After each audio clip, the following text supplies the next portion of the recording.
Chapter 1. The Unwitting Young Lady. As the snow had yet to melt, the air remained frigid and the roads treacherous. The sound of rigid hooves came to a halt before the gates of the Shao residence, with a cold wind swept through, causing the chime of the bells to resonate sharply. Before long, a young girl clad in a modest azure cotton coat calmly descended from a carriage. A simple wooden hairpin adorned her hair, and she wore no superfluous embellishments, presenting a delicate and pitiable figure against the backdrop of the stone lions at the entrance. Behind her trailed a bulging satchel, which emitted faint thuds, suggesting it contained an assortment of pots, pans, and the entirety of her family's possessions. Upon disembarking, Yunjua disregarded her image and hefted the satchel onto her back. The enormous burden seemed capable of collapsing her entirely. A waiting maid hurried to her side, her head bowed, hesitating to speak.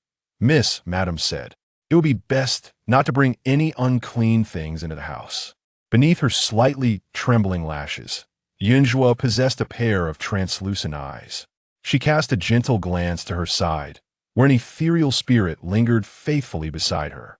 After hearing the maid's words, she murmured, "I had already advised you to contain your ghostly energy and cultivate a benevolent demeanor. See, now you are regarded with disdain? Very well. You shall wait for me outside, so I need not cover the eyes of this household's guardian beast, expending unnecessary effort." Upon hearing this, the transparent spirit shrank back, casting a glance at Yunjua. It then obediently floated atop the carriage, refraining from advancing further. The young servants at the entrance felt a chill run down their backs upon hearing Yunjua's words. The young lady was indeed peculiar. What Miss meant was regarding your satchel. The maid quickly called after Yunjua, trying to catch up with her steps. A faint smile danced upon Yunjua's lips. She paused momentarily, tilting her head to regard the maid, then glanced at her belongings. After a moment of serious contemplation, she vigorously dusted off the satchel and continued walking, stating, "Mother must have devoted herself to self-cultivation for so many years that she has transformed into a celestial being, untouched by the dust of the world. In my years of existence, I have yet to encounter a living deity. Today, I shall finally behold such wonders." The maid's lips twitched slightly. This young lady was, it seemed, somewhat absent-minded. Having already made 2 attempts to dissuade her, the maid found her efforts in vain, leaving her at a loss. With such a lack of prudence, the young lady was bound to create strife with the matriarch upon her return. What future joys could she expect? The maid led Yunjua towards the rear courtyard. Yunjua maintained a tranquil disposition. Though she was aware that her biological mother might harbor some resentment, she felt no anger. Rather, she eagerly anticipated her days to come in the Shao household. After all, the plaque at the ancestral hall of the Shao family bore the imperial inscription of the founding emperor, and within resided the spirits of their bloodline ancestors. This place was the finest sanctuary for one of her fragile constitution. This marked her first return home since leaving. Gazing at the household arrangements felt oddly familiar. The Shao family, descendants of loyalty and bravery, had her great-grandfather as one of the founding heroes, originally bestowed the title of Duke of Renan, having served a lifetime in military endeavors, honored across 3 generations. Alas, there was an unremarkable son, her grandfather, a prodigal. In his youth, my grandfather was compelled by my great-grandfather to marry a wife of demure grace and virtue. He perceived this as a constraint, which only prompted him to indulge in reckless abandon even more fervently. After my great-grandfather's demise, my grandfather not only maintained a multitude of romantic entanglements outside, but also audaciously flirted with palace maids during a visit to the imperial court. Despite being in his 40s and in a state of dishevelment when the former emperor caught him in the act, a sight that was indeed scandalous. Enraged, the emperor stripped the Shao family of their title, but out of respect for my grandfather's status as a loyal minister, he allowed him to return home and die with dignity, sparing the family from further disgrace. By the time my grandfather was granted this death sentence, my father had already reached the age of 25 or 26, capable of shouldering his own responsibilities. Although the family had lost its noble title, the legacy of our forebears still shone brightly, bolstered by the support of my grandmother's family. Over the years, my father managed to rise from the depths of misfortune and now holds the esteemed position of a general in the capital, restoring some semblance of respectability to our lineage. Thus, the Shao residence remains grand and imposing, betraying no signs of decline. At this moment, Yunzhua walked slowly, while the maidens ahead exhibited greater urgency. The biting wind reddened her cheeks, and a substantial satchel remained steadfastly at her back. Her appearance did not resemble that of a returning young lady of the household, but rather that of a distant relative seeking a handout. Before long, Yunzhua caught sight of her biological mother, Lady Jiang. Lady Jiang had been chosen by my grandfather during his lifetime for my father. A man of erratic disposition, my grandfather felt constrained by marrying a virtuous noblewoman like my grandmother, and thus resolved to select a more vivacious and innocent partner for my father, ultimately settling on Lady Jiang. Since their union, my parents have welcomed 3 sons and 1 daughter. Yet Lady Jiang's beauty still radiates with vibrant charm. With a fair complexion and hands stained with vermilion, she delicately set down her teacup and cast a seemingly amiable glance toward Yunzhua. However, her distant gaze swept over Yunzhua from head to toe, followed by a slight frown as she pressed a hand to her nose in disdain, remarking, "You are filthy and should first take a bath and change into clean clothes before presenting yourself to me." Having left home at the tender age of 4, Yunzhua had been absent for 12 years, and this was the first remark her mother had directed at her upon her return.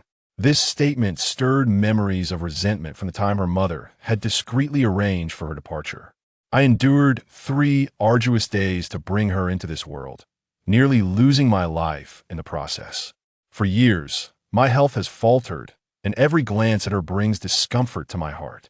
How can I expect to heal? Today, for this girl, even Erlang dared to argue with me. She is nothing short of a calamity, and I wish to never see her again. With the matriarch away at prayer and my husband absent, why not take this opportunity to conclude this matter and consider that I never gave birth to her? Yunzhua, perceptive from a young age, had not been shielded from her mother's words, which remained etched in her memory. Looking down at her attire, she observed that she was indeed clean. While she preferred simplicity and modesty in her clothing, unobtrusive and practical, the same attire appeared to her mother, as if she had just emerged from a refuse bin. She was not disheartened, on the contrary. She offered a faint smile. "I am quite impoverished, unable to offer even a single coin. If you could be so generous as to provide me with 3 to 50 decent garments, it would surely bring joy to my daughter. I extend my heartfelt thanks to you."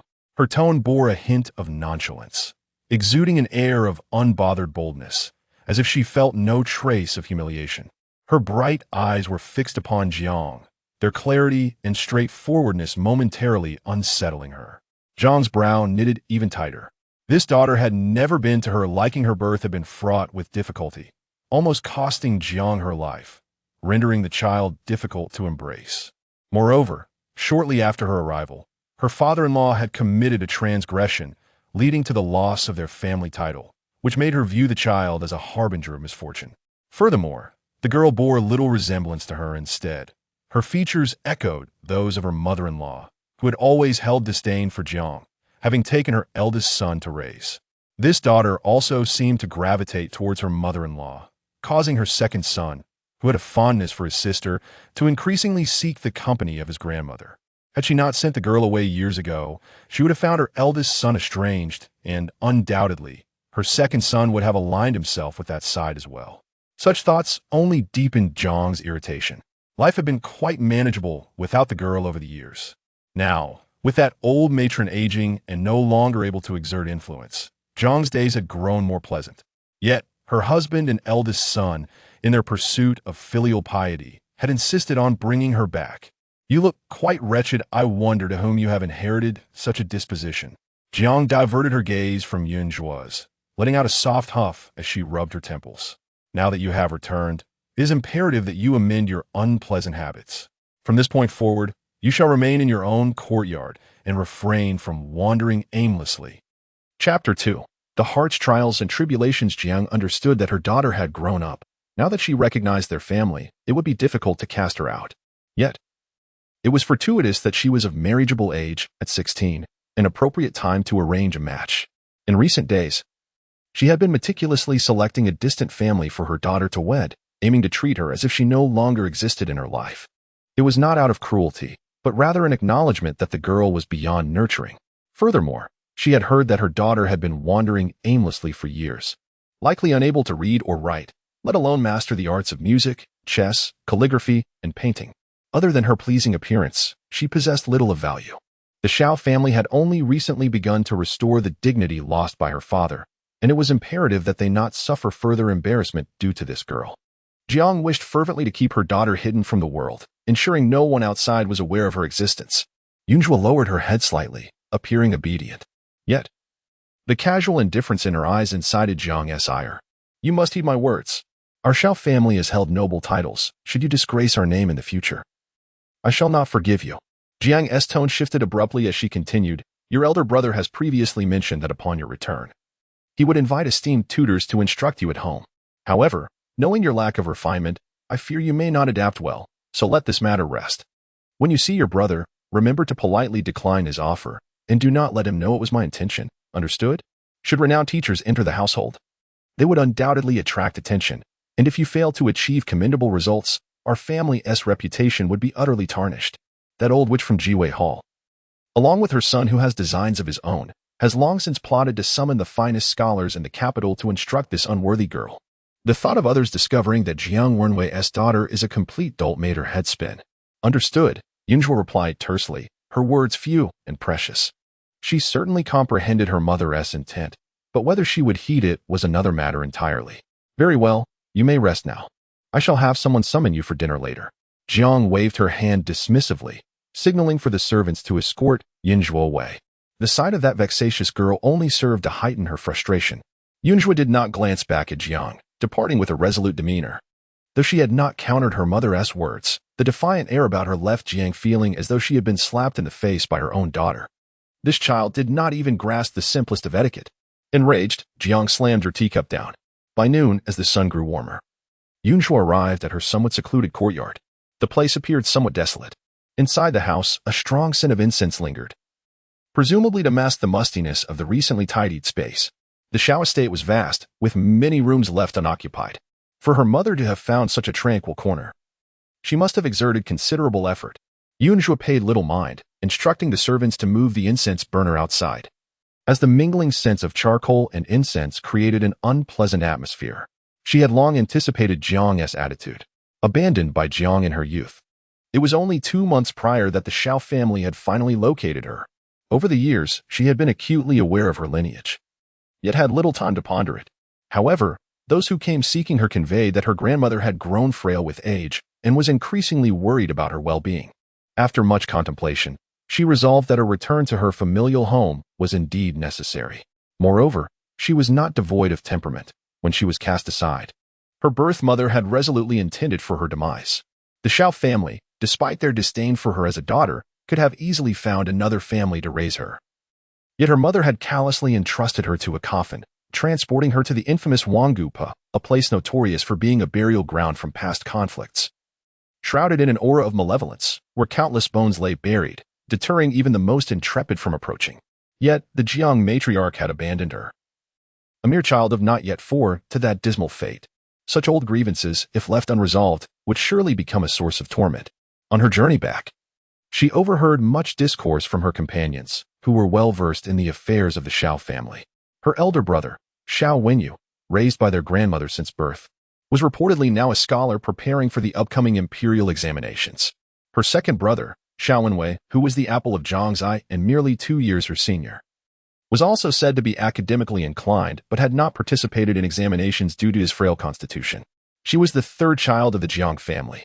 A few years after her departure, Jiang bore another son, Xiao Wenyuan, who was still a mere child of 8 or 9 years. Due to her grandfather's lascivious reputation preceding his death, her father had been particularly cautious regarding matters of the fairer sex, remaining devoted solely to Jiang, suggesting a commendable marital bond between them.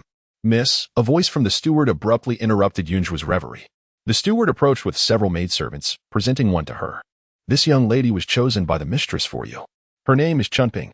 You may instruct her as you see fit.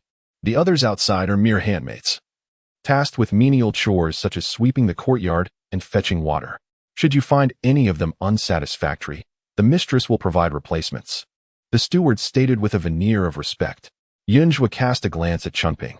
The young maid possessed an appealing appearance. Despite her status, Her skin was delicate, her complexion radiant, and her hands soft as silk, reminiscent of a lady from a wealthy household. Regrettably, her features were somewhat lacking. Her face was narrow, her nose flat. Her forehead diminished, and her lips creased with lines, suggesting a character marked by cunning and ambition. Such traits often lead one to grasp for what should not be desired. Only to find disappointment. Yunjua dismissed her with a mere glance, unwilling to linger on her countenance. Miss, it would be prudent for you to bathe and change your attire first. The mistress disapproves of the color azure, as it appears aged. Within this trunk, we have prepared numerous garments for you, all gifts from your cousin. Given that your figures are similar, they should fit you well, Chumping said, deftly maneuvering past Yunjua and retrieving a set of moon-white attire complemented by a simple cloak. Is there also a cousin in the household? Yunjua inquired, raising an eyebrow with curiosity. Miss Biao is the biological niece of the lady from her maternal side, having resided in the household for over a decade. Her bond with the lady surpasses that of a biological mother and daughter. Chumping paused for a moment, observing Xiao Yunzuo's expression. Noticing her lack of reaction seemed to embolden her. And she continued, both the second young master and the young master are exceedingly kind to Miss Biao. She is a person of great generosity, possessing a gentle and gracious temperament, earning her a reputation for virtue in the capital. Upon hearing this, Yunjua could not suppress a laugh. Truly, her mother is a remarkable talent, harboring disdain for her own daughter while cherishing the daughter of another family. How utterly unique. Her laughter radiated brightness. Chumping felt a sudden unease, uncertain of the young lady's thoughts. Logically, given the lady's affection for Miss Biao, the young lady should be feeling jealous or angry. Yet here she was, smiling. Yunjua raised a delicate hand, her slender fingers gliding over the cloak. With so many garments sent, does Miss Biao still have any usable items in her wardrobe? She inquired calmly. Of course she does. Miss Biao lacks for nothing, Chumping replied readily.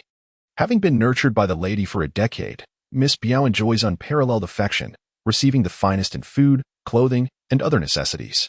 The latest fabrics and jewelry, whenever available, are delivered to her. Such pampering is not comparable to that of a young lady who has fallen into obscurity. Chapter 3. Why not wear it? As Chumping contemplated this, her gaze towards the eldest young lady was tinged with a hint of disdain. A girl who does not endear herself to the matron, regardless of her noble lineage, is likely to be married off within a year or two. Given the eldest young lady's talents, it seems improbable that she could attract even a match of equal standing. In a few more years, she would merely be regarded as a distant relative of the Shao family, lost in obscurity. Kinship requires interaction and connection to endure. Take these boxes to the small side door and distribute them to those outside, Yunjua instructed after sipping her warm tea. The recent cold weather had led to many impoverished souls lingering by the side doors of grand estates, grateful even for the mere scraps of leftover food. Are you out of your mind, miss? How could you possibly discard such fine garments? Chumping exclaimed. These were meticulously chosen by the cousin, each piece crafted from the finest materials. To let those destitute individuals wear them would be a disgrace to her. Madam would not be pleased. Chumping interjected immediately. Of course, the garments offered by the cousin were mostly outdated styles and had been worn several times. Yet, they were still intact. The eldest young lady, having just arrived, was clad in coarse cotton clothes. She should be grateful for such quality attire. Yunjua found conversing with Chumping rather arduous. Her gaze shifted outside, and she summoned the other maidservants. Besides Chumping, 5 young maids, aged between 14 and 18, stood outside, less charming than Chumping, yet possessing decent features.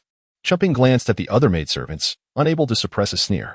As a first-rate maid sent by the matron, she believed her authority rendered the others silent. They formed a line, watching as Yunjua approached a rather unremarkable bundle, hefting the large, heavy package onto the table before leisurely opening it. Once unwrapped, all eyes widened in astonishment. What lay within the tattered, unsightly package was not mere kitchenware, but rather valuables. Who would carelessly display their wealth in such a manner? A thick stack of silver notes was set aside by Yunjua, with the remainder consisting of gold, silver, and jewels.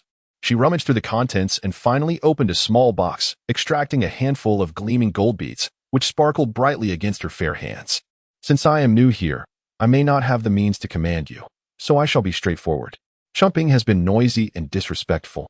As punishment, let her receive 20 slaps and be thrown out of my courtyard. Who among you is willing to carry this out? Of course, if you're unwilling, I will not force you. With such wealth, I can easily hire a few suitable maidservants elsewhere, Yunjua stated with remarkable composure. Her attire upon arrival had been humble, merely to avoid attracting undue attention from unsavory characters. After all, wealth can accomplish much, and with sufficient silver, no indignity is one she ought to endure. I shall do it. Indeed, a sturdy maid stepped forward, her courage evident as she dared to defy the matron for the sake of silver. Are you certain about this decision? Chunping was sent by the lady. If you follow my advice, I fear the lady may sell you out of anger. Yunzhuo remarked to her. Do not mock me, Mississippi.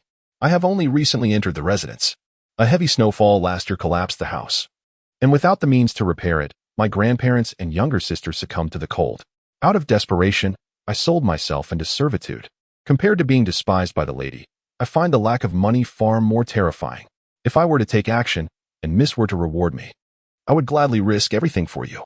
At worst, the lady would sell me again. My contract clearly states that even if sold, I would not end up in a vile place, so there is nothing to fear.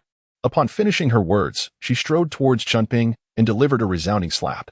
Accustomed to hard labor, her strength was considerable, and the blow left Chunping dazed, her face instantly flushed with a dreadful hue. I am sent by the lady. Slap.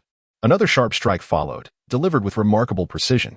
Her rock-like hand struck again, and Chunping's face began to swell at an alarming rate, soon unrecognizable.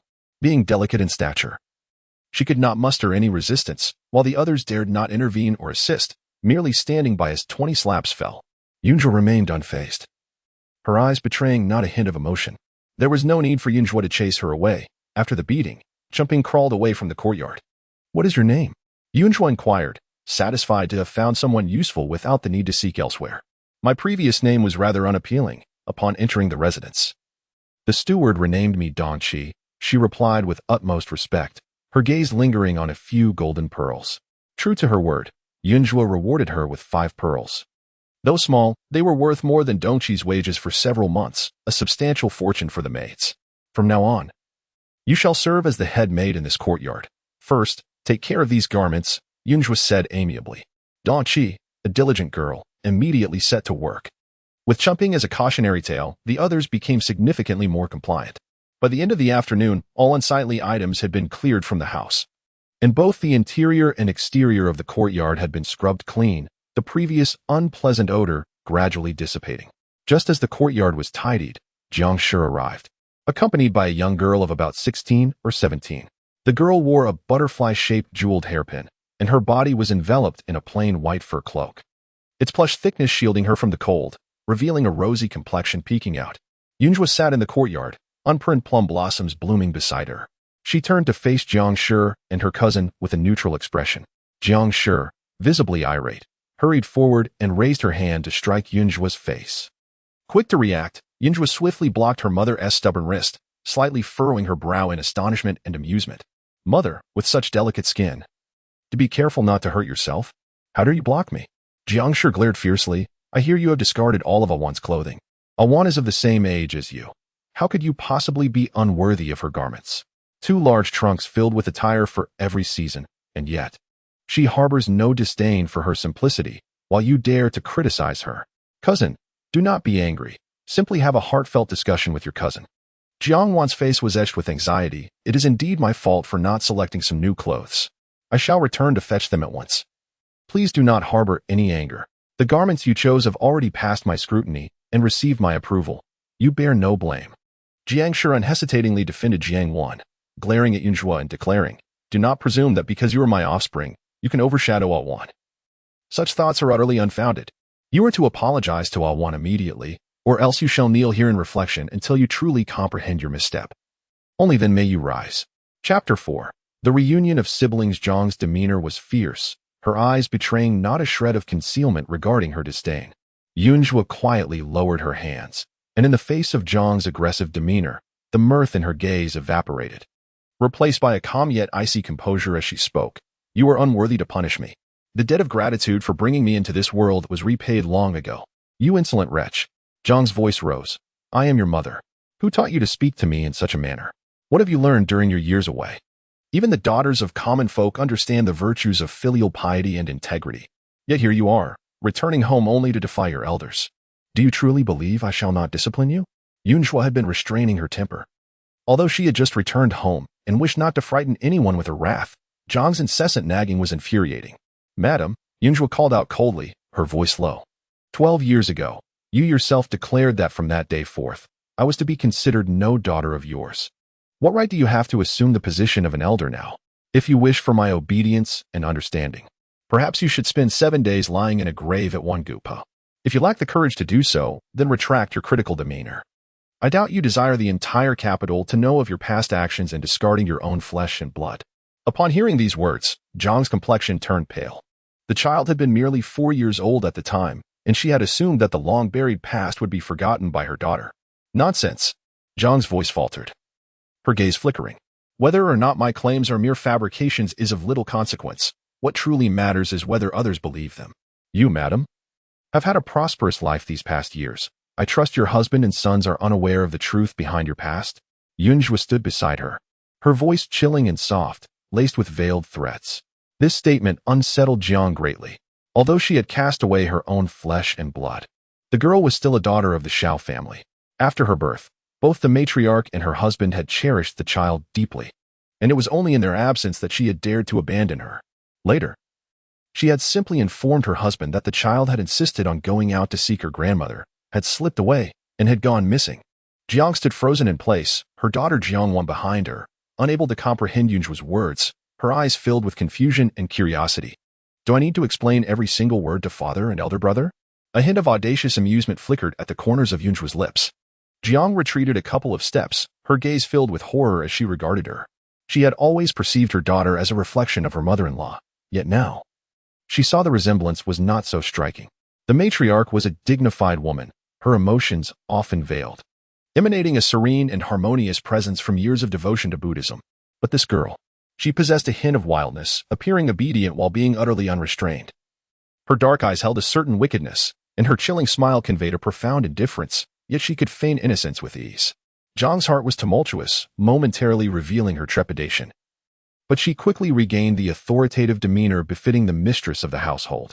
While her past actions had indeed been excessive, they were ultimately bygone. Now that the girl had returned to life, her husband would only express a few grumbles at most. What more could be done? At that time, her health was frail, and her spirits were difficult to uplift. Thus, any action she took could be deemed understandable. However, despite such thoughts, Jiang was reluctant to take a gamble. Especially since the girl had just returned, her husband and eldest son's compassion was at its peak. Revealing the past truth now would undoubtedly have the greatest impact. Jiang let out a sigh of relief, and her gaze towards Yunjua softened somewhat. After all, I am your mother, and I understand the grievances you've harbored during these years away from home, which has made you somewhat unruly. Not knowing your size, I, along with Alwan, prepared some old clothes for you to wear temporarily. In a couple of days, we'll have the tailor take your measurements and create new garments for you. Who would have thought you would be so agitated? Jiang feigned indifference. Yunjua was adept at this as well. I appreciate your efforts, mother. I know you care for me, as evidenced by the many maidservants you've sent to attend to my needs. However, I am somewhat unaccustomed to new surroundings, so I would be grateful if you could bring me their contracts, making it easier for me to adapt. Yunjua immediately tempered her demeanor, speaking in a gentler tone. Jiang's expression stiffened momentarily. Her daughter was indeed formidable. The maid Spring Ping had been sent by her, yet she had arrived only to be reduced to a pitiful state, thus establishing her authority. It remained uncertain how things would unfold from there. A few maidservants' contracts were of little consequence to her. Yet it was a pity. She had only this one daughter, who seemed to bring misfortune upon her. Had she not been a harbinger of calamity? Surely this mother would have cherished her like a prized jewel. If you desire them, you shall have them. You are my daughter, and I shall not neglect you. Jiang put on a facade of diligence, thinking that her daughter, merely a girl of 16 or 17, might cause her less trouble if she were more accommodating. As her words faded, several individuals entered through the door. Yunjua glanced over and immediately recognized the two leading figures as her brothers, whom she had not seen in years. Xiao Wenyu, 7 years her senior, had grown into a strikingly handsome man. Despite being scholarly, he possessed a robust physique, exuding an air of grandeur. He walked with a commanding presence, his posture upright like a towering mountain, indicative of a noble lineage. His features were well-defined, with high cheekbones and bright, intelligent eyes, suggesting a promising future, though his spirit appeared somewhat lacking. The eldest brother bore the weight of familial worries, with a heavy aura surrounding him that hinted at recent misfortunes. Brother, second brother, Yunjua greeted, feeling a swell of emotion upon seeing Xiao Wenyu. She recalled Zhang's harsh words when she left home and vaguely remembered the affection her brothers had shown her in her childhood, though time had rendered their familiarity somewhat estranged. Xiao Wenyu, with a joyful expression, reached out to pat her on the head. You've grown so tall. Over the years, my father and I have sent people searching for you, fearing the worst. But now that you have returned safely, it is indeed a cause for celebration. Rest assured, from now on, with your elder brother by your side, you shall never again endure the hardships of the elements. As he spoke, Xiao Yuan noticed her thin attire and, with a furrowed brow, promptly removed his luxurious fox fur cloak, draping it over Yunjua's shoulders. Mother, my sister is frail and should not stand outside for long. Let us converse indoors. Turning to Jiang Shi, his demeanor transformed, adopting a posture of utmost respect and courtesy. He had received word that when he found his sister, she was alone and destitute, mingling with a merchant caravan.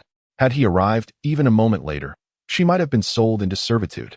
His sister's birth had been fraught with difficulty, causing her to be less favored by their mother, and her subsequent hardships while wandering alone were truly tragic.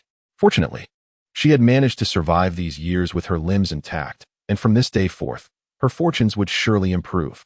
Observing her eldest son's anxious expression, Jiang Shi felt an uncontainable anger rise within her.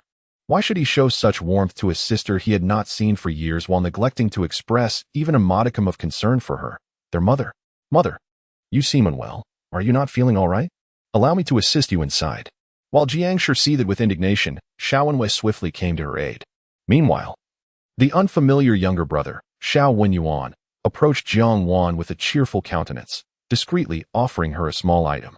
Chapter 5. Is he your biological brother? Yunjua's gaze also fell upon the second brother and the younger sibling. The second brother appeared considerably frilier, with a pale complexion that possessed a certain delicate beauty. His face was thin and wan, lacking in vitality, and he bore the marks of worry, suggesting a fragile constitution.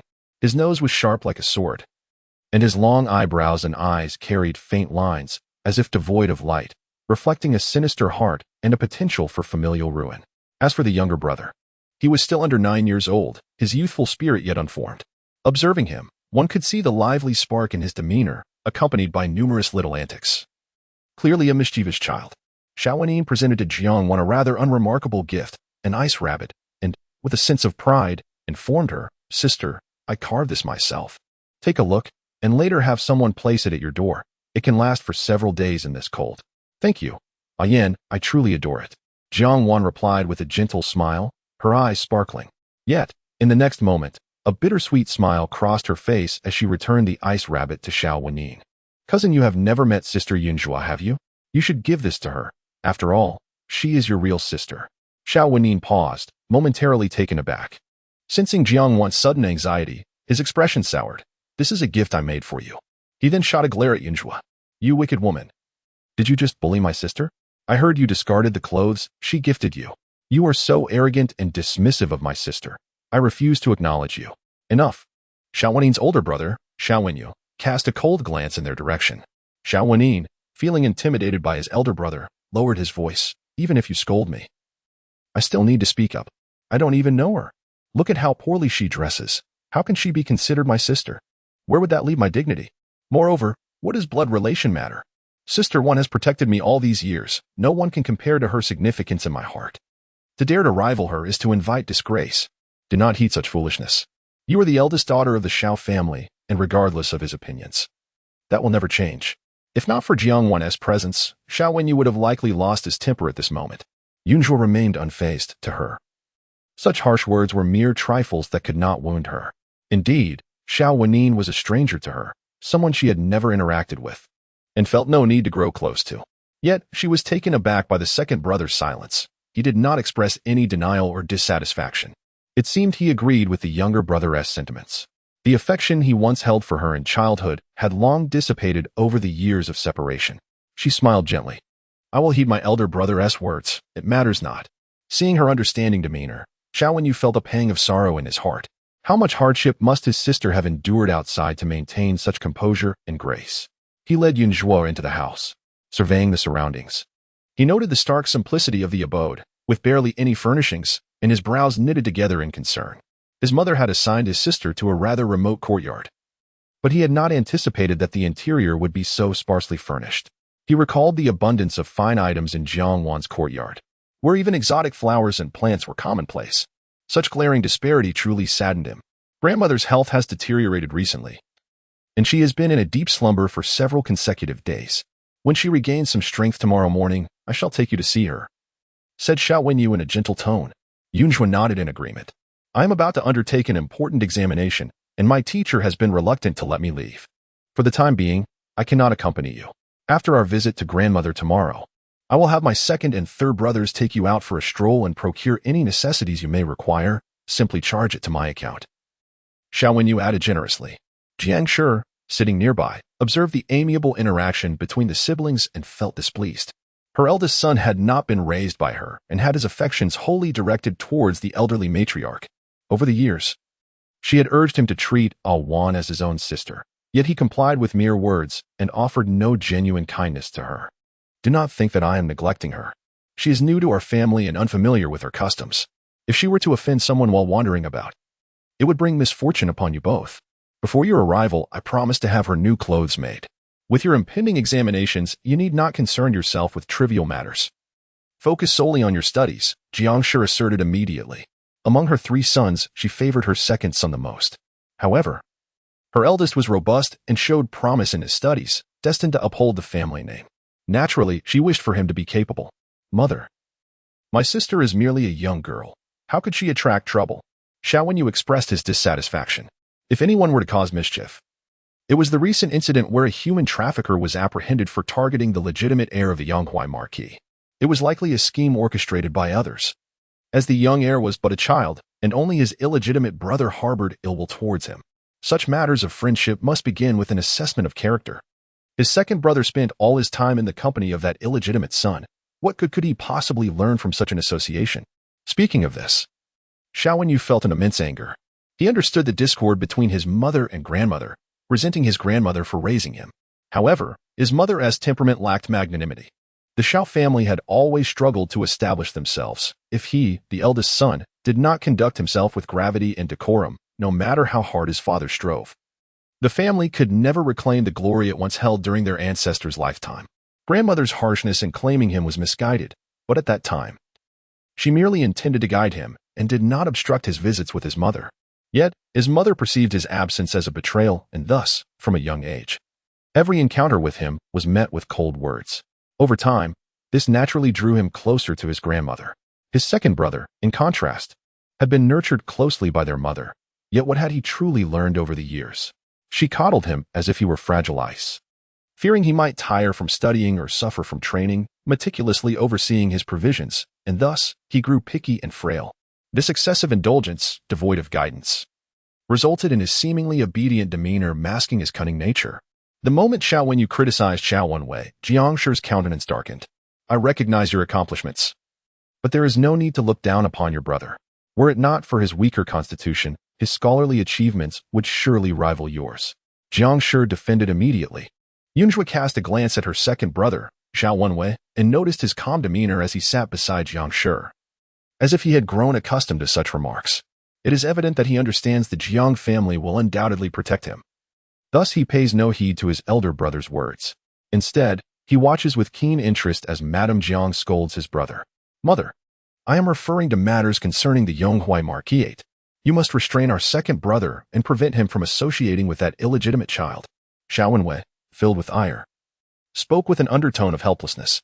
Madame Jiang, in a fit of rage, retorted, "I see you wish to control me. I bore you into this world. Yet you are perpetually dissatisfied with me and vent your frustrations upon you. Enough. If I am such an eyesore to you, then I shall take you and leave. You cherish this girl so dearly. Take care of her yourself." With that, Madame Jiang turned on her heel and departed. Xiao Wenwei, a smile gracing his lips, glanced at his elder brother and casually remarked, "The legitimate son of the Yonghuai marquisate is but a mere child. You are so concerned. One might think you are his father." Chapter 6, a bit unattractive, Xiao Wenwei casually remarked, provoking such fury in Xiao Wenyu that the veins on his forehead throbbed, unable to suppress his indignation. Yet, Xiao Wenwei remained unfazed by this anger. After speaking, he allowed his gaze to linger on Yunzhua for a moment, his expression complex, before scoffing and departing. "I shall take my leave as well, sister. I have arranged for several pristine blocks of ice to be carved. I I will teach you to sculpt a magnificent tiger. Even Xiao Wenyuan, the younger brother, showed no hesitation, tugging at Jiang Wan's sleeve, eager to leave. Jiang Wan smiled gently. Dear cousin, do not take offense. My aunt and second cousin do not mean to slight you. They simply dislike being nagged. Rest assured, I will console my aunt shortly. She will not remain angry for long. As she spoke, she hesitated. Cousin, since you are new here, I had intended to accompany you around, but since my aunt has spoken, I cannot go against her wishes. Perhaps it would be best to let Ayan accompany you? Jiang Wan quickly turned to Xiao Wenyuan. Ayan, you need not practice the piano with me for now. My cousin's matters take precedence. After all, I am but a guest. I am adaptable. In that moment, she resembled a celestial being. Her gaze towards Xiao Wenyuan filled with affection. Xiao Wenyuan often spent his time with Jiang Wan, their bond deepening. Recently, a highly skilled musician had arrived in the capital, seeking disciples to impart his knowledge. Jiang Wan, who had always cherished the arts, requested Xiao Wenwei and Xiao Wenyuan to listen to the melodies and offer feedback. However, both brothers had their own affairs to attend to and could not accompany her daily. I have already promised you, Xiao Wenyuan exclaimed immediately, then glanced at Yunzhua, awkwardly stating, can't you go out on your own? You are quite grown up now, and with a maid accompanying you, surely you want to get lost? Xiao Wenyu, already in a foul mood, grew even angrier upon hearing this. Xiao Wenyuan, this is your own blood sister. He seemed poised to lash out, but Yunzhua promptly restrained him. She smiled graciously. Younger brother speaks true. I am quite capable of looking after myself. Moreover, it is customary to respect the order of events. How could I let my brother breach a commitment for something so trivial? Xiao Wenyuan stared at her in astonishment, feeling that this sister was somewhat different from his expectations. He had always known he had a sister and had once inquired about her from his mother. However, his mother had warned him that his sister, Xiao Yunzhua, was a heartless person, selfish and cruel, with a multitude of faults that were impossible to amend. After receiving news of finding his elder sister, his mother had advised him to keep his distance, stating that her nature was inherently flawed and that having been adrift for so long, she had likely learned nothing good. He must not follow her down a misguided path. Yet, upon seeing her today, his sister was remarkably beautiful, even more so than Jiang Wan. Especially when she smiled at him, her radiance was striking, entirely unlike the terrifying figure his mother had described. No, Xiao Wenyuan quickly shook his head. He must not be deceived by this seemingly charming individual. After all, she had recently discarded the clothing that Jiang Wan had gifted her. To trample upon the goodwill of others in such a manner, how could one possess a kind heart? Xiao Wenyuan immediately donned a fierce expression, snorting disdainfully. Such pretentiousness. I shall not accompany you tomorrow, nor will I in the future. I have only one sister. And you are certainly not her. With that, he forcefully took Jiang Wan away. Xiao Wenwei felt a surge of anger, but more than that, he was engulfed by sadness and helplessness. His gaze towards Yunzhua was filled with compassion.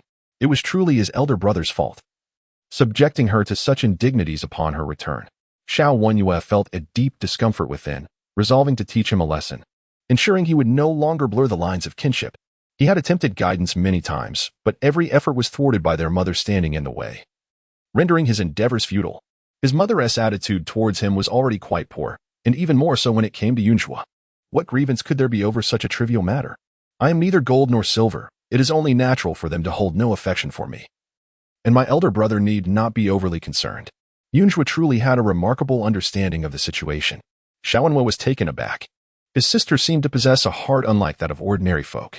At 16, having just found her family, would she not be more prone to feelings of insecurity? Even at his age, he felt a chill from their mother's cold words. So how could his sister remain so composed? She must have endured even greater hardships. The more understanding you are, the more guilt I feel, he thought. As he spoke, he rummaged through his pocket and produced a silver note of 50 taels. This is my allowance for the month. Take it. Buy some necessities tomorrow, and if it isn't sufficient, simply keep a record of it. As for our mother, do not hold your breath.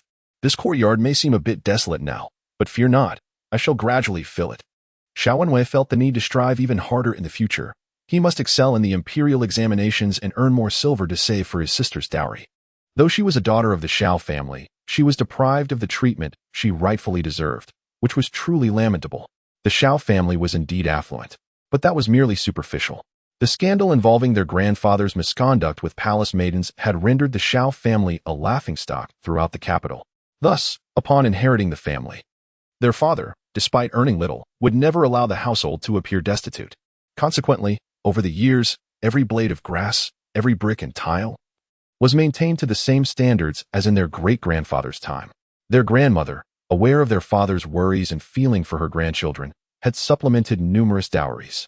Throughout the years, he had pursued his studies and sought mentorship from many esteemed teachers, incurring considerable expenses, all of which were borne by their grandmother. Their mother managed the household's expenses but had never provided him with additional support, only granting him his monthly allowances per the rules. With his sister's return, their mother had no intention of providing extra funds for her care. It was unfair to his sister, and he could no longer turn to their grandmother for assistance, as that would burden her unduly. Their father was preoccupied with military affairs, and their mother was even less reliable. Thus, the only person his sister could depend upon was him. Observing his elder brother's melancholic demeanor, Yunjua was bewildered. They were having a pleasant conversation, yet he was giving her silver? As the saying goes, courtesy demands reciprocity. After a moment of contemplation, Yunjua replied, "Thank you, elder brother, but I do not have much to offer in return, so I shall give you but a single phrase." Xiaowenwei raised an eyebrow, intrigued. As they approached the entrance of the ethereal realm, the elder brother cautioned against the impending threat of flooding, particularly advising against embarking on any maritime ventures. Yunjua's countenance shifted to one of solemnity, her demeanor becoming markedly more serious. Xiaowenyu's astonishment deepened. What had his sister just uttered? Her words echoed those of a fortune-teller, steeped in superstition. Yet, he refrained from probing further, wary that his inquiries might seem like unwarranted scrutiny of her beliefs. Instead, he affectionately ruffled her hair, assuring her, "I appreciate your concern, dear sister. Your brother will keep it in mind." Yunjua perceived a hint of insincerity in his eyes, akin to a gentle ruse meant for a child. "Just wait," she declared, retreating to her inner chamber to rummage through her sizable bundle. Emerging with a hefty pendant, she placed it in her brother's hands with a twinge of reluctance, instructing, "Wear this, and do not remove it." Xiaowenyu examined the object, a rather unremarkable stone, faintly shimmering with iridescence, yet marred by rough black streaks. It bore no carvings, merely a simple hole through which it could be suspended. It was roughly the size of a palm. Should he wear it, he could well expect laughter from onlookers.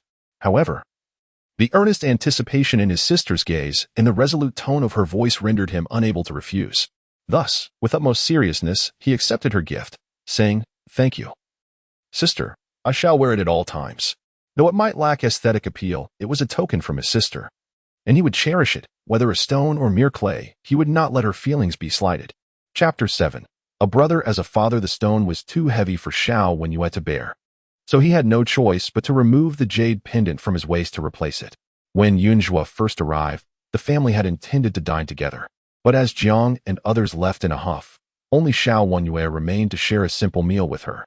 She displayed neither joy nor sorrow, her demeanor calm, and her words devoid of any hint of resentment or dissatisfaction, which caused Xiaowenyu to ponder deeply. In his heart, he believed that his sister's composure stemmed not from etiquette, but rather from timidity and an unwillingness to confront. How pitiful she was. Yunjua's bowl was piled high with food. Xiaowenyu felt a pang of sorrow. Seeing his sister so alone was unbearable. Had he been too harsh on his second and third brothers? If only he could temper his nagging, perhaps their brotherly bond could be preserved, thus sparing his sister the discomfort of being caught in the middle. While Xiaowenyu was burdened with thoughts, Yunjua enjoyed her meal immensely. She was always broad-minded and welcomed the tranquility before her. Shortly after finishing her meal, Xiaowenyu hastily departed after giving a few instructions, leaving Yunjua to finally rest. The next morning at JWI Hall, Xiaowenyu led her there. A snowstorm had blanketed the courtyard in a layer of white. JWI Hall was eerily quiet. Upon entering their grandmother's courtyard, the strong scent of bitter medicine greeted them. The elderly residents, accustomed to each other, revealed faint smiles upon seeing the elder brother bring her in. As they made their way, she listened to her brother's words. Aside from him, few others had the privilege of visiting their grandmother. After their grandfather was executed, their father, striving to restore his reputation, became renowned for his relentless work in the military, often returning home only once every few months.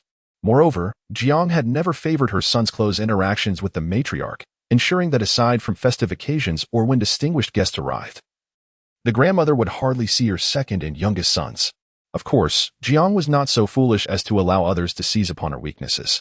She frequently replenished the items in the grandmother's courtyard, dispatching numerous people each month to procure goods, and thus her reputation remained untarnished.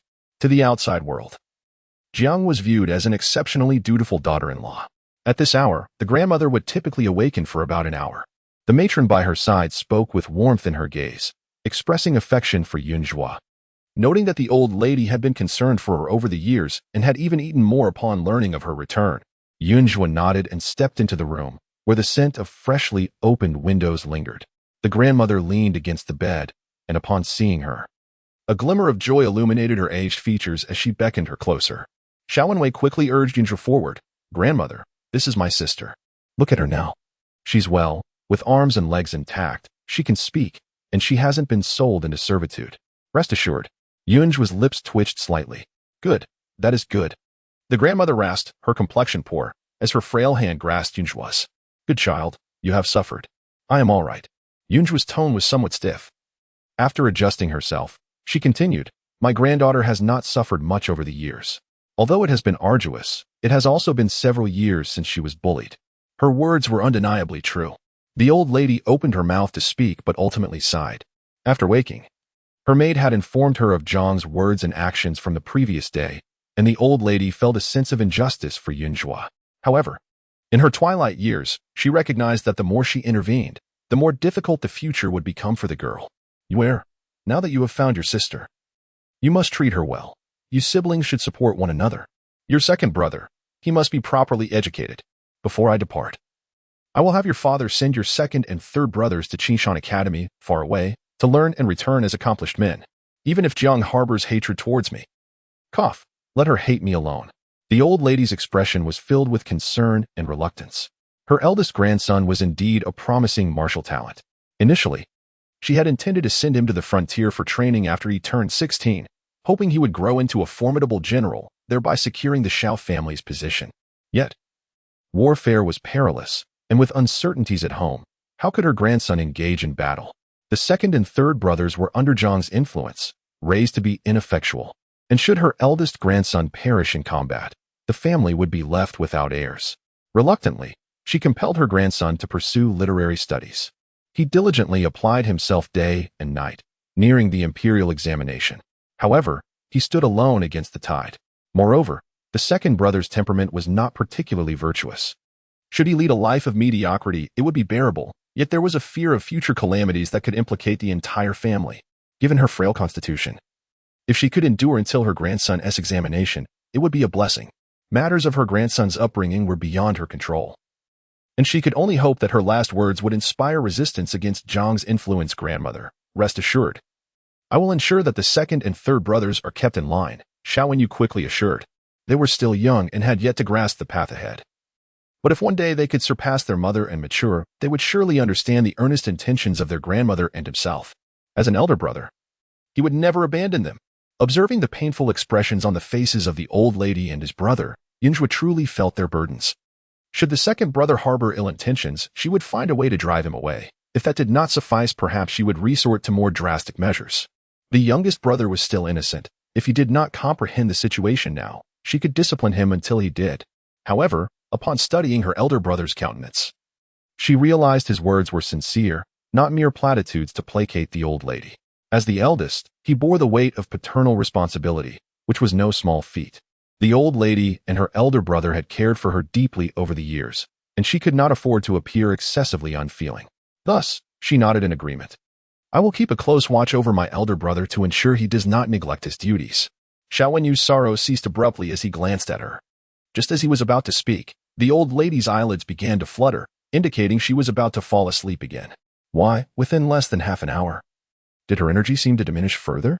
Xiao Wenyu felt a surge of anxiety and turned to the maid, quickly summoned the physician. Calling the doctor would be futile. Yunjua interjected immediately. Xiao Wenwei gazed at her in perplexity. His grandmother, advanced in age, was frail and fragile. Should she come into contact with anything unclean, she would undoubtedly fall victim to malevolent forces. If medicine proved ineffective, his elder brother would need to seek alternative remedies. As Yunjua spoke, her gaze swept across the room. The courtyard was serene, adorned with simple furnishings. Apart from a medicinal chest, a faint aroma of sandalwood lingered in the air. A table was also present, upon which offerings were made to deities. Xiao Wenyu had never placed his faith in such beliefs. However, Considering that these words came from his beloved younger sister, he could not bear to dismiss her goodwill, and thus he remarked, "The prescriptions provided by the physician have also been examined by the Imperial Hospital. There are no issues. It is thanks to these prescriptions that my grandmother's life is sustained." The physician's remedies are indeed intended to dispel malevolence, yet they are insufficient. Chapter 8. This is the murder weapon. The elderly lady had been unwell for over 2 months. Initially, she exhibited mere lethargy and an inability to eat. But soon her condition deteriorated further, leading to prolonged periods of slumber. Now, even uttering a few words left her profoundly fatigued. The imperial doctor had stated that she could not endure for much longer. What more is there to be done? Xiao Wenyu instinctively inquired, regretting his words as soon as they left his lips. His sister was not a physician. How could she possibly possess knowledge regarding matters of illness? Elder brother still has classes to attend. It would be best for you to leave early. I should remain here to attend to our grandmother. She has longed for me for many years, and it is only right that I stay by her side in her time of need. She did not speak candidly. Over the years, as she traversed the world, many had doubted her due to her age, appearance, and even gender. Explanations would be futile. Moreover, her elder brother, being inherently righteous, had been dismissive when she had just advised him to steer clear of the water peril. Now, with their grandmother's life at stake, he would undoubtedly be even more cautious. Additionally, given her brother's recent misfortune, it would be prudent for him not to involve himself in matters of their grandmother's treatment. Xiao Wenyu's gaze held a hint of skepticism. After a moment's hesitation, he remarked, "Grandmother's health cannot withstand any further turmoil. Grandmother need only rest. She shall not be burdened." Yunzhuo interjected immediately. Xiao Wenyu was unsure of his sister's intentions, but observing her composed demeanor, his doubts began to dissipate. With the presence of nurses in the room, his sister would not disturb their grandmother, and as long as her recuperation was not hindered, it mattered little what other matters his sister chose to undertake. Shortly thereafter, the family physician administered a few more acupuncture needles to the elderly lady, and her breathing stabilized somewhat, prompting Xiao Wenyu to take his leave. Once he departed, Yunzhuo wasted no time. What rare item has grandmother acquired recently? Is it something that can be observed frequently? She directly posed the question to Nurse Hui, who was by the grandmother's side. Does the young lady suspect someone has poisoned her? Nurse Hui was taken aback. The nurse's expression turned grave as she responded, that should not be the case. The elderly lady's courtyard is filled with long-standing servants. What benefit would there be in betraying her? Furthermore, she has never been involved in affairs. Who would wish to poison her? It is simply unnecessary. Nurse Hui knew the elderly lady well. If poisoning were indeed the case, the only suspect would be Jiang. Years ago, when the late patriarch acted foolishly and insisted on betrothing Jiang, the elderly lady could not dissuade him and reluctantly accepted the situation. Little did they know. After Jiang entered the household, she became exceedingly willful, often throwing tantrums and demanding constant attention from the eldest son. It was understandable for a new bride to be reluctant to part from her husband. But Jiang had been married for several months and still did not wish for the eldest son to venture out. He was a man of integrity, devoid of any dubious intentions, yet under Jiang's influence, even a few acquaintances were subjected to numerous interrogations. Had it not been for the subsequent demise of the late patriarch, leaving the household without a capable leader, Jiang would have never allowed her husband to gain experience outside. Such behavior was indeed petty and indicative of a narrow mind. The elderly lady had only offered a few words of advice regarding their marital issues and did not pry further, maintaining a cordial demeanor towards Jiang. However, Jiang, behind closed doors, consistently portrayed herself as a victim of the elderly lady's supposed tyranny, placing the eldest son in a difficult position. In an effort to spare her son from embarrassment, the elderly lady took a step back, even allowing Jiang to dictate the household's morning and evening routines, reducing their encounters to a minimum. Later, the Jiang family welcomed a child, much to the delight of the matriarch, to alleviate any tension with her daughter-in-law. She generously bestowed numerous gifts upon Jiang. Once Jiang completed her confinement period, the matriarch broached the subject of the child's upbringing, inquiring about Jiang's plans. There were many in the capital eager to hire esteemed tutors. If there were intentions to do so, preparations must be made in advance. At that time, the elder patriarch was still alive, while the Xiao family held on to their title but lacked a solid reputation. If they truly wished to engage a renowned educator, arrangements for finances and connections were imperative. However, upon hearing this, Jiang felt the matriarch was overreaching. She even stated that as long as her son lived happily, there would be ample fortune awaiting him in inheriting the title. The matriarch was taken aback and indignant. Was it not customary for a family's firstborn to be cherished and nurtured? Merely seeking happiness seemed simplistic. Without reliable guardianship, how long could one truly remain joyful?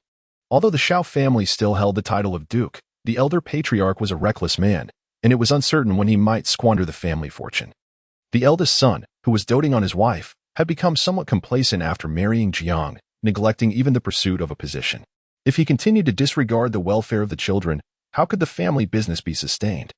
The matriarch considered that Jiang's remarks might be made in anger and observed her for a while, only to discover that Jiang had no notion of child-rearing. She spent her days criticizing the wet nurse, punishing the servants at the slightest whimper from the child, and intentionally making the child ill to prevent her husband from socializing. Concerned for the future, the matriarch felt compelled to take the child under her own care. Jiang harbored a deep resentment towards the matriarch regarding the upbringing of the child. Yet, she would not dare resort to underhanded means. If she intended to harm, she would have acted long ago, rather than waiting until now. Nurse Hui was quite anxious. Having contemplated the situation on Jiang's side multiple times, but still finding no suspicious elements. Although the matriarch did not involve herself in affairs, she was not without her own capabilities. Their humble abode was indeed quite pristine.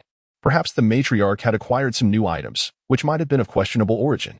Yunzhuo observed the intricate and troubled expression on Nurse Hui's face, feeling somewhat helpless. Items. After careful consideration, Nurse Hui recalled that aside from a few large pieces and decorations, the daily necessities in the matriarch's quarters were frequently renewed. Jiang made a grand show each month of procuring supplies for the matriarch. Yunzhuo pondered further and remarked, "There seems to be nothing amiss in this room. The items I referred to may not be here.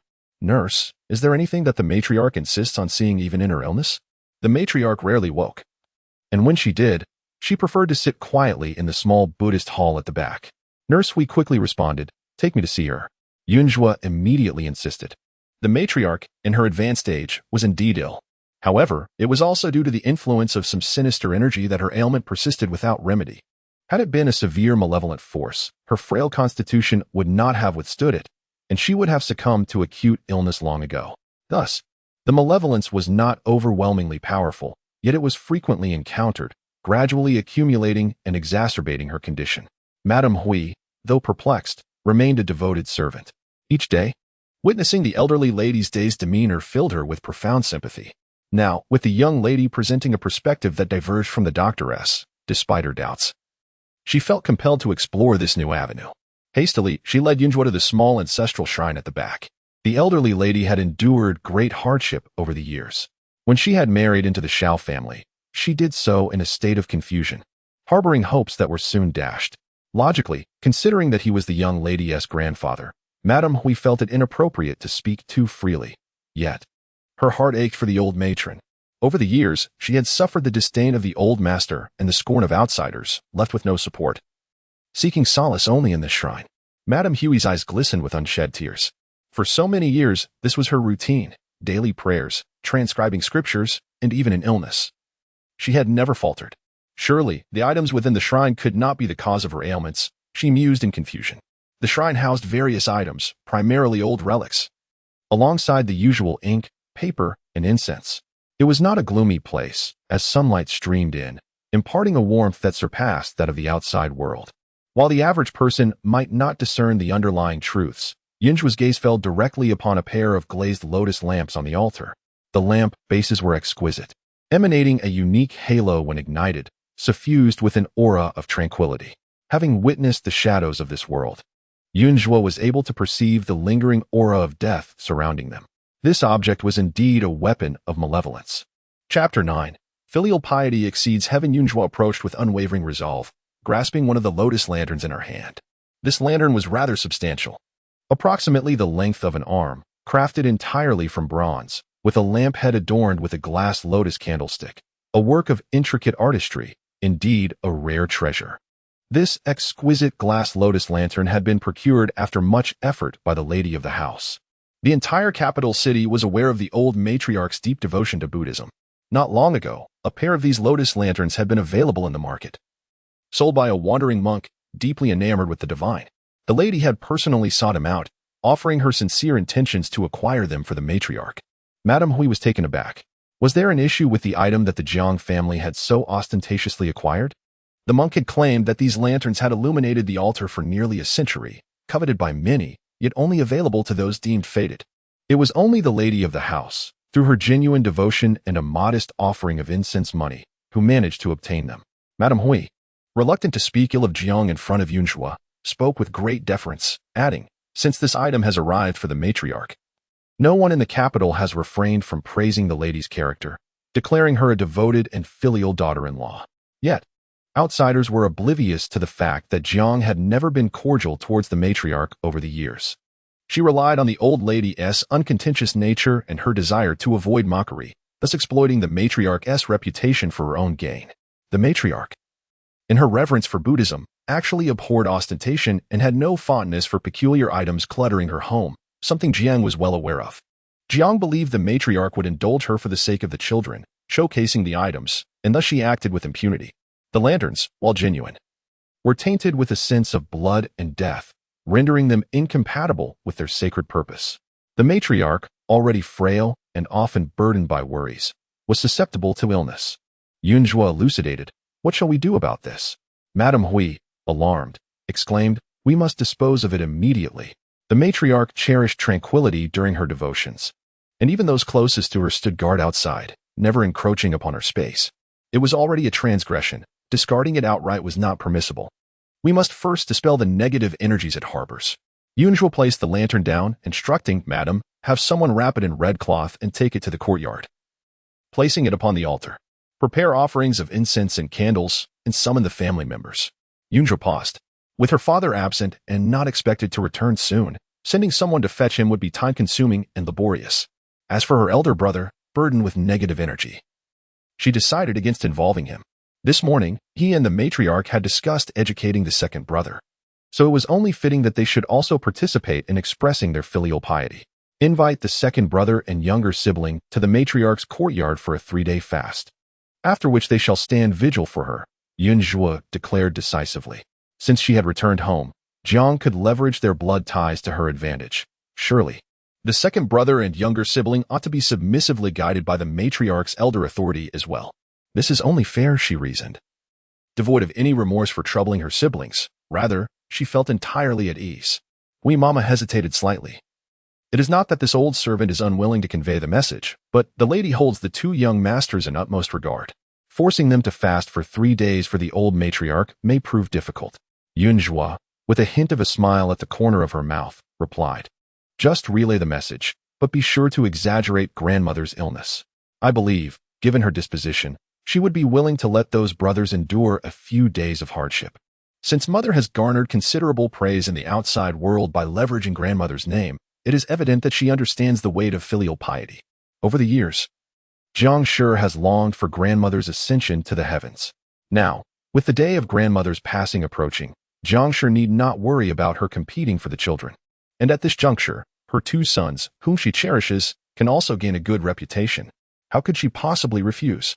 Hui Mama quickly grasped the situation and looked at Yunzhua with some astonishment, realizing that this young lady, who had been living in obscurity, possessed such insight into human nature. She had only arrived yesterday and met Jiang Shi twice, yet she could already discern Jiang Shi's manner of dealing with matters. Although the old matriarch is learned and capable, her thoughts are too upright. She disdains scheming and simply wishes to live peacefully, which has led her to endure a lifetime of grievances and has influenced the eldest young master to be overly magnanimous. Regardless of whether the young lady's approach can save anyone, the very nature of her character would assure the old matriarch peace even in her departure. Hui Mama promptly went to the front courtyard to summon assistance. Yunzhua then retrieved a folded talisman from her bosom and placed it beneath the old matriarch's pillow. This talisman possesses the power to ward off evil and purify, allowing grandmother to sleep more soundly. There are enough people in the courtyard to care for her, so there is no need for her to worry excessively. The malevolent energy will dissipate in 3 days. Hence she did not linger in the courtyard, but prepared herself and stepped outside. At that moment, Hui Mama respectfully stood before Jiang Shi, having conveyed the intended message. Though that girl is my daughter, her words cannot be taken too seriously. If this method fails to save the old matriarch and word gets out, though a family will undoubtedly send someone to inquire. If they discover that we are relying on a child's nonsensical ideas to treat the illness in our grand estate, it would surely become a source of ridicule, Jiang Shi thought, feigning reluctance despite her inner joy. Hui Mama, being the old matriarch's confidant, understood that the old matriarch must be nearing her end, otherwise she would not have approached her for assistance. The Hua family is prestigious and is also the old matriarch's maternal family. Although the old matriarch's father and brothers have long since passed, there are still close nephews and nieces. Upon the old matriarch's passing, it is customary to notify the Hua family immediately. Her sons are certainly capable of performing the rites, but she must remind Hui Mama that they should not speak recklessly in front of the Hua family during the old matriarch's funeral. Hui Mama understood the implications and felt a deep-seated disdain for Jiang Shi. This concern stemmed from the fear that after the old matriarch's death, the Hua family might harbor resentment and cease their support. The young lady's method would not burden the old matriarch. It merely requires the two young masters and the servants to be engaged. If it proves to be effective, that would be the best outcome. Thus the old servant dared to request assistance. The old matriarch has been ailing for quite some time, and the madam of the Hua family had previously visited. Fully aware of the situation, Granny Hui could only respond accordingly.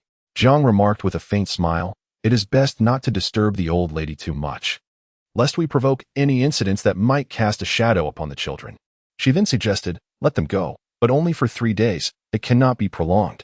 Erlang's constitution is fragile, and should he become overly fatigued, others might insinuate that the old lady is reluctant to part with her grandson, wishing to take him along, which would tarnish her reputation for maternal affection."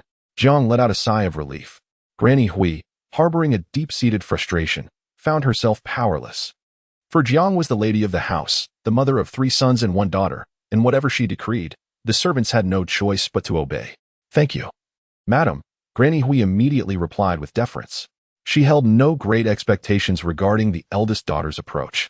Her willingness to endure Jiang's biting remarks stemmed from the belief that the old lady's time was limited.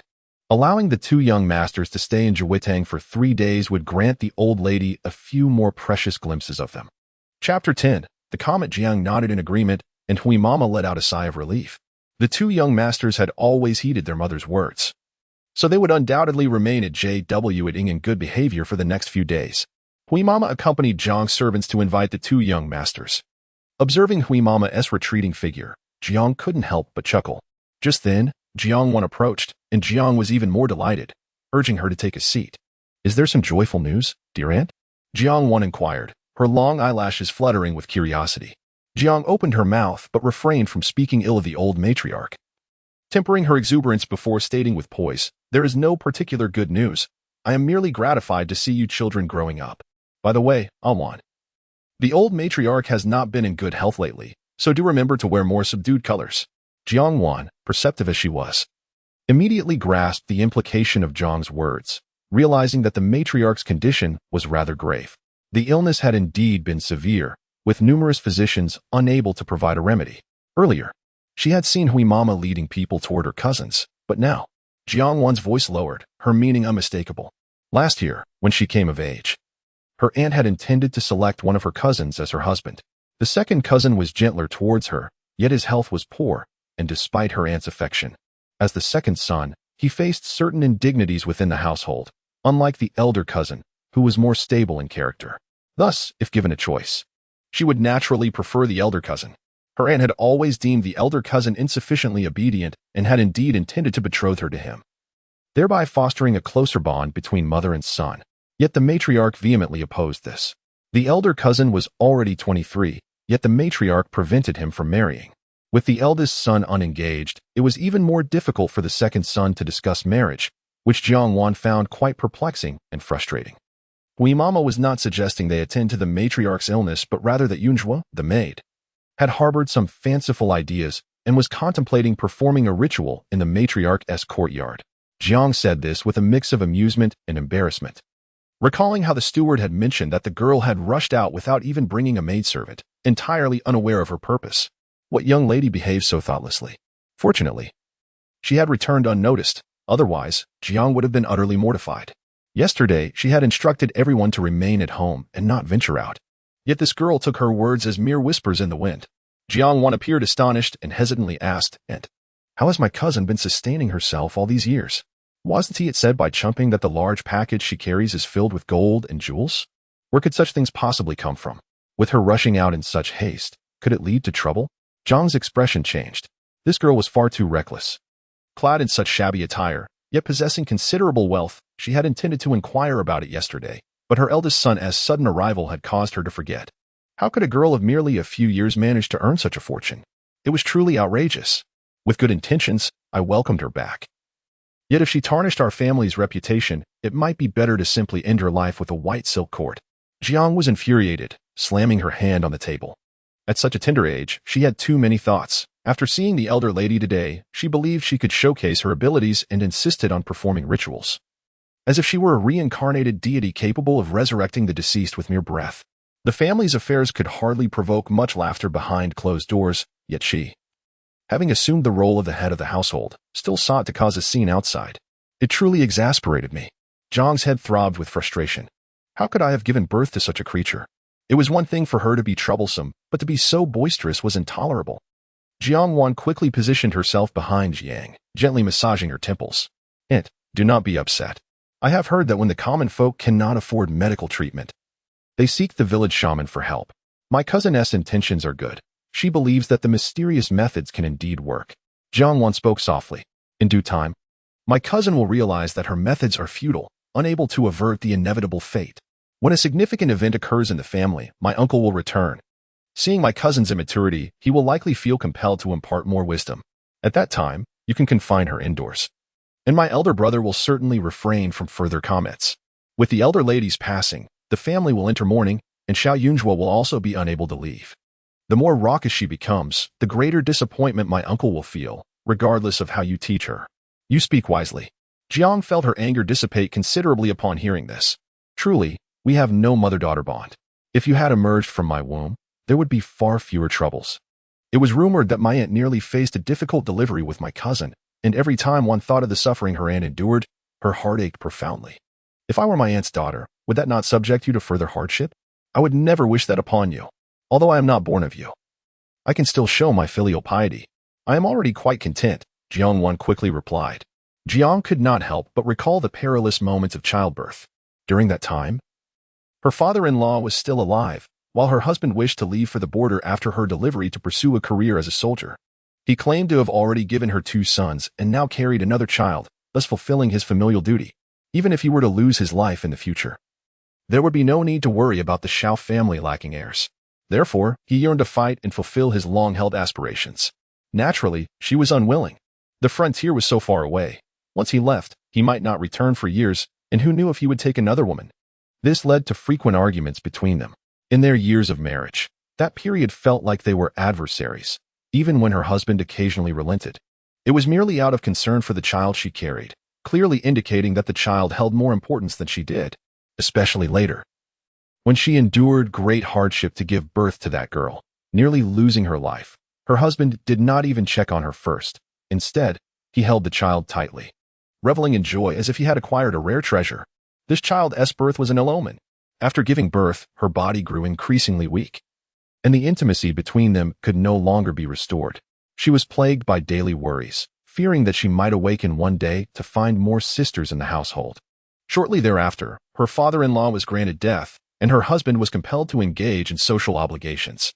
Although he did not venture to the frontier, he was nonetheless absorbed into the grand camp of the capital, and their once sweet relationship had deteriorated, with only infrequent meetings.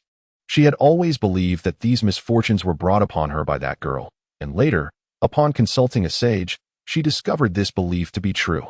Indeed, she was an inescapable harbinger of misfortune, having been cast aside for so many years, yet still managing to return. Jiang felt an overwhelming urge to curse Yunjua multiple times in her heart.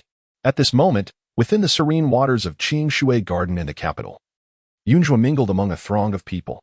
Not far off, beneath a pavilion, a wandering monk, revered as a master, was expounding on the teachings of Buddhism. Seated before him were elders from affluent families, listening with faces full of reverence, their gazes filled with respect, treating him as a divine being. Chapter 11. It is my turn to count. Yunjua crouched in the corner, still clad in that coarse cotton garment. Her slightly reddened face, framed by a pair of strikingly distinct black and white eyes, remained fixated on the wandering monk. This monk possessed a remarkable ability to impress with his teachings on Buddhism. Beside her, there lingered a wandering spirit. Master, you have returned home, yet you still dress so poorly? To be frank, my father is rather discerning. When you assist me with my delivery later, I fear you may not gain entry, the wandering spirit whispered, leaning closer to Yunjua. This spirit was none other than the one Yunjua had discarded outside the Xiao family gate the previous day. He had followed her all the way from Guanxi, his ghostly visage appearing even more haggard than before. Yet, in the presence of this young girl, he tread lightly, bowing his head significantly, lest she take offense and extinguish him. Do not worry, your matters are not forgotten. If I do not encounter the individual today, there will be plenty of opportunities in the future. Having accepted your silver, I shall not disappoint you, Yunjua murmured softly. I am not doubting you. The wandering spirit hastily replied, but I fail to comprehend why, possessing an understanding of the scriptures, you still feel the need to listen to this false monk preach. Having followed you for so long, I have gained a certain sensitivity. Upon seeing this monk, I can tell he is not to be trusted. This false monk, with his benevolent countenance, appeared to be a sage of profound wisdom. However, as a wandering spirit, he had acquired a skill beyond that of his former living self, the ability to discern the authenticity of enlightened beings. The aura surrounding this young master Yunjua was remarkably pure. Any wandering soul that approached her found solace and tranquility, daring not to interfere. Clearly, she had performed many virtuous deeds and possessed great merit. In contrast, the false monk, despite reciting scriptures, lacked true Buddhist essence. Approaching him, the wandering spirit felt an unsettling agitation within his formless being, evidently influenced by the malevolent energy exuded by the false monk. Yunjua, too, recognized the monk's inauthenticity. The ominous lamp from the altar, now in her possession, required dispelling, yet her naturally warm-hearted disposition compelled her to investigate the source of this malevolence. Please be quiet. Your noise disrupts my ability to focus on the teachings, Yunjua admonished the wandering spirit, then resumed her vigil in silence. The spirit was perplexed. What could be so captivating about the false monk's teachings? Nevertheless, fearing her words, he sealed his lips and drifted further back. Before long, the congregation of listeners dutifully contributed their offerings of oil money, and a young acolyte came to collect them one by one, distributing bamboo slips inscribed with numbered tokens in return. The acolyte approached Yunjua. The donation box was substantial, requiring the effort of 2 boys, aged 11 or 12, to carry it. I have no money, Yunjua stated earnestly, then pulled a piece of cloth from the corner and meticulously laid it on the ground. What a coincidence. I have come to offer divination as well. This is my first time setting up shop since arriving in the capital. It is quite affordable. Would you care to try?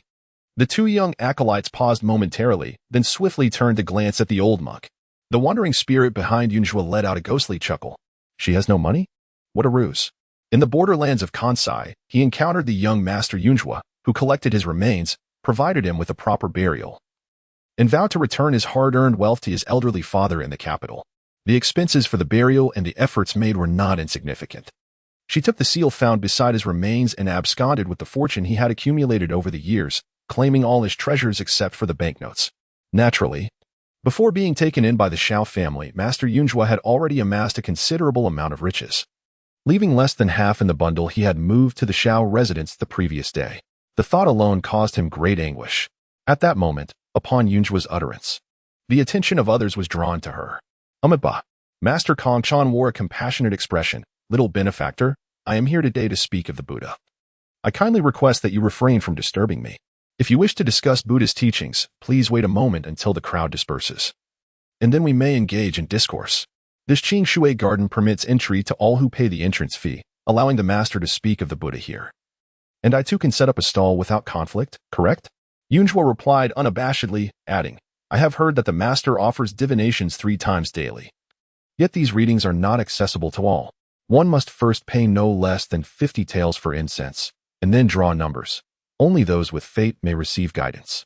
Today, there are no fewer than 100 people here, many of whom will not be fortunate enough to be chosen. If those who are not selected would permit me to try, perhaps there lies another surprise. This false monk had delivered a glass lantern that had cost her grandmother her life. How could she not seize the opportunity to confront him? Moreover, it is an extraordinary virtue to apprehend deceitful individuals steeped in malevolence. Such transgressions must not go unpunished. Master Kongchan's expression darkened slightly, yet, in the gaze of the onlookers, he feigned a generous demeanor. It is no easy task for one so young to fend for themselves in this world of suffering. I do not wish to make things difficult for you. Please, go about your business. Is the master truly skilled in divination? Yunjua exclaimed, taken aback, as he seemed to perceive her hardships. Could you possess an extraordinary insight? Master Kongchan sighed. I see that you are a pitiable child, burdened with a difficult fate and lacking support. I shall illuminate a path for you. You are marked by isolation and misfortune, the fruit of past transgressions.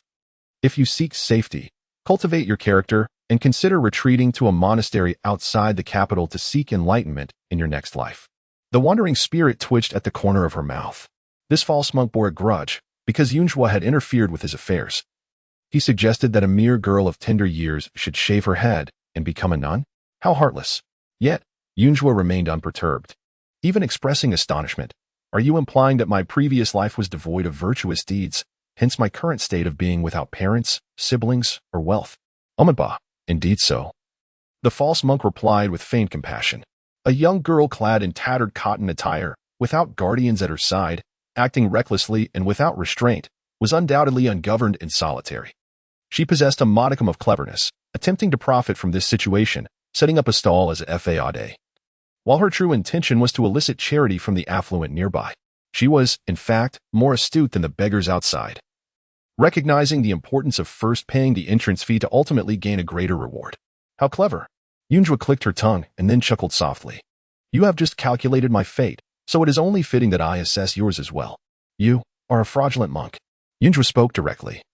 Her gaze fixed upon the top of his head, where the scar of his had yet to reach 2 years mark. Nonsense. The old monk, Kongchan, was momentarily taken aback. Yet he maintained an impassive facade.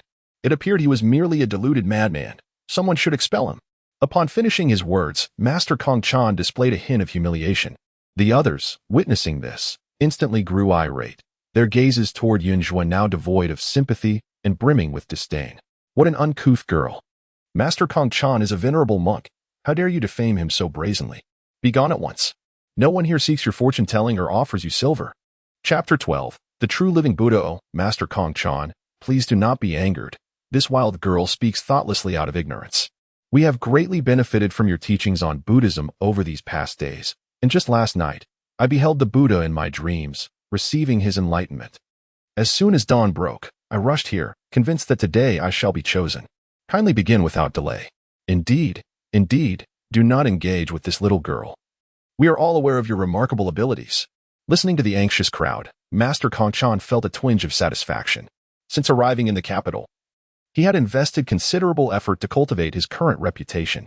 After a little more time, his worth would increase, allowing him to cease the practice of teaching Buddhism and fortune-telling, and instead, find solace in a temple, earning a modest living through rituals and chanting. Yet, this girl's disturbance nearly disrupted his plans. He scanned the crowd, his gaze resting on the 3 individuals whose fortunes he was to divine today, scrutinizing the bamboo slips they held to ensure they would correspond when the time came. Master Kongchan, do not be hasty, Yunzhua's voice rang out once more. Her clear tone, akin to a stream cascading over stones, was soothing and captivating. Master, your destiny is bright, a testament to your profound knowledge. You must have begun your studies at 6 or 7 years of age. However, I perceive a blemish on your spiritual center, and your brows are misaligned, indicating a background of poverty and hardship. Yet your nose is prominent, signifying fluctuating fortunes. A cursory assessment reveals that you experienced a windfall at the age of 30. Moreover, you are devoid of siblings or close friends. The stars indicate that you may attain wealth through your spouse, yet your marital palace is sunken, hinting at underlying complications. Master, that windfall of yours was ill-gotten. Acquired through a destined connection, was it not? Be silent. Amenba, what enmity do I hold against you, that you would so baselessly slander me? Master Kongchan's heart was thrown into disarray. As a child, he had displayed remarkable talent in his studies, yet poverty had thwarted his pursuit of knowledge and fortune. Enduring bullying throughout his youth, he had fallen into despair until he reached 30, when a matchmaker introduced him to a reformed courtesan. Little did he realize that the woman possessed considerable wealth. He had managed to persuade her to part with her silver, venturing forth to engage in trade. Your homeland must be in the vicinity of Guangzhou or Ganzhou, yet your travels have been fraught with misfortune. You have dabbled in commerce, but without benefactors, wealth eludes you. Am I correct? Master Kongchan's hands trembled slightly beneath his sleeves. The girl southward struck uncomfortably close to the truth. Expel her. Master Kongchan exclaimed in anger. But I have not finished. Yunzhua maintained her composure. When you divined for me earlier, you were swayed by my words and concluded that I am an orphan. Alas, your assertions are entirely incorrect. My parents are alive, my siblings are well, and I hail from a prosperous background. None of your claims hold any truth. You profess to be a venerable monk enlightened from a young age, yet your abilities and appearance starkly contradict your public persona. Could it be that your monk's identity is a fabrication? At that moment, several acolytes reached out to seize Yunzhua, but before they could touch her, a group of officials arrived from outside. The master of Kukai's expression shifted dramatically, his demeanor betraying a sense of alarm. Yet, Yunzhua remained unperturbed, stating calmly, I fear my words may not be believed, thus prior to my arrival, I reported the matter to the authorities. Though your homeland is distant, it should not be difficult to find someone acquainted with Master Kukai for verification. The household registration archives contain detailed records of Master Kukai's appearance and distinctive birthmarks. If we can present this monk for examination, discrepancies are bound to surface.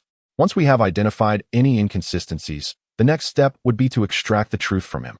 The Ministry of Justice excels at such endeavors. The false monk, upon sighting the officials, was instantly taken aback. Years ago, he had suffered a catastrophic failure in business, sustaining grave injuries that left him in utter destitution. He ultimately found refuge with a monk in a dilapidated temple, none other than Master Kukai, who treated him kindly, allowing him to recuperate for a year. However, when his wife eventually sought him out, furious at his squandering of their savings, a heated argument ensued, culminating in his blind rage as he struck her with a candlestick, resulting in her demise. This harrowing scene was witnessed by Master Kukai. In a desperate bid for survival, he felt compelled to eliminate the monk as well, burying both bodies in a single grave. Fortune seemed to favor him when, shortly thereafter, torrential rains rendered the temple uninhabitable, enabling him to impersonate Master Kukai. Thus began his travels, unchallenged and unrecognized. The distance from the capital was considerable, and 2 years had elapsed during which he had grown a beard and altered his appearance to resemble Master Kukai. Given that the master had spent the majority of his time in the temple with few acquaintances, and those who knew him were unlikely to venture to the capital, he had brazenly amassed wealth. Little did he anticipate being unmasked by a mere girl. How could she possibly know all of this? Had the officials truly arrived? Surely, there must be some mistake. How could the master be a fraud? This girl must have falsely reported the matter. Among those present, many had already invested considerable sums in the false monk, unwilling to admit their folly. They hastily interjected, Officer, how could the master be an impostor? His teachings have brought me great solace. He is indeed a living Buddha. The officer, visibly strained, replied, The magistrate has consulted the household registration archives, and there are discrepancies concerning this master, warranting further investigation. The girl had already reported the case early on, claiming that a fraudulent monk had come to the capital, deceiving the populace and even committing murder, an egregious offense. Though the magistrate was initially skeptical, the girl invoked the name of a prominent figure, the late Duke Renan's daughter, from the Xiao family. Though the Xiao family had long since lost their title, their current head, Xiao Jingwan, held the rank of a fourth-grade general, possessing sufficient influence to warrant attention. Thus, the magistrate felt compelled to devote some effort to this inquiry. To his surprise, upon reviewing the records, he discovered legitimate inconsistencies. Consequently, they were obliged to take action. Yunzhua stood calmly to the side, observing like an ordinary onlooker, devoid of any hint of aggression, as the officials approached. The fraudulent monk, already feeling guilty, was paralyzed with fear upon seeing people approach, rendering him unable to move as he was dragged away. The onlookers were thrown into disarray, each one bewildered. Among these seekers of the Buddha, both men and women of advanced age, even those whose children held no official positions, hailed from affluent families in the capital. Upon witnessing the master's capture, their reactions were filled with indignation. Some erupted in rage while others hastened home to instruct their children to investigate the situation. Yunzhua fled swiftly. Earning money through fortune-telling is a lucrative endeavor, yet it is contingent upon timing. These individuals had already incurred substantial financial losses with the departure of the charlatan. It was likely that their wrath would be directed at her. She, with her delicate skin and tender flesh, could easily sustain injuries from a mere tug. Fearful of both pain and death, she knew she could not linger. Chapter 13. Delivering messages to the spirits. Yunzhua had vanished without a trace, leaving several of her followers, who sought to settle accounts with her, completely at a loss. Master, your departure was rather hasty, lacking in decorum. You have assisted them. How can you simply flee? You ought to have remained, awaiting the authorities to ascertain the truth. They would surely be grateful. The wandering spirit, who had drifted out alongside her, lamented her actions. Such timidity is unbecoming. The more aggressive those individuals become, the greater their ensuing guilt and desire for recompense.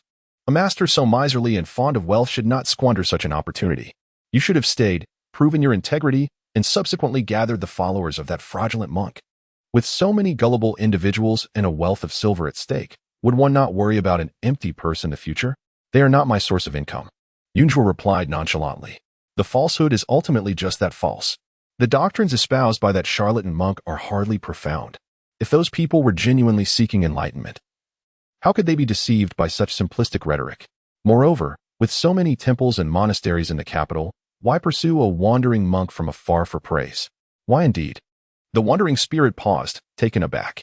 Because they harbor selfish motives, Yunzhuo chuckled softly. While it cannot be said for every individual, the majority of those followers fit this description. The false monk speaks of Buddhism one day, draws lucky individuals the next, and then sells relics before the Buddha the day after that. His antics are numerous and ostentatious, and he exerts effort to promote his benevolent image. Those who spend money in his presence can immediately gain a good reputation. Their intentions of seeking the Buddha and goodness are tainted by self-interest. I have just exposed the false monk scheme, rendering them a laughingstock. How could they sincerely believe in me thereafter? That makes sense, the wandering spirit reflected, realizing the truth of her words. There are many places to seek enlightenment. The capital boasts both the royal city temple and the premier monastery in the world. Ordinary folk can access them, and the masters within genuinely embody compassion. They even hold open lectures each month. It is quite abnormal to seek solace with an itinerant monk instead of attending such a revered place. Of course, there are also some innocents who are truly deceived. Yunzhuo added. Clutching the bundle she had used for her stall, she brazenly slung it over her shoulder. After exiting the Qishui garden, she surveyed her surroundings. And upon recognizing her path, she strode purposefully in one direction. You are remarkably wise for one so young. I am in awe, the wandering spirit exclaimed, noticing that Yunzhuo was heading toward her own home. One who has experienced death should not be so naive, Yunzhuo retorted disdainfully. This ghost had met a tragic end. At the tender age of 16 or 17, he had longed to engage in trade beyond the borders and had toiled for a decade. By sheer luck and hard work, he had amassed a considerable fortune, only to meet with misfortune on his way home, devoured completely by a pack of wolves, leaving only a few gnawed bones behind. He had been away from home for many years, yearning for his parents, and thus his spirit lingered in the area, fortunate enough to encounter her. This individual left behind a substantial fortune, which she could have claimed entirely for herself. However, as the leader of the hidden divine gate, she found it unbecoming to indulge in such avarice. Thus, she engaged in a transaction with this restless spirit, returning the majority of his wealth to his parents as a testament to his efforts and successes over the years, while also conveying the news of his demise. In simpler terms, she aimed to pierce the hearts of his biological parents. After all, they had incessantly criticized him for his spending, deeming him worthless. Yet, from Yunzhuo's perspective, this spirit was rather naive. Even in death, he remained oblivious to the treachery that had befallen him. Before departing, Yunzhuo tucked the banknotes into her belongings. The spirit had traversed the borders, engaging in trade and selling rare treasures, amassing a fortune of thousands of taels. The jewels in her possession were merely goods he had yet to sell. The total amount of universal silver notes she was about to distribute exceeded 60,000 taels. I have been away from home for 10 years. Prior to my departure, my family operated a cloth shop, with my father perpetually busy at the store, spending half of each year away. Whenever he saw me, he would insist that I pursue my studies, forcing me to scrutinize the accounts. On one occasion, upon hearing that my mother had been coughing for days, I spent 1,000 taels on medicine, only to discover it was counterfeit. Although I had been deceived, my intentions were noble, yet my father punished me severely upon learning of this. They incessantly spoke of money, which fueled my resolve to earn even more than my father. To prove my worth and silence his reproaches, in a fit of anger, I gathered my belongings and left. The spirit sighed. Regret? Indeed. Earning money is no simple task. Moreover, when one is away from home, relying solely on oneself, one must tread carefully. Time and again, I narrowly escaped death, believing myself to be perpetually fortunate, only to ultimately perish far from home. Upon hearing of his expenditure on counterfeit medicine, Yunzhuo felt an urge to chastise his father. 1,000 taels could buy a substantial amount of talisman paper and cinnabar. What a squanderer! The spirit rambled on, reminiscing about the past. until Yunzhua arrived at her destination. However, this residence was quite grand. Has my family transformed? When I left, the road in front was not nearly as expansive. Now, it can accommodate numerous carriages. The spirit floated over, its forehead brushing against the plaque of the Hu residence. At the entrance, there was a considerable crowd. Today, it seemed, the Hu family was celebrating an occasion, rather than inquiring. Yunzhua allowed the spirit to drift inside for a brief exploration. Upon returning, the spirit exuded a complex and melancholic aura. Today marked the day of his sister's engagement. In the blink of an eye, she had turned 17. When he left, she was still a child. Yunzhua did not enter. But the throngs of passers-by provided her with valuable insights. The Hu family appeared to have undergone significant changes since the spirit's departure. They had become one of the wealthiest merchants in the capital. The Hu family still operated a cloth business, with their shop established across various regions. Renowned as the esteemed proprietor of the Gaosheng cloth workshop. Having visited many places, Yunzhua possessed a modicum of knowledge regarding this esteemed workshop. Famed for its exceptional fabric production, it is said that a few years ago, the fabric workshop devised a gossamer thin golden cloth, which was selected by the palace for the emperor's garments. The material is smooth and breathable, and the emperor took a great liking to it, rewarding them generously. This golden cloth is reserved exclusively for the palace, alongside several other exquisite fabrics such as flowing cloud brocade and purple jade silk, all of which are in high demand. Yunzhua gazed at the soul floating in midair. What a fool! With treasures of gold and silver at home, why would he venture to the border to toil for commerce? Earning tens of thousands of taels is indeed substantial. But when compared to the illustrious name of the Gaosheng Fabric Workshop, what does it amount to? Today, the owner of the fabric workshop is in high spirits, and numerous guests have arrived with invitations. Yunzhua stepped forward, only to be halted by the doorkeeper. She calmly spoke, I do not possess an invitation, but I am a friend of your esteemed young master. I kindly request you inform your master that I come on behalf of Hu Sheng to deliver a message. Chapter 14. A farewell. Unseen. Yunzhua conversed with the young servant, while beside her, the spirit of Hu Sheng appeared even more anxiously peering inside. Fearful that his family might deny Yunzhua entry. To Hu Sheng's astonishment, the servant, without a moment's hesitation, led Yunzhua inside. Our master and mistress have sought their son for many years without a trace. If the young lady truly possesses a letter from our young master, the master will certainly reward you generously, the servant added. Yunzhua's expression remained unperturbed. She was not surprised. The name of this fabric shop clearly indicated that the boy's parents held deep affection for him. At that moment, Hu Sheng's parents were entertaining guests.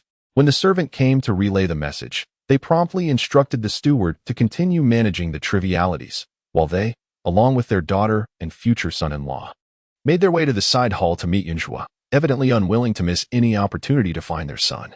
Yet, upon seeing Yunzhua, a flicker of disappointment crossed Hu father's eyes. This young girl, no more than 16 or 17, could hardly be a companion of his wayward son. You claim to have a letter from my son? Hu father inquired, for his son had left home in a fit of anger a decade ago. And despite his efforts to locate him over the years, it had proven as difficult as finding a needle in a haystack. Even if the person before him seemed unreliable, he could not bring himself to dismiss her outright. Master Hu, Madam Hu, Yunzhua greeted politely, and then, without further ado, she retrieved the seal left by Hu Sheng before his demise, stating, I have come to return Hu Sheng's belongings. Belongings? Hu father gasped, while Hu mother stumbled slightly, nearly losing her balance, and was steadied by her daughter and son-in-law. The future son-in-law glanced at the seal and immediately exclaimed, Uncle Hu, this seal appears to be made from the very material you once chose for Ashang. How could Hu father not recognize it? He had initially thought someone was attempting to swindle him out of money once again, but unexpectedly, here was the true token of his son. In addition, there were some banknotes. Yunzhua produced the bills and, according to Hu Sheng's wishes, conveyed, he once lamented that you were preoccupied with wealth, calling him a worthless spendthrift. Yet now, a decade later, he has finally accumulated some wealth to prove that he is not the failure you believed him to be. Upon hearing this, Hu Sheng's spirit seemed to dim slightly. However, Hu father's visage turned ashen, and he appeared suddenly aged. My son, is he truly gone? Hu father asked, struggling to believe it. Perhaps his son harbored resentment towards him, and had specifically sent someone to frighten him? Maybe, in due time, his son would appear. Among the stack of banknotes, one piece contained the location of his grave. He had met his end in the belly of a wolf, and by a fortunate turn of fate, Yunjua had come across him and retrieved his remains. She spoke the truth plainly. Wait, aren't you a friend of Asheng? If he is dead, how could you possibly deliver a message? Hu father, ever astute, quickly discerned the inconsistency and immediately posed the question. Upon hearing this, Hu mother felt a glimmer of hope, convinced that her son still lived. Beside him, the son-in-law of the Hu family sighed. Asheng truly possesses a heart of stone. Just because of a trivial disagreement, he abandoned his family for so many years. Now, after finally receiving news, he still chooses to mock us. How can he repay the heartfelt efforts of his parents? However, do not be angry, dear uncle. Regardless of the circumstances, he has at least decided to make an appearance. Whether it be out of resentment or a desire for wealth, you have only this one son. Do not push him away again. Hu Sheng sighed heavily. A chill wind sweeping through. After all these years, his family still did not believe in him. I do not covet this money. The father of Hu was filled with grief and indignation. Is 10 years not enough? To hold a grudge from a mere reprimand until now? The banknotes scattered on the ground, seeming no different from ordinary paper. Yunjua quietly cast a glance at them, then smiled and said, I have conveyed my message. Logically, whether you choose to believe me or not, I need not elaborate further. However, I have indeed received considerable benefits from Hu Sheng, and it is only fitting to ensure that this transaction is executed flawlessly. There are countless extraordinary occurrences in this world. Surely, Master Hu, having conducted business for so many years, has encountered a few. Your son, with unfulfilled desires, remains tethered to this realm, allowing me, as a practitioner, to sense his presence and come forth to fulfill his wishes. Yunjua refrained from revealing that Hu Sheng's spirit was nearby. The realms of humans and spirits are distinct. To suddenly declare that the soul is present could frighten the parents or incite their greed. Blood ties are not easily severed. Should they harbor any intention of obstructing the spirit's passage, it would cross boundaries and complicate matters for her as the soul's ferryman. She had painstakingly concluded this transaction, primarily for monetary gain, but also to earn merit for guiding souls, not to invite trouble upon herself. Seeing her earnest demeanor, Hu's heart sank further. He understood that there exist individuals in this world capable of discerning life and death, of communicating with the spirits. Mississippi, you are not deceiving me, are you? Hu's father genuinely found it difficult to discern the truth. At that moment, Hu Sheng felt a twinge of discomfort. His already forlorn spirit appeared even more despondent. Looking at his father, he muttered, When I left all those years ago, I left a letter stating that I was going to the border to engage in trade. I urged him not to worry, promising to return after making a fortune. I was angry at his constant scolding, but I was determined to earn great wealth. And there was no need for me to hold any grudges upon my departure. Why does he harbor such doubts about me? Furthermore, I did send letters to the capital. I knew we were not lacking in money, so I hesitated to boast about my prosperity, simply assuring them of my safety. But why? Could it be that my letters never reached them? That shouldn't be the case. He had sent few letters. Only 4 or 5 over the course of more than a decade. Yet, those should have provided some reassurance to his parents. Hearing the foolish musings of this spirit, Yunjua could not help but feel exasperated. This ghost was rather dim-witted, to have amassed so much wealth solely by luck. And to have survived a decade of wandering before meeting his end was indeed a stroke of fortune. Master Hu Sheng has indeed sent back 4 or 5 letters. You might want to investigate who might have intercepted them. Yunjua spoke candidly, stating that there was indeed a misfortune looming over your son. The matter of his departure from home, perhaps, harbors deeper secrets. The bond between you and your son is profound, and it stands to reason that such a relationship should not devolve into mutual grievances. Might it be worth your while to reflect upon the possibility that someone is sowing discord? As he spoke, Yunjua's gaze settled upon the future son-in-law of the Hu family. The countenance of this individual was far from auspicious, revealing a glint of cunning and an aura suggestive of usurpation. The man, feeling the weight of Yunjua's scrutiny, stammered, Do you suspect me? I have resided in the Hu household since childhood, indebted to their kindness, and I share a bond with Asheng akin to that of brothers. With Hu Sheng now deceased, his only remaining source of support was this master, Yunjua, who he trusted more than his own kin. At that moment, the restless spirit of Hu Sheng whispered to Yunjua, Before I left home, I entrusted a letter to Lin Zi. He expressed his belief that I could achieve something great. He also mentioned that opportunities for wealth were abundant along the western frontier, where precious gems were plentiful. With a few ventures back and forth, I could amass a fortune and, in a matter of years, gain my father's admiration. Chapter 15. The deceitful marriage and his youthful exuberance, he heeded not the warnings from Lin Zige, who cautioned him about the perils lurking at the western borders. Ultimately, it was his own stubbornness that led him to disregard such counsel. Thus, over the years, he never once questioned the intentions of that individual.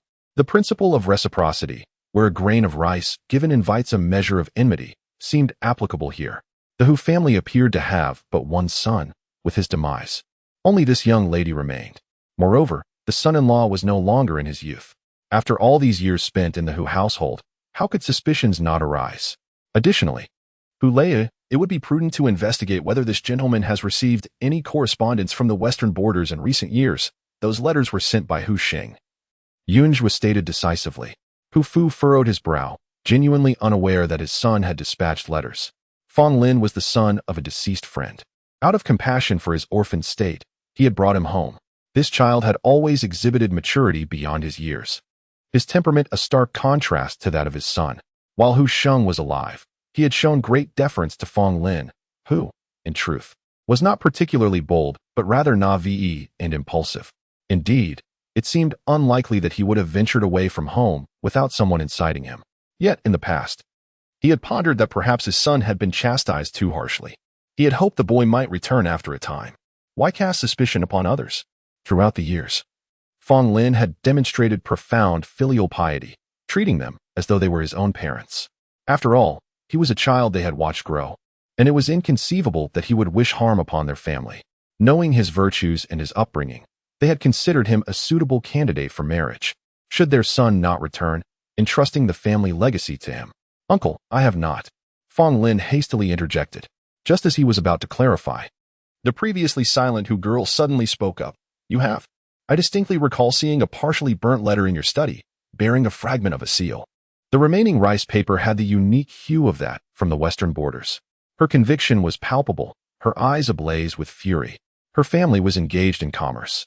Her father had taken her on many occasions to meet clients, and she had encountered numerous individuals. What had she not seen? She was certain of the paper's authenticity, and the size and pattern of the seal matched perfectly with the one her father possessed. However, she was unaware of her elder brother's presence at the frontier. She had been too young to recall the seal when he departed, hence she had given it little thought. Although she held affection for Fong Dage and had resolved to entrust her life to him, the realization that he had concealed her brother's whereabouts ignited her love into a blaze of wrath. She could scarcely contain her desire to peer into his heart and discern its darkness. The Hu family had not wronged him. "Is it true?" Hu Fu exclaimed, his anger directed at Fong Lin. He was well aware of his daughter's nature. She would not fabricate lies. Furthermore, with his son gone, Fong Lin had indeed reaped considerable benefits over the years. Hu Fu's mind whirled with conflicting thoughts. His gaze fixed intently on Fong Lin as memories of the past flooded his consciousness. Suddenly, he struck Fong Lin with a resounding slap. "Uncle, I did not." Fong Lin protested vehemently. "Call forth the guards. Surround Fong Lin's quarters and conduct a thorough search." Hu Fu gritted his teeth, declaring, "One cannot rely solely on words." Yunjua spoke no further, simply settling down to sip tea while observing the unfolding events. Today marked the betrothal of the Hu family's daughter, and with the commotion, the guests outside began to sense something amiss. Mr. Hu, decisively taking advantage of the crowd, personally informed everyone that the marriage was off. Some matters cannot withstand scrutiny or recollection. The more one contemplates, the more apparent the flaws become. Hu Xing's spectral form gradually darkened, evidently consumed by rage. His request for Yunjua to send money was not intended to infuriate his parents. Rather, he aimed to convey that he was not as feeble as they believed. Yet, he suddenly realized that it was often Fong Lin who instigated the troubles. Each time he erred, Fong Lin was the first to appear, either urging him to flee or speaking in a sarcastic manner on his behalf. The more sensible Fong Lin became, the more foolish Hu Xing appeared, making it unsurprising that his parents harbored discontent. He was no longer the naive youth he once was, having ventured into the world for a decade. He could not remain devoid of cunning. Seeing Hu Xing's stubbornness growing, as if his soul were about to harbor resentment, Yunjua remarked coolly, "In life, you were a fool. If you were to die and drag your parents down with you, it would be better had you never existed. I would not hesitate to disperse your spirit to prevent harm. It is customary for the deceased to retain some attachments, but if such attachments evolve into bitterness and deepen, they may become vengeful spirits capable of harming the living. As he was blood-related to the Hu family, should he become a vengeful ghost, it would adversely affect his parents, causing them undue hardship in their twilight years. Yunjua's words instantly chilled Hu Sheng's spirit, quelling his desire for vengeance. While Fong Lin was indeed troublesome, ultimately, it was Hu Sheng's own impetuousness that had caused his parents years of guilt and worry. "Thank you, master, for your guidance," Hu Sheng said, dissipating his resentment. He then turned to his parents and added, "Please inform them it was my fault for causing them concern. If there is a next life, I shall certainly be a dutiful son. Relay this message directly? Who do you intend to frighten?" This statement contradicted what she had previously conveyed to the Hu family. Hu Sheng paused, momentarily taken aback, but quickly grasped the situation. "Might I trouble you for a favor? Let me send a dream tonight. In it, I will ensure my parents pay you for your services." "That can be arranged," Yunjua nodded. The payments received before had been substantial, but they had balanced out. Dream conjuring would, of course, require additional compensation. It is not uncommon for spirits to send dreams. However, dreams are ephemeral and can easily unravel or shift according to the dreamer's thoughts. Thus, while many spirits may wish to convey messages through dreams, if the timing is not right, they may fail to enter the dream realm or, even if they do, struggle to communicate their intentions accurately. Yet, Yunjua possessed the ability to facilitate such dream communications, albeit with certain restrictions. It was best if the individuals were blood relatives, and even if not, they should share a close bond and harmonious aura. The Hu family was in disarray. Fong Lin continued to adamantly deny any wrongdoing. But upon seeing Ms. Hu still harboring suspicion, the focus abruptly shifted towards Yunjua. "Uncle and aunt, Xiang, after all these years together, do you truly not understand the kind of person I am? I recall now. I have encountered this young lady before, at that time. She implored me for charity, which I declined, and thus she may harbor a desire for revenge." Fong Lin began to utter nonsensical words. No matter how virtuous a person may be, they cannot withstand scrutiny. Within his courtyard, the traces of Hu Sheng's correspondence have long vanished.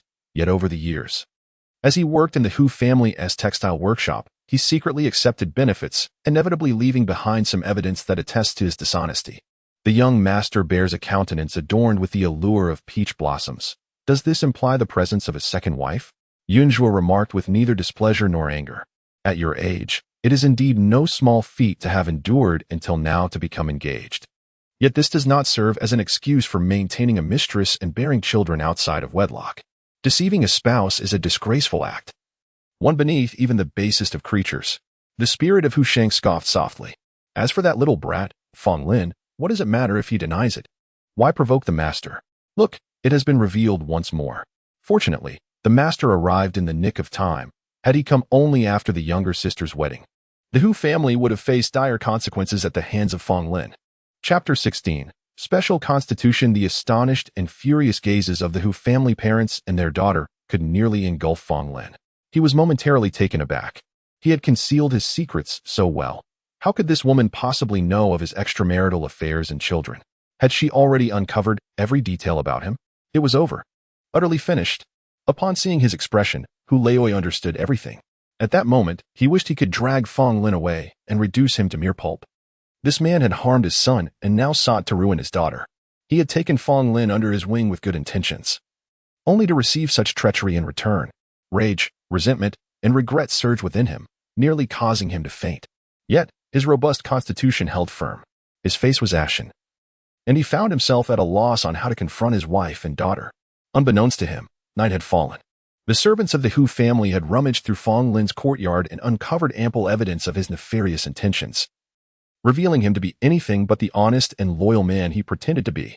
However, Hu Sheng had not been killed by his own hand. Despite the Hu family's animosity, they could at most confiscate his belongings and expel him. Hu Laoi was consumed by grief and indignation, while Hu Gu, despite being a victim herself, managed to comfort her parents with remarkable composure. Before departing, Yunjua handed over a talisman to Hu Foreign, advising her to keep it close. Hu Laoi would surely find it impossible to sleep that night. Hu Foreign, with her frail constitution, was already feeling faint. She was more susceptible to nightmares, and the specter of distress could harm her vitality, likely leading to a minor illness thereafter. Fortunately, she had a favorable appearance and a long life ahead, so the impact would not be severe. A few words from Yunjua had unveiled Fong Lin's true nature. Although Hu Foreign was unaware of the talisman's purpose, she felt no inclination to ponder further, harboring no doubts in her heart. She accepted it with gratitude. Hu Gu displayed her decisive nature, her character resolute. Having narrowly escaped disaster, she would surely be blessed in the future. Yunzhua offered a few parting words to Hu Gu, assuring her that after this calamity, she would sail smoothly through life. Although her marriage might come later than expected, she would undoubtedly receive the blessings and fortunes of children. Thank you, miss, for delivering a message for my brother. May I inquire your name and where you reside? If you do not mind, you are welcome to stay at my humble abode. Hu Xiangxiang hastily said, My surname is Xiao, my given name Yunzhua. There is no need for accommodation. Should your household require my assistance in the future, you may seek me at the former residence of Duke Renan. Yunzhua replied, pausing momentarily. The assistance I refer to pertains to matters of the arcane that cannot be resolved through ordinary means. Having just arrived, she was not well acquainted with many people and needed to promote her services. In the capital, there were many people with the surname Xiao. But mentioning the Duke Renan would ensure her recognition, as there had only ever been one duke who met his end for his illicit affair with a palace maid. Understood. Hu Xiangxiang promptly noted her information. She felt hesitant to inquire directly about her connection to the Xiao family, considering Yunzhua's modest attire, which suggested she was not of noble birth. Perhaps she was a distant relative who had traveled from afar seeking refuge. Having concluded her words, Yunzhua took her leave. Hua Fu hastily assisted Huamu to rest, while Hu Xiangxiang found herself too preoccupied to mourn the broken engagement, her mind consumed by the strange words of Miss Xiao. This individual exhibited peculiar behavior. It was uncertain whether she had prepared in advance or genuinely possessed supernatural abilities. Should it be the former, it would indicate that Miss Xiao was remarkably bold and meticulous. If the latter were true, it would be even more extraordinary. Today, with her parents in sorrow, there was little opportunity for inquiries, yet Hu Xiangxiang felt compelled to express her gratitude. Chief Steward, please send a few individuals to investigate the true background of this Miss Xiao. Additionally, prepare an ample supply of fine silk and garments, selecting only the finest quality. Hu Xiangxiang instructed, and do ensure to prepare double the amount if this young lady is a relative staying with us. We must present a substantial gift to the Xiao family to avoid putting her in an awkward position. The chief steward promptly complied. Though the Hu family was engaged in trade, they annually sent gold and cloth to the palace, thus maintaining connections with certain court officials. Moreover, the Hu family's renowned flowing cloud silk and purple jade gauze were luxuries only the affluent could afford. The family also possessed specialized channels for information, enabling them to ascertain the demographic relations and annual fabric requirements of these wealthy households, making it relatively easy to gather intelligence on the Xiao family. When Yunzhua returned home, the hour was already late. The moonlight illuminated the air with a chilling brilliance.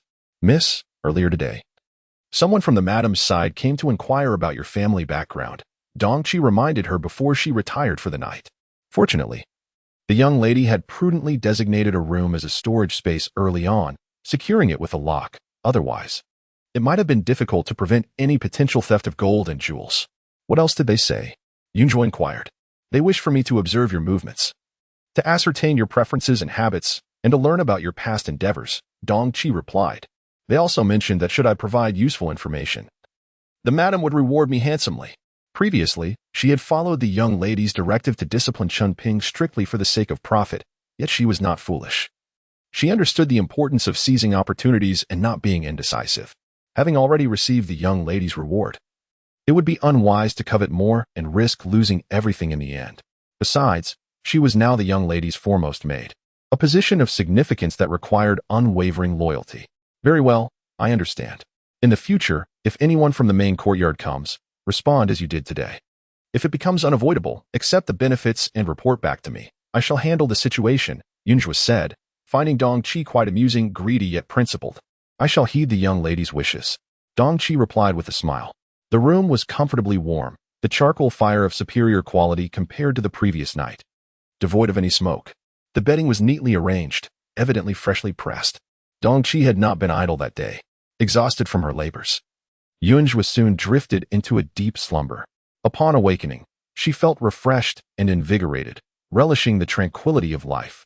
Enjoying a peaceful breakfast while the plum blossoms outside were in full bloom, their fragrance filling the air. She even had the leisure to request some flower petals be brought in, contemplating their use in crafting a fragrant balm. Although the inhabitants of this household are quite troublesome, it must be acknowledged that having a place to call home is indeed a blessing. She possesses a unique constitution. having been born with the ability to perceive what ordinary people cannot.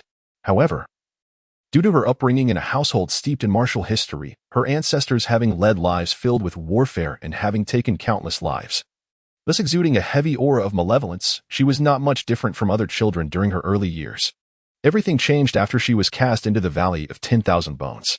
With sheer determination, she clawed her way out of that small coffin and encountered a myriad of bizarre entities, particularly as her physical strength dwindled and she neared death. An overwhelming tide of spirits threatened to engulf her. In that moment, countless malevolent energies surged into her being. From then on, not only could she see these spirits, but she also drew their attention. The malevolent energy that surrounded her incessantly gnawed at her vitality. Over the years, in her struggle for survival, she has had to adorn herself with various protective talismans. Yet, even so, during her moments of frailty, she remains susceptible to the disturbances of powerful specters, listening to their incessant whispers in her ear. Such moments of tranquility are indeed rare. Chapter 17. No one else in sight. Yunjua was so carefree that even the maids in the courtyard radiated joy. Each member of the household possessed their own distinct personality. The matriarch was serene, the master stern, and the eldest son was diligent and upright. Working in their courtyard required great effort, with early mornings and late nights being commonplace. Moreover, the mistress appeared amiable but held exceedingly high expectations for her servants, particularly disfavoring those who were comely. In her presence, one was obliged to lower their gaze and act demurely, for missteps could lead to punishment. The other two young masters were the mistress's favorites. Any hint of dissatisfaction in their service could result in expulsion. Initially, one might have anticipated that this unexpectedly emerged young lady would be temperamental or hard to read, yet after a couple of days of service, it was genuinely a pleasure. The young mistress smiled warmly at everyone and rarely showed anger. She was strikingly beautiful, akin to sunlight illuminating winter snow, exuding a chill tempered by warmth. Outside in the garden, there were still a dozen plum trees. Let us go and gather some. Several maids were elated and rushed out in groups of 2 or 3. Yunjua found herself surrounded by large baskets brimming with plum blossoms, happily placing a branch atop her head, thoroughly satisfied. However, not everyone shared her exuberance.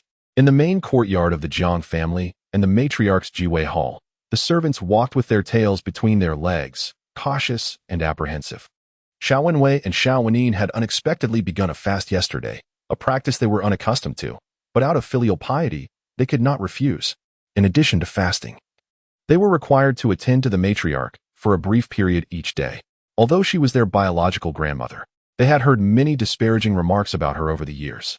The nurses by their mother's side often remarked that the matriarch appeared benevolent but was, in fact, cruel-hearted, having mistreated their mother in her youth. Her current affliction was merely a consequence of her past actions. Furthermore, the matriarch's family, the Hua clan, was notoriously strict during their annual visits, speaking to them without a hint of politeness. They were not pets of the Hua family, yet they were perpetually subjected to their reprimands, which was truly vexing. It was all the fault of that peasant woman, Xiao Yunjua. Xiao Wenin was incensed. The medicinal scent wafting from their grandmother's chamber was the most unpleasant to him. Xiao Wenyue cast a glance at him, but refrained from scolding, casually remarking, "It's merely 3 days. Once endured, no one will have anything further to say. Even the Hua family will lack the audacity to label me unfilial. If you consider it, my sister is not without her wits. She seems to have our best interests at heart." Upon hearing this, Xiao Wenin frowned and glanced towards the matriarch's room. He then added, "Is grandmother truly at her limit? I noticed she seemed quite spirited when she spoke to us earlier. Although I harbor no affection for her, she is still our elder. To wish for her demise feels rather inhumane," Xiao Wenin added, a hint of guilt creeping in. After all, the sight of the matriarch lying there was undeniably pitiful. Xiao Wenwei remained indifferent, saying, "Whether I live or die is of little consequence to me. Even if she were to thrive, it would not affect me in the slightest. Yet, if she still exists, the ties of the Hua family would remain intact, continually pressing us down. The matriarch is the aunt of the Hua family, a figure whom the elders could never set their minds at ease about during their passing. The rituals of fasting are indeed numerous, while abstaining from food is one thing. Xiao Yunjua even expects us to recite scriptures thrice daily. Second brother, have you heard of such a rule? I believe she does this deliberately. She stands firmly with elder brother, and should he succeed in his examinations and attain an official position, she will undoubtedly become even more arrogant, perhaps aspiring to control us indefinitely. By what right does she presume to do so?" Xiao Wenyue said, indignant. Indeed, There are some ulterior motives at play. Xiao Wenwei remarked with a sardonic smile. Second brother, was she always like this? Xiao Wenwei asked again. Xiao Wenwei furrowed his brow, recalling memories of his sister. He was merely 2 years older than Xiao Yunjua, yet he vaguely remembered that he had cherished her in their childhood, while elder brother often vied for her attention, frequently bringing her to the matriarch. Their mother, however, forbade him from visiting the Jiwitang. Yet, he longed to see his sister, waiting alone outside Jiwitang until dusk. When elder brother would finally lead her out, each time, she would be reluctant to return with him to their mother, for she had always feared her.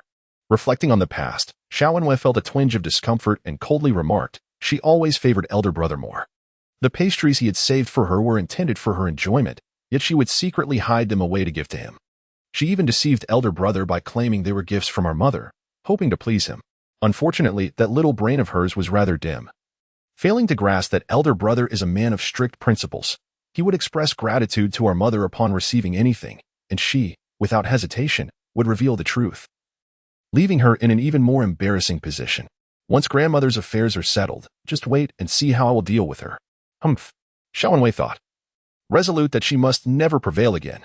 Otherwise, she would surely flaunt her power daily, which was utterly unacceptable. Xiao Wenwei said nothing. In the past, when he had fallen ill, Xiao Yunjua had promised to stay by his side, not to seek elder brother, nor to cause a ruckus for grandmother. Yet, what did she do? While he slept, she sneaked out. She deserved what she got. Now that she had returned, she treated him with cold indifference, while her demeanor towards elder brother was entirely different. Since she was so heartless, why should he concern himself with someone who held no regard for him? The two brothers each harbored their own thoughts, feeling stifled and bored in Jiwitang. Meanwhile, in the main courtyard, Jiang was in a furious rage. Her favorite teacup had been shattered, and she ordered the steward, immediately send someone to prepare gifts and apologize to Master Li at the Ministry of Justice. Cousin, Jiang once sighed. To think she would have such audacity. Just returned, and she dares to invoke the names of her father and brothers to have Master Li investigate. I have encountered that Master Konchan before. I even purchased a glass lotus lamp from him. Yet she, without hesitation, asserts that the master is a fraud. Who is she trying to embarrass? This is clearly aimed at me. Jiang was truly exasperated. Early in the morning, rumors swirled like leaves in the wind. The master has been apprehended, and the case remains unresolved. Yet, the truth of the matter has become insignificant. Should the master be unjustly accused, the Xiao family will undoubtedly face reproach for their laxity in upbringing, casting shame upon the master. How will they hold their heads high in the future? Conversely, if the master indeed possesses nefarious qualities, then Yunjua has effectively trampled her own dignity, revealing to all that the coveted lotus lantern she toiled for is not but a tainted prize. And I sincerely hope that my cousin's judgment proves correct. After all, there are many in the capital who extol the virtues of Master Konchan, and we are not the only ones misled. Your devotion to the elderly matriarch remains beyond reproach. Jiang Wan interjected hastily. Jiang Wan felt a surge of indignation. It was one thing for Xiao Yunjua to disgrace herself at home, but to let the scandal spill into public view was intolerable. Though she held the title of cousin, the entire city regarded her as a daughter of the Xiao family. Thus, when Xiao Yunjua tarnished her own reputation, it reflected poorly on her as well. How could there exist such foolishness in this world? To be so impatient as to seek public humiliation, what significance does she hold? Just because she claims that Master Konchan is a fraud, does that make it so? As for Lord Li, he is merely accommodating your uncle's reputation. He would truly sacrifice a revered monk's life for the sake of our family's honor. Chapter 18. Setting aside relationships, Jiang was utterly astonished by Xiao Yunjua's audacity.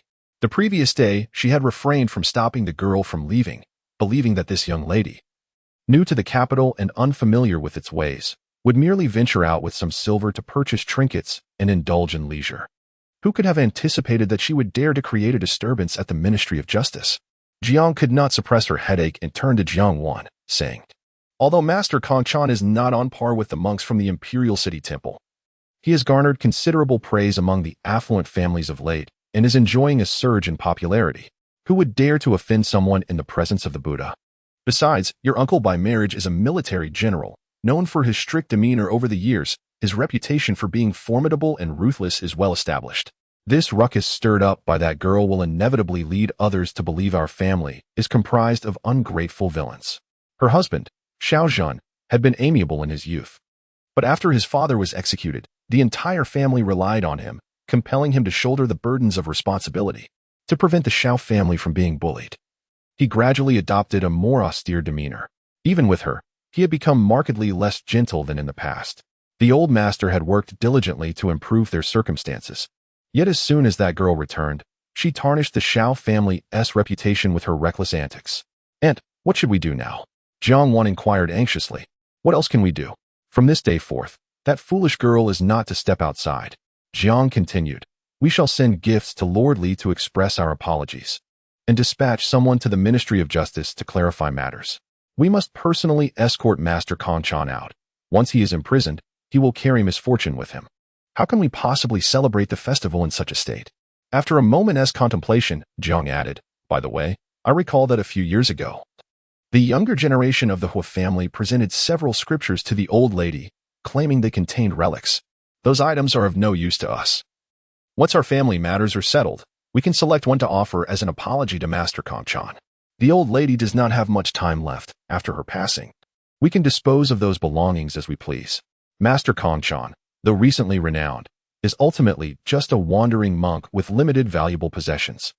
If our family is willing to part with something, he will undoubtedly assist in restoring our reputation." Having concluded her thoughts, Jiang instructed her servants to act on her words. She even dispatched the family steward with plenty of items to pay a visit to Lord Li. Lord Li had been preoccupied the night before, so he had yet to arrive at the magistrate's office. The steward arrived promptly and, without hesitation, began to apologize on behalf of Xiao Yunhua, expressing Jiang's sentiments with earnest words and an apologetic demeanor. "Lord Li, the entire capital knows that our young lady has been lost since childhood, wandering for years and just recently returned, unfamiliar with everything. Perhaps when she encountered Master Konchan, she mistook him for someone else, leading to this misunderstanding. This morning, our family learned of the rumors while shopping for supplies, prompting Our Lady to send me immediately to apologize. I sincerely hope, Lord Li, that you will not hold this against us." Lord Li regarded him with a complex expression. "Are you implying that your lady was entirely unaware of these developments?" Lord Li found this rather perplexing. Indeed, Our Lady had previously received a pair of exquisite glass lotus lanterns from Master Konchan, thus establishing a connection that renders any suspicion regarding the master utterly absurd. The steward immediately interjected. Lord Li exhaled, at a loss for words. "This is indeed peculiar. When your esteemed young lady came to report the incident, she explicitly told me that the glass lotus lanterns in her home bore a crimson hue, suggesting a dubious origin. Consequently, after conferring with her grandmother and elder brother, she was dispatched to the magistrate's office. Our matriarch has recently been unwell and can barely utter a few words. This decision was entirely that of the young lady," the steward added awkwardly. "As the magistrate, it is my duty to rectify miscarriages of justice. I initially presumed this case was instigated by Lady Xiao and intended to express my gratitude, only to discover it was the initiative of the Xiao family's young lady. Lord Li, being perceptive, recognized from the steward's demeanor that the Xiao family had ulterior motives. Clearly, Lady Xiao was not one to dote on her daughter. With the case now public and the truth yet to be unveiled, some citizens began to speculate, mistakenly believing the Xiao young lady to be at fault. Meanwhile, Lady Xiao hastily sought to shift blame onto her daughter, indicating a desire to dissociate herself from the matter. Although I had met the Xiao young lady out of respect for the matriarch and Xiaoshan, I could not act arbitrarily. The young lady, dignified yet assertive, confidently asserted the monk's wrongdoing, prompting me to investigate further before taking action. Lady Xiao's insistence on sending someone to apologize not only revealed her disdain for her own daughter, but also suggested that she viewed me as a mediocre official, subservient to the powerful and prone to adjudicating false cases. Lord Li felt quite unsettled by this implication. The steward, sensing a discrepancy in his own words, asked in a daze, "My lord wishes to express gratitude? For what reason?" He suddenly realized the matter was likely more complicated than it appeared. The monk in question was indeed an impostor. After being apprehended and interrogated overnight, it was revealed that he not only impersonated a monk but also committed heinous acts, including the murder of his wife and the genuine Master Konchan. The murder weapon was none other than the glass lotus lantern, and the burial site had already been disclosed. I was preparing to send a missive to the local authorities to exhume the body for examination. The steward's south smile froze in place. "As for the apology from your esteemed household, I must respectfully decline. It would be best to return it," Lord Li remarked with a smile. "Such a fine young lady, having been born into the wrong circumstances, is indeed a tragic tale." The steward, momentarily at a loss, felt a flush of embarrassment. In his eagerness to apologize, he inadvertently lost face. Feeling utterly disinclined to linger, he hastily took his leave, hurriedly returning to the Xiao family. Upon arriving at the Xiao family's entrance, he encountered several carriages parked outside, with the servants of the Hu family busily unloading items. The steward was utterly bewildered, only to hear the Hu family state they were there to express their gratitude, bearing substantial gifts. Unsure how to proceed, he quickly entered the house to report to the lady. Madame Jiang, having sipped a cup of calming tea, felt considerably more at ease. Once Steward Tian was granted an audience, he approached with trepidation and promptly stated, Madam, I visited the Li residence, but unfortunately, Lord Li refuses to accept our offerings. It appears she is quite upset and must wait for the master's return to. Jiang furrowed her brow. Madam, it is not as it seems. It is.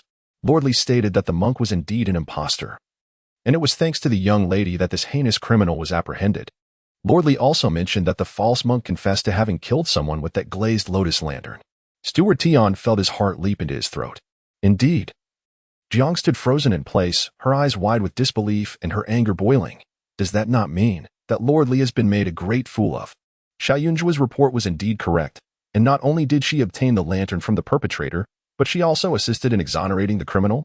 Jiang felt dizzy, as if a bolt of lightning had exploded in her mind, leaving her utterly speechless with fury. How could this be? That wretched girl had just returned to the capital and hardly knew anyone. How could she possibly be aware of the false monk's crimes? Jiang could not fathom it. The anger had no outlet, ultimately transforming into resentment and blame. That wretched girl, knowing the truth, did not even think to inform her. Chapter 19. A grand gift arrives. The Xiao family had few members, and in the back courtyard of Xiao Zhen's residence, there was only the legitimate wife, Jiang. For many years, the matriarch had been indifferent to affairs, allowing Jiang to hold sway over the household. Even Xiao Wenwei, who was notoriously strict with his two younger brothers, would temper his demeanor in Jiang's presence, resulting in her rarely facing defeat. However, today, she suffered a significant loss of face. The thought of others' mocking gazes filled Jiang with a profound sense of shame, wishing she could vanish into the earth. Madam, there is another matter. On my way back, I encountered the representatives from the Gaosheng fabric workshop delivering gifts. Upon seeing the items, which were numerous and comprised of exquisite fabrics and garments, I was unsure how to proceed and instructed them to wait outside, the steward reported. Although the Hu family merely sold fabrics, they were respectable merchants. Gaosheng often presented unique fabric designs, limited in number, which many women in the capital eagerly sought to reserve in advance. Wearing garments from their workshop would garner admiration during social outings. This family certainly knew how to conduct business. Perhaps they were aware that the eldest son was soon to take the imperial examination and came to offer their congratulations. Jiang furrowed her brow slightly, then relented. Very well. Let them in. Taking a deep breath to regain her composure, she instructed the steward to invite them inside. It is unfortunate that the matriarch's time is limited. She can only wear plain garments now. It may even hinder your visit to the Qin Tower for your apprenticeship. Awan, Jiang lamented. Aunt, it is of no consequence. I can practice at home daily, just the same, Jiang Wan replied nonchalantly. Once the mourning period has passed, I will find a way to invite the renowned Qin master to our home. You are truly talented, and I am certain the master will take a liking to you. No matter the cost, I shall ensure she accepts you as her disciple, Jiang declared generously. There are few renowned Qin masters in the world, and those willing to take female apprentices are even rarer. Thank you, Aunt, Jiang Wan promptly responded, pausing before tentatively inquiring, what about my cousin? Should she not learn something as well? She assisted Lord Li in solving a case, demonstrating her meticulous nature. She might learn more swiftly than I. Her? Jiang scoffed lightly.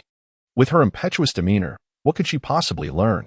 It would suffice for her to recognize a few characters at home. The marriage cannot be delayed. Once the master returns home and meets the suitable candidates, we must consider the prospects. It would be better for you to marry outside the capital, Jiang contemplated, her thoughts shifting once more. Awan, shortly you should tidy yourself up and accompany me to the royal city temple to pray for the matriarch. Although I was deceived by that fraudulent monk into purchasing the glazed lotus lantern, I fear the chatter of gossips may tarnish my reputation, Jiang insisted. We must make a grand display of our visit to the temple, ensuring everyone sees that, despite my mistake, my filial piety remains unquestionable. I will follow your wishes. Wherever you go, I shall be, Jiang Wan eagerly affirmed. As they conversed, the steward from the Hu family was ushered in. Jiang exhibited a certain gravitas as she surveyed those beneath her and remarked, "I appreciate your kind intentions regarding the Gaoxian cloth shop. However, I have heard that the items are rather plentiful. Here is what we shall do. Please proceed to the accounts office and collect some silver. We will purchase everything." The lady has misunderstood. This is a gift specifically from my master to Miss Xiao as a token of gratitude. The steward of the Hu family interjected hastily. My young master, having passed away far from home, is eternally grateful for Miss Zhao's assistance in relaying messages. Such kindness is unforgettable. My master mentioned that he possesses nothing of great value at home, merely some surplus fabric, which is hardly fitting. I hope Miss Xiao will not take offense. Zhang's lips twitched slightly. The steward, now exceedingly cautious, added, I ask for your forgiveness, Madame Jiang. My master instructed me to deliver these items personally into Miss Xiao's hands and to convey a message for her. The status of Miss Xiao had the potential to astonish his master and mistress, who had initially believed her to be a distant relative of the Xiao family, only to discover she was the legitimate daughter. They had even inquired among the Xiao household and learned that this young lady had been missing for 12 years before her return, a fact that evoked sympathy. Originally, the items were to be delivered to the Xiao family, regardless of to whom they were given, but his young lady felt otherwise. If Miss Xiao were favored at home, she would not have ventured out in such a state of disarray on that frigid day. Her face reddened from the cold. After discreetly investigating, it was revealed that upon her return, she had been reprimanded by the matriarch and, moreover, that discarded old garments had been thrown out from the side door, purportedly gifts from a distant cousin to the legitimate daughter. Thus, these items must be entrusted to the hands of the benefactor, otherwise, should they reach Madame Xiao, it was likely that Miss Xiao would not even be allowed to touch them. At this moment, Jiang's eyes gleamed with cold disdain. Did these imbeciles believe that she, as the lady of the house, would covet her own daughter as belongings? Absurd. After all, my daughter is a young lady and should not carelessly accept gifts from outsiders. It would be best to return them. Jiang's tone had grown markedly frosty. Since it is inconvenient for the lady, we shall wait outside and personally present them to Miss Xiao when she departs, the Hu family steward proposed humbly. Jiang felt that these individuals failed to discern the nuances of conversation. They were clearly aiding that insolent girl against her. Nevertheless, the arrival of these items had already attracted considerable attention. Should they be taken back and later redelivered upon encountering Xiao Yunjua? Would it not raise suspicions among the neighboring families? Since it was a significant favor, it would not be appropriate to refuse. Very well, you may take the items over. Jiang conceded, reluctant to involve herself further. It had only been the third day since this child had returned, yet it felt as if decades had passed. Every day brought her frustration as the girl insisted on meddling in every affair, untamed and willful. How could she endure it? She could hardly last another day. Jiang instructed her servants to gather the items, and Jiang returned to her courtyard, preparing to visit the royal city temple. However, observing the steward of the cloth shop bustling about, she paused, glancing towards the path she must take. Upon this reflection, her heart was filled with a lang of emotions. Previously, the steward had mentioned that the items sent from the cloth shop were numerous. Yet she could not imagine them being in such abundance. Merely a few bolts of fabric. After all, it was not as if they could not afford it. However, upon witnessing it firsthand, I realized that the reality was entirely different. The proprietor of the Gaoxian fabric shop appeared to have lost his senses. Could it be that he had transported all the treasures from his storeroom? While the coveted golden fabric, reserved exclusively for imperial use, was notably absent. An astonishing 6 rolls of the rare silver moon satin, which was nearly as precious, had been bestowed upon us. This material, reminiscent of ice with its ethereal patterns akin to celestial garments, may not rival the flowing cloud brocade in value, yet it is exceedingly difficult to procure. Just last year, I had someone guard the fabric shop for an entire month, and even then, I managed to acquire only a single roll, and that was of an ordinary design. Now, however, 6 rolls had been sent to Xiao Yunjua. Moreover, there was an abundance of flowing cloud brocade and purple jade gauze piled high, not to mention several crates of ready-made garments. I even chanced upon an open box containing a stunning fox fur coat. Recognized as the shop's prized possession for the month, pure white and exquisitely soft, allegedly reserved for esteemed guests. Esteemed guests, like Xiao Yunjua? Was she not merely delivering a message? How could she possibly be deserving of such exquisite offerings? Chapter 20. Matters of Marriage. Jiang gazed at the fabric and garments, so precious that money could scarcely acquire them, being continuously transported to Xiao Yunjua's courtyard. Her heart felt as though a significant portion had been carved out, causing her immense pain. and it was increasingly difficult to maintain her previously serene demeanor. Xiao Yunjua was already strikingly beautiful, even clad in coarse cotton attire. She exuded an ethereal quality. Her fair complexion, devoid of any blemish, rendered her beauty impossible to overlook. Now, with such an abundance of exquisite fabric bestowed upon her, who would dare to cast a glance at Jiang Wan when she accompanied Xiao Yunjua in public? Would she not be eclipsed by Xiao Yunjua's radiance? Jiang Wan felt a surge of trepidation. In her perspective, while intelligence could garner admiration, the majority of men were rather superficial, easily swayed by appearances. If one lacked physical allure, even the most profound talents would go unnoticed. Unbeknownst to her, she had become so entranced that she remained motionless, fixating her gaze intently. What Jiang Wan did not realize was that the gifts from the Hu family were not originally so abundant. It stemmed from a vivid dream that Madame Hu had experienced the previous night. While old Master Hu spent a restless night, Madame Hu, being of frail constitution, had succumbed to slumber early. In her dream, she encountered her son, Hu Xing. Initially, he lamented to his mother, expressing regret for impulsively leaving home and shame for failing to honor his parents over the years, even chastising Fong Lin, the one who had urged him to depart. After reminiscing, Hu Xing urged his mother to remember to send some silver to Yunjua and to ensure that he had ample provisions in the afterlife. Madame Hu, typically not one to dream, found herself not only dreaming but also filled with an abundance of words. Upon awakening, she could recall nearly every word her son had spoken, bringing her to tears. She then recounted the dream to old Master Hu. Upon hearing this, and recalling the talisman given by Yunjua, he ordered that the gifts be multiplied several times over. The Hu family was already in the midst of preparing for mourning. Hu Sheng's remains were buried far away, and it would likely take 4 to 5 months to retrieve them, so the Hu family planned to first relocate the ceremonial grave and, after recovering their son's remains, rain to them properly. The transportation of goods to Yunjua's courtyard took quite some time. The Hu family had previously investigated the Xiao family's circumstances, and upon entering, they felt even more sympathy for the Xiao family's daughter. While other matriarchs would do anything to keep their daughters close, fearing that their possessions might be insufficient, the Xiao family, despite once holding noble titles and possessing considerable wealth, had a courtyard that was not only distant but also surprisingly desolate, lacking in charming adornments, save for a few plum blossoms that were somewhat seasonal. At this moment, Yunjua was also somewhat taken aback, astonished by the Hu family's generosity in sending such a multitude of gifts. "The gifts are rather excessive," she remarked, slightly furrowing her brow. "Not excessive at all," the steward quickly replied. "The master instructed me to convey his gratitude, for without your assistance, our young master would have remained a wandering soul. In 6 months' time, he should be able to return home. Although it is a matter of mourning, it is certainly preferable to a lifetime of silence. The young master of your household has already settled the payment. You need only provide the symbolic fee of 10 taels of silver." She spoke earnestly. "Miss Xiao, please do not feel hesitant. My master has stated that while these fabrics may seem precious to others, they hold little value in the Hu family. The young master even entrusted us with the task of paying this symbolic fee in his dreams. As you are acquainted with my young master, it is only fitting that we extend our hospitality to a friend visiting the capital. However, due to the mourning in our household, it would be inappropriate to invite you to stay for long. Thus, we can only present you with some gifts as a token of our regard." The steward initially intended to express that, given Miss Zhao's youth and her friendship with the young master, she could be considered a junior to my master. It is customary for elders to offer gifts to their juniors as a gesture of goodwill. Yet, upon reflection, he reconsidered, recognizing that the Xiao family holds an official status, and thus, to regard her as a junior might imply an inappropriate ambition to associate. The steward's reference to Miss Xiao made her feel slightly uncomfortable.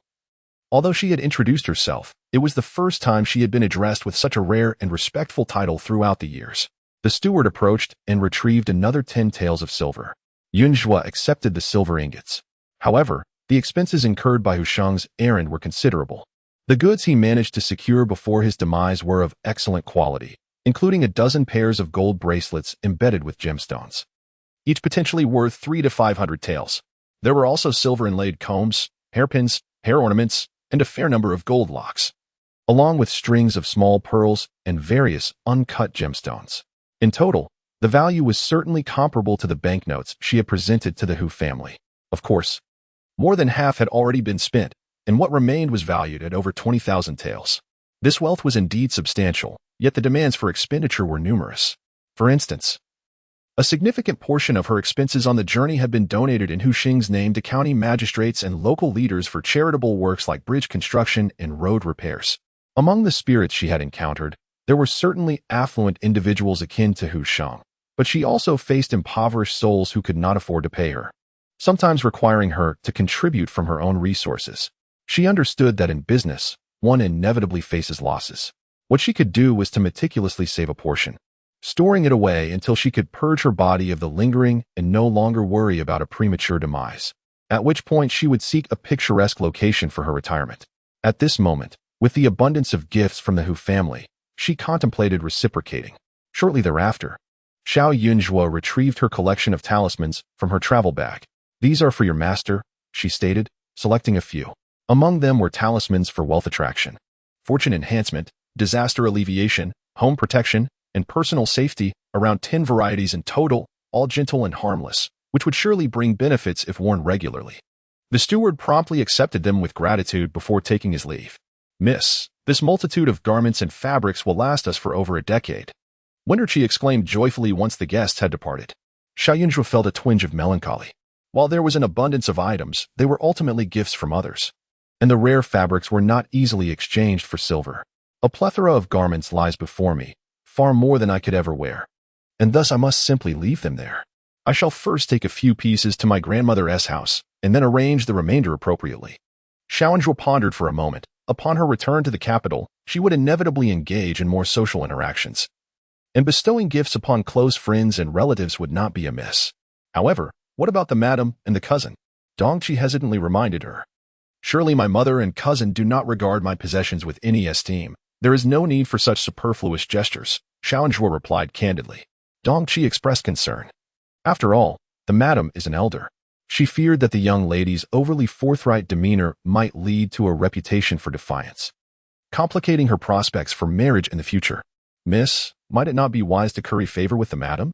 In this household, you may endure little in the way of discomfort, but what of the future? Marriage is a significant affair, dictated by parental wishes. What if the madam's displeasure were to jeopardize your entire life?" Dongqi's voice was somewhat coarse yet deliberately softened, as she sought to avoid alarming the delicate young lady before her. Chapter 21. Out of control. Upon hearing these words, Xiao Yunzhuo was momentarily taken aback. She had never contemplated the matter of her lifelong commitment. Years ago, she had emerged from the coffin at Wangupa, confronted by the silence of desolate mountains, a ground strewn with fallen leaves, and an overwhelming presence of malevolence. She stumbled and wandered aimlessly for what felt like an eternity, nearly trapped within that realm. Eventually, she encountered a spirit, her master. Her master was the leader of the Divine Concealment sect, who, during the tumultuous final days of the previous dynasty, descended into the mortal world to aid others, only to meet her demise outside, her remains left to decay in Wangupa. Due to her mastery in the arts during her lifetime, her spirit did not reincarnate but instead lingered, absorbing the surrounding darkness and transforming into a formidable spirit within Wangupa. It was her master who guided her to the sect's token, shielding her from the insatiable hunger of malevolent spirits and protecting her on her journey to the ruins of the Divine Concealment sect. The disciples of the sect had scattered due to the chaos of war, leaving only a few families to guard the mountain. Upon presenting the token, the guardians acknowledged her as their mistress and tended to her for several years. She diligently learned her master's abilities, and once she had acquired the strength to protect herself, her master finally relinquished her, allowing her to enter the cycle of reincarnation. Throughout these years, her mind had been consumed with study and survival, never once entertaining the notion of marriage. It was only after Dongqi's remark that she realized, in Zhang's eyes, she was regarded as little more than an object, easily dismissed when deemed undesirable. Even though she possessed the means to leave the Xiao family, the condescending nature of her status filled her with distaste. Moreover, she had no intention of departing. She wished to honor her ancestors and seek their protection through their tablets. If she aspired to be a cherished individual not so easily cast aside, she would either need affection or her own voice in matters. Her master had once imparted that strength determined everything, especially for one abandoned by their kin. Thus, the former was but a fleeting illusion, while the latter was the key to mastering her own life and enduring longer. Simply adhere to my words. From now on, everything in this courtyard, even the smallest blade of grass or twig, shall remain untouched by my mother and cousin unless I grant my approval. Yunjua quickly regained her composure. Destiny governs romantic entanglements. If it is meant to be, it shall come to pass. However, forcing such matters is to act against the heavens, an act of folly that reaps no rewards. The maid understood. Dongqi nodded fervently hoping that upon the master's return, he would treat the young lady with greater kindness. Otherwise, with only the frail elderly matriarch and the young heir, how could they possibly support the young lady? As Dongqi pondered these thoughts, she busied herself with organizing the items. The remaining maidservants in the courtyard became increasingly occupied, while Yunjua set about crafting plum blossom-scented ointment.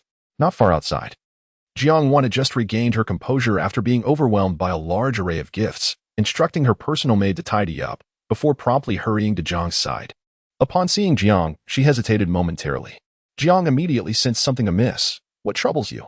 And I just saw the items delivered from the fabric workshop. Several carts filled with luxurious silks such as silver moon silk and flowing cloud brocade. These fabrics are not inexpensive. If my cousin accepts such items, will it not tarnish her reputation? Jiang Wan spoke cautiously. Jiang Shi paused for a moment, surprised. Is it not made of ordinary fabric? No. The mere presence of a single exquisite white fox fur coat is worth thousands of taels. Jiang Wan's voice lowered slightly. Upon hearing this, Jiang Shi was taken aback. Could it be that this reckless girl is using your uncle's name to accept bribes outside? No. Jiang Shi hurriedly shook her head. Your uncle is a military general and has no involvement with the merchants outside. Even if gifts were to be given, it wouldn't be our family's turn. The steward mentioned a great favor? Although the gift seems a bit extravagant, the Gaosheng fabric shop is rather affluent. It is understandable if they offer more. If it is merely out of gratitude, then I shall be at ease. Jiang Wan exhaled. I must be overthinking it. By the way, Aunt, you and Cousin Haven T seen each other in so many years. If she sends something over later, please do not take it to heart. You wish for that fox fur coat, don't you? Jiang Shi playfully tapped her hand. Having raised the child herself, she could somewhat guess her thoughts. She knew that Awan had a fondness for beautiful things, and thus was not angry. No, that fox fur coat is far too precious. It would best accentuate your radiant elegance, dear aunt. I am but a humble jade flower in your presence. If my cousin casually gifts me some fabric, I would be utterly delighted. Jiang Wan replied with a charming demeanor. She certainly desired the fur coat. Yet she understood what was appropriate to accept and what was not. As expected, upon hearing this, Jiang Shi's gaze softened further. I would willingly give you the finest treasures in the world. Yunjua, that girl, has grown up in a rough manner and is unfit to wear such delicate garments. Knowing that Xiao Yunjua had received a gift, Jiang Shi did not rush to the royal city temple. The two of them sat down and chatted for a while. However, as time passed, evening approached, yet there was still no sign of Xiao Yunjua sending anything over. Jiang Shi grew increasingly restless. Aunt, please do not be upset. It must be that my cousin does not understand these matters. Jiang Wan quickly interjected. She had not anticipated that Xiao Yunjua could be so foolish. What young person would receive a fine gift without first offering a substantial portion to their parents? Someone, go summon the eldest young lady. Jiang Shi called out to the outside, managing to suppress her anger, and added, have the small kitchen prepare some pastries for the eldest young lady. Not understanding the rules is one thing. As her mother, I shall teach her. The servant quickly went to summon her. However, it was not long before the servant returned. Looking dejected, faced with Jiang Shi's inquiry and the prepared pastries, the servant could only speak the truth. Madam, the eldest young lady is currently busy making fragrant ointment, saying that she has no time to come and that you and the young lady should not look down upon her offerings. So she refrained from bringing them to avoid embarrassment. How dare she? Jiang Shi exclaimed in fury, slamming her hand on the table, causing it to tremble. Her eyes reddened, almost to the point of tears. Who says Xiao Yunjua is ignorant? She is clearly very aware and is doing this on purpose. Jiang Wan remained silent, observing Jiang Shi's expression. Go and inform the master, stating that this child has become unmanageable, displaying utter disrespect and defiance towards her elders. If I remain in this household for another day, my health shall surely falter. Henceforth, I shall accompany Yuan to the royal temple to pray for the matriarch's blessings. Let him return to manage the affairs of the family. After much contemplation, Jiang finally gritted her teeth and declared, this unruly daughter must not be retained. Previously, she had been concerned about the family's reputation, but now she realizes it is time to spread the word of this wretched girl's disgrace. Having only just returned home, Any ill repute she bears is solely due to her own wayward conduct, not a reflection of the education she received from the Xiao family. Chapter 22. Are we preparing for a funeral? As Jiang contemplated the ill treatment she received from her own daughter, she was overcome with regret. Had she foreseen such a fate, she wished she had never given birth to her. Being a person of pride, when Xiao Yunzhuo refused to accept the gifts she offered, Jiang couldn't bring herself to ask for them back. With her belongings nearly packed, she summoned a carriage and, accompanied by a retinue, set forth towards the Imperial City Temple. Jiang Wan accompanied her, harboring a sense of dissatisfaction. Her aunt appeared formidable, yet had accomplished nothing of substance. After Xiao Yunzhuo discarded the clothes she had gifted, her aunt had vented her fury, threatening punishment, but it seemed that whatever Xiao Yunzhuo whispered into her ear quelled her anger, leaving no further consequences. This incident mirrored the last. Her aunt had raged and scolded, only to retreat in defeat. Meanwhile, Xiao Yunzhuo had acquired a plethora of splendid items, unbothered by maternal scolding, and her days flowed with greater ease. "Aunt, how long shall we remain at the Imperial City Temple?" Jiang Wan inquired cautiously.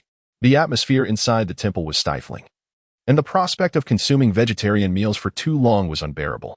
"Since this visit is to pray for the elderly matriarch's recovery, we shall either wait until her condition improves or until she departs from this world," Jiang replied. "It shan't be long." The matriarch had been unwell for an extended period and was unlikely to endure until the year's end.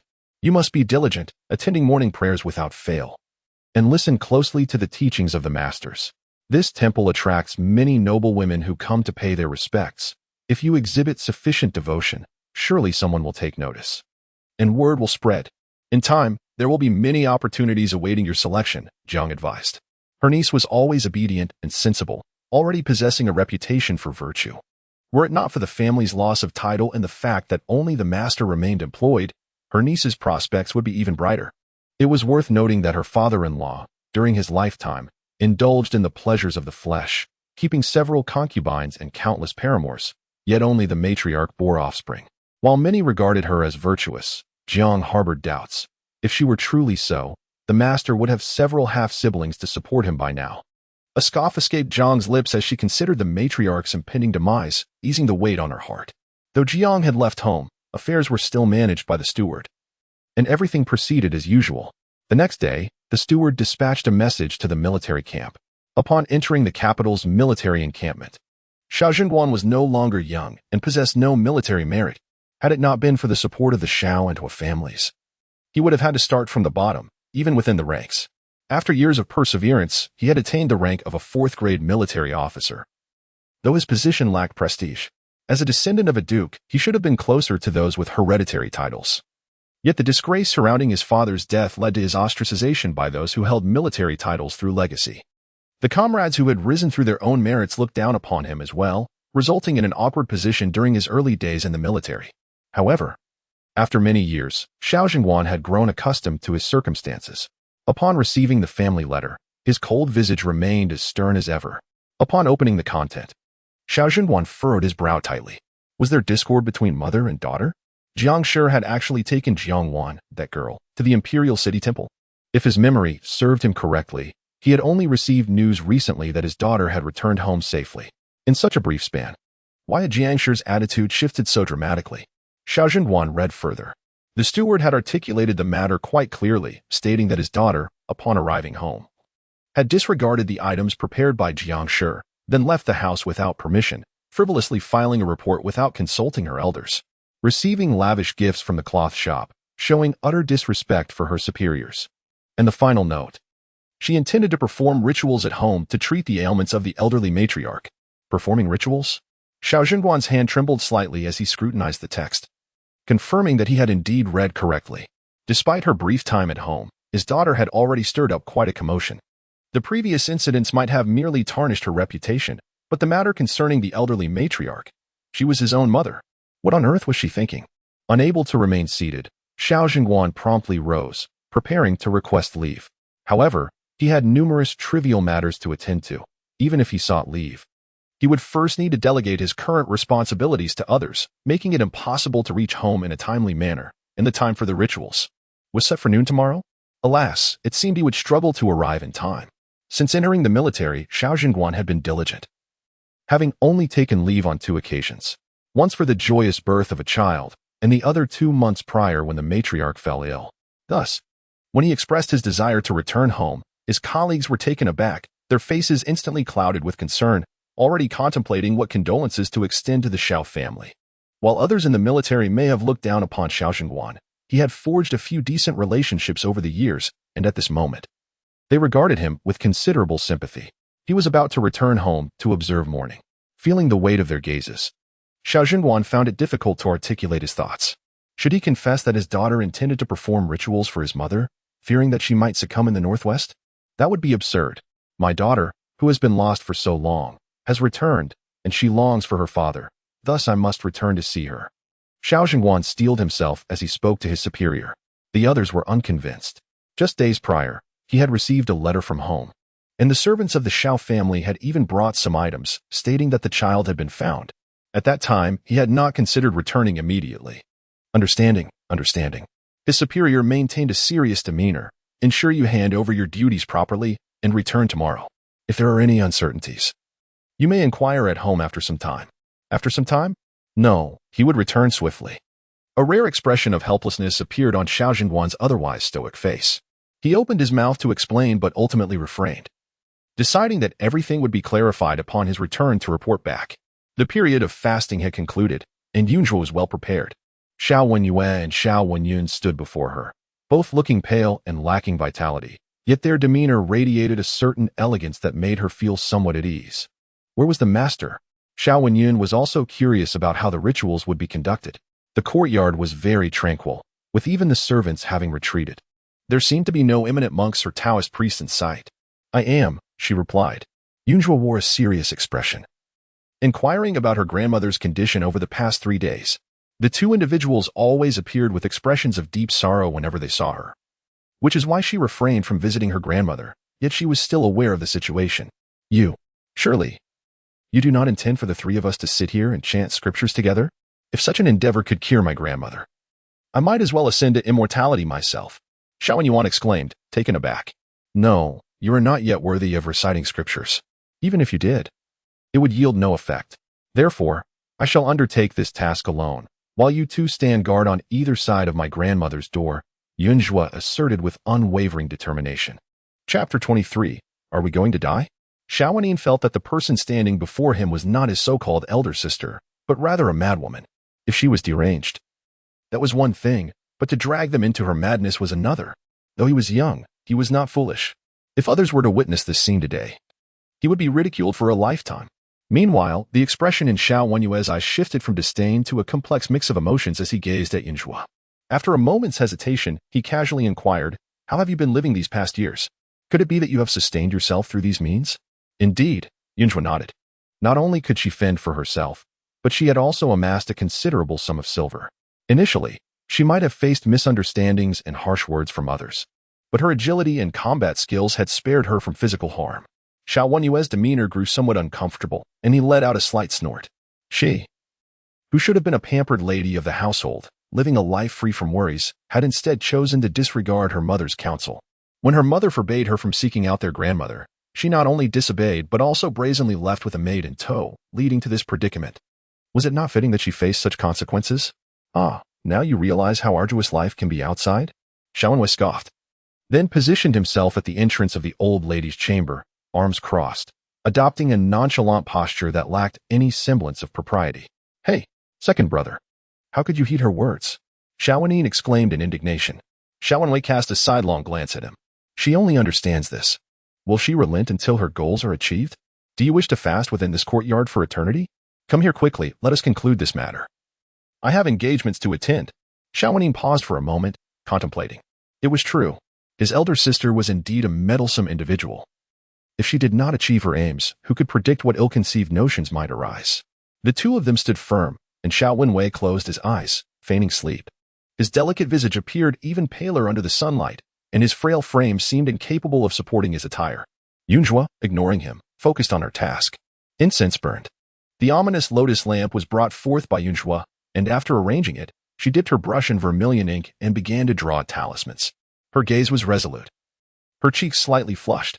The cold wind rendered her hands somewhat pale, and although her new garments were substantial, they failed to shield her from the biting chill. making her appear like a delicate flake of snow in the wintry breeze, lost and silent, landing softly on the ground, freezing to the core. She wrote swiftly, decisively, as if she had performed this task countless times before. Spells were cast, incantations were uttered. 7 luminaries and 8 spirits, supreme desolation, giant beast of long skull. Wielding the imperial bell, 3 divine owls, vanquish the wicked and erase their traces. Purple chi ascending to the heavens, crimson clouds surging. Yunjua chanted the spells incessantly, the atmosphere around them growing increasingly eerie. Xiao Wenwei slightly opened his eyes to observe indeed. Her ability to provide for herself was no small feat. Just watching her perform with such intensity was enough to instill fear. Especially as the ignited talismans released flames that seemed capable of cleansing all impurities. Surely, there can't be anything truly vile lurking about? Second brother. I can't shake the feeling that something is off around here. Do you not feel a chill creeping over you? Xiao Wenin shivered. On such a cold day, how could one not tremble in the biting wind? Xiao Wenwei muttered. Indeed, Xiao Wenin nodded in agreement. He sensed that the atmosphere in the courtyard had shifted, becoming somewhat somber. The old lady, she had coughed up dark blood. Suddenly, Granny Hui rushed out from the house. Both Xiao Wenwei and Xiao Wenin turned their heads in unison. Could it be mere coincidence? Coughing up dark blood, was she on the brink of death? Xiao Wenwei furrowed his brows and cast a glance at Yunjua. If something were to happen to the old lady at this moment, it would only mean that his sister's fate was rather unfortunate, and her reputation would surely descend into the depths of disgrace. After dispelling the ominous feelings, Yunjua focused her mind on the sutras, reciting verses as if enveloped in a golden light. Her expression was devout, impervious to any disturbances. Gradually, the surroundings became clearer, imbued with a touch of warmth. After a moment, Yunjua rose and stepped into the old lady's room, placing the pre-prepared incense into the burner and lighting it. Soon, the fragrant smoke began to waft through the air. You said you would only perform rituals. This is not permissible. Xiao Wenwei could hardly bear to watch. While it was one thing for her to chant spells nonsensically in the courtyard, if she were to place something in the old lady's room, and the physician were to catch wind of it, it would inevitably lead to suspicions of her poisoning the old lady, and her life would be forfeit. This incense is meant for dispelling evil and healing ailments. It only needs to burn for a while, and it can withstand scrutiny, Yunjua replied. The ingredients of the incense included genuine medicinal herbs such as ghost arrows, ghost grass, earthworms, poria, white poria, frankincense, realgar, and mugwort, all of which possess the effects of clearing heat, detoxifying, calming the mind, and soothing the spirit. I insist this is unacceptable. Xiao Wenwei was about to reach for the burner to remove it. However, before he could touch it, a shadow loomed at the doorway. The imposing figure caused Xiao Wenwei's heart to clench. Turning to look, he was taken aback to see that it was their father. His expression changed, and he withdrew his hand, glancing at Yunjua before lowering his head. Father, you have returned. Xiao Wenin also became instantly obedient, standing still, not daring to cast his gaze around. Following their gaze, Yunjua beheld a robust and towering figure. This was her father. The memories of his appearance had grown hazy. But now, witnessing him in person, the past began to converge with the present. Her father was quite handsome, though the beard on his face gave him a more rugged appearance, and his serious countenance bore an aura of intimidation, suggesting a man best kept at a distance. She faintly remembered that when she was younger, her father had a fondness for laughter. How had he transformed into such a fearsome presence now? Joie? Xiao Jingguan furrowed his brow slightly, tentatively calling out. The tension in his features relaxed somewhat, and he inquired further, what are you all doing? Xiao Wenwei glanced at the incense burner, hesitated for a moment, then replied, I was about to remove the incense burner, fearing it might disturb grandmother. That scent is unlike what your grandmother used to prefer, Xiao Jingguan replied sternly. Xiao Wenin's small face turned pale, unable to comprehend why her elder brother did not speak the truth. The contents of the incense burner were clearly concocted by their elder sister. She should bear the consequences of her own mistakes. Xiao Jingguan is not an indifferent parent, although his visits home are infrequent. Each occasion is marked by a diligent inspection of his son's studies. He devotes nearly all his energy to his 3 boys, who are reasonably bright and often manage to meet expectations, yet there are times when they fall short, resulting in a stern reprimand. Xiao Wenwei recalls that his father was not always so severe before his enlistment. Back then, he was more lenient, exuding both authority and kindness. However, after taking up a military position, he gradually transformed. Each encounter now bears a seriousness that surpasses the past, with a notable absence of smiles and a perpetually furrowed brow that instills a sense of dread. This is the essence of medicinal fragrance. Yunhua has encountered many individuals and can decipher his father's countenance. It is evident that he is about to unleash his wrath, which is rather intimidating. Chapter 24. Enduring their wrath, could it be that the Shao family has become uninhabitable? Her mother's demeanor had already caused her considerable distress, with another source of trouble. Would she not be besieged by incessant vexations from both parents? Yet, the comfort of the Shao family residence was undeniable. Yunhua pondered. Since her grandmother and elder brother had summoned her back, it was inconceivable that she would flee in disgrace. If her biological father also bore no affection for her, then she would simply endure them. Yunhua's thoughts twisted and turned, harboring no expectations of her blood relatives. Xiao Jingguan gazed upon his frail daughter. Struggling to contain his anger, he simply stated, I have heard you intend to perform a ritual. Your grandmother's health is delicate. You must not act recklessly. Yunhua possessed an acute sensitivity to the sentiments of others.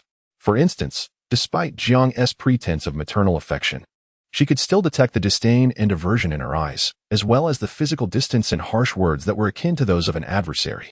However, Xiao Jingguan did not seem to harbor such animosity towards her.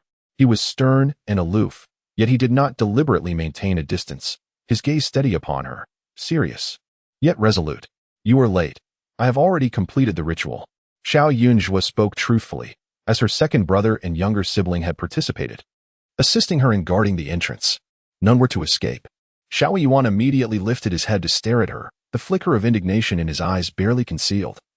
His expression akin to that of a petulant frog. Xiao Yuan's countenance also fell. What are you two behaving like this for? Zhuo is new here and has lost her bearings. Do you not understand anything? In the past, they had shown little filial piety towards the elderly matriarch. Yet in these past few days, they had become overly diligent, albeit with ill intentions. Xiao Jingguan's words dripped with icy disdain, his eyes seething with suppressed fury. Go to the ancestral hall and kneel. Xiao Wenwei's frail form appeared even more fragile. Xiao Yuan, too frightened to retort, felt a growing loathing for Yunhua. Their father typically returned home for no more than 3 days. Thus they often faced 3 days of kneeling. Their mother was most concerned for her second brother. Upon hearing him recount past punishments of kneeling, she would wail and lament, and although their father would eventually relent, his patience wore thin with repetition. To spare her second son from punishment, their mother employed various stratagems, even resorting to feigning illness on multiple occasions. His constitution was not inherently frail, yet after a series of such incidents, their father had once thrown him into a pond to stew overnight. The father's words had been, if you wish to be ill, then perish. Early death begets early rebirth, sparing your parents the burden of worry. Since that incident, the second brother's health had deteriorated further.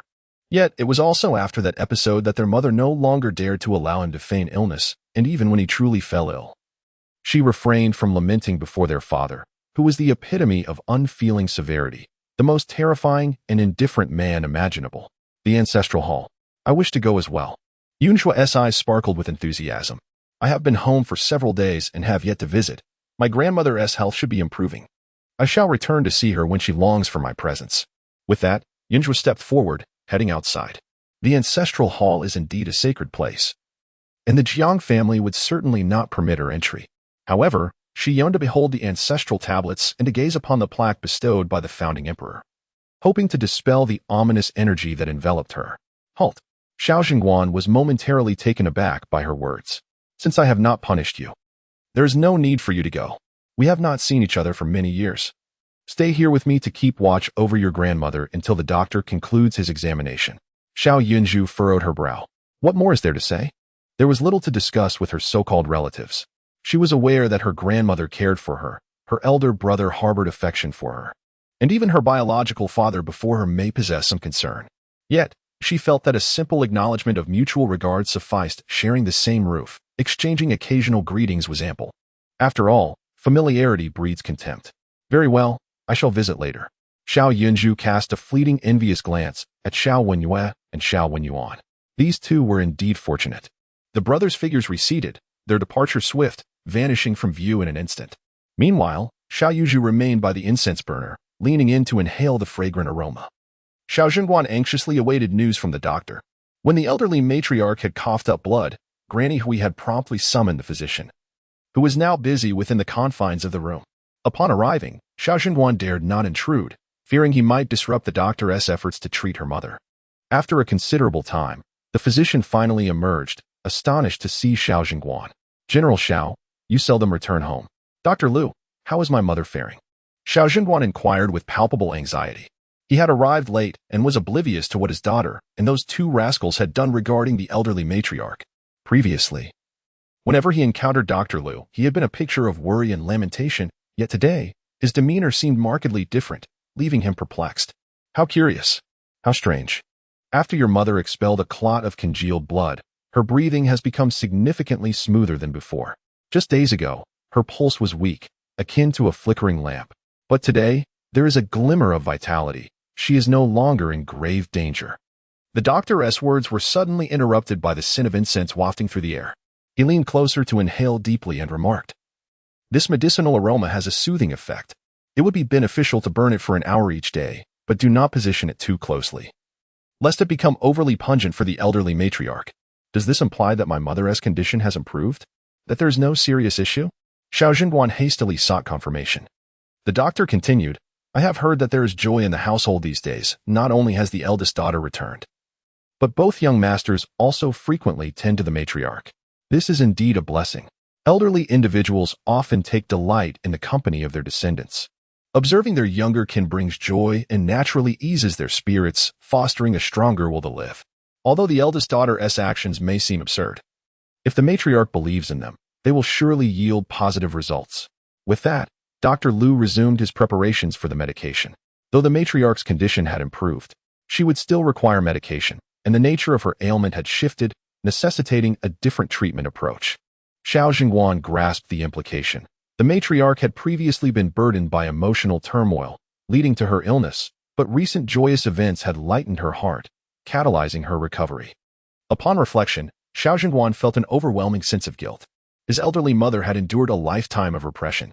In her youth, she was a maiden sought after by many families in the capital, destined to marry a worthy suitor. However, due to the acquaintance between the elders of the Xiao and Hua families, a betrothal was arranged. With hopeful anticipation, she looked forward to marrying his father, only to discover that he harbored no affection for such a dignified woman. Initially, under the pressure of the elders, his father behaved with some decency, but once they departed, he began to indulge in reckless behavior. The Hua family had long harbored intentions for his mother to divorce and return home. Yet she could not relinquish her attachment to him, enduring hardship within the Xiao household. Over the years, his wife, Jiang, had shown respect to the elderly matriarch, yet lacked genuine closeness, and their two sons regarded her with trepidation, treating her as a formidable force. Besides his eldest son, she was surrounded by no one else. With Wen Yu soon to take the imperial examination, the days of relentless study left him little opportunity to fulfill his filial duties beside her. The vast courtyard felt desolate, and it was no wonder his mother fell ill. Chapter 25. Arranging final affairs. Xiao Jingguan appeared indifferent on the surface, yet his mind was racing with thoughts. As soon as the doctor departed, he hurried into the room to check on the elderly matriarch. He found her significantly frailer than just a few days prior. However, she seemed somewhat lucid, caught between slumber and wakefulness. Upon seeing him, she gently tapped his arm and murmured, "Do not frighten." "Zhuang, the girl. Mother, it is all my fault." Xiao Jingguan spoke with a tone of deep sorrow. The elderly lady shook her head, assuring him that he had done well enough. Due to her husband's infidelity, she had been strict with her son from a young age, instilling in him the importance of fidelity and companionship in marriage. He had adhered to her teachings diligently, choosing only Jiang as his partner over the years. As long as they found joy in their union, she, as a mother, felt content with no regrets. Furthermore, her son's relentless dedication was for the sake of their family, working tirelessly and diligently without a hint of negligence. He was but a man, not a deity, and unable to divide his attention. His endeavors in his career left little room for family matters. She lamented only that her frail health had caused him undue concern. "And Zhuang, where is she?" the matriarch inquired, unable to see her. "That girl appears quite oblivious, playing by the incense burner outside." "I shall call her in." Xiao Jingguan replied hastily. "No need, let her play. I saw her just a few days ago. She fell asleep after barely speaking a few words. Go to my chest and retrieve the jade pendant your grandfather gave me, and pass it to her. After I am gone, let the four of them divide the remaining belongings. You may arrange it as you see fit." The elderly lady's expression was gentle. "With my son returned home, it seems I am nearing my end. Mother, do not speak such morbid words." The doctor just mentioned you were improving. Xiao Zhenguan exclaimed, startled and realizing that his presence might have led his mother to misconstrue the situation. He hurried to clarify. The matriarch sighed. I am aware of my own condition. Xiao Zhenguan's eyelids twitched. What do you know? The doctor just confirmed it. You are truly improving. He insisted earnestly. Do not trouble yourself for me. Death is inevitable. To see Zhuang return safely is enough to satisfy my heart, she continued, her thoughts drifting. In the past, before your grandparents passed, they expressed their remorse for marrying me to your father, and I harbored resentment for many years. Yet now, as I age, I have come to understand, having you grandchildren makes all the suffering worthwhile. Xiao Zhenguan truly wished to avoid hearing his mother's final wishes. She had not spoken so extensively in a long while, and he had assumed a few words would exhaust her. Who would have thought that once she began, she would only continue to speak more fervently? After discussing her possessions, she requested Xiao Zhenguan to ensure she and her disgraced husband were buried apart, with a taller gravestone, so she could enjoy a beautiful view after her life in seclusion. She then mentioned Xiao Wenyu, lamenting that she was departing at an inopportune time. With the new year approaching and the spring examination imminent, missing this exam would mean her grandson would have to wait 3 more years, a true pity. Her murmurs continued for quite some time. At first, Xiao Zhenguan was anxious, but soon he composed himself and attended to his mother, helping her with her medicine and porridge. Outside, Xiao Yunjue patiently waited, finding no boredom in her vigil. After savoring the fragrant aroma of the medicine, she retrieved a small booklet from her bosom and sat at the door, engrossed in her reading. This booklet was a treasured tome from the Shenyin sect. While traveling, she always carried 2 volumes close to her, diligently studying them. Regrettably, this journey back to the capital was lengthy, and she would not receive the next volume for several months. She intended to cherish this one and read it slowly. After a considerable time, Xiao Zhenguan finally emerged. His expression somewhat complicated. The elderly lady was still awake. After consuming her porridge, she even felt invigorated, instructing Huimao to fetch paper and ink, intending to personally compose a letter to the Hua family, hoping that someone from their side could come to escort her while she still had the strength. The elderly lady believed she was merely experiencing a fleeting resurgence, convinced she would not see the morrow, hence her arrangements. Huimao, adhering to her wishes, prepared to draft the letter but refrained from sending it, fearing that a miscommunication might lead the younger generation of the Hua family to arrive in mourning before her passing. By morning, when the elderly lady discovered that she was still well, she would surely abandon her plans for posthumous arrangements. Xiao Zhenguan cast a glance at the small booklet in Xiao Yunjue's hands, realizing that he could not decipher the characters inscribed within. What did it contain? Curiosity piqued. He sought to understand this daughter who had been away for so long. It was a secret text of their sect. With that, he cautiously tucked it into his own bosom. Despite his slender frame, he appeared unburdened by the numerous items he concealed. Rarely did Xiao Zhenguan soften his demeanor. He managed a stiff smile and remarked, "You still belong to a sect? What rank do you hold within it, and how many members does it have?" He did not take the inquiry seriously. His daughter, at the tender age of 16 or 17, had spent years in the world, likely struggling even for the basics of sustenance and warmth. She had wandered far and wide, perhaps encountering some formidable figures from the martial world, which might have influenced her naive musings. "I am the sect leader," Xiao Yunjue replied promptly, a hint of embarrassment coloring her cheeks. However, aside from the Guardian of the Mountain, there are no disciples left in our sect. What does the Guardian of the Mountain do? Xiao Zhenguan continued to indulge his daughter.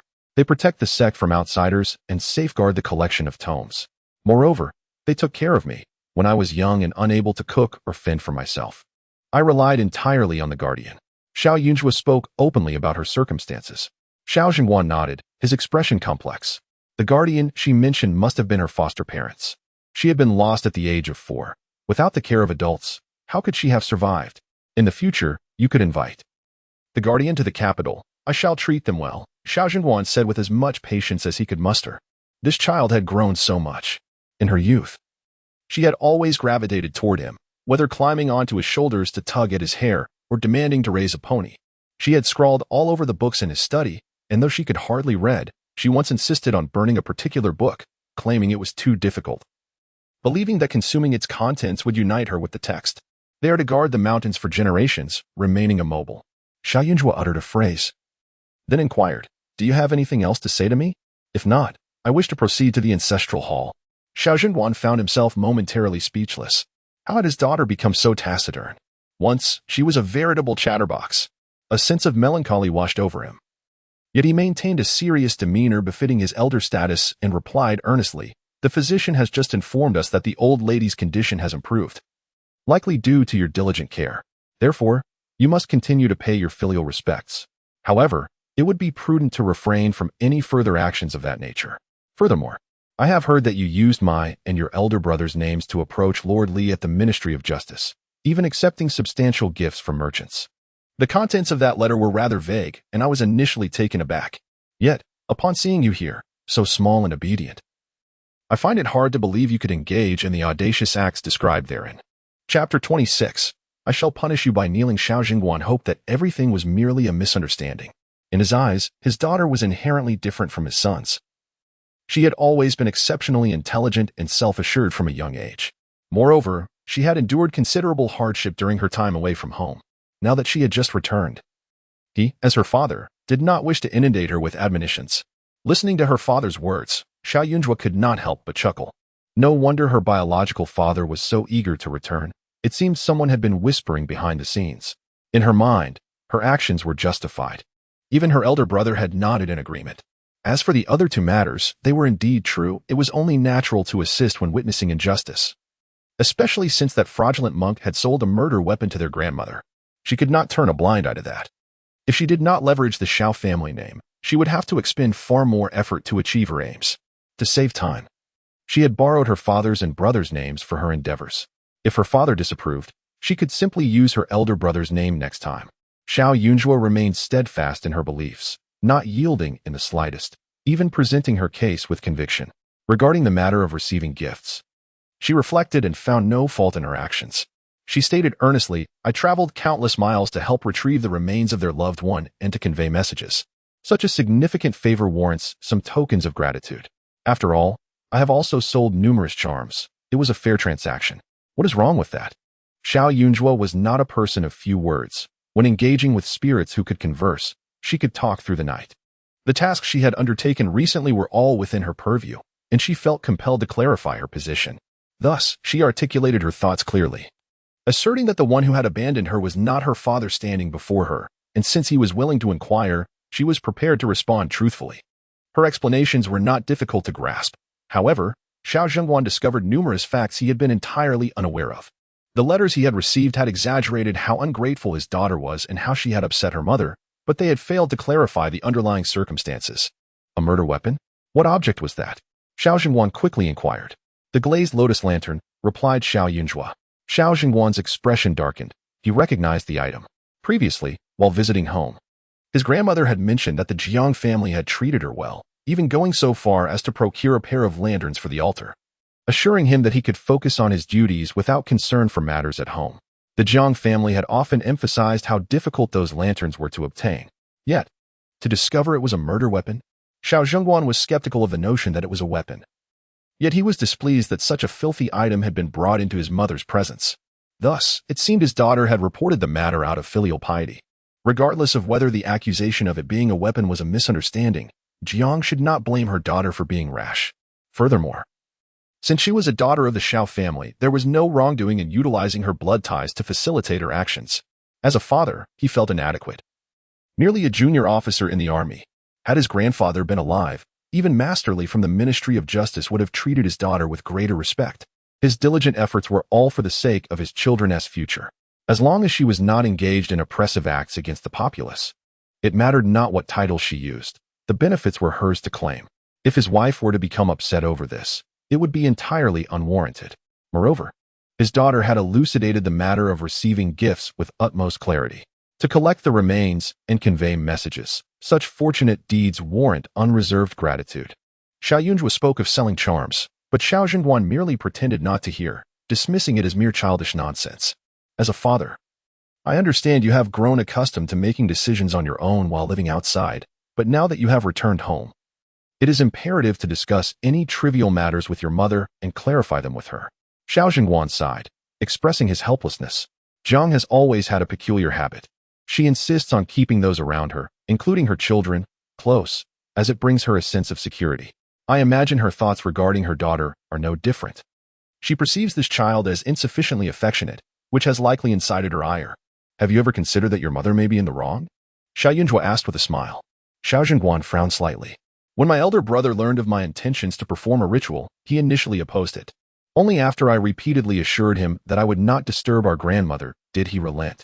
You know of my plans, yet you hurried back from the military camp, fearing I might bring harm to grandmother. But what of mother? Xiao Yunjue did not hesitate to stir the pot, pointing out that she was well aware of my absurd intentions yet chose to remain silent, which hardly reflects genuine concern for grandmother's well-being. Yet, she still sent you a letter, reproaching me for my recklessness. Such behavior is transparent to me. Does it not also become clear to you, father? Xiao Zhengguan felt a jolt in his heart. His daughter implied that Jiang's filial piety towards the elderly lady was a facade, hence her lack of intervention, perhaps even anticipating that grandmother might be worn down by her actions. Conversely, Jiang's disdain for her daughter was genuine, prompting her to send a letter of admonishment. Now that I have laid it all bare, I trust you can grasp the situation. If so, do not expect me to act as a dutiful daughter. If everything must be explained to her, I fear my words might spark a fire of frustration. With a cold laugh, Xiao Yunjue rose. Unwilling to engage further with her father, what does it matter if he cares for her? They have shared many years of marital affection. And Jiang is still her biological mother. Can he truly believe that she would cast aside her own flesh and blood? Even if he believed it, what then? Would he blame Jiang for her cruelty or resent his daughter for harboring grievances from the past? Even if he refrained from chastising her for unveiling the truth, he would likely still urge her to yield, to rebuke Jiang lightly, and then ask her to let it go. As children, we are always expected to concede. They are a family, and she, after all, is but a returee, unable to assume that a few words could shatter the solid bonds that hold this family together. Naturally, she is not one to swallow her grievances unvoiced. Some matters she must inevitably bring to light, but the timing must be right. Xiao Yunjue's cold demeanor arrived swiftly, and Xiao Zhengguan felt a chill within. Father, is it acceptable for me to kneel in the ancestral hall, despite the implications that my mother is in the wrong? Xiao Yunjue turned back to inquire once more. Her father, seemingly indifferent yet possessing a heart of softness, was a man of talent hindered by lofty ambitions. In this world, the majority of individuals aspire to achieve fame and fortune, to attain success and material wealth, yet this endeavor necessitates a heart of formidable resilience. It is not merely a matter of being steadfast towards oneself, but rather exhibiting fortitude towards all. Her father, overly sentimental, found himself ensnared by the responsibilities of his wife and children in the capital, rendering him incapable of envisioning a bright future. If one cannot dare to take a leap of faith throughout their life, then the dream of restoring the glory of their ancestors is akin to chasing phantoms. This time, Xiao Zhengguan did not impede her. Seeing you so emaciated, do not kneel for too long. Before the hour of the dog, return with those two and join me for dinner. Xiao Yunjue did not refuse, departing with a cheerful demeanor. Yet, as he watched her carefree silhouette, Xiao Zhengguan felt an overwhelming weight upon his heart. His daughter spoke in peculiar terms, yet undoubtedly possessed a keen intellect. Her assessment of Jiang Shi was not entirely erroneous. He recalled that before he had assumed any official position, Jiang Shi often bore a quiet sorrow. The matron beside her informed him that it was due to the relentless scrutiny of the old matriarch, who forbade Jiang Shi from meeting Yuer and deemed her talents superficial. Jiang Shi, unwilling to burden him with her worries, refrained from voicing her concerns in his presence. The fact that Wenyu was nurtured by the old matriarch was undeniable, and he felt a twinge of guilt towards his wife, which led him to prioritize her comfort during that time. Naturally, he could not believe his mother to be as malevolent as others suggested, thus finding himself in a dilemma for those years. Eventually, as his mother grew reluctant to see Jiang Shi, the situation gradually settled. Chapter 27. Better to die outside after he joined the army. Each return home was marked by an air of harmony. The elder lady refrained from speaking ill of Jiang, while Jiang began to display filial piety, sending any good things from the city to the elder lady. His military colleagues, having heard of Jiang's reputation for filial devotion, looked upon him with envy. Yet, if one were truly devoted, one's reaction during the rituals for one's daughter should not be so. Xiao Zhengguan initially intended to return the following afternoon, but with doubts plaguing his mind, he decided to linger for a few more days, waiting until the elder lady's health improved, so he could inquire further. Before long, Xiao Yunjue arrived at the ancestral hall. Inside, two figures knelt upright, and one could not help but acknowledge the formidable presence of their father. At the sound of footsteps, both immediately straightened, their previous nonchalance vanishing in an instant. Xiao Yunjue scrutinized them closely.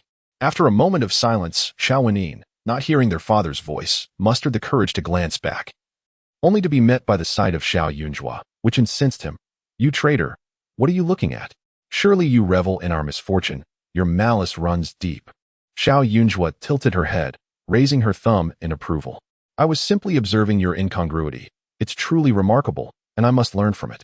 My master always said, when venturing outside, never underestimate anyone, even a child, for they may possess hidden strengths. Witnessing you two today confirms my master's wisdom. This is a survival skill cultivated over many years by you brothers. Having seen it firsthand, I must earnestly learn to acquire more abilities and thus safeguard my life." Xiaowanin understood the bitterness of such disdain. Never had he loathed anyone so much. "We are being punished because of you. Not only do you lack shame, but you also take pleasure in our plight. How can such a vile and detestable girl exist? You must be a reincarnation of a venomous serpent," he scolded. Yet his knees dared not budge, for Xiao Yunjua would certainly report to their father. Xiao Yunjua approached with a natural ease, selected one of the cushions, and knelt joyfully, gazing earnestly at the images and plaques above, bowing her head sincerely. After completing her devotions, she turned to Xiao Wanin and remarked, "You are not being punished because of me. I do not take delight in your misfortune, and I am certainly not a reincarnation of a serpent. You, a mere child, are blind to your own nature. How can you comprehend the cycles of others? Do not boast." Xiao Wanin's eyes reddened with frustration. "Second brother, look at her. Such audacity." Xiao Wenwei was equally astonished, having never encountered someone so shameless. A few words from her nearly ignited his fury, yet her demeanor remained devout and earnest. "Were it not for your insistence on the ritual and your claim that we would partake, would our father have punished us?" Xiao Wenwei observed her, his mind still somewhat clear. Yet, Xiao Yunjua was even more perceptive. "Second brother, after all these years, it seems you have grown rather foolish," she declared with a serious air of disdain. "Am I, a girl disregarded by my mother, truly capable of commanding your actions? Have you not realized that it is my mother who has sent you to attend to the elderly lady, urging you to leverage her reputation, while you, in your confusion, willingly stand guard at my invitation? In the end, it is your lack of discernment that leads to your predicament, which is of no concern to me." After all these years, she has mastered the art of evading responsibility. Xiao Wenwei was momentarily taken aback, his expression stiffening slightly. Fasting, chanting, and attending to the sick. These are the customary duties of descendants when an elder is gravely ill. Thus, my mother's intention to summon them was indeed for the sake of reputation. They instinctively believed that having heeded Xiao Yunjua's words to come to Jiawatang, they were also obliged to follow her directives, to perform rituals. Yet, the truth is, their mere presence at Jiawatang sufficed. There were no further tasks assigned by my mother. They had been played for fools.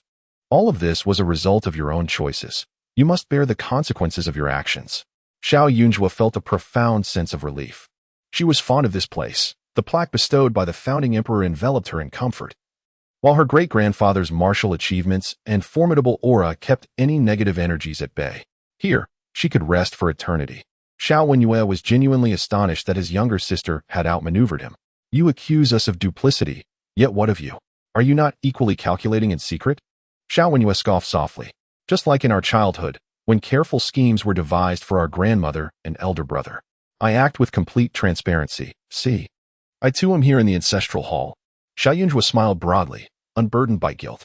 Everything she spoke and did stemmed from her heart, expressing genuine sentiments towards her father and brothers. Xiao Wenwei's heart sank, his face turning pale as it was now his turn to feel anger. The atmosphere between the siblings was palpably heavy.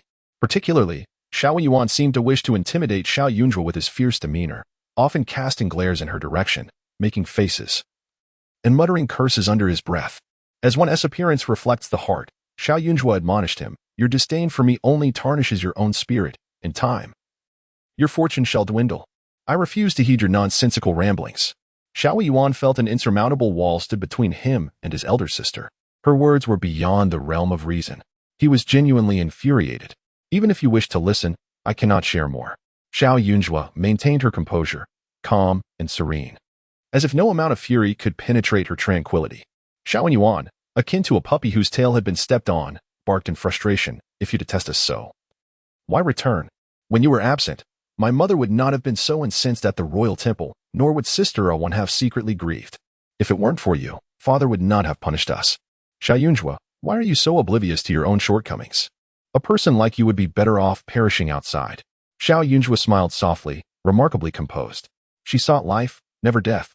If a celestial being were to descend at this moment and promise her that by eliminating her boisterous younger brother, she could attain a lifespan of 100 years, she would undoubtedly dispatch him to meet the king of hell without a moment's hesitation.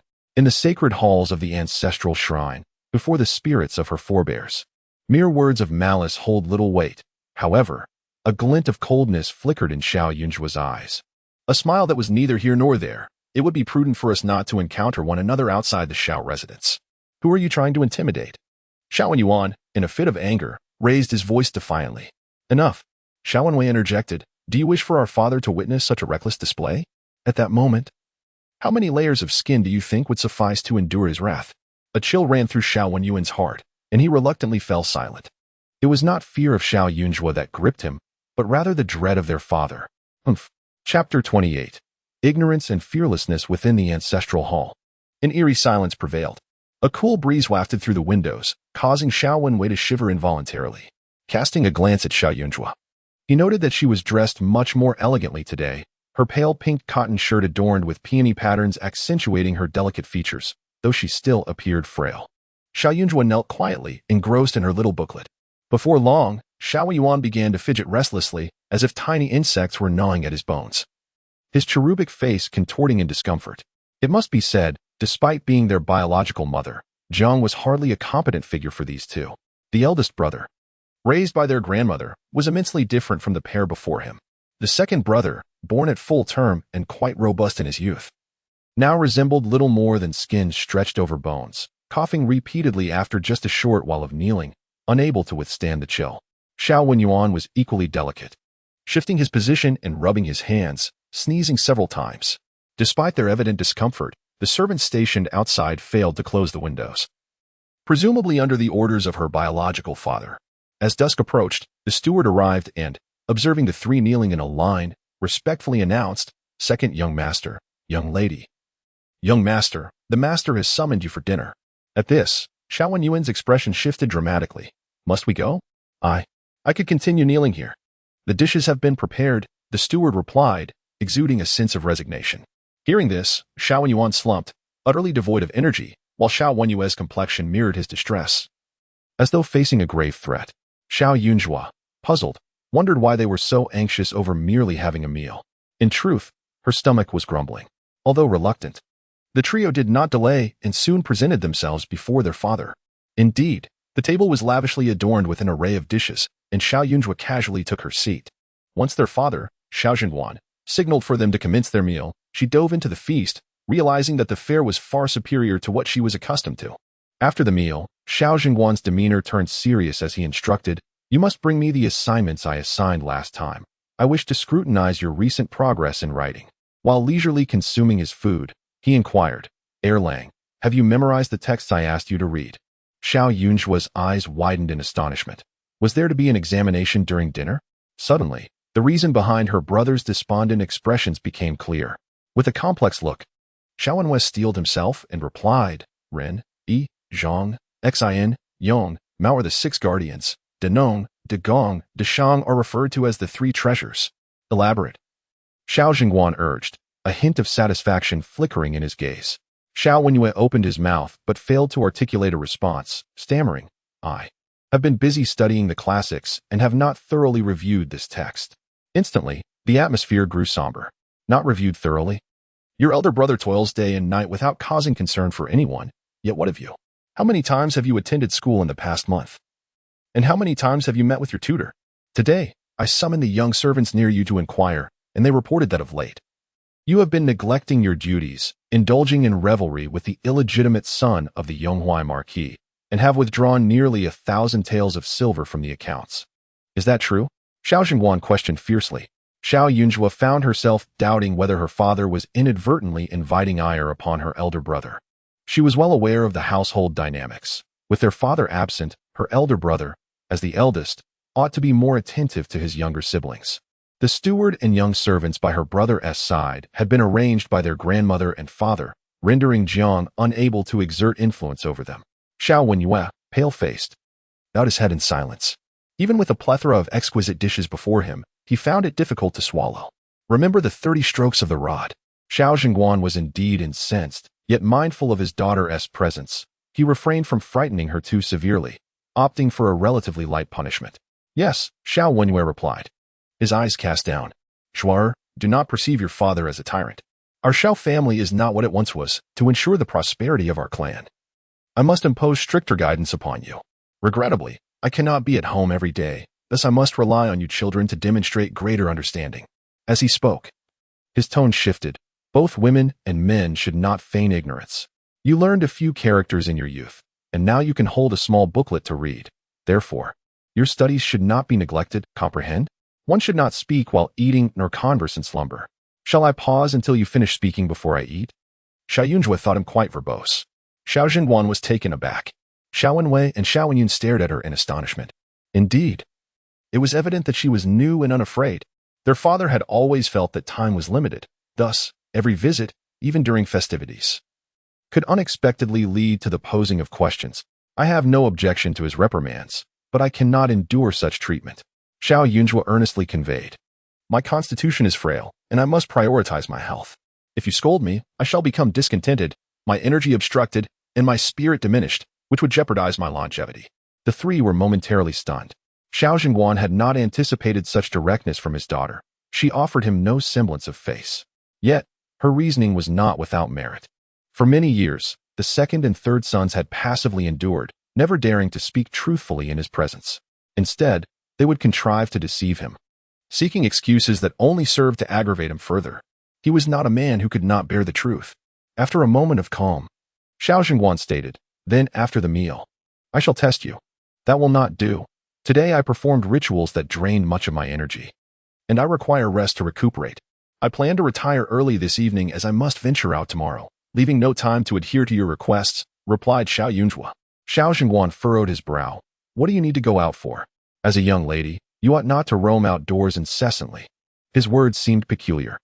He had just asserted that women and men were equal, yet in an instant, he sought to tether her with an iron chain. I am not a domesticated bird. These long legs were meant for traversing the world. Xiao Yunjue was quite sensitive to this. She could forego lavish meals, but she absolutely could not refrain from venturing outside. She is heavily cloaked in malevolence. Merely hiding within the confines of the Xiao family can only provide temporary sanctuary and will not resolve the underlying issues. It is imperative that she ventures out more frequently and accumulates virtuous deeds. Moreover, the Xiao family, in comparison to its former glory, is now in a state of decline. The lingering influence of our ancestors remains uncertain in its endurance, thus she must prepare accordingly. Her father is concerned for her safety. If you doubt this, inquire with your second brother about the recent incident involving thieves who nearly abducted the legitimate heir of the Yonghuai Marquette. That child, accompanied by a retinue of over a dozen servants whenever he steps outside, nearly fell victim to misfortune. Were it not for a fortunate encounter with the third prince, his fate might have been dire. Xiao Zhenguan immediately cited this example, adding, I have heard that the boy is still unwell from the fright he endured. You have only just returned. Should any harm befall you, how would your grandmother and mother endure it? Although others are in the military camp, colleagues will inevitably discuss pressing matters from the outside world. Your beauty may attract undesirable attention. How can we be sure you will not encounter ill-intentioned individuals? As Xiaowen recalled their mother's demeanor towards his younger sister, he felt that their father's words must have struck a chord with her. However, Xiao Yunjue's eyes suddenly sparkled with curiosity as she turned to him and asked, Second brother, has that young master truly fallen ill from fright? What are his symptoms? Chapter 29. Waiting for a rabbit. Xiao Wenwei was somewhat reluctant to engage with her, yet with her father present, he felt compelled to maintain a facade. After being abducted and confined in a dark cellar for 2 days, he emerged somewhat deranged. Xiao Wenwei spoke candidly, casting a glance at Xiao Yunjue, and added, I heard from Ping Zhang that his brother has been shouting at anyone he encounters these past few days, and at times he even lunges at others, inflicting harm in a state of delirium. His condition appears gravely concerning. He knew far more about the situation than others could fathom. Xiao Yunjue immediately etched this information into her memory. Xiao Zhenguan, not giving it much thought, attributed her curiosity to mere inquisitiveness, emphasizing, It is not that you are not permitted to go out. Rather, you must not behave as you did last time, leaving without a word. Rest assured, if I lacked the capability for self-preservation, I would not be here now, Xiao Yunjue replied confidently. Upon hearing this, Xiao Zhenguan's brow furrowed even deeper. This child was proving difficult to manage. His daughter, fragile and delicate, could not be treated as one would a son, with harsh reprimands. Yet, she was obstinate and resistant to counsel, presenting a true challenge. He intended to say more, but as Xiao Yunjua immersed herself in her meal, he recalled her earlier remark about eating in silence, which promptly silenced his words. Having only raised a daughter for 4 years, he was still somewhat at a loss regarding the intricacies of a young girl's heart. Once he returned to the military camp, he resolved to seek advice from his peers on how to prevent his daughter from straying down the wrong path and how to remedy her peculiar little habits. Xiao Yunjua, with efficiency, finished her meal and retired to rest. Unbeknownst to her, behind her, Xiao Wenyue and Xiao Wenyuan felt a pang of envy. They did not dare to reject their father so bluntly and thus were punished with a night of studying, eagerly hoping for their father's early departure the following day to alleviate their suffering. However, the next day, before dawn, Xiao Zhenguan began practicing with his weapons, seemingly intent on making his stay at home a permanent affair. Xiao Wenyue and Xiao Wenyuan had barely slept for 2 hours before they were forcibly roused to exercise. Soon, they found themselves on the ground, unable to rise after a bout with their father. Thanks to you two attending to the elderly lady, she has fared better. Therefore, from today onward, after your morning exercises, you shall go to Jimmy Hall to accompany her at meals. You must fulfill your filial duties on behalf of your father. Xiao Zhenguan even assigned them a task. Previously, he had focused solely on imparting knowledge, neglecting many other aspects, but he resolved to change. Father, grandmother does not wish for us to be around. We're dull-witted, and she grows frustrated just by looking at us. Xiao Yuan murmured softly. Your grandmother, hailing from the Hua family, is well-versed in literature. With eldest brother away, she has more leisure time. Teaching you foolish children is hardly a burden, and it will serve to pass the time, Xiao Zhenguan asserted without room for doubt. The two siblings grimaced. Grandmother is not well. She spends her days in slumber. How can she teach us now? Xiao Wenwei interjected. Indeed, grandmother sleeps all day. Who would listen to us read? Xiao Yuan quickly chimed in. Upon hearing this, Xiao Zhenguan laughed heartily, his icy demeanor softening with a hint of joy. The old lady has already improved significantly since yesterday. Mama Hui sent word that she rose with the dawn, looking splendid, even taking a stroll in the courtyard. There is no cause for concern. Grandmother is better. Xiao Wenyue gasped, taken aback. Could this be a ruse? Having spent 3 days in Jai Weitang, he had witnessed his grandmother's condition firsthand. She had seemed on the verge of death. He could not help but wonder if the rituals performed by Xiao Yunjua had truly borne fruit. But how could that be? They were merely chants and symbols. How could they yield such miraculous results? Doubts consumed him. Xiao Wenin was equally bewildered. After a considerable pause, the two remained skeptical. However, when they reluctantly made their way to Jai Weitang, they were astonished to find their grandmother, who had previously lain there, barely breathing, now seated upright with a benevolent smile, waving warmly at them. Second brother, surely grandmother hasn't he returned from the dead? Xiao Wenin whispered, cowering behind Xiao Wenyue, gazing at their grandmother as if she were a specter. Do not speak such nonsense. Father will hear you and punish you, Xiao Wenyue replied, equally astounded. What miraculous elixir could yield such astounding effects? The two of them typically only saw their grandmother when their father was home, leading to an atmosphere that was often awkward and dull. Yet this time felt different. They regarded their grandmother with newfound seriousness and curiosity, genuinely concerned for her well-being. Unaware of their inner turmoil, the old lady beamed with delight. Nothing brings greater joy than the filial piety of one's descendants, and she immediately praised them warmly. Xiao Zhenguan observed the scene with relief, convinced that encouraging their daily visits was indeed the right course of action. As they witnessed their grandmother's happiness, Xiao Wenyue and Xiao Wenin realized that their previous reactions had led her to misinterpret their feelings. Yet, it was too late to alter the course of the moment, and they could only muster the resolve to maintain the status quo. Harmony enveloped Jai Weitang. Meanwhile, Xiao Yunjua had left early in the day.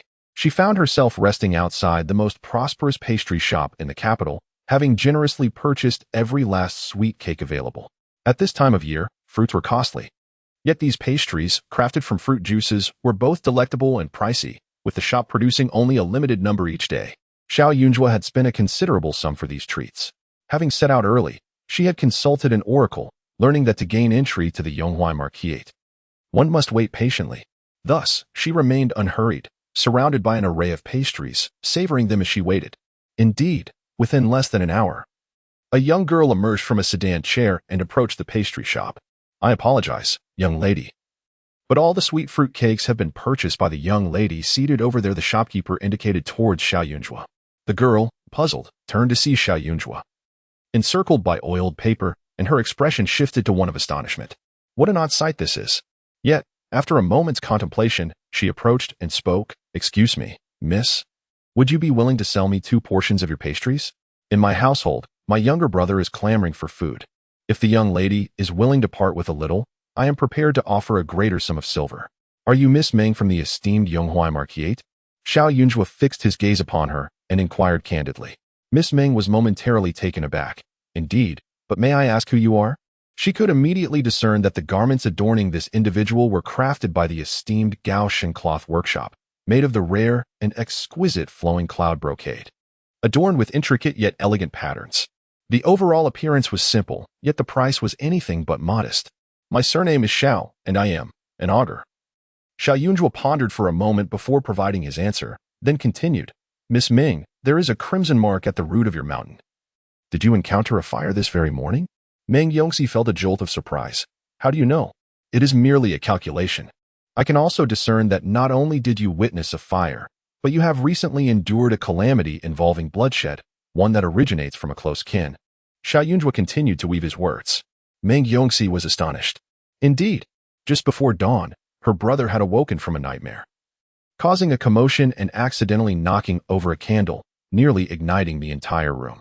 Fortunately, the servants acted swiftly to extinguish the flames. She had rushed to the scene only to find her mother weeping while holding her brother. Unaware that he had concealed a pair of scissors and intended to harm her, she had hurriedly intervened, sustaining an injury to her right forearm in the process. Now that her brother had taken his medicine and fallen asleep, her mother's sorrowful demeanor left her feeling powerless. She thought to step outside to clear her mind and perhaps purchase some of her brother's favorite treats. The wound on her arm had long been bandaged and was concealed beneath her clothing. How could this Xiao Yunjua know of these recent events? Chapter 30. She believed Meng Yongxi gazed at Xiao Yunjua in astonishment, her mind racing as she pondered whether she had ever encountered her before. How could Miss Xiao be so well informed about her family's affairs? Surely, numerous physicians have already examined your brother's condition? Xiao Yunjua inquired. Indeed. Meng Yongxi replied with a gentle nod. But why do you seek to investigate matters concerning my family? You deliberately purchased all these pastries. Were you perhaps waiting for me? Meng Yongxi mused, reflecting on how infrequently she ventured out due to recent family matters. Today's visit had been rather spontaneous. It seemed implausible for Miss Xiao to have discovered her whereabouts. Observing the skepticism in her demeanor, Xiao Yunjua felt a pang of grievance. Before arriving in the capital, she had already garnered some renown in the Guanshe region, particularly in a few villages where the locals treated her with utmost respect. Well aware of her identity as the leader of the divine hidden sect. Yet, here, everything had to start anew. The gazes of the people felt akin to those cast upon an audacious charlatan. In an effort to present herself more composedly, Xiao Yunjua lifted her chin slightly and spoke with an air of poise and mystery. Miss Ming, my presence here today is guided by celestial signs. All you need to know is that I can cure your brother. Meng Yongxi found herself contemplating whether she had encountered a lunatic. This young girl, of similar age, possessed clear, bright eyes that radiated innocence, and her audacious claims were quite amusing. Which family do you belong to? Shall I send someone to escort you home? Meng Yongxi cast a sympathetic glance her way, pondering that perhaps Miss Xiao had a few loose screws, explaining her rarity in venturing out. She must have finally escaped, only to be captivated by the delectable treats, indulging excessively. It was rather pitiable. As she spoke, Meng Yongxi hesitated to approach. Such unfocused minds could be unpredictable. Much like her brother, she feared that if provoked, she might inadvertently cause her harm. Xiao Yunjua ground her teeth in frustration, wishing she could appear more benevolent. Wait a moment, she exclaimed, extending her hand. May I have a few coins? You wish to beg? Meng Yongxi was taken aback. My dear girl, your attire and the pastries you possess are quite valuable. How can you harbor such a peculiar habit? Strange ailments abound in this world. If you do not comply, I may have to resort to taking matters into my own hands. Xiao Yunjua retorted, her face reddening in indignation, nearly losing her carefully cultivated demeanor. Meng Yongxi frowned. It is merely a small sum. Consider it an act of charity. She turned to her maid, instructing her to retrieve her purse. Producing a small piece of silver, she handed it over. After Xiao Yunjua accepted it with alacrity, She began to speak as Meng Yongxi prepared to depart.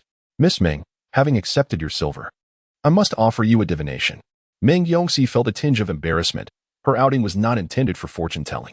However, with her sedan chair still a short distance away, she worried that if she hurriedly left, the girl might persist in her pursuit, rendering the situation all the more awkward in public. Miss Meng's romantic journey has been fraught with challenges, Xiao Yunzhua immediately remarked. Meng Yongxi paused for a moment. Judging by the young lady's features, it seems she has encountered numerous distressing matters over the past year. Although surrounded by an abundance of admirers, none of them are suitable partners, especially the recent suitor, who is quite incompatible with you, Miss Meng. He represents a genuine calamity in love. If you cannot evade this fate, it may well ruin your life, Xiao Yunzhua continued. Meng Yongxi felt a jolt of anxiety in her heart. She then heard Xiao Yunzhua say, "May I take your hand to examine it more closely?" Meng Yongxi hesitated, torn between the urge to leave and a curious reluctance, ultimately extending her hand. Xiao Yunzhua scrutinized the lines on her palm and remarked, "There are faint blue veins showing on the mountain ridge of your palm. Do you often find it hard to eat, struggling to consume even a little?" "Yes." Meng Yongxi's heart sank. The palm's coolness and pale hue indicated insufficient heart fire, which suggested a deficiency in yang energy. "Your body is quite cold and heavy. Has a physician ever informed you that conceiving may be challenging for you in the future?" Xiao Yunzhua's tone softened considerably. Meng Yongxi, feeling alarmed, quickly withdrew her hand, her gaze flitting nervously towards her. "How do you know this?" Each time her menstrual cycle arrived, it was excruciatingly painful. Her mother had consulted a doctor, who had warned her of potential difficulties in bearing children. Her mother was taken aback and paid a hefty sum to silence the doctor, ensuring that only the two of them were privy to this information. If it were to leak, it was precisely because of her frail health that her mother was exceedingly concerned about her marriage prospects. Before her brother fell ill, her mother had already considered several suitors, all from modest backgrounds, but many were eventually dismissed after thorough inquiries. Later, her mother set her sights on the legitimate son of her aunt's family, who had come seeking refuge and had hinted at the desire to marry. That cousin appeared cultured and refined. However, as his family resided far from the capital, her mother suggested discussing the situation with him only when the engagement was imminent, and if he was willing to marry her, to prepare a generous dowry. Yet, Meng Yongxi fretted at the thought of such distance, fearing that if she suffered, there would be no one to advocate for her. Thus, she remained unsettled. It was precisely this young lady who spoke of her romantic calamity. The fact that she even discerned her physical ailments compelled her to believe. "Miss Xiao, are you perhaps a physician?" Meng Yongxi inquired tentatively. "I would prefer you to call me master and regard me as a sage from a distant realm," Xiao Yunzhua promptly asserted, establishing her own persona. "Do you find my words credible now? If you still harbor doubts, provide me with your birth details, and I shall elucidate your entire life, granting you profound insights." "No, thank you.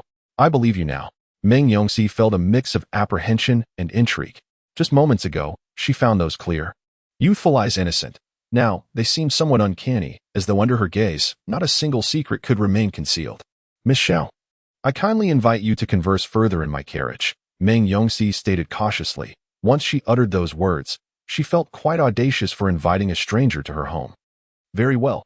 Xiao Yunzhua nodded in agreement and turned to glance at the array of pastries surrounding her. She picked up 2 bags and handed them to Meng Yongxi, then added, "Please ask your maid to hire someone from the pastry shop to deliver the remaining treats to the Xiao residence." "The Xiao residence? Which Xiao residence?" Meng Yongxi paused in surprise. "It is the one that lost its title," Xiao Yunzhua stated candidly, without any veil. Meng Yongxi's mouth fell slightly agape, and she hurriedly covered it with a handkerchief, her wide eyes betraying her astonishment. "I have heard that the long-lost heiress of the Xiao family has returned. Could it possibly be?" Meng Yongxi found it hard to believe. If the Xiao family had not lost their title, they would be exceedingly esteemed, far beyond her own family as standing. This enigmatic Ms. Xiao seemed rather peculiar and had an unsettling air about her, almost as if she were a rogue from the underworld, which seemed a more fitting description. Chapter 31. Judge Xiao. Meng Yongxi was profoundly intrigued. She had heard tales of the audacious Miss Xiao, who had the audacity to report a monk to the authorities. When the monk was taken away, many had labeled her a madwoman, accusing her of abusing her family's name for nefarious deeds. However, the following day, the authorities dispatched personnel to raid the monk's residence, confiscating all his riches and valuables. It was rumored that they were currently in the process of inventorying the assets, and once completed, Those who had been defrauded could register at the government office to reclaim their stolen money if the amounts matched. The actions of the authorities served as a testament to the validity of Miss Xiao's claims. Consequently, this young woman became an extraordinary figure overnight. Due to recent matters at home, her friend, in an effort to uplift her spirits, sent her a letter early in the morning, recounting amusing happenings in the capital, including mentions of Miss Xiao. It was said that prominent families in the capital were eagerly awaiting the opportunity to meet the daughter of the Xiao family, eager to behold the grace of the Judge Xiao. At the mere thought of the formidable title Judge Xiao, Meng Yongxi's mind conjured images of a fearsome demon. Yet, gazing upon her countenance, despite her attempts to appear profound and shrouded in mystery, the initial impression was one of minimal intimidation. She merely struck one as a whimsical young girl, akin to a crystalline spring in a deep valley, clear and cold, yet refreshing to the spirit, devoid of any semblance of menace. Meng Yongxi instructed her maid to act according to Xiao Yunjua's words. Both she and Xiao Yunjua then entered the sedan chair, embarking towards the Ming residence. May I inquire about your brother's circumstances? I have heard he was nearly abducted, and when he was found, did he exhibit any peculiarities? Xiao Yunjua ventured to ask.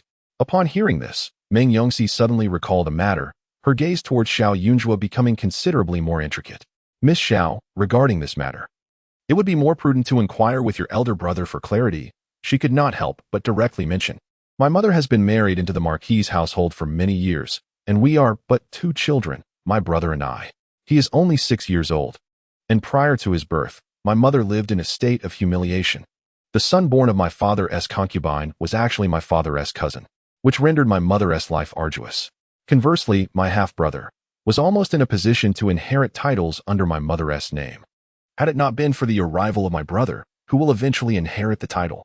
Your second brother, Xiao Enwei, frequently visits my home and is well acquainted with our family affairs. As she spoke, Meng Yongxi scrutinized her, perplexed by the intentions of the Xiao family. Xiao Erlang's camaraderie with her half-brother could easily be construed as collusion. Yet, here was Miss Xiao, proactively seeking her out. She could not help but ponder further. Who knew if Miss Xiao was akin to Xiao Wenyu, having been bribed by her half-brother, entering her household with the intent to harm her brother? Contemplating this, the previously relaxed expression on Meng Yongxi's face tightened once more with apprehension.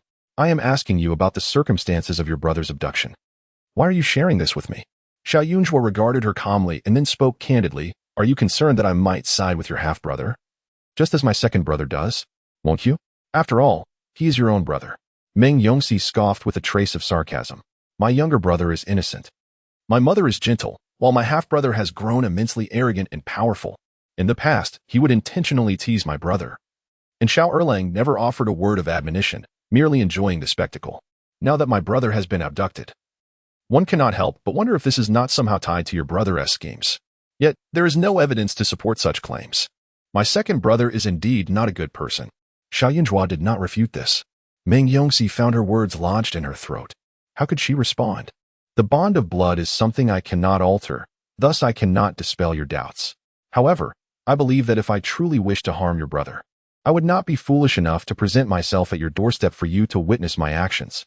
Xiao Yunjua's demeanor was unyielding in its righteousness. Miss Xiao, it is not merely a difference in stance, but what do you seek? I can see that your abilities and physiognomy are impressive. Yet why would you assist my brother without cause? Meng Yongxi remained skeptical. Upon hearing this, Xiao Yunjua's interest was piqued. This was a question she could answer.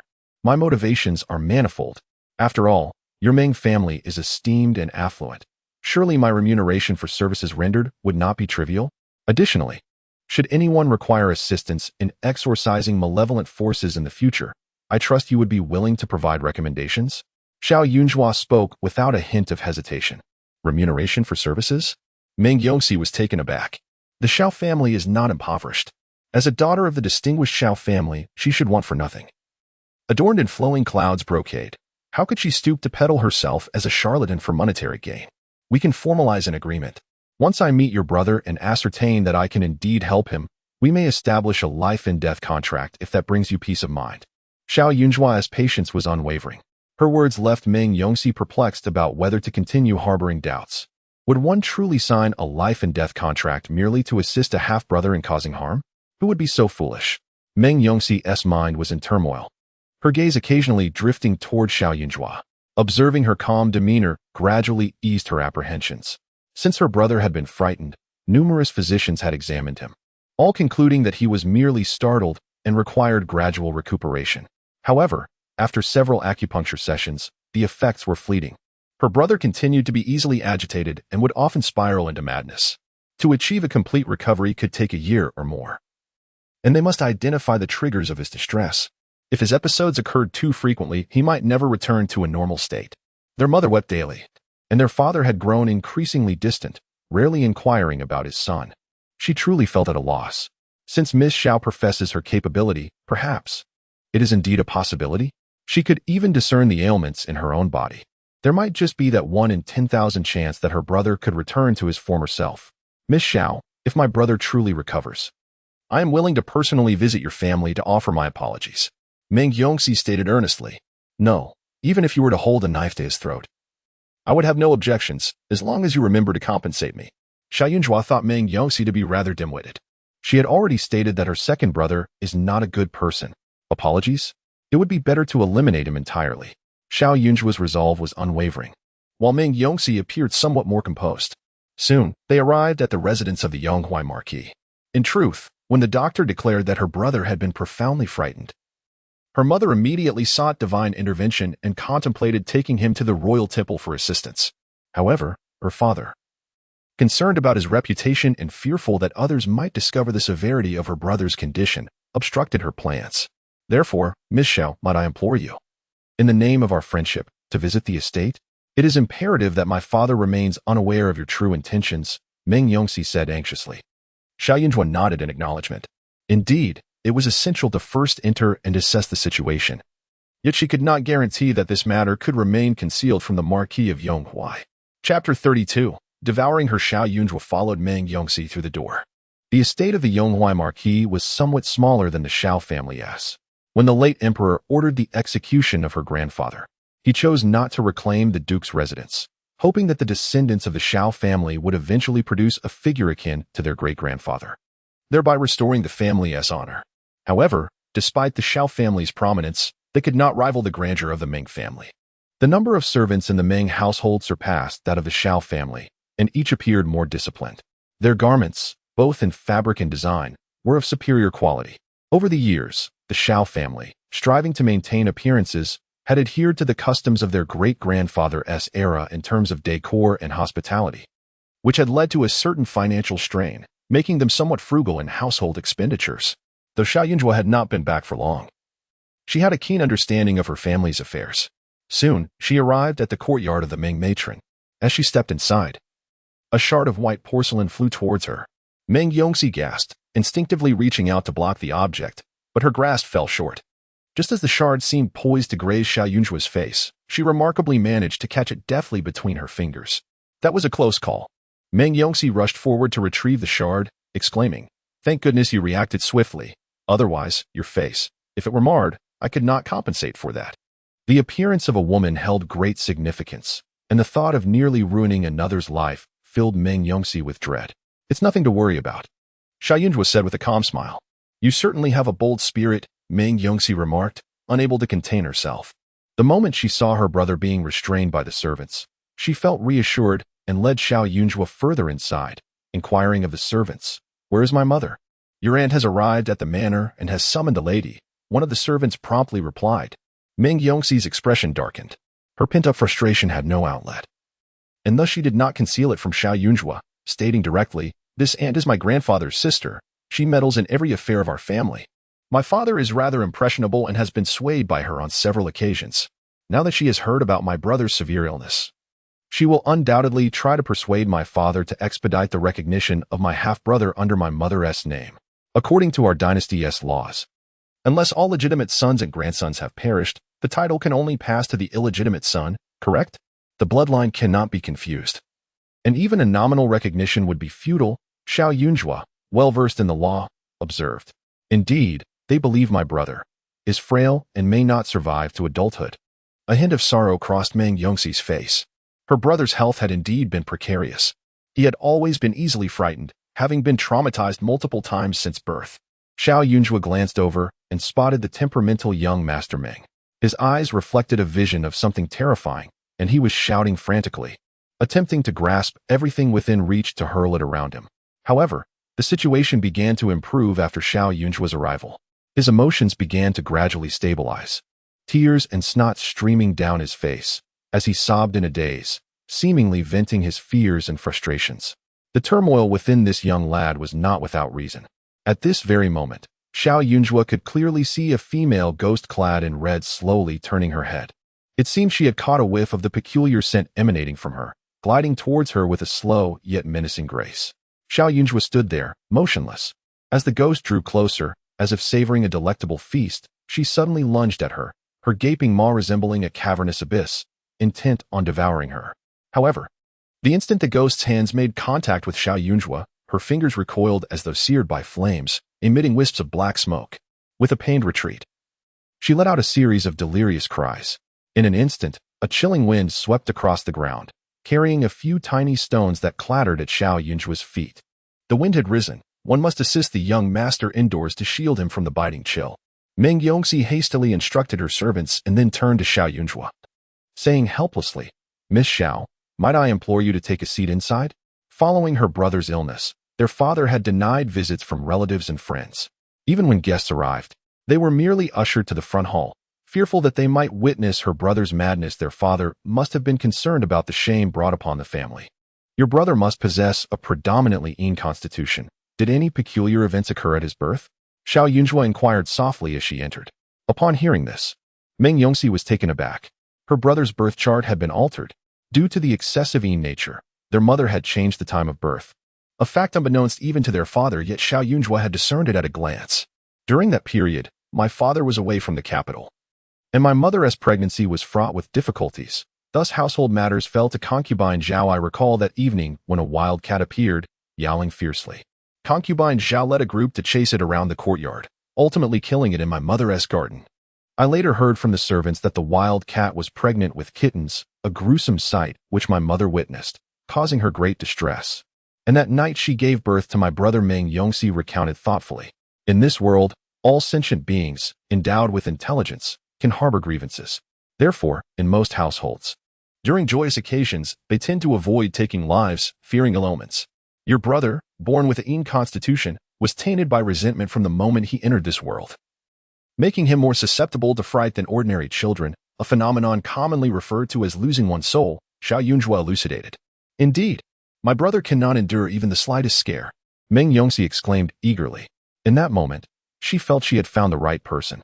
This Xiao Yunjua, who could perceive everything, would surely be able to heal her brother. It is not overly difficult to cure him, but it would be best if his biological parents could assist, Xiao Yunjua added.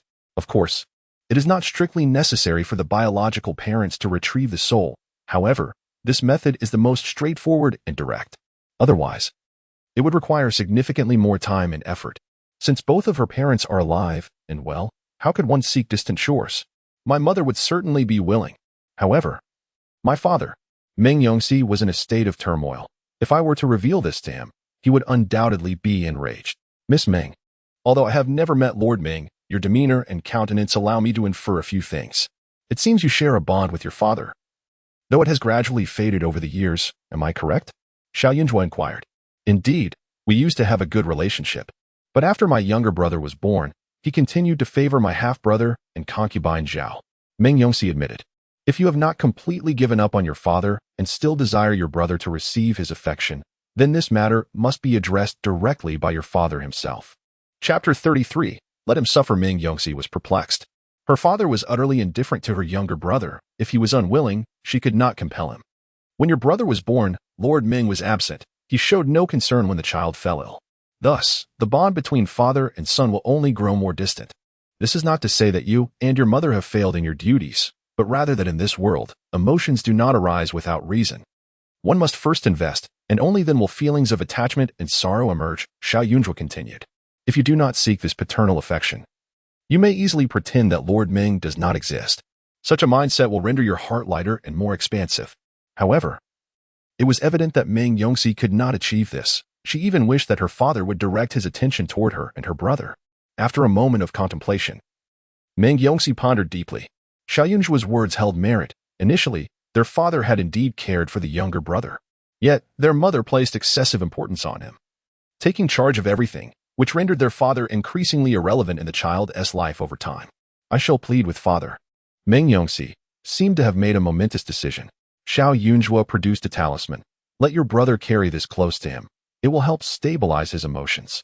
Without hesitation, Meng Yongxi accepted it. Her doubts dissipated. The talisman was meant to ward off evil spirits. Once donned, the female ghost could no longer approach young Master Meng. The child, having already lost his spirit, was further tormented by the ghost, leading to unendurable mental strain, manifesting in hallucinations and occasionally glimpses of terrifying apparitions.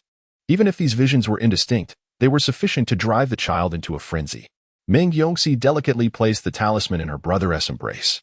Since Xiao Yunjua's arrival, he had calmed considerably, showing no resistance, appearing dazed yet obedient. This sight caused Meng Yongxi's heart to ache, solidifying her resolve. Please, Miss Xiao, rest for a while in the guest room next door. Meng Yongxi bit her lip and resolutely declared, I shall seek out father. If he becomes enraged, he may utter some offensive remarks toward you. I hope you will not take offense. I am more than willing to make amends afterward. Xiao Yunjua nodded in acknowledgement. The pursuit of wealth and virtue is seldom effortless. She could endure the occasional idle gossip, and besides, she was not being asked to be merely a passive listener. Before Meng Yongxi departed, she arranged for some food to be brought to her and even selected a few travelogues for her to peruse, fearful that she might find herself bored and slip away unnoticed. Xiao Yunjua patiently awaited her return. Moments ago, a ghost, once eager to feast upon her, floated outside the window, its head aligned with hers, its blood-red eyes fixated intently upon her. Xiao Yunjua understood that she was quite delectable. Young Master Meng was born under an inauspicious fate, likely to encounter peculiar events. Yet, with diligent study and martial practice, as he matured, the influence of his dark destiny would wane. In contrast, she was different. She resembled a vessel for absorbing energy. The malevolent spirits and grievances would invariably gravitate toward her, the essence being akin to water to fish. Xiao Yunjua took a token from her bosom, rubbing it between her fingers. This is the talisman of the Lord of the Hidden Gate, possessing the ability to ward off evil spirits. However, having been left in the Bone Valley for many years, the potency of the charm has diminished. It has become merely a protective amulet. Additionally, she bears numerous charms of her own design, intended to prevent disturbances from malevolent spirits. Therefore, does this female ghost wish to consume her? It is likely that she would find it impossible. This vengeful spirit, having lost some of its intelligence, resembles a wild dog chasing after a bone upon spotting food. It instinctively desires to pounce, yet is simultaneously deterred by the power emanating from her, lingering nearby with reluctance. Xiao Yunjua has long since acclimatized to such oddities, maintaining a composed demeanor. At that moment, Meng Yongxi had arrived in the main hall. The elder lady gazed discontentedly at Madame Meng, exclaiming, It is not that I must meddle in matters of my family, but it is truly unbecoming of you younger generations. If the child were not gravely ill, would you deny me even a glance? I, too, wish for an heir to inherit this household. Yet it is evident that Jing Guer is not suited to bear such fortune. You should have heeded my counsel earlier. Had you raised Pingzhong alongside Seer at the time of her birth, would you not have to worry about his future ingratitude? Madame Meng sobbed softly, her grief palpable. Lord Meng cast a glance at his wife, furrowing his brow in silence. Meng Yongxi, with determination, rushed in and knelt before her father without hesitation. In the past, she had always been mindful of propriety, fearful that her manners would fall short of those of a concubine's daughter. Yet in this moment, she cast such concerns aside. Father, please save my mother, save my brother. Tears cascaded down Meng Yongxi's cheeks as she implored. She understood her brother's frail condition, yet he was still alive. If they were to record the elder brother under their mother's name at this juncture, would that not signify to her brother that he had been abandoned?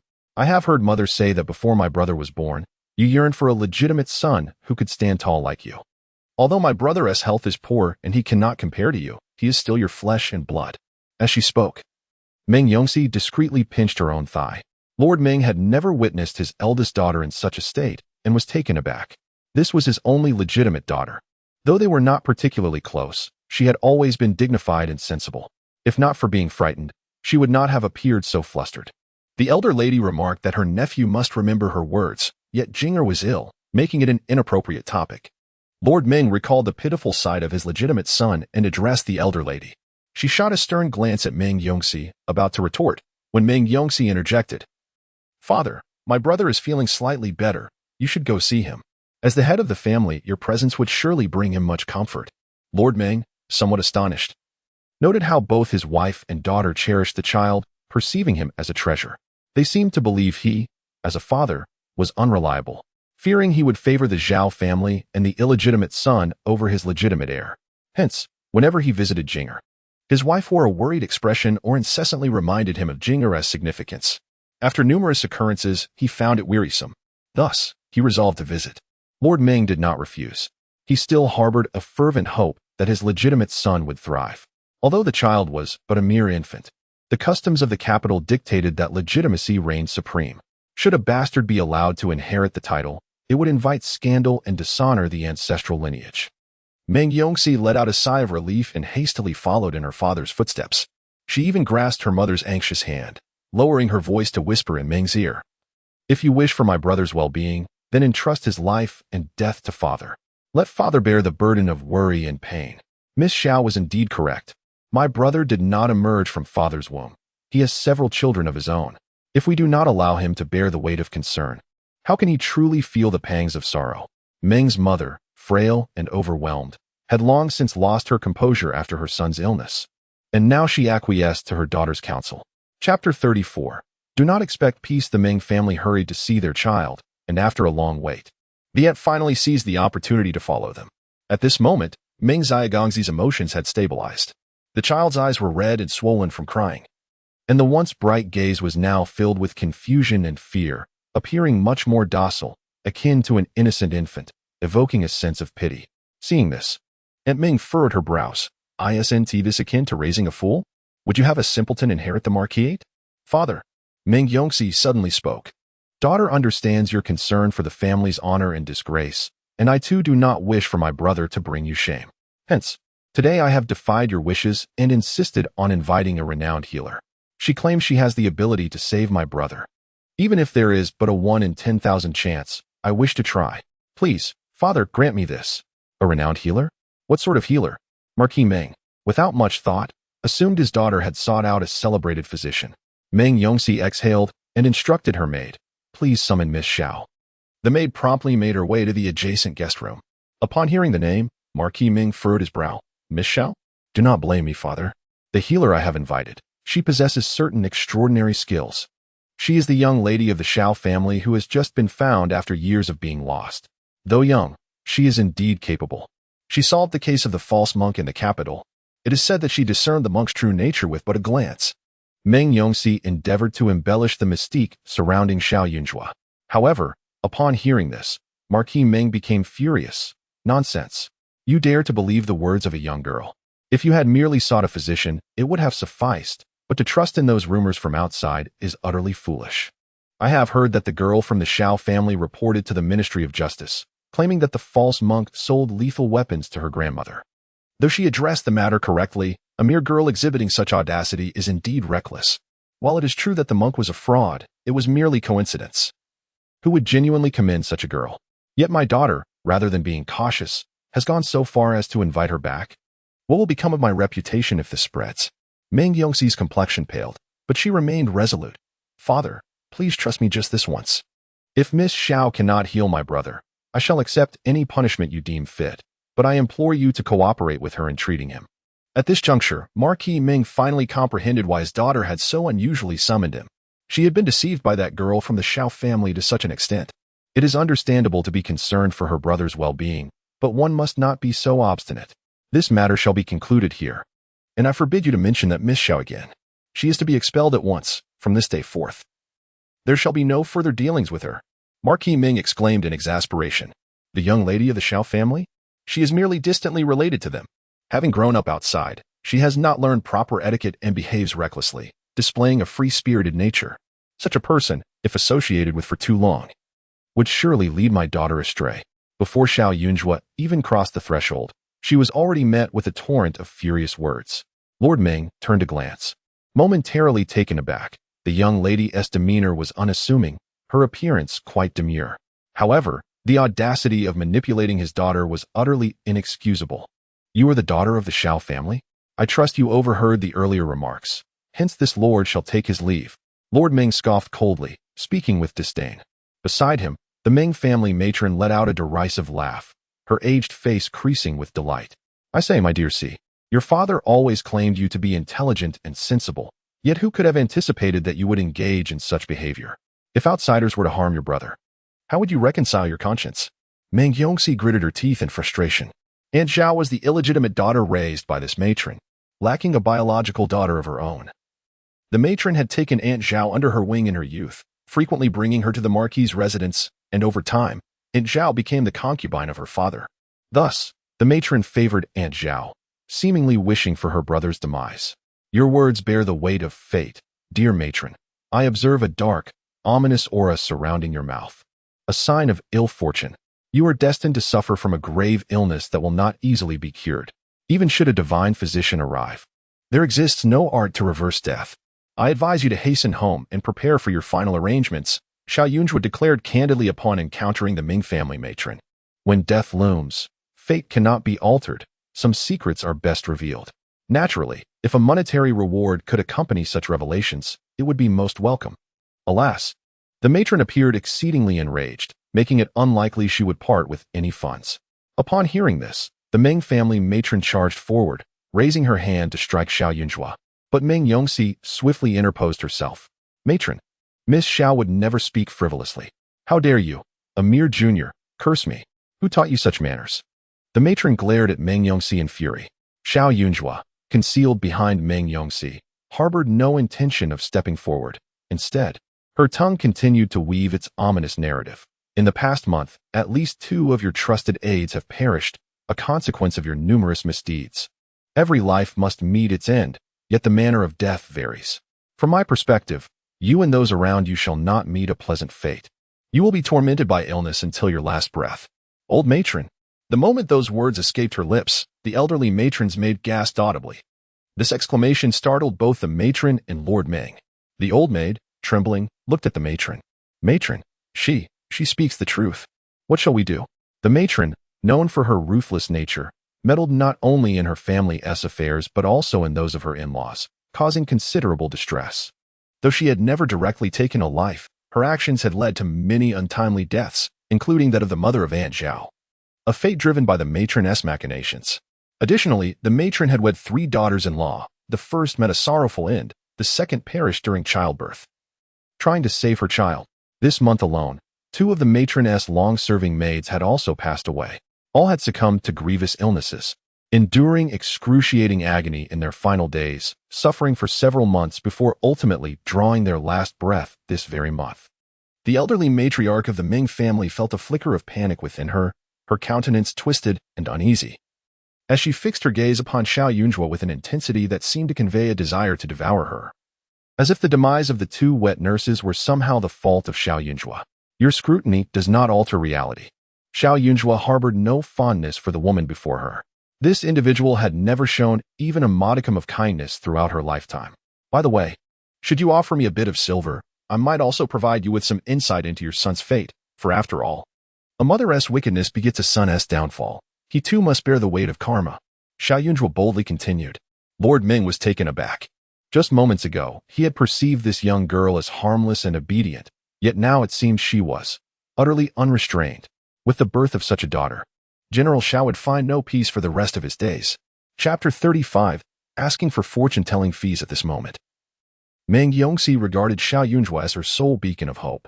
Upon hearing her words, rather than being startled, she leapt up and hurriedly turned to her biological father. Father, look, what Miss Xiao said is undoubtedly true. The expression of Wang Mama shifted dramatically, indicating that something troubling had indeed transpired within their household. Moreover, she had previously treated her aunt and cousins harshly. Wasn't that just a manifestation of karmic retribution? This was the 3rd instance. In that instant, Meng Yongxi cast aside all decorum. She was solely aware that Xiao Yunjue could save her brother. Meng Hao felt at a loss for words. He had some understanding of familial matters. It was certainly true that his aunt had mistreated her daughters-in-law, but he was uncertain whether anyone had perished in the family over the past month. However, he distinctly recalled that the old matron who had accompanied his aunt upon her marriage was not the one present before him now. You speak nonsense. Meng Gunyang's countenance fell, her hands trembling slightly. For reasons unknown, as the young girl uttered those words, memories of her past misdeeds flooded her mind. Her heart raced in a frenzy. It was impossible. She had always been in good health. How could she fall ill? Absolutely not. Xiao Yunzhua observed as the elderly lady became unhinged.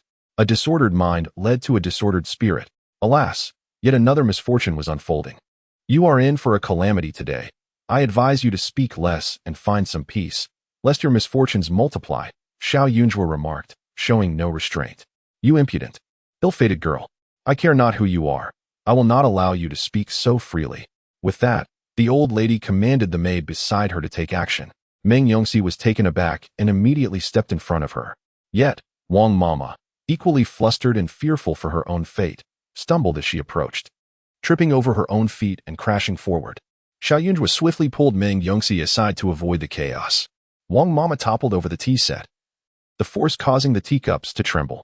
In a frantic attempt to shield herself from the impending disaster, she inadvertently redirected a teacup that hurtled towards the unsuspecting old lady. The elderly matron, lacking agility, had no time to evade the oncoming projectile. The teacup struck her squarely on the bridge of her nose. As the cup fell, blood gushed forth. Meng Yongxi's eyes widened in excitement as she clutched Xiao Yunzhua's arm. She's bleeding. She's bleeding. Meng Hao swallowed hard and cast a disapproving glance at his daughter. Despite his own disdain for the aunt, she was still a senior member of the family. How could the younger generation express such exuberance at an elder's misfortune? It was utterly improper. Yet, he could not shake off his own unease. Aunt, are you all right? Meng Hao found himself at a loss. How could this young girl from the Xiao family wield such uncanny power? Merely speaking of calamity, and it manifested almost instantaneously. The old lady, thoroughly frightened, could no longer remain. With a look of sheer terror, she pushed past Meng Hao, her steps faltering. Ignoring Wang Mama, she fled as if pursued by a specter, bolting from the scene. Moments later, the maid also scrambled away in a flurry. Lord Meng, shall we engage in some calculations? Xiao Yunzhua, with her leisurely demeanor and an aura of serene detachment, appeared almost ethereal. Lord Meng paused momentarily, his gaze losing the earlier resolve. Was it merely coincidence? He realized that his heart could no longer accept such a notion. I overheard your disparaging remarks about me, and I am not one to passively endure. Therefore, if you wish to consult the oracle, I kindly ask that you part with a bit more silver. By the way, that lady earlier was your aunt. Might I trouble you to request a divination fee from her? I fear she may not withstand the burden of her debts. A bitter smile crept across Lord Meng's lips. It was beneath his dignity to apologize to a mere girl. I have heard it said that the more one delves into fate, the more tenuous it becomes. So, father, you need not bother, right? It would be prudent to prioritize saving my brother. As for the debts owed to my aunt, a simple message will suffice. Meng Yongxi's eyes flickered as she glanced at her father. You speak wisely. Perhaps it is best not to consult. Xiao Yunzhua concurred with Meng Yongxi's sentiment. Fate does not grow weaker with each calculation. Rather, once it is too clearly defined, one becomes hesitant, and living loses its vigor. Miss Xiao, might I inquire, how can we rescue my son? Lord Meng appeared considerably more earnest. There are indeed methods. Yet since you were so eager to dismiss me earlier, how could I impose upon you to remain?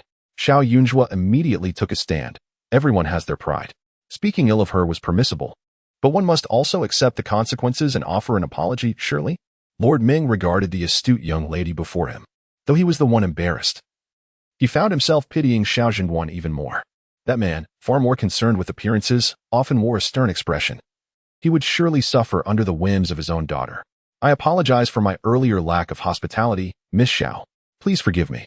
Lord Meng cast a glance toward his son and ultimately bowed his head. His legitimate son was but 6 years old, still so small and fragile. It was a sight that tugged at the heart. If there existed a chance to save his son, as a father, he could not stand idly by. You are far too courteous, Lord. Xiao Yunzhua was easily appeased. She then raised her hand to perform some calculations. I ask that you prepare yourself.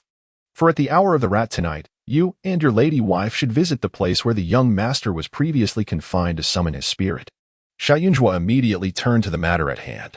Very well, Lord Meng nodded in agreement. It was merely a matter of sending someone. After all, not difficult at all. I must also observe the layout of your home and request certain items. I would appreciate your assistance in gathering them. Xiao Yunzhua added. Lord Meng did not refuse. Meng Yongxi exhaled in relief. Her gaze toward Xiao Yunzhua filled with admiration. She had anticipated a challenge in persuading her father. Yet Xiao Yunjua's few words had elicited such cooperation from him. Though the price paid was the fright of her aunt, that old wretch had it coming. After Lord Meng nodded, Xiao Yunjua set to work selecting a location that harmonized with the young master's destiny, ensuring the soul-summoning process would proceed smoothly. She wandered around for a while before finally settling on an empty courtyard, not far from the main estate. By nightfall, the Meng couple had prepared themselves. They took a carriage, accompanied by Xiao Yunjua, to the place where the young master had been confined. The female specter continued to float nearby, choosing not to intervene for the moment. After being abducted, the young master had been hidden in the cellar of a dilapidated house, surrounded by a neighborhood inhabited by a motley crew of individuals. This mixture of society made it particularly arduous for the authorities to conduct their search. Fortunately, the third prince was a playful character, often donning ordinary clothing to roam about, which allowed for a serendipitous encounter. Otherwise, the young master would likely have succumbed to fear, even if he had not been sold. At this point, the dwelling was utterly deserted, save for the dark, congealed blood left by the traffickers at the entrance, which had yet to be washed away. In the glow of the lanterns, the color appeared even more sinister and eerie, sending shivers down Madame Meng's spine. Xiao Yunjua had requested the Meng family to prepare a large cloth bag slung across her shoulder, filled with various items. She now retrieved a sizable oil paper package and sprinkled the prepared ash from plants and went over the bloodstains to obscure their presence. The young master, already timid by nature, was even more frightened by the blood blocking the entrance, and thus dared not proceed. This covering was essential to prevent any restless spirits from causing a commotion. Next, Xiao Yunjua produced a small bowl, a knife, and 2 spirit-retrieving bells, instructing the couple to each hold one. She then handed the knife to them, saying, "Would you kindly draw a bit of your blood?" I needed to draw a talisman. Chapter 36. The family regulations. At this moment, the Meng couple found themselves compelled to comply with the demands of Xiao Yunjua. Akin to ducks forced onto a perch. Under the moonlight, the blade glimmered with a chilling light, and even before any action was taken, it evoked a sense of discomfort. Lord Meng gritted his teeth and, adhering to the instructions, drew forth his blood. Xiao Yunjua swiftly blended the prepared vermilion and blood, skillfully inscribing several talismans. Keep these talismans close to your person. When I signal, you both shall ring the bell as you make your way back, calling out the young master's name every 3 steps, at a regular pace, instructed Xiao Yunjua. This distance from the manor is quite considerable. Will we not be walking until dawn? Lord Meng exclaimed in astonishment. Indeed, Xiao Yunjua affirmed with a nod. Lord Meng hesitated, knowing that as dawn approached, the city gates would swing wide open, and the streets would be filled with townsfolk. If they were to be seen, their predicament would undoubtedly become fodder for gossip throughout the capital. He remained indecisive, but beside him, Lady Ming, having been reminded by her daughter, understood the necessity of obeying Xiao Yunjua's directives. Thus, she promptly declared, "Even if I must kneel to return, I am willing. If it burdens you, my lord, perhaps we could procure a veil to wear." Yet, within Lady Ming's heart, a chill ran deep. Was her own flesh and blood worth less than their reputation?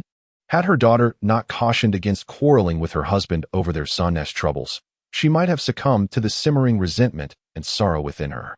Seeing his wife's rare concern, Lord Meng sighed. "Very well, let us proceed with the veil. If he were to falter, and should their son perish, his wife and daughter would surely harbor deep resentment towards him." Lady Ming breathed a sigh of relief. Xiao Yunjua entered the cellar of the humble abode, engulfed in darkness. As her lantern flickered to life, a faint glow emerged. She cast the soul-calling spell, igniting the incantation fire in midair, which quickly turned to ashes, with the dispersing smoke drifting toward a specific direction. Reciting the incantation, within moments, the faint spirit of young Master Meng manifested in the corner. Appearing frail like a flickering flame, curled up in a vulnerable position. "Please, my lord and lady, retrace your steps," Xiao Yunjua instructed softly. In the next moment, the couple called out Meng Pingjing's name. They repeated it thrice, and the spirit showed some response. However, as it had departed from its body, it was exceedingly weak and lacked the vivacity of the living, only slowly rising in a daze, guided by the echoes of memory and blood ties, stepping through the doorway. The parents led the way, with the diminutive spirit trailing behind them. Xiao Yunjua remained vigilant in the carriage, observing closely. By the time they had traversed a fair distance, Lord Meng had donned the veil. Meanwhile, the female ghost lingered beside Xiao Yunjua. Yet, as young Master Meng's spirit drew closer to its corporeal form, The ghost finally reacted, becoming agitated and rushing towards the spirit in an attempt to thwart the reunion. Xiao Yunjue swiftly produced the binding spell, confining the ghost to her side, preventing it from wandering freely. Do you seek to claim another's child? Xiao Yunjue glared at her disapprovingly. You are not the bride. Yet you wear red in death. Surely, you bear some grievance? Your resentment and grievances can be articulated to me. Yet should you desire to seize the living from my grasp, you shall surely endure some hardship. The female spectre attempted to flee, only to find herself rendered immobile. Enraged, she emitted anguished cries. Her visage turned an ashen hue, and her blood-red eyes unleashed a piercing scream that threatened to deafen all who heard it. The malevolent energy transformed into a tempestuous wind, descending from the heavens. Outside, the Ming couple felt as though their bones might shatter from the cold. Fortunately, they were not far from home. The wailing of the female ghost persisted, but Xiao Yunjue paid her no heed, opting instead to resolve the matter of the living before addressing the affairs of the deceased. Such matters must be tackled sequentially. However, in her flurry of activity, she neglected to consider that her father had yet to return to the military camp. Xiao Zhengguan had sat in a sullen silence throughout the night. When his daughter expressed her intention to venture out, he did not restrain her. Yet she failed to mention that she would not be returning until dawn. What young woman possesses such audacity? Newly arrived in the capital, devoid of kin or acquaintance, Xiao Zhengguan found himself perplexed as to her whereabouts. Earlier that day, a servant from the pastry shop had delivered an abundance of fruit cakes, so substantial in quantity that one might assume she intended to make offerings to the heavens. In his mind, Xiao Zhengguan contemplated various methods of disciplining his daughter. Initially, he resolved to impose a severe punishment, believing that 30 strikes of the ruler would be appropriate. However, he later reconsidered, fearing that excessive punishment might only drive her further away. As the hours passed into the night and Xiao Yunjue still had not returned, a twinge of regret began to gnaw at him. He should have prevented her from kneeling before the ancestral hall yesterday. Their relationship had been devoid of affection, marked by cold glares upon their first meeting. How could he expect his daughter to feel secure in her home under such circumstances? Did she perceive him as overly indifferent and his brothers as devoid of compassion, leading her to despair and take flight? An overwhelming restlessness consumed Xiao Zhengguan. Have you found her? He exclaimed in frustration, directing his ire towards the steward, Tian. Immediately commission the artists to produce additional portraits and ensure that sentries are stationed near the city gates. We must not allow the young lady to leave the city. The steward, though outwardly respectful, remained unconcerned internally. Where could one search in the dead of night? Moreover, if the young lady truly wished to escape, she would not have purchased such an abundance of pastries to bring home. She was undoubtedly out for leisure. The Xiao family employed 3 chief stewards. The first was the elderly steward, who had been cared for by the Xiao family in his old age. He had watched Xiao Zhengguan grow and remained his most trusted confidant, though he seldom made appearances nowadays. The other 2 stewards were responsible for different domains. 1. Steward Ma managed the family's various business affairs, including estate and accounting matters. He was the son of the elderly steward, well-versed in the family's affairs, and more reliable than the younger members of the Xiao clan, though he often had to be out inspecting the estates and was rarely seen in the household. The third was Steward Tian, who oversaw the arrangements for the household servants, as well as the family's financial dealings and social interactions. He was groomed by Jiangshi herself, which rendered him exceedingly loyal to her, and he understood that she harbored disdain for Xiao Yunjue. Witnessing Xiao Zhengguan's agitation, Steward Tian seized the opportunity to speak. My lord, do temper your anger. I have a suggestion that may or may not be appropriate. Speak, Xiao Zhengguan replied, his frustration palpable. Previously, the young lady was equally indifferent to her home, which caused the lady to become so exasperated that she fled to the imperial temple. The young lady is no longer a child, and there are still reputations to uphold within the household, especially concerning her cousin. If such incidents continue to occur, the household may descend into chaos. Thus, before departing, the lady hoped that I might counsel the master to be more stringent with the young lady and to exercise greater discipline. Steward Tian cautiously expressed his thoughts. Xiao Zhengguan furrowed his brows as though he could crush a fly with them. He held a differing opinion from his wife. The child, having just returned, knows little of the world. It is essential to be more patient in teaching her. Moreover, he was well aware of his wife's considerable patience regarding their second son. If only she could extend a fraction of that patience to Yunjue, their mother-daughter discord might have been averted. The lady had erred in her judgment, and you, as the steward, ought to offer more prudent advice. The young lady is the mistress of the household, not a mere object to be casually disposed of. The last letter you sent home was filled with exaggerated claims, sheer nonsense. Should you dare to speak ill of the young lady again, you will face the consequences as per family rules. Xiao Jinwan immediately reprimanded. Steward Tian was taken aback, astonished that the lady had been driven away. Yet the master seemed unconcerned. Chapter 37. Do not offend. Butler Tian harbored no fondness for the newly arrived young lady. His loyalty lay with the mistress, and he was bound to heed her every command. Moreover, he bore the weight of the incident from years past when the mistress had lost the young lady. A matter he had orchestrated entirely. Should the young lady ever bring it up again, he would surely face the wrath of the master. If only the master could be led to believe that the young lady was a deceitful, self-serving individual, ungrateful to her mother. Then even if she were to mention the incident again, the master would dismiss her claims as fabrications. In truth, he secretly wished that the young lady would not merely be out for amusement, but would never return at all. However, he made no earnest effort to send people in search of her. Feeling the ire of Xiao Jinwan, Butler Tian hastily acknowledged his faults, adopting an anxious demeanor. He summoned numerous servants, instructing them to search diligently, ostensibly to demonstrate his regard for the young lady. He advised against a grand, overt search, instead recommending that they discreetly inquire within the inns and scrutinize the main roads and alleys near her home, as she might simply be lost. Xiao Jinwan was plagued by a throbbing headache. A public search would announce to the entire capital that his daughter had failed to return home for the night, thus tarnishing her reputation. Butler Tian promptly agreed. Yet, once out of Xiao Jinguan's sight, he conspired with a few trusted confidants. While the master valued the young lady's reputation, the mistress was indifferent. She had previously remarked that a wild girl returning home, having lost her reputation, could sever ties with the Xiao family, thereby posing no hindrance to her cousin's future. Furthermore, a young lady stripped of her honor could be dispatched far away with greater ease. As for Xiao Jinguan's anger, Butler Tian paid it little mind. Though the master's fury was somewhat intimidating, he rarely returned home, and this time he would likely depart after a day or two. Ultimately, the affairs of the household were dictated by the mistress. Soon, individuals were dispatched to search for Xiao Yunjua, knocking on doors and inquiring as night deepened. By dawn, the Meng couple had returned to the Marquis's residence. The wandering spirit drew close, drawn to the living body, and with the calming talisman prepared by Xiao Yunjua, it would no longer drift aimlessly. The ghostly figure in red stood nearby, her pale visage appearing even more terrifying. Meanwhile, the young master had long succumbed to sleep, occasionally emitting soft whimpers as if beset by nightmares. Let him continue to rest. Ample sleep would benefit his health. This child was born under an inauspicious sign. The Marquis could procure a fine jade to present at the royal temple or several prominent Taoist temples, consecrating it for the young master to carry. Additionally, it would be wise to surround the young master with a few robust warriors to bolster his vitality. Once he regained his strength, he could study martial arts and literature, rendering him impervious to malevolent spirits. If the Marquis had the time, he might also spend more moments in the young master's company, Xiao Yunjua suggested. The Marquis had traversed a long journey, his voice nearly hoarse. In comparison to the hardships of the road, what Xiao Yunjua now suggested seemed much simpler.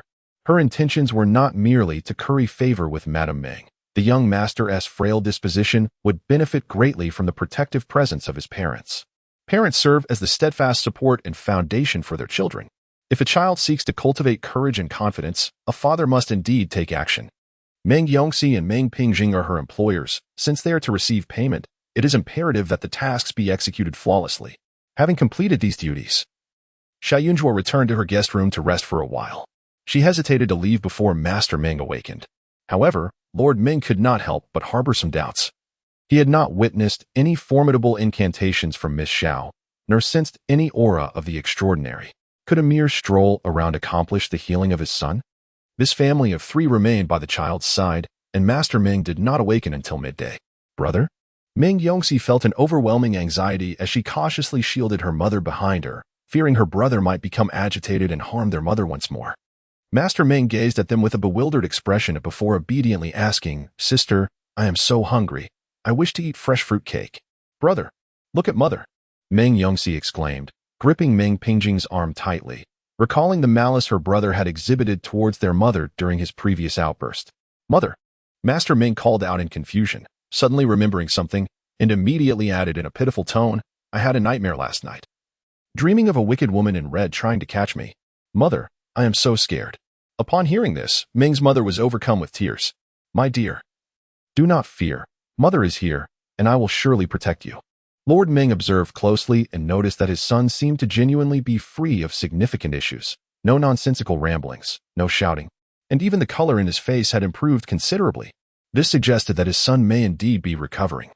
Xiao Yunjua had rested throughout the morning and arrived to witness this heartwarming scene. "The calming medicine must still be taken," she added from behind. "Thank you, young lady, for your miraculous skill. I am profoundly grateful," Lord Ming sincerely expressed. Xiao Yunjua replied promptly, "It is not a miraculous skill. Master Ming was merely frightened. With the soothing presence of his parents and ample rest, his emotions can stabilize. Moreover, the physician's methods are indeed effective. Acupuncture promotes the flow of energy. With the energy flowing, the spirit stabilizes and the body can recover. However, the essence of Master Ming's ailment lies in his psyche. If the Ming family can unite in their efforts, collaboratively working with the physician to care for their ailing child, and the child feels the companionship of his parents, his mindset will shift, and in time, he too can achieve recovery." Xiao Yunjua suddenly adopted a demeanor that was both polite and humble, which surprised Lord Ming. Just yesterday, when she had cursed his aunt, she had not displayed such an attitude. As he pondered this, the steward approached with news. With Xiao Yunjua present, Lord Ming refrained from summoning him inside, but instead stepped into the courtyard himself. "My lord, after the young lady returned yesterday, she has been feeling unwell and called for a doctor overnight. The doctor has diagnosed her condition as quite difficult to treat." The steward spoke with hesitation. Lord Ming immediately sensed something amiss. "Unwell? Surely there must be some reason for that? She appeared quite well yesterday. And now she is gravely ill?" Lord Ming hurriedly pressed for more information, and the steward, feeling quite helpless, murmured softly, "I too sensed something amiss. So I discreetly inquired further. It appears that Lady Gu has been suffering from a rather delicate ailment, often experiencing difficulties in her bodily functions. She had endured this for some time, but after returning home yesterday, she felt a slight abdominal pain and, unable to relieve herself, called for a doctor. Unfortunately, the lump has become pronounced, and her condition has persisted for too long, rendering it quite difficult to treat. It is feared that her malady may worsen in the days to come." He refrained from expressing the matter too crudely or graphically. In truth, it was simply that Lady Gu was obstructed by a mass, unable to relieve herself. Now, she was suffering from abdominal pain and distension, and her condition had indeed become severe. Prolonged medication might yield some improvement, yet due to her advanced age, her constitution may not withstand harsh remedies. Thus, the future does not bode well for her. Lord Ming stood in a daze. "Send some items to visit her. I shall personally go tomorrow. As her nephew, it is my duty to check on her." There was another matter. After the physician's examination, Lady Gu claimed that her affliction was a curse from Miss Xiao. The steward cautiously added. Lord Ming furrowed his brow.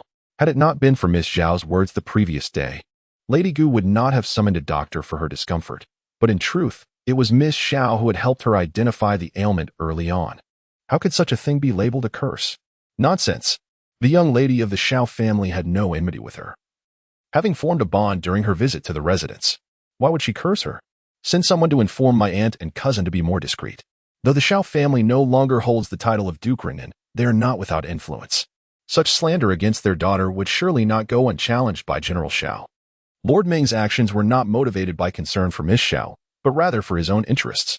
To offend a prominent family over an aunt was not a folly he would commit. Although the Xiao family may not be of the highest rank, they still possess a measure of respect in the military. Additionally, the eldest son, Xiao Wenyu, is reputed for his scholarly abilities and is soon to take his examinations. Should he succeed, he would be a student of the emperor, with the support of both the Xiao and Hua families, promising an illustrious future. As for his own family, while they held a title, the legitimate heir was still young, and the illegitimate sons lacked talent. This was not the time to make enemies. The steward quickly grasped the situation. Lord Ming turned to look inside the room, where his son had regained his senses and his daughter was beaming with joy, currently expressing her gratitude to the young lady of the Xiao family.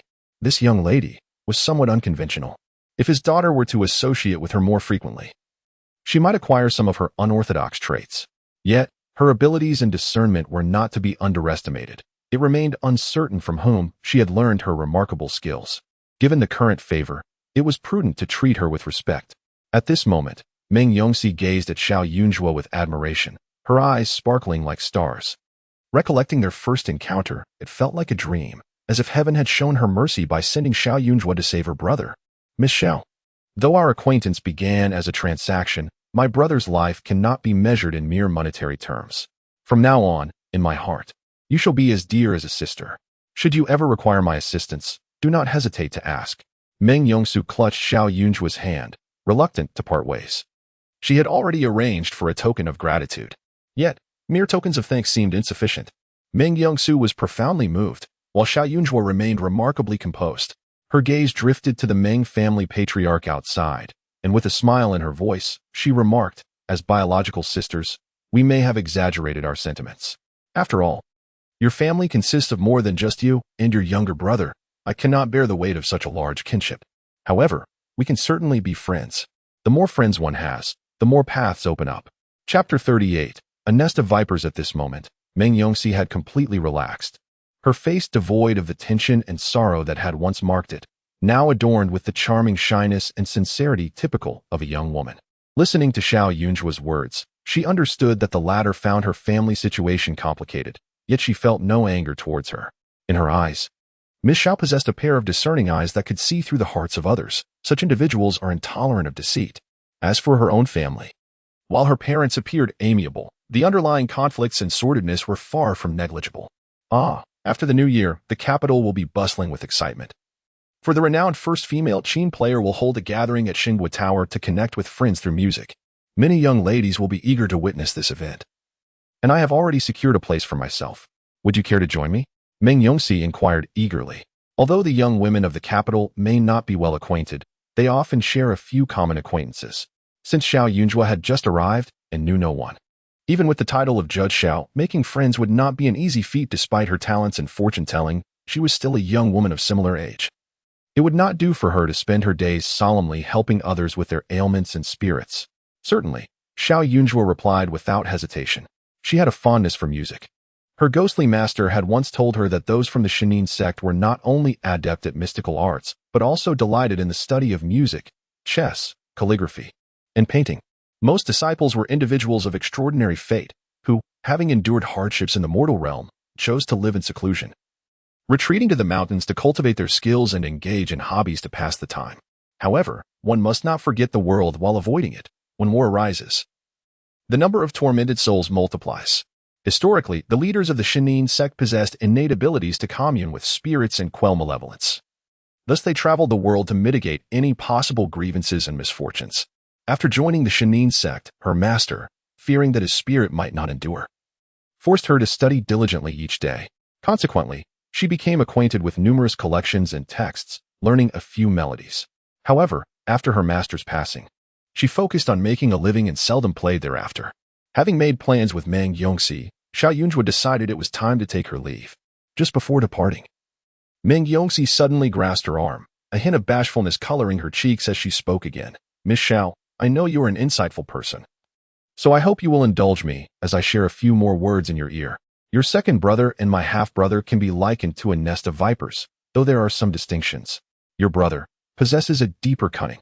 It is difficult for me to express, but my half-brother is not particularly clever, yet he has managed to orchestrate the scheme against my brother with remarkable precision. Do you suspect your second brother's involvement? Xiao Yunjua asked candidly. I cannot be certain, but even if he did not assist, he is still an informed party. I am unaware of the nature of your relationship with your second brother.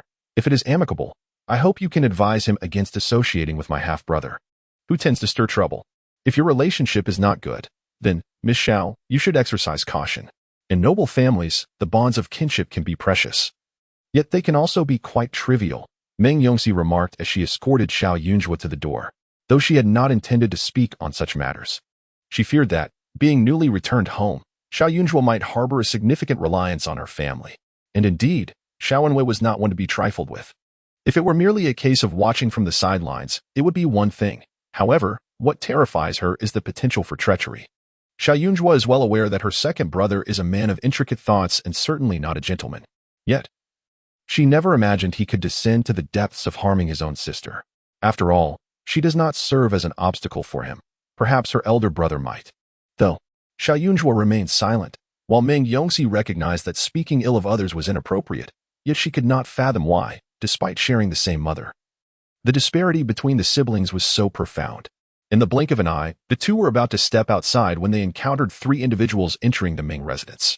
As they crossed paths, Xiao Yunjua's gaze met that of her own second brother. A hint of embarrassment washed over Meng Yongxi's face. Having just spoken ill of the Xiao family as second son, she was now confronted by him, and a sense of guilt surged within her, causing her complexion to pale slightly. Meng Pingzhong, the legitimate son of the Meng family, led Xiao Wenyue and another individual inside, his face alight with excitement. Upon noticing Xiao Yunjua and Meng Yongxi, he halted. "Your Highness, this is my younger sister," Meng Pingzhong said with a flattering demeanor, then turned to Meng Yongxi. "Why do you not quickly pay your respects to the third prince? Were it not for him, your younger brother would have perished." Upon hearing that it was the third prince, Meng Yongxi immediately bowed. "This humble girl pays her respects to your highness and expresses gratitude for your rescue of my younger brother." It was indeed true that the third prince had saved her brother. However, she could not comprehend why her half-brother was in the company of the third prince. The third prince, known for his carefree nature, promptly replied, "No need for formalities. It was a trivial matter, not worthy of such concern. Moreover, had it not been for a fortuitous encounter with Xiao Erlang, I would not have discovered your brother. Your elder brother has already invited me to dine at Xingchuan Pavilion and expressed his gratitude. However, I also heard that he acquired an excellent steed. So I came to take a look. I hope this does not hinder your brother's recovery. Everyone knows that His Highness, the third prince, is not one for strict decorum. He spends his days in leisure, indulging in pleasures and extravagance, always eager to involve himself in matters that pique his interest. Despite being a prince, he enjoys cultivating friendships with all walks of life, with acquaintances spanning from the highest nobility to humble beggars, with whom he may have shared brotherly bonds. His character is exceptionally amiable, generous, and devoid of arrogance, often leading people to forget his noble status. This, in turn, has garnered the emperor's trust and affection, as he took pity on the prince for losing his mother at a tender age and ensured he was raised under the queen's guidance. At just 16, he was bestowed with a title and established his own residence, standing out among the imperial sons. My brother has made a remarkable recovery. The doctor just informed me that there are no serious concerns. Thank you for your kindness, your highness, Meng Yongxi said promptly, casting a glance at her half-brother. Indeed, she observed his previously spirited expression suddenly turn to one of shock. Did you just say that the third brother has fully recovered? Earlier that morning, he had received news revealing that the reason the third prince had saved his brother was due to the guidance of his close friend, Xiao Wenyue. A wave of betrayal surged within him, prompting him to rush out at dawn to confront Xiao Wenyue. To his surprise, Xiao Wenyue had brought him along to meet the third prince. They claimed it was all mere coincidence. Xiao Wenyue inadvertently guided the third prince. Yet her brother has succumbed to madness. They have become quite acquainted with the prince, and after a morning of conversation, they are now eager to address him as a sworn brother. When one considers this, it seems that they have not suffered any loss. However, to now inform him that Meng Pingzhing, that stumbling block, has miraculously recovered. Ahem. Xiao Wenyue, with her frail constitution, coughed weakly as the wind blew upon her. Her cough startled Meng Dalong into a moment of clarity. He quickly masked his displeasure and feigned delight, exclaiming, "Why was I not informed? Has a renowned physician been summoned?" Naturally, her elder brother's absence meant he was unaware. Meng Yongxi felt a secret satisfaction, having fortuitously acquired a miraculous elixir from Miss Xiao. To her amazement, after consuming it, her brother returned to his usual self, and now their father is happily engaging with him. She refrained from revealing the whole truth, fearing it might tarnish Xiao Yunjua's reputation. After all, matters of spirit summoning and fortune-telling sound altogether too fantastical. Chapter 39. Sending me to be a little bride. Meng Dalong's sharp gaze fixed upon Xiao Yunjua. Is this the girl you spoke of, the one possessing miraculous medicine? Yet, how is it that I have never encountered her before? Though Meng Dalong gritted his teeth in anger, he feigned a facade of tolerance. If Master Meng were known by all, he could easily take up a position at the Yamen to apprehend thieves, Xiao Yunjua remarked with indifference. Meng Pingzhong shot a disdainful glance at Xiao Yunjua, then turned to Meng Yongxi with a feigned concern. The imperial physician has visited several times, yet so many could not remedy the situation. How is it that this young lady could cure it with a single pill? Sister, could it be that you have been deceived by this young girl? I have heard rumors of a pill that temporarily awakens the mind, but after its effects wear off, one is rendered utterly foolish. What pill? Such tales were purely fabricated. Their father, preoccupied with official duties, remained unaware of such matters. It would be prudent to exercise caution. Perhaps we should invite this young lady to stay at our home for a few days? If something were to happen to my brother, it would be wise to have someone to take responsibility. Meng Pingzhong wished he could have this wild girl, who had appeared from nowhere, captured and punished immediately. Meng Yongxi glanced at Xiao Wenyue, who appeared equally astonished. Just yesterday, their household had been in turmoil. His father had sent people to search for Xiao Yunjue, even suspecting she had fled due to dissatisfaction at home. Normally, their father would return home eager to reprimand him and his younger brother, yet last night, his face was taut, and upon seeing them, he promptly dismissed them to study in the courtyard. Today, he left early, scarcely having time to intervene. Surely, the servants of the Xiao family were still searching for the lost sister, and now she had come to the Ho residence to deliver medicine? It was incomprehensible. However, for him, it was certainly not a favorable development. Indeed, the next moment, Xiao Yunjue spoke up. Elder brother, do you think I should stay at the Meng residence for a few more days? Elder brother? What elder brother? Meng Pingzhong erupted, staring in disbelief at Xiao Wenyue and then back at Xiao Yunjue. Stammering in his fury, he exclaimed, Xiao Erdi, do not tell me. This is your sister. Just this morning, he had conversed with Xiao Wenyue, congratulating him on finding his sister. He had even jested about visiting the Xiao family to propose, thus strengthening their bond of brotherhood. Yet, Xiao Wenyue, that scoundrel, had remained silent. Was he waiting for this moment? He was well aware that Meng Pingzhong's incident had been orchestrated by him, initially promising to keep it secret, only to seek the third prince's aid, and now allowing his own sister to bring medicine? Whose side was he truly on? While Meng Pingzhong had come to terms with the alliance between Xiao Wenyue and the third prince, believing it to be mere coincidence, he had thought it a beneficial arrangement, causing him no loss. But now, with his family's little fool restored to health, could everything possibly remain the same? Xiao Wenyue found himself at a loss for words. How could he explain that he was as clueless as to his sister's miraculous abilities? Even if she possessed such a remedy, what purpose did it serve for her to come to the Meng residence? Upon my arrival, how could I possibly have any acquaintance with Meng Yongxi? It is indeed a curious twist of fate that my second brother happened to rescue young Master Ming alongside the third prince, and I had the honor of treating his ailments. By this reasoning, both my sibling and I could be considered benefactors of the esteemed Meng family. Could we not? Xiao Yunjue was adept at piercing the hearts of others. Meng Pingzhong felt as though he had been struck multiple times in the back. Indeed. Meng Pingzhong's smile grew rigid. Were it not for the presence of the third prince, he would have been demanding answers from Xiao Wenyue, wondering if this so-called brother had lost his senses. Xiao Wenyue looked at her in exasperation, stating, Father is looking for you. You should return promptly. If you linger any longer, Meng Dalong might just be driven to his wit's end. Please, do not. Meng Pingzhong interjected. Xiao Erdi, we were just discussing your sister this morning. You promised to grant her to me as my bride. Can I not allow my fiancé to rest for a moment? There are no outsiders present.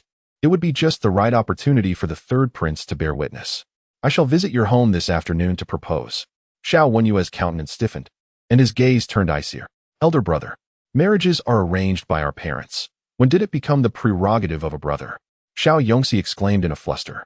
The third prince, keenly perceptive, sensed the discord in the atmosphere. Were they quarreling? How amusing. He relished lively exchanges. His ears perked up with interest. However, Meng Pingzhong's behavior was rather unscrupulous. While he may have acted frivolously, one should never jest with a woman's honor. To speak plainly, although the young lady of the Xiao family had been adrift for many years, her beauty and elegance were unparalleled. In terms of appearance and grace, Meng Dalong was simply unworthy. Yet, the third prince refrained from voicing his thoughts. Considering that members of the Xiao family were still present, what purpose would it serve to speak out? Unexpectedly, my second brother shows such concern for me. Have we spent but a few days together, and you have already planned my future? Xiao Yunjue's tone grew notably cooler. However, it will not be too late for you to meddle once my father and elder brother are no longer here. With that, she cast a disdainful glance at Meng Pingzhong and added without reservation, How many illegitimate children have been buried in your family, Meng Dalong? Standing there makes me loathe your very presence. It would be best if you refrained from further disgusting remarks. With that, Xiao Yunjue stepped away from Xiao Wenyue. She was not angry. Indeed, she held no ire. If she were to become too agitated, she would have to resort to her usual methods of venting. Meng Yongxi promptly followed her. Xiao Wenyue felt a rush of cool air pass by him, his heart tightening as he turned to see his sister leaving without hesitation. His fists clenched beneath his sleeves. As for your fine steed, I shall defer that matter to another day, the third prince remarked, feeling somewhat bored, and turned to leave as well. Meng Pingzhong hurriedly followed him out. At the entrance, Xiao Yunjua and the third prince departed in their respective carriages. And soon the surroundings fell into a hushed silence. Meng Pingzhong glanced at Xiao Wenwei, no longer concealing his emotions. Xiao Erdi, what do you mean by this? Do you truly look down upon me? Your sister, though born of the main line, has been wandering outside for so long. Who knows if she remains untainted? My benevolent offer to take her in should be seen as a favor to you. His words dripped with provocation. Xiao Wenyue's expression darkened, his slender eyes narrowing as he shot a glare at Meng Pingzhong. Very well, I shall ensure you find a bride. After speaking, Xiao Wenyue departed with a calm demeanor, his frail silhouette evoking a sense of solitude. Meng Pingzhong was momentarily taken aback. Marry? What did that mean? Was Xiao Wenwei truly willing to part with his own sister? Could it be that he was not deliberately opposing Xiao Pingjing? Nevertheless, the young girl from the Xiao family was indeed somewhat peculiar. How did she come to know about the affairs in his courtyard? Meng Pingzhong, of the same age as Xiao Wenyue, had yet to marry, not from a lack of desire, but rather from a patient waiting. Once the formidable Meng Pingjing met his demise, he would be the foremost candidate to inherit the title. No longer regarded as a mere illegitimate son, thus opening the door to suitable matches of higher status. However, abstaining from marriage did not imply that he lacked concubines. With no legitimate wife to enter his household, it would be unseemly to father illegitimate offspring. He would not follow in his father's footsteps, who failed to find a commendable match due to his status as a concubine-born son. Yet, as time passed, it was inevitable that some concubines would conceive. And if they could not carry the child to term, the only recourse would be to terminate the pregnancy. In truth, he had lost count of how many children had perished. To him, such matters were primarily the concern of women. Chapter 40. Never Leave. Meng Pingzhong was in a foul mood, utterly dejected, especially after returning home to discover that Meng Pingjing had indeed recovered. His frustration surged to new heights. Yet, he could not reveal his true feelings before Lord Meng. Instead, he had to feign joy, which was exceedingly vexing. In his heart, he cursed the Xiao siblings countless times. Meanwhile, Xiao Yunjua returned home with her rewards for summoning the spirit of the young Master Meng. She received a remuneration of 500 taels, along with some venison and pastries from the Marquis's residence, although the Ming family was willing to offer a higher price. This amount had been agreed upon in advance, and Xiao Yunjua preferred not to act contrary to their agreement. Moreover, 500 taels was significantly more than what she had earned during her time in the West. It is worth noting that ordinary folk would pay her only a few coins, at most several dozen. It was exceedingly rare for a ghost like Hu Sheng to offer thousands of taels as a fee for errand running. Most spirits possessed nothing, often requiring her to subsidize their needs. As was her custom, Xiao Yunjua set aside half of her earnings for her future well-being. The remainder would be allocated for charitable deeds when necessary, and some would be utilized during her spirit-sending rituals. Recently, her financial fortune had been remarkably good, filling her with joy. Her steps were light as she returned home, blissfully unaware of the stormy atmosphere that loomed within. Mrs. Back. Upon her arrival, the servants exclaimed in surprise, hurriedly rushing to relay the news. Xiao Yunjua, puzzled and bewildered, made her way to her courtyard. Soon after, Xiao Zhenguan approached with swift strides. He was as imposing as a massive glacier, his broad shoulders exuding authority, and the dark circles under his eyes betrayed his exhaustion. Upon seeing her, he scrutinized her for a moment before speaking with a hint of resignation. Zhuar, where were you last night? Making money, Xiao Yunjua replied candidly. As she spoke, the female ghost she had brought back subtly drifted to the side. Her father, having spent years in the military, emanated a chilling aura that unnerved spirits.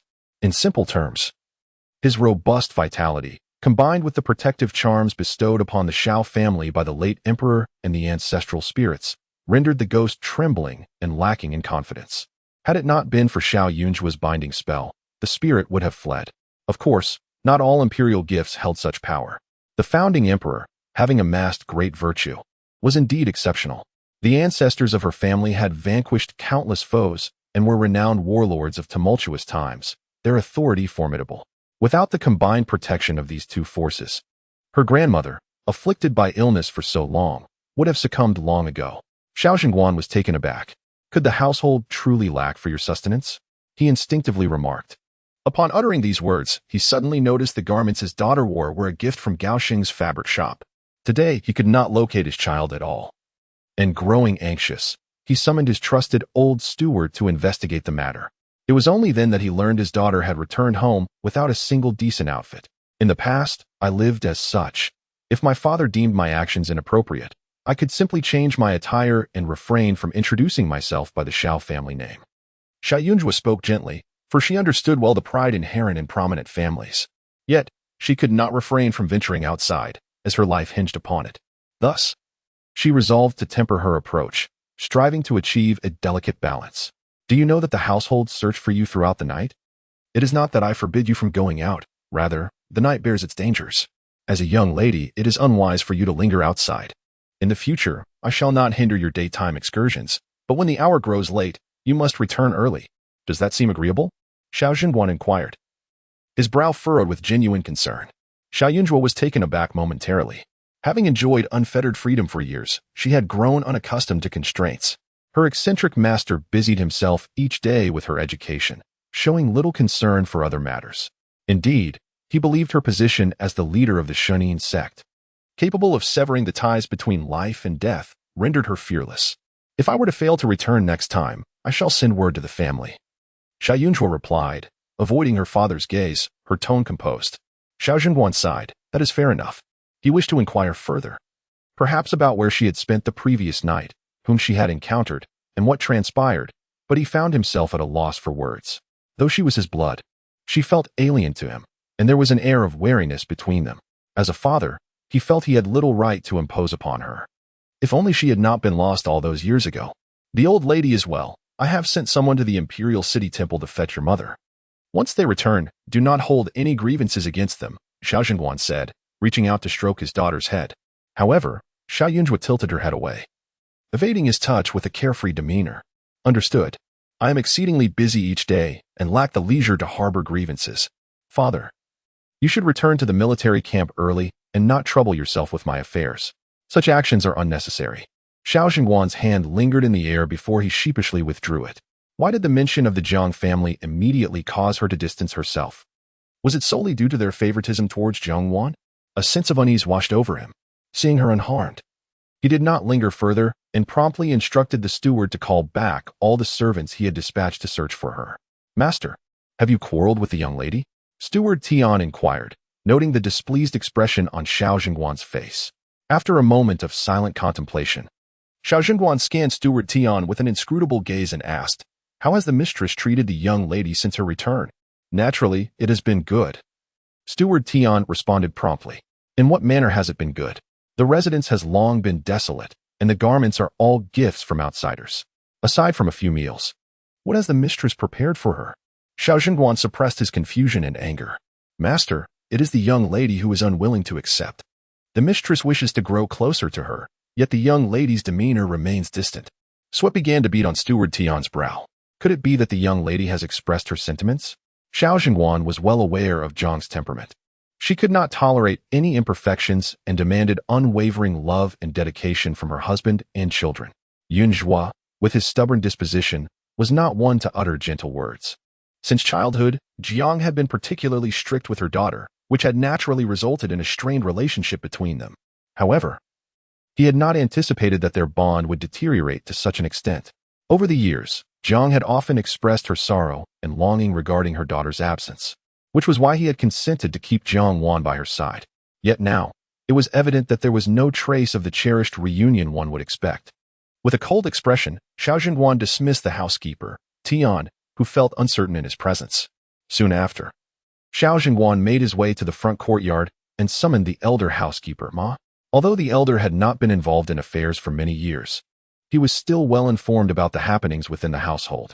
After calling him forth, Xiao Zhenguan inquired, Uncle Ma, this Tian Yurong speaks insincerely. I do not trust him. Have you gleaned any information from your inquiries? The elder housekeeper, though slightly stooped with age, retained a keen sharpness in his gaze, promptly replied, Master, if it is for the sake of the young lady, then this Tian Yurong must not be retained. Xiao Zhenguan's body tensed as he fixed his gaze upon him. Chapter 41. The arrest of a wrongdoer. The old servant discovered that Tian Yurong had sent someone with the young lady's portrait to places like Chuanxiang Tower last night. Although he did not explicitly mention that the person in the portrait was our young lady from the Shao residence, any curious onlooker could easily tarnish her reputation. The elderly steward continued in a frail voice. Bang! Xiao Jingguan slammed the table, rising in fury. What manner of establishment is Chuanxiang Tower? Only the most unfortunate of women would find themselves reduced to such a place. He had merely instructed Tian Yurong to inquire at the inns with the portrait. Yet this scoundrel acted behind his back. Xiao Jingguan was genuinely taken aback by Tian's audacity. Prior to this incident, he had held a degree of trust in him. Jiang Shi was not adept at managing household affairs, and it was largely due to Tian's capabilities that the Shao residence maintained its order. Yet now, his capabilities had become a liability. Someone, bind Tian Yurong at once. Xiao Jingguan commanded, then turned to the old steward, Uncle Ma. I must trouble you to oversee matters in the household. In his youth, when his father was neglectful of his duties as a parent, it was often Uncle Ma who stood by his side, almost as a mentor, imparting numerous lessons. Now, as Uncle Ma aged and his own son took on responsibilities, it weighed heavily on Xiao Jingguan's conscience that he still had to worry about his offspring. As long as the master has need of this old servant, I shall gladly expend every ounce of my strength. Uncle Ma replied promptly. Xiao Jingguan's heart was heavy. It was easy to apprehend Tian, but dealing with the aftermath, he feared Jiang Shi would cause an uproar. Let us silence him and confine him to the woodshed for now. We shall address the matter upon my wife's return. After a moment of hesitation, he ultimately decided to afford his wife some dignity. After all, Tian was a trusted confidant of Jiang Shi. Any punitive measures would necessitate her approval. Uncle Ma hesitated, then lowered his head in silence.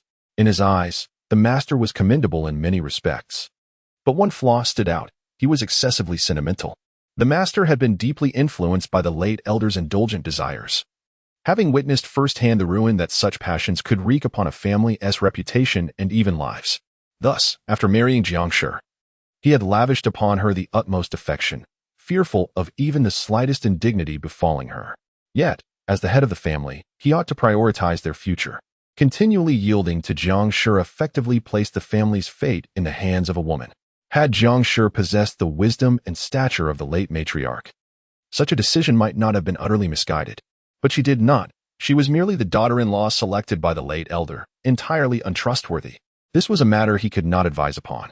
It is often said that harmony within a household breeds prosperity. If the master remains oblivious, then external provocations will only exacerbate the family's discord. Tian Yurong was already feeling a sense of trepidation, especially upon learning that the master had engaged Uncle Ma to intervene. His anxiety surged to a peak. Indeed, it was too long before he found himself bound. Surely, it was the young lady who had lodged a complaint. His heart raced with fear. Yet, this fear did not linger for long. The master merely confined him to the firewood room for surveillance, evidently awaiting the return of his wife. Once she returns, there is nothing to fear. The matters he managed back in the day were all conducted under her guidance. Upon returning, Xiao Yunzhua listened as Dong Qi recounted the events that had unfolded at home. She was somewhat astonished. She had merely stepped out to attend to some affairs, yet it had escalated to a citywide search for her. The sudden concern from her father was indeed unexpected. It seemed she must consider her family more when venturing out in the future. Just recently, Steward Tian had been apprehended, though the reasons remained unclear. After finishing her account, Dong Qi expressed her indignation. Good riddance. This man, relying on the favor bestowed upon him by the mistress, has grown so presumptuous as to regard himself as a master. When you knelt in the ancestral hall, I feared you might catch a chill. So I intended to ask the kitchen to prepare some nourishing supplements, only to be denied by Steward Tian, a distinguished young lady.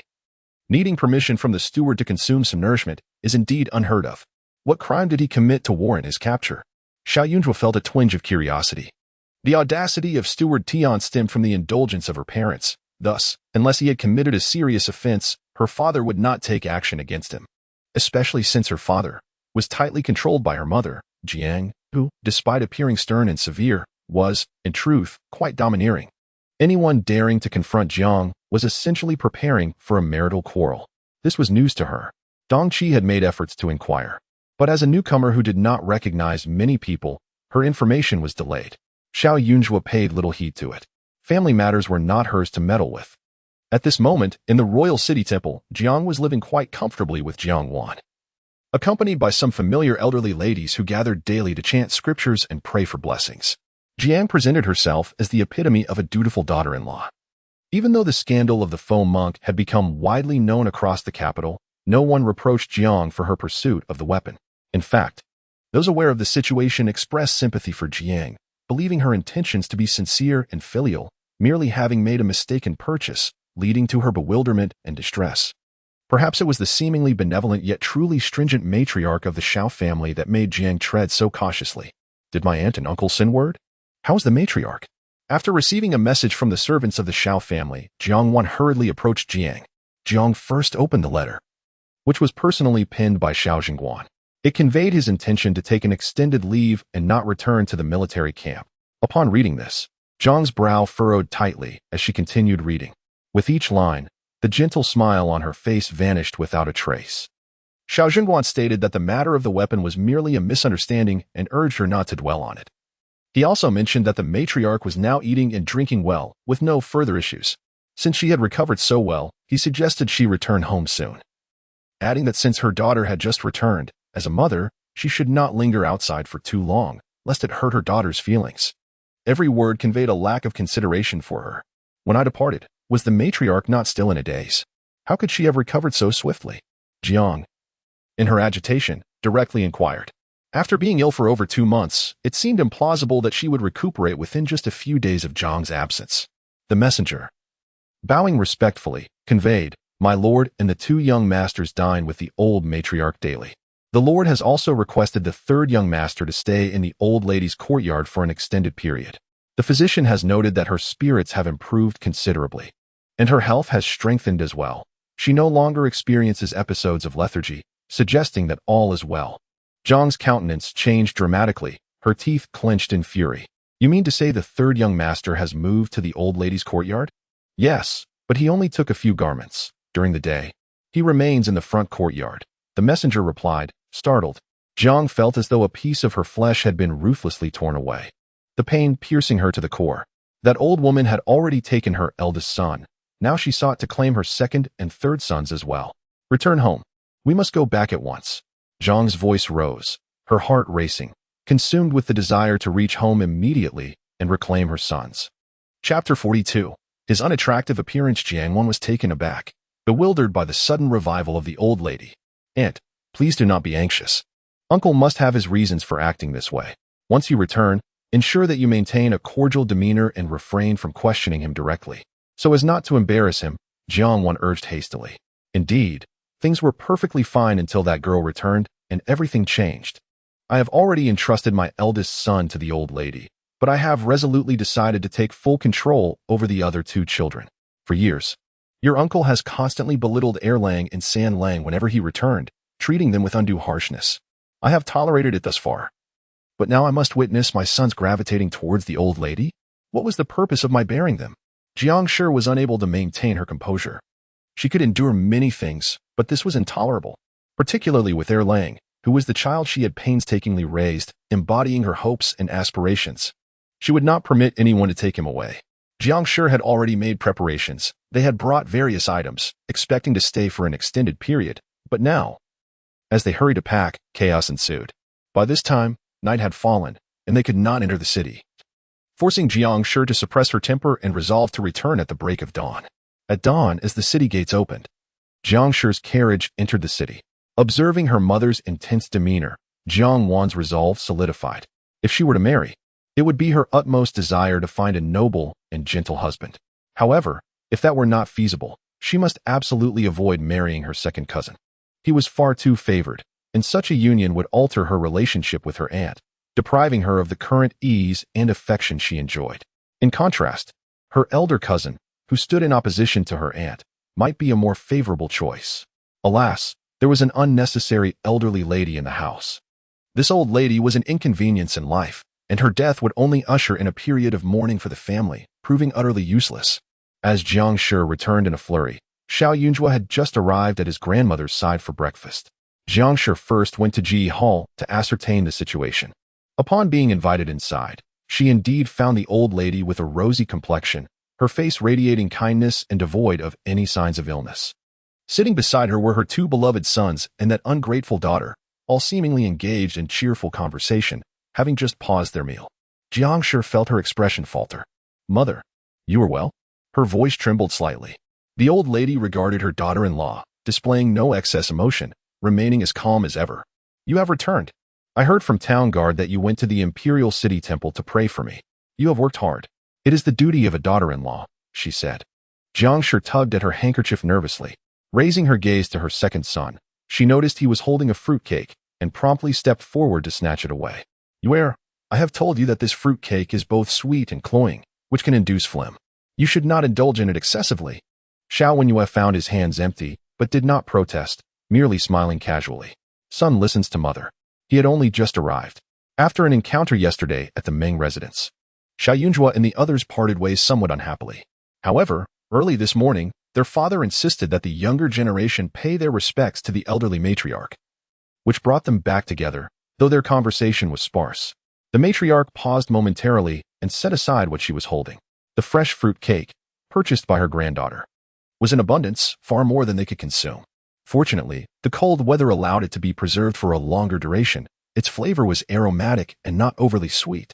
Erlang had just picked up a piece, yet had not even taken a bite. Jiang Shi did not inquire further. "Erlang, your mother must have missed you after not seeing you for several days. You should return with her." The matriarch understood her daughter-in-law's intent. "Sanling shall accompany me as well." Jiang Shi's tone was somewhat urgent, yet she forced a smile, adding, "Mother, please do not misunderstand. They have grown accustomed to living with me, and I am well aware of their dietary needs. Eating too much of your cuisine may upset their stomachs. I will take them back to consult a physician for some adjustments." The matriarch's expression darkened, yet she did not contest. He was her grandson, born of Jiang Shi. She never felt entitled to compete with her. Her occasional concern stemmed from a desire for her grandsons to excel in their studies. Yet, every time she attempted to speak, Jiang Shi would respond as if facing a formidable foe, so she now understood that it was best to remain silent. In her old age, she sought only tranquility within the household. Xiao Wenwei and Xiao Wenyuan rose simultaneously, hastily taking their leave. Xiao Yunjua sat at a distance, motionless, and Jiang Shi seemed to ignore her entirely, not even casting a glance in her direction. "Your father has punished the steward of the fields. She will be sulking for some time. If you are afraid, it would be better to stay with your grandmother for a few days." The matriarch regarded Xiao Yunjua, perceiving her as a timid and obedient child. Xiao Yunjua quickly consumed a piece of cake, and after swallowing, she smiled and remarked, "You are either reading scriptures or books. As if confined in a prison. I prefer the comfort of my own courtyard. It feels much freer." "You impudent girl, how can you speak like that?" The matriarch feigned reproach, yet her heart swelled with joy. To express such sentiments indicated that she did not regard her as a stranger. Moreover, her granddaughter spoke the truth. It was indeed somewhat dull in her presence. The household staff comprised mainly older matrons, lacking any semblance of freshness and vitality compared to the spirited young girls of merely a few years. The matriarch gazed at her granddaughter with increasing fondness, pinching her cherubic face, and inquired, "Have you quarreled with your second brother?" "There has been no quarrel, merely mutual annoyance. However, your discerning eyes would be wasted on the art of physiognomy. You can detect such subtle matters. You might as well join me in the Hidden Divine sect, and I shall bestow upon you a position, perhaps that of a Grand Protector." Xiao Yunjua spoke with enthusiasm. Her master had never mentioned any titles before the dissolution of the Hidden Divine sect. Now that she was the leader, was it not up to her to decide? The matriarch was amused by her jest. "The two of you sit there without sparing each other a glance. To me, it appears as if you are about to engage in a quarrel. Can you not share with your grandmother the reason behind this?" "Because my second brother is ugly," Xiao Yunjua replied with utmost seriousness. "An unfavorable visage equates to being unattractive." The elderly lady paused for a moment, then burst into laughter, exclaiming how amusing this little one was, truly a master of nonsense. Her grandsons, if nothing else, were exceptionally handsome. The eldest was robust and striking. The second was delicately charming, and the youngest, though not fully grown, was still adorably fair and lovely. How could they possibly be deemed unattractive? Xiao Yunjua, wishing to spare the old lady from worry, thought it unwise for someone of her age to dwell on such matters, as it could shorten her days. Life at Jimmy Hall had grown tedious, and after finishing her meal, Xiao Yunjua made her escape. Observing the old lady's restlessness, a hint of melancholy crossed her features. Had the years rendered her stagnant, perhaps even moldy?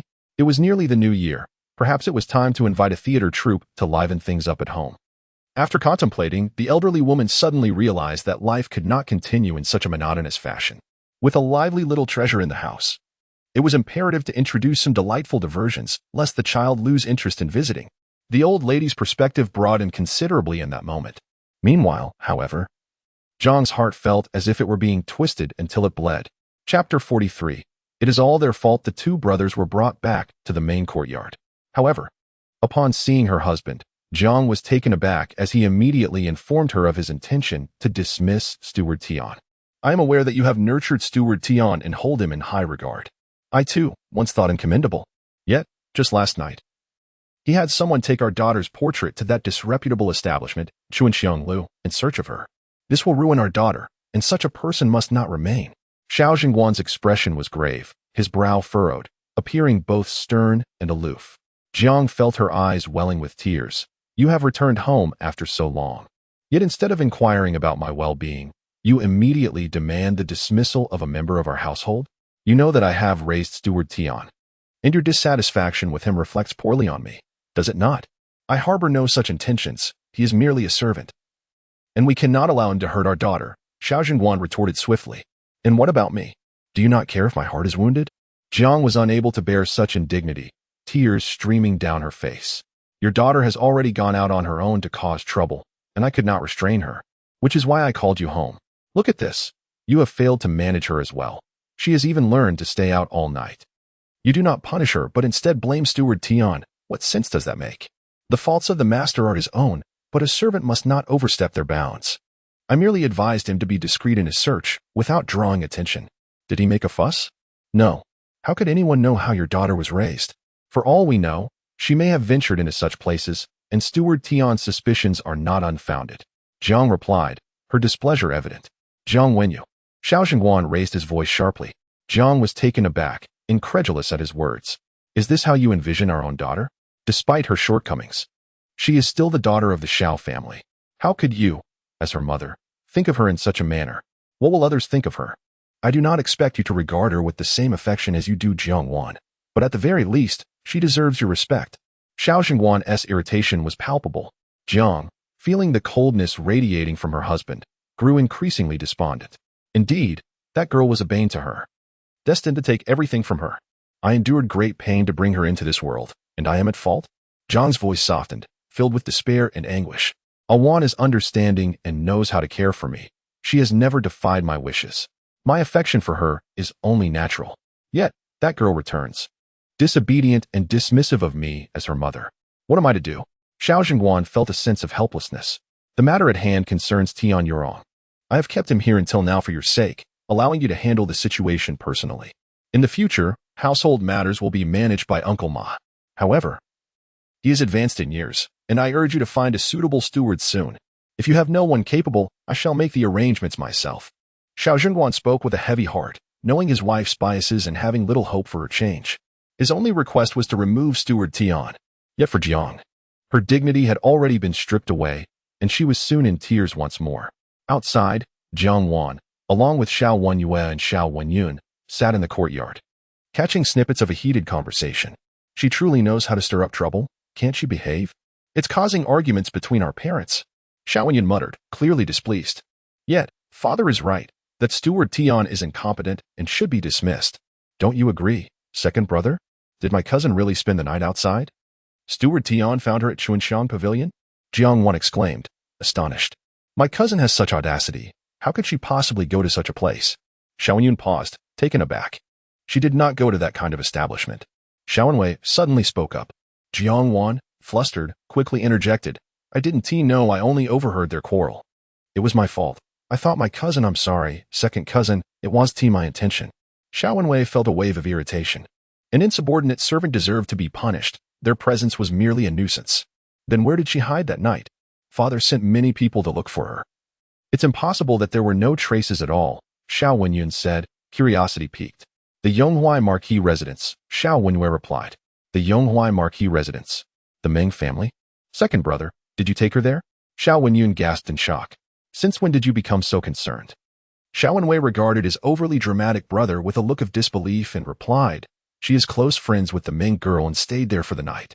I happened to encounter her when I visited the Ming family yesterday. Then why didn't you mention it? Father and mother are still arguing about this matter. Xiao Wenyan started, then fell silent. Of course, if second brother chose not to speak, it was because the situation did not involve them. Xiao Wenwei scoffed. Even if I wished to explain, was I granted the chance? Besides, Xiao Yunju might not have wanted my assistance. In her eyes, I am a complete villain, opposing grandmother and her, and she would prefer to never see me again. Inside, the quarrel between Jiang Shi and Xiao Jingguan intensified. Xiao Jingguan could not comprehend why dealing with a mere servant was proving so difficult. As the argument escalated, Jiang Shi even threatened to take drastic measures. Xiao Jingguan was taken aback. After all these years of accommodating her, he found it hard to understand why she would react so vehemently over a servant. The couple parted in discontent. Frustrated, Xiao Jingguan went to the front courtyard just as his brothers entered, intending to console Jiang Shi. Upon seeing her tear-streaked face, Xiao Wenyan quickly said, "Mother, please don't be upset." Second brother mentioned that Xiao Yunju stayed at the Yonghuai Marquis residence and did nothing else. Xiao Wenwei attempted to intervene but was too late. Sure enough, the next moment, Jiang Shi glared furiously at Xiao Wenyan and suddenly slapped him across the face. "Are you also going to oppose me?" Xiao Wenyang was taken aback, covering his face as he stood there in a daze, unable to comprehend what he had said incorrectly. Xiao Wenwei approached calmly, saying, "Mother, this matter is entirely Father's fault. I am undoubtedly on your side, yet upon your return, you seem preoccupied with Xiao Yunjua's affairs, neglecting me entirely." Jiang looked at her second son and inquired, "Did you see her go to the Yonghuai Marquis residence?" "I did, but who knows what she is doing there? I'd rather not speak of her. Let us discuss matters concerning my son instead. I met with the third prince yesterday, who seems to hold my son in high regard and is inclined to recommend him for an official position." Xiao Wenyue replied with ease. "The third prince?" Jiang's countenance brightened considerably. "How do you know him?" "I have heard he is quite righteous. If you truly establish a good rapport with him, your future is undoubtedly secure. Your father often claims you fall short of your elder brother, but clearly he has misjudged you. My son is the finest, and all my hopes rest upon you." Xiao Wenyue handled the situation with poise, soothing Jiang's agitation with just a few words. Meanwhile, Xiao Wenyang remained frozen in place, too afraid to stir or weep. His mother rarely displayed such anger towards him, and that slap had genuinely left him bewildered. "Honor, do not harbor anger towards your mother. Alas, I was momentarily confounded by your father and elder sister, which caused my outburst. It is their fault. Can you find it in your heart to forgive your mother?" After her mood lifted, Jiang did not forget her youngest son and hastily offered an explanation. Chapter 44. I beg you, young Xiao Wenyin. Gazing into her mother's sorrowful yet caring eyes, quickly set aside her hands and forced a smile. "Mother, it doesn't hurt you are a good child," Jiang replied, embracing her son.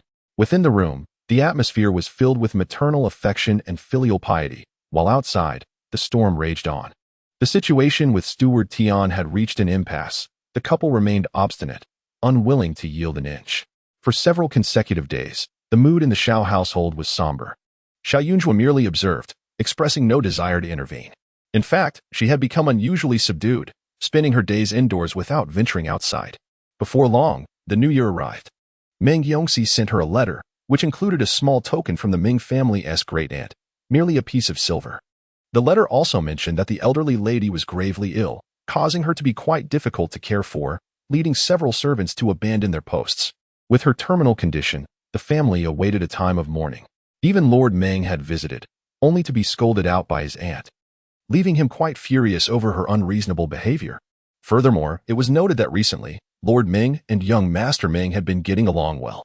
Meng Pingjing's health had been steadily improving, especially since the addition of several strong guards, who had saved him from peril on multiple occasions. Meng Yongxi expressed her heartfelt gratitude to Xiao Yunjua. Meng Yongxi also arranged for some New Year gifts to be sent, which were not extravagant, but consisted of trinkets suited for young ladies. At that moment, Xiao Yunjua was busy preparing a few bottles of her recently made plum blossom scented balm to send to Meng Yongxi as a gesture of reciprocity. It would not do to rely solely on talismans for gifts, especially since creating them required considerable effort. "Miss, your cousin has arrived," Winterchi announced as Xiao Yunjua carefully sealed the porcelain tubes with wax. "Let her in," Xiao Yunjua replied, setting her work aside. Jiang Wan entered gracefully, her brows and eyes exuding warmth and beauty. Upon seeing Xiao Yunjua, she smiled elegantly, as if greeting a dear friend. and approached her with familiarity. She handed her warm hand warmer to a waiting maid, and then seized Xiao Yunjua's wrist. "Dear cousin, why do you stay indoors all day and not come to play with me? Is it that you do not like me?" Jiang Wan's tone was sweetly teasing. Xiao Yunjua was taken aback. It seemed Jiang Wan had a preference for the deceased.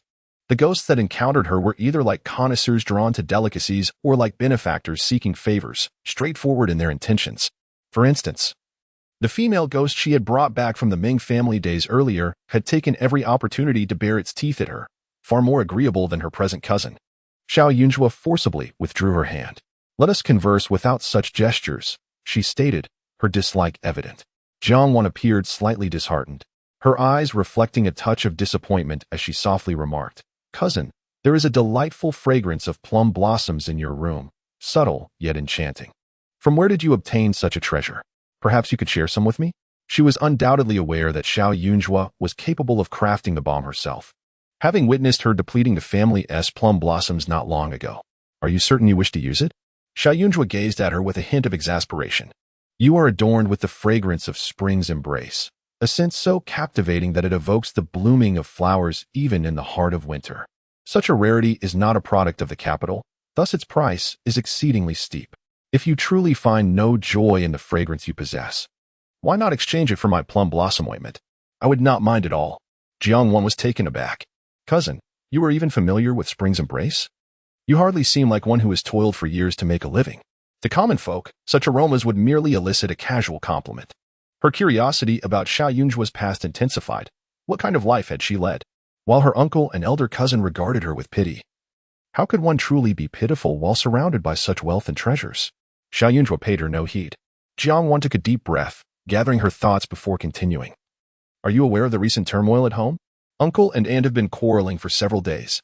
You've just returned, and yet are oblivious to the fact that they have shared a deep affection for years.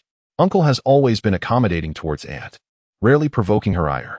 She added, "Are you merely here to exchange pleasantries?" "Certainly not. I have come to request your assistance," Jiang Wan replied, her frustration with Xiao Yunjua's demeanor mounting. After all, these were her own parents. How could she be so unconcerned? "I refuse," Xiao Yunjua responded without hesitation. She was not foolish. Although her father had not publicly declared what misstep Steward Tian had committed, she understood that the matter was likely intertwined with her own actions. Given this connection, her desire to intervene dwindled. "Cousin," Jiang Wan exclaimed, exasperated, "do you not realize that Steward Tian is aunt's right-hand man? Uncle, being unaware of the household matters, is hastily deciding to dismiss him based on a single utterance. Such an action would surely wound aunt's heart. If I were in your position, I would urge aunt to persuade uncle to reconsider. After all, he is just a steward. Granting him a second chance would not hurt. If he errs again, it would not be too late to dismiss him then. If you speak up, uncle will certainly listen, and aunt will remember your kindness." "I am only looking out for your best interests," she insisted. "How can I know what transgression Steward Tian has committed?" Xiao Yunjua inquired, sipping her ginger tea. "Well, on the night you were away, uncle sent him to find someone, but he failed to locate them." Jiang Wan did not speak the truth. "If my father were truly a heartless man, he would have already risen to prominence by now," Xiao Yunjua mused, finding the notion amusing. It was unlikely that he would dismiss someone over such a trivial mistake or even argue with her mother. Thus, in her view, Steward Tian must have acted with ulterior motives during his search. Let me guess. Did he intentionally conceal my whereabouts, or perhaps tarnish my reputation by exaggerating my absence? Jiang Wan's expression froze. Could it truly be so? Xiao Yunjua leaned towards the latter theory. The only thing capable of inciting such fury in her father was a matter of principle. The most significant consequence of her absence was indeed her reputation, hence her father's urgency. Tian Guanjia did not act with malice. Jiang Wan continued. For so many years, Tian Guanjia has dedicated himself to our family, bearing both honors and hardships. If he were to be dismissed over such a trivial matter, it would greatly dishearten the other servants, who would be willing to serve our family wholeheartedly in the future. Jiang family cousin, this is my home, not ours. Xiao Yunjua interjected gently. Jiang Wan's complexion turned ashen, as though she had suffered an immense injustice. Do you truly find me so intolerable, cousin? If that is the case, I shall inform my aunt of my decision to leave. However, I implore you to consider my aunt's feelings and urge them to reconcile soon. She has been in tears every day, and it pains me deeply. If you are willing to intercede on her behalf, I shall pack my belongings and depart by tomorrow. Chapter 45. I don't care, Jiang Wan implored with a face full of desperation, her maidservants beside her also with reddened eyes. As if Xiao Yunjue were someone incapable of compassion. However, she truly was. Despite her youth, the tears she had shed over the years were plentiful. And she could discern sincerity from pretense. If you so fervently wish for me to intervene and resolve this matter, it is not beyond possibility. Xiao Yunjue remarked with a smile, her heart as tranquil as a lake frozen over. Really? Jiang Wan was somewhat taken aback. Thank you, cousin. Let us go at once. When I arrived, they were already quarreling, and if we delay, it may be too late. Xiao Yunjue did not refuse and followed Jiang Wan out. Jiang Wan moved swiftly, her urgency palpable, while Xiao Yunjue trailed behind, her demeanor markedly more composed. They traversed the winding corridors, the chilly winter wind offering no warmth. Only a sliver of sunlight shimmering in the distant sky, elusive and devoid of heat. At the main courtyard, they paused momentarily, only to overhear Xiao Zhenguan indeed embroiled in an argument with Jiang Shi. I do not wish for Delang to witness the chaos at home. It could jeopardize his prospects in the spring examination, Xiao Zhenguan declared. Madam, if you continue to wallow in despair, I shall have no choice but to forcibly send Tian Yurong away. A clean break, that would be the solution. If you truly care for Delang, you should heed my counsel. These past few days, I have been unable to swallow a morsel. The thought of you driving me to despair over such trivial matters weighs heavily on my heart. Remember when our family faced adversity, and I bore the brunt of public scorn alongside you? Ever since, you vowed to restore our family's honor, and you have indeed made efforts. Yet you remain indifferent to family matters. As husband and wife, we have spent so many years apart. Where is the affection of our youth? For the sake of our children's future, I have endured much, but that girl's reckless behavior, returning home late, tarnishes the fruits of our years of labor.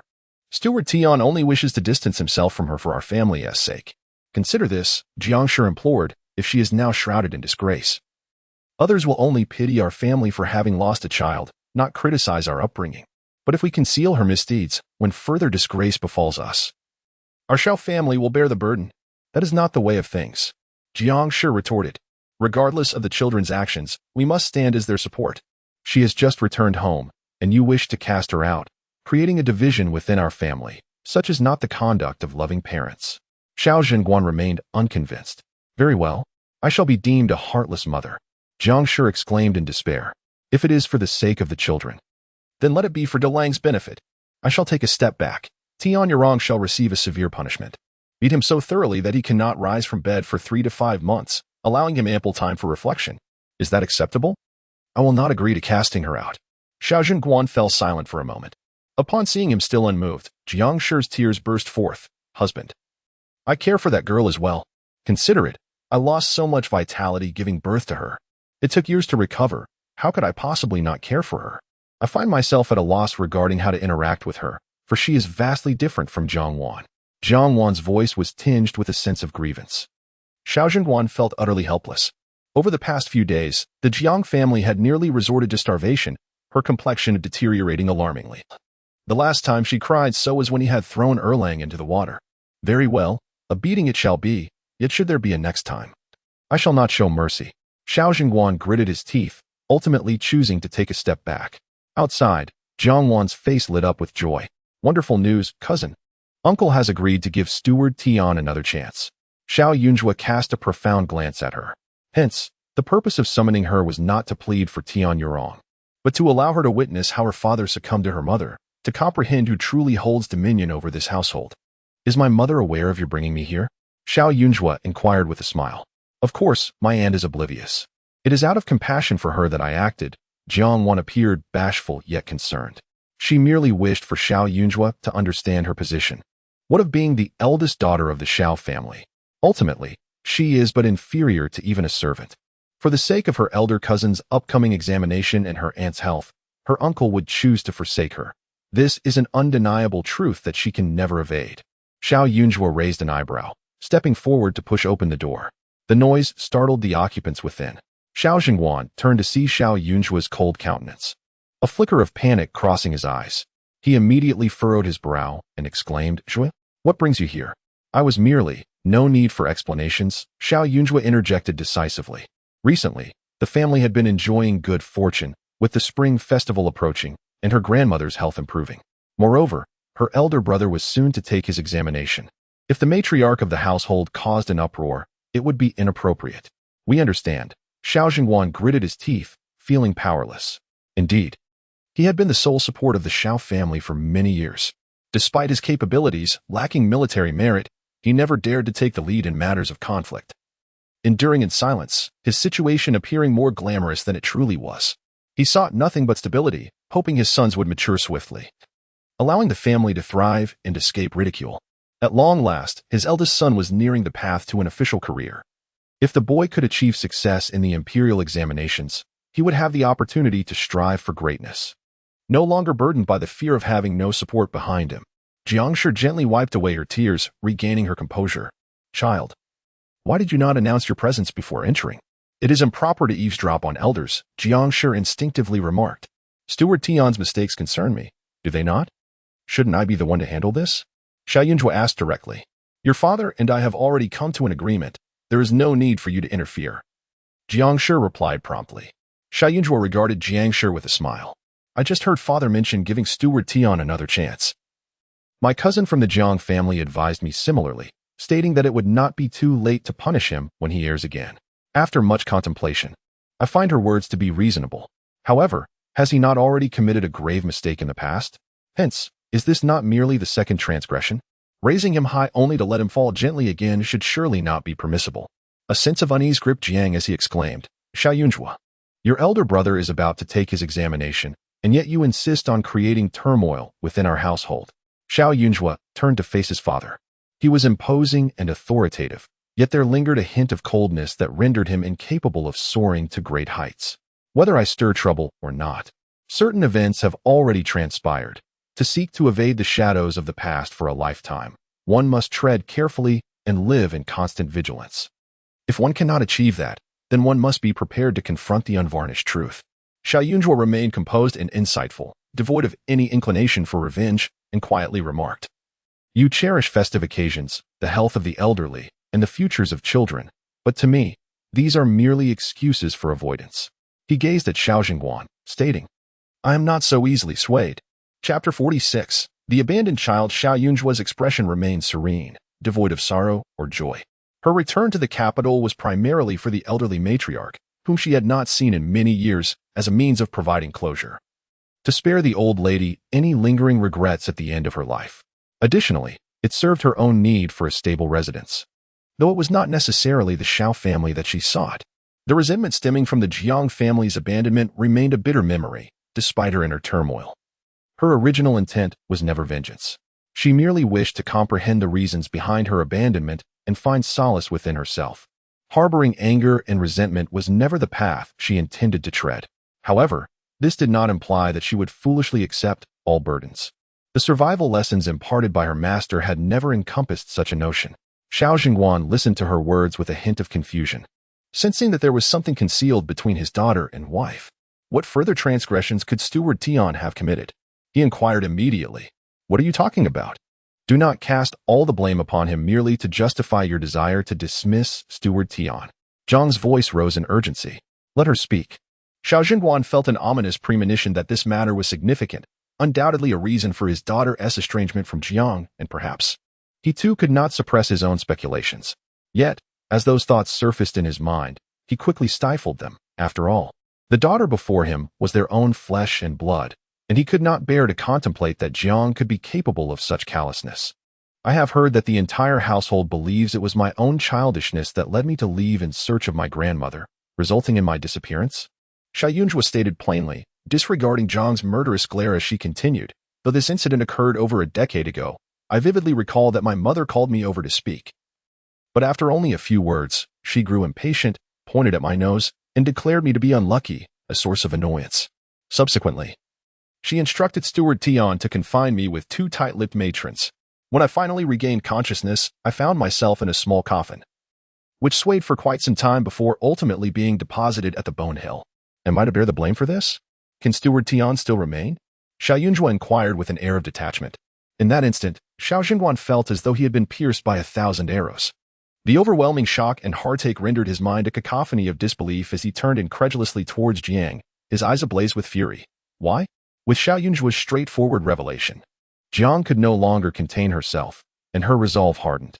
It is precisely because she is unlucky, Jiang declared bluntly. This is our own daughter. Xiao Jingguan grappled with the inconceivable notion of whether Jiang harbored hatred for their daughter or for him. I have no such child. Jiang ceased her pretense. When I bore our 3 children, all was well, except for her. Her birth was fraught with difficulty, causing me agony for days, nearly costing me my life.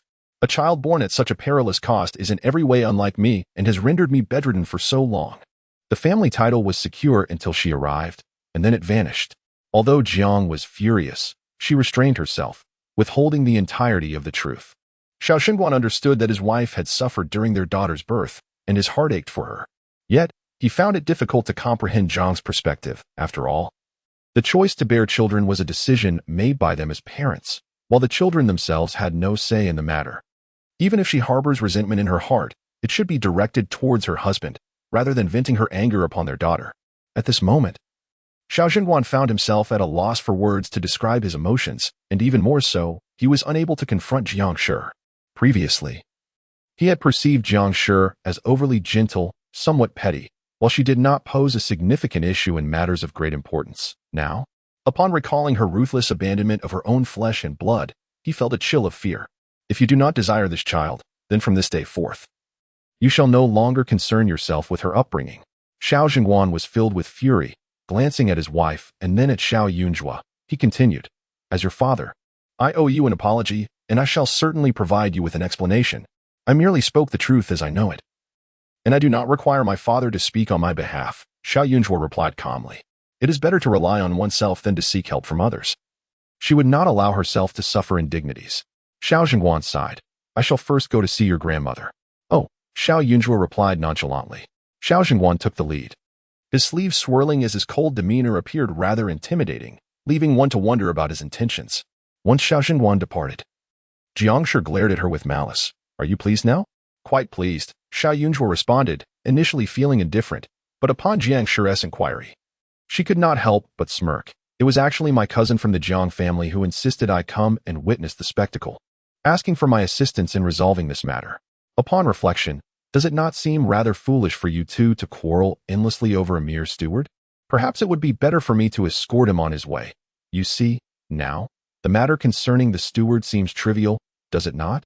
Previously, the steward could either stay or leave, but now the situation has changed.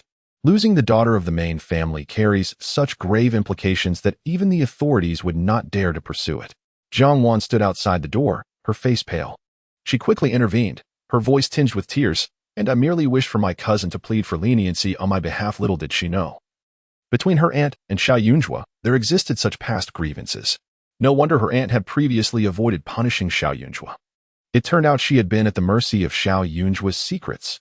Yet, oblivious to this, she wished for Xiao Yunjua to come and witness a grand drama, inadvertently forcing the truth to surface and causing her aunt such embarrassment. No doubt her aunt would be angry with her. Jiang Shi was somewhat at a loss as well. However, before Xiao Yunjua, she did not wish to lose face. With a bitter smile, she exclaimed, Zhuang'er, after all, I am your mother. How can you treat me this way? What good can come to you from causing me harm? Your father will never divorce me. I shall forever be the mistress of this household. And you unfilial child, your father is merely indulging you for the moment. What is there to fear? In this household, I am the sole mistress. My eldest son is preparing for an examination. My second son has formed a connection with the third prince. Injuring Xiao Yunjua is akin to injuring oneself, as we share the same honor and disgrace. Thus this matter shall never be disclosed to the outside world. My dignity shall remain intact. It is merely a matter of enduring my husband's suspicions and anger for a time. With this in mind, Jiang Shi found herself feeling somewhat relieved. Without such a leverage, could that insufferable girl threaten her again? Xiao Yunjua furrowed her brows, gazing at her. Perhaps the bond she shares with the Jiang family runs too deep, while she can accurately interpret various divinations and facial features. She struggles to comprehend the intricacies of the Jiang lineage. You deem me inauspicious solely due to the coincidental misfortunes at home? Xiao Yunjua queried in confusion. The Jiang family possesses no expertise in divination, nor do they engage in the intricacies of the I Ching. How could they be so resolutely certain? Even if they perceive her as somewhat ominous, it stands to reason they should not harbor such animosity as to cast her aside. A pang of anxiety gripped Jiang Shi, and she shot Xiao Yunjua a glare. You are nothing but a harbinger of misfortune. Xiao Yunjua let out a soft laugh.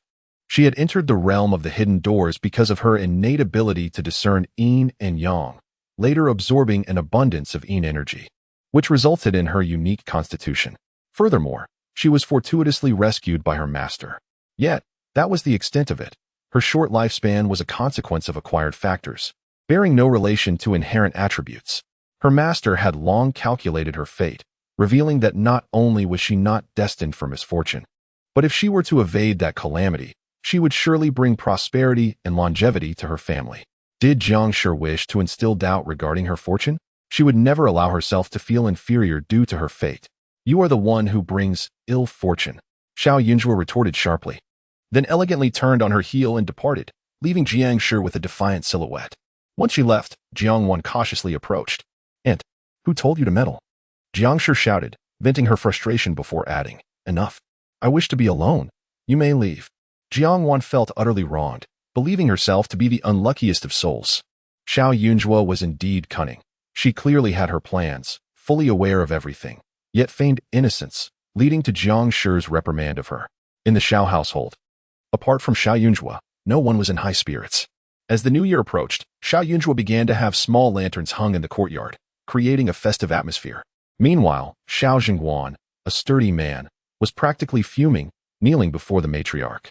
After ensuring she had taken her heart-protecting pill, he mustered the courage to disclose the troubling events. It was all due to his son's incompetence. Right under his nose, Jiang Shi had orchestrated such chaos. Xiao Jingguan was filled with regret, yet he felt utterly powerless. His son had already been beaten to near death by others and discarded in the countryside to fend for himself. But Jiang Shi, what demeanor should his son adopt towards her in the future? The matriarch was equally taken aback. Holding a list of operas, she had intended to select a good play for the young girls to enjoy that evening. Little did she know that before the theater's story had even begun, a drama was unfolding within the home. She was bewildered. While she recognized Jiang Shi's lack of virtue, she had never anticipated such unreliability. When that child had gone missing years ago, Jiang Shi had wept profusely. The matriarch felt a chill run down her spine. This matter had inflicted a tremendous grievance upon the girl. Abandoned by her own mother, how had she endured these years? If her father failed to provide her with a resolution, how cold would her heart become in the future? The matriarch dared not contemplate it. No wonder. It truly was no wonder. Ever since her return, I had thought she was merely adjusting, but it now appeared she was more perceptive than anyone else. Aware of the difficulties of the past, and thus trusting no one. Can she truly trust that her father will champion her cause? Or believe that her brothers would stand against their mother for her sake? From the girl's perspective, it seems she perceives herself as a mere pawn, discarded and forsaken. Chapter 47. Endured. Xiao Jingguan felt utterly ashamed to face his biological daughter. The mere thought that this child had been so painstakingly found and yet subjected to his and his wife's criticisms filled him with profound embarrassment. It was indeed his son who had erred, he said in a hushed tone. The elderly matriarch, too, lamented her past decisions. Having endured her husband's disdain and the hardships of life, she had wished for Jiang to avoid her own path of suffering, leading her to constantly evade confrontation. This ultimately resulted in Jiang's audacity. You are at fault, but so am I, she reflected. After all, Jiang was chosen by your father. How noble could her temperament possibly be? For years, I feared that my resentment towards your father might inadvertently spill over onto her, which is why I have been so lenient. Yet, it appears Jiang's character is indeed beneath contempt. For the first time, the matriarch expressed such sentiments before her son. With the situation having reached this critical juncture, she could only think of ways to amend it. What shall you do? Xiao Jingguan found himself at a loss. As the mother of several children, if he handled the matter too harshly, the children would surely harbor resentment, and he feared that they might not get along in the future. This was his greatest concern. In his youth, he had harbored affection for Jiang, but over time, her incessant weeping and nagging about his potential indiscretions had soured his feelings. Had it not been for their family's loss of status, Jiang would have forbidden him from seeking employment altogether. Her constant lamentations had led to his disappointment, and as time passed, his feelings towards her transformed into a sense of obligation. Upon suddenly grasping the truth, the matriarch's mind became remarkably clear. After a moment of silence, she stated gravely, "If the birth mother cannot discern right from wrong, the children will inevitably suffer. In the past, my leniency has harmed them. Moving forward, I must never again be so soft-hearted. She could tolerate many things, but she had never anticipated that Jiang would endanger her own flesh and blood. Now that Jiang had crossed her threshold, everything needed to be reassessed. Xiao Jingguan contemplated divorce, yet he understood the impracticality of such a decision. Whether it be separation or divorce, it was imperative to inform the Jiang family, for they would undoubtedly seek justification. Their daughter had already endured enough injustices. She could not become an excuse for his divorce, lest her reputation be irreparably tarnished. Perhaps it would be prudent for mother to oversee the household while Jiang feigns illness and retreats to the Qingxin monastery for some time. Our family contributed generously to its renovations, so her stay there should prevent any gossip from surfacing. Xiao Jingguan finally proposed.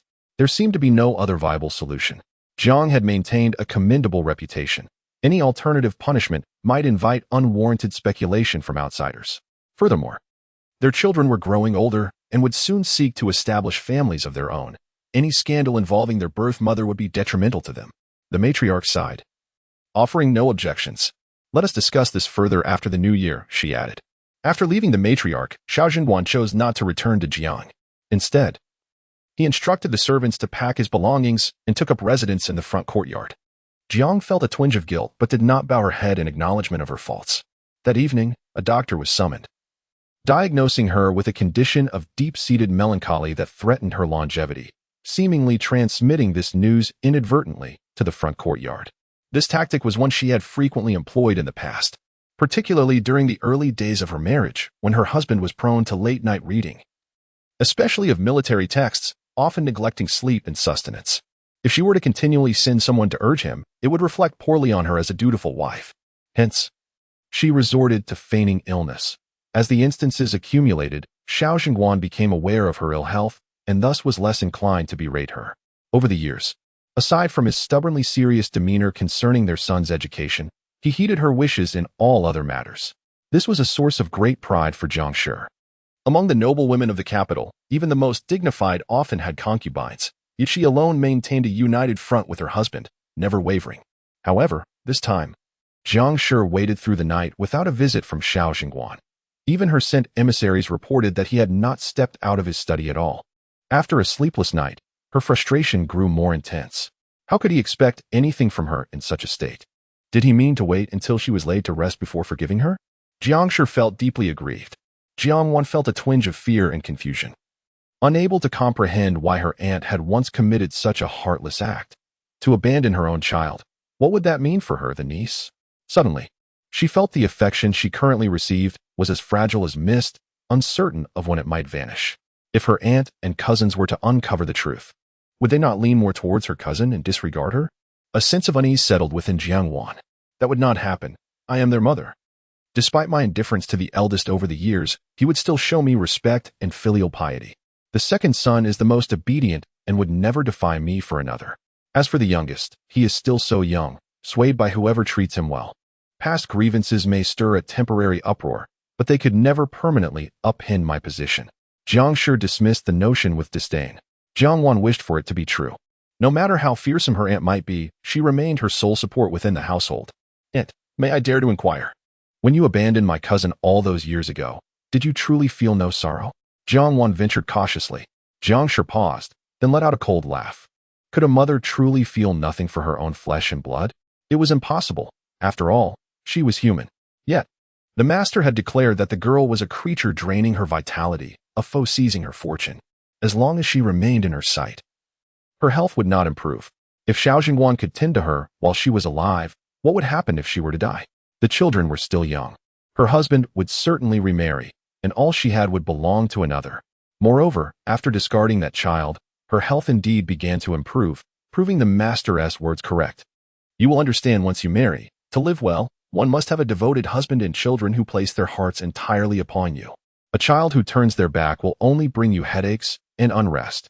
Jiang's demeanor relaxed, her eyes betraying a hint of sarcasm. Have you ever considered the kind of life the old lady has endured over the years? Her husband shows her no affection, and her son is preoccupied with his own family. Thus, she is left to languish in the dim light of a solitary lamp before the Buddha. Were it not for her seizing my eldest brother, one must wonder what purpose her existence holds. Jiang Wan nodded thoughtfully. Although her aunt's actions were indeed dreadful, she would not choose to live as the old lady does. At this moment, Jiang was filled with anger, yet possessed the patience to bide her time. Confident that her husband would eventually come to his senses and that it would not be long before that occurred.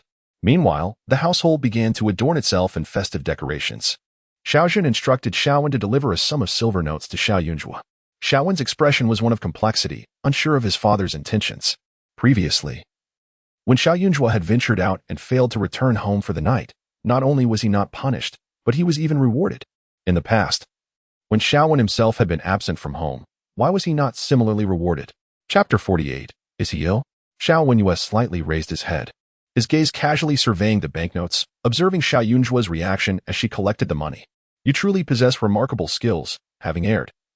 Yet father is so fearful that your mistake is not grave enough. He eagerly sends you silver. Xiao Wenwei delivered this with a sarcastic tone. Xiao Yunjue stared at the banknotes, momentarily taken aback. Was it because she previously expressed her intention to earn money that her father sought to bind her with silver? This stack of banknotes was composed of small denominations, totaling an astonishing 700 to 800 taels. Such a sum was rather excessive. Could it be that her father not only wished to prevent her from embarrassing herself by fleeing, but also aimed to silence her regarding her mother? Xiao Yunjue glanced at Xiao Wenwei, then back at the banknotes. Without hesitation, she tucked the money into her bosom. Please convey my gratitude to father. I shall graciously accept this goodwill. I assure you, in your and elder brother's eyes, mother remains a good mother. How considerate of her father to understand the art of silencing with silver. In comparison, her mother was truly more obtuse. Had she offered some gold and silver trinkets upon Xiao Yunjue's return, with a more amiable demeanor, perhaps there would have been no need for such turmoil. Xiao Wenwei stared at her, bewildered by her absurdity. Having come this far, he had no intention of turning away immediately. His steps were stiff. Yet he feigned relaxation as he settled down in Xiao Yunjue's courtyard, where the plum tree above had shed most of its blossoms, rendering the space increasingly desolate. As he sat, the ghostly figure that Xiao Yunjue had nurtured for several days drifted towards Xiao Wenwei. The apparition approached, its hand brushing against his face. The once volatile female ghost exhibited an eerie gentleness at that moment, circling around him, occasionally running her fingers through his hair or touching his shoulder. A semblance of profound maternal affection manifesting upon her terrifying visage, never straying far from him. Xiao Wenwei, frail in constitution and lacking vitality, was vulnerable to her touch. Get away. Xiao Yunjue endured, but ultimately could bear it no longer, muttering under her breath. Having been compelled to listen to her recitations for days, the ghost had acquired a degree of awareness. Upon hearing her words, it paused, drifting slightly away, yet remained reluctant to part from Xiao Wenwei. Xiao Wenyue's expression darkened, his gaze cold and distant. You possess quite the temper, yet you fail to realize that such disposition may lead to your own misfortune. Are you aware of the kind of person Meng Pingzhang is? A reckless individual. If he declares his intent to court you, he will indeed follow through. Once father departs, do you believe this marriage can materialize? Father has taken a long leave, Xiao Yunjue replied quietly. Xiao Wenyue was momentarily taken aback. A long leave? Their father, who would rather remain in the military camp year-round, could actually bear to take a long break. His days were likely to become quite challenging. Do not presume that with father making decisions for you, everything will be smooth sailing. You must temper your behavior. As for the affairs of the Ming family, it would be prudent for you to remain uninvolved, Xiao Wenwei added. The matters concerning the Ming family extend beyond just that young master. The Ming Marquis, while seemingly pliable, is, in truth, quite selfish. Xiao Yunjue, wielding a slender branch, carelessly inscribed intricate and enigmatic patterns upon the ground, honing her technique as she declared, regarding my matters. Second brother, you ought to concern yourself less, especially with regard to my marriage. Xiao Wenwei clenched his fists and abruptly rose. Indeed. It seemed she would rather trust outsiders than him. Even when contemplating her so-called miraculous elixirs, her thoughts drifted to unrelated individuals, never considering that her own brother was not in robust health. I misspoke. Meng Pingzhang may not be a virtuous man, yet he is the legitimate son of the Marquis. If he were not intentionally seeking to provoke me, he would not deign to spare you a glance. Xiao Wenwei scoffed derisively before turning away, observing his retreating figure. Xiao Yunjue arrived at a singular conclusion. Second brother was indeed unwell, gravely so. Just as Xiao Wenwei was about to step beyond the threshold of her courtyard, he collided with a servant rushing in, who, startled upon seeing him, hastily stammered, "Greetings, second young master. It is grave news. The eldest master fell into the water last night and has just been carried back." Xiao Wenyue was taken aback, glancing back at Xiao Yunjua, as if seeking to discern panic upon her countenance. However, she merely nodded calmly, discarding the branch and brushing off the dust as if the matter bore no relevance to her. A sense of relief washed over Xiao Wenyue. His elder brother had always sought to overshadow him, boasting of his talents, abilities, and their father's favoritism, even claiming that their younger sister adored him more. Yet now, in light of their dire circumstances, Xiao Yunjua seemed utterly indifferent, which felt much fairer. His brother's misfortune was indeed fortuitous. During the festive season, a moment of joy had finally arrived. Xiao Wenyue felt a newfound clarity. As a younger brother, he ought to pay a visit to his suffering brother, and perhaps their sister would join him. In the event of any calamity, he might at least have the chance to bid farewell. What a fanciful thought. Xiao Yunjua shot him a glance. What dark notions occupied his mind throughout the day? With such morose thoughts, he might as well hide away in a corner like a twisted, crawling worm. Yet, Xiao Wenyue remained unperturbed, strolling lightly alongside Xiao Yunjua towards their brother's residence. Though she harbored concerns, she recognized that worry was futile. As she walked, she calculated that her brother had merely caught a chill. His life was assuredly not in danger. Previously, she had bestowed upon him protective talismans, and as long as he heeded her guidance, they would undoubtedly prove effective. Upon her arrival, the family had already gathered. Jiang, regarding her with a cool, indifferent gaze, infused with a hint of mockery and provocation, seemed to convey that her struggles and grievances were utterly in vain. The disdainful and contemptuous scrutiny emanating from Jiang was so brazen that it irritated Xiao Yunjua. She had little concern for how her family treated Jiang, nor did she harbor any expectations. But should this woman continue to vex her, Xiao Yunjua would contemplate summoning a small spirit to blind her. Even if such an act might invite retribution due to their blood ties, she would not relent. Without hesitation, Xiao Yunjua returned the glare, her demeanor radiating defiance. I found myself in a rather trivial predicament. Although I had fallen into the water, I was swiftly retrieved by others and came to no significant harm. It was merely my teacher's overreaction that necessitated my being carried back. Xiao Wenyue expressed his exasperation. The elderly lady, visibly anxious, remarked, in the frigid winter waters. Such a plunge must surely have left you chilled. Do not worry, grandmother. My daily practice in martial arts has indeed fortified my constitution, Xiao Wenyue reassured her, glancing toward Xiao Yunjua. As it happens, my safe return owes much to my sister. At this revelation, everyone turned their astonished gazes toward Xiao Yunjua. You provided the funds. Thus, you deserve credit, Xiao Yunjua replied with a smirk, clearly pleased by his compliance. Were it not for the items she had bestowed upon him, he would not have so effortlessly evaded calamity. You truly are one who is swayed by monetary gain. Not only did you benefit from your elder brother, but today your father also bestowed upon you 500 taels of silver. What kind of fortune do you possess to indulge so extravagantly? On the day you returned home, you brought with you a considerable amount of gold and jewels. It seems your source of wealth is indeed dubious. Jiang remarked with disdain. 500 taels? Xiao Yunjua shot a glance at her second brother. I knew it. This individual is unwell. While others fill their own pockets, he does the opposite and remains silent. Yet his tongue remains unrestrained. Silence. The elderly lady's anger flared. Chapter 49. Has the atmosphere at home changed? The elderly lady unexpectedly spoke, startling Jiang Shi.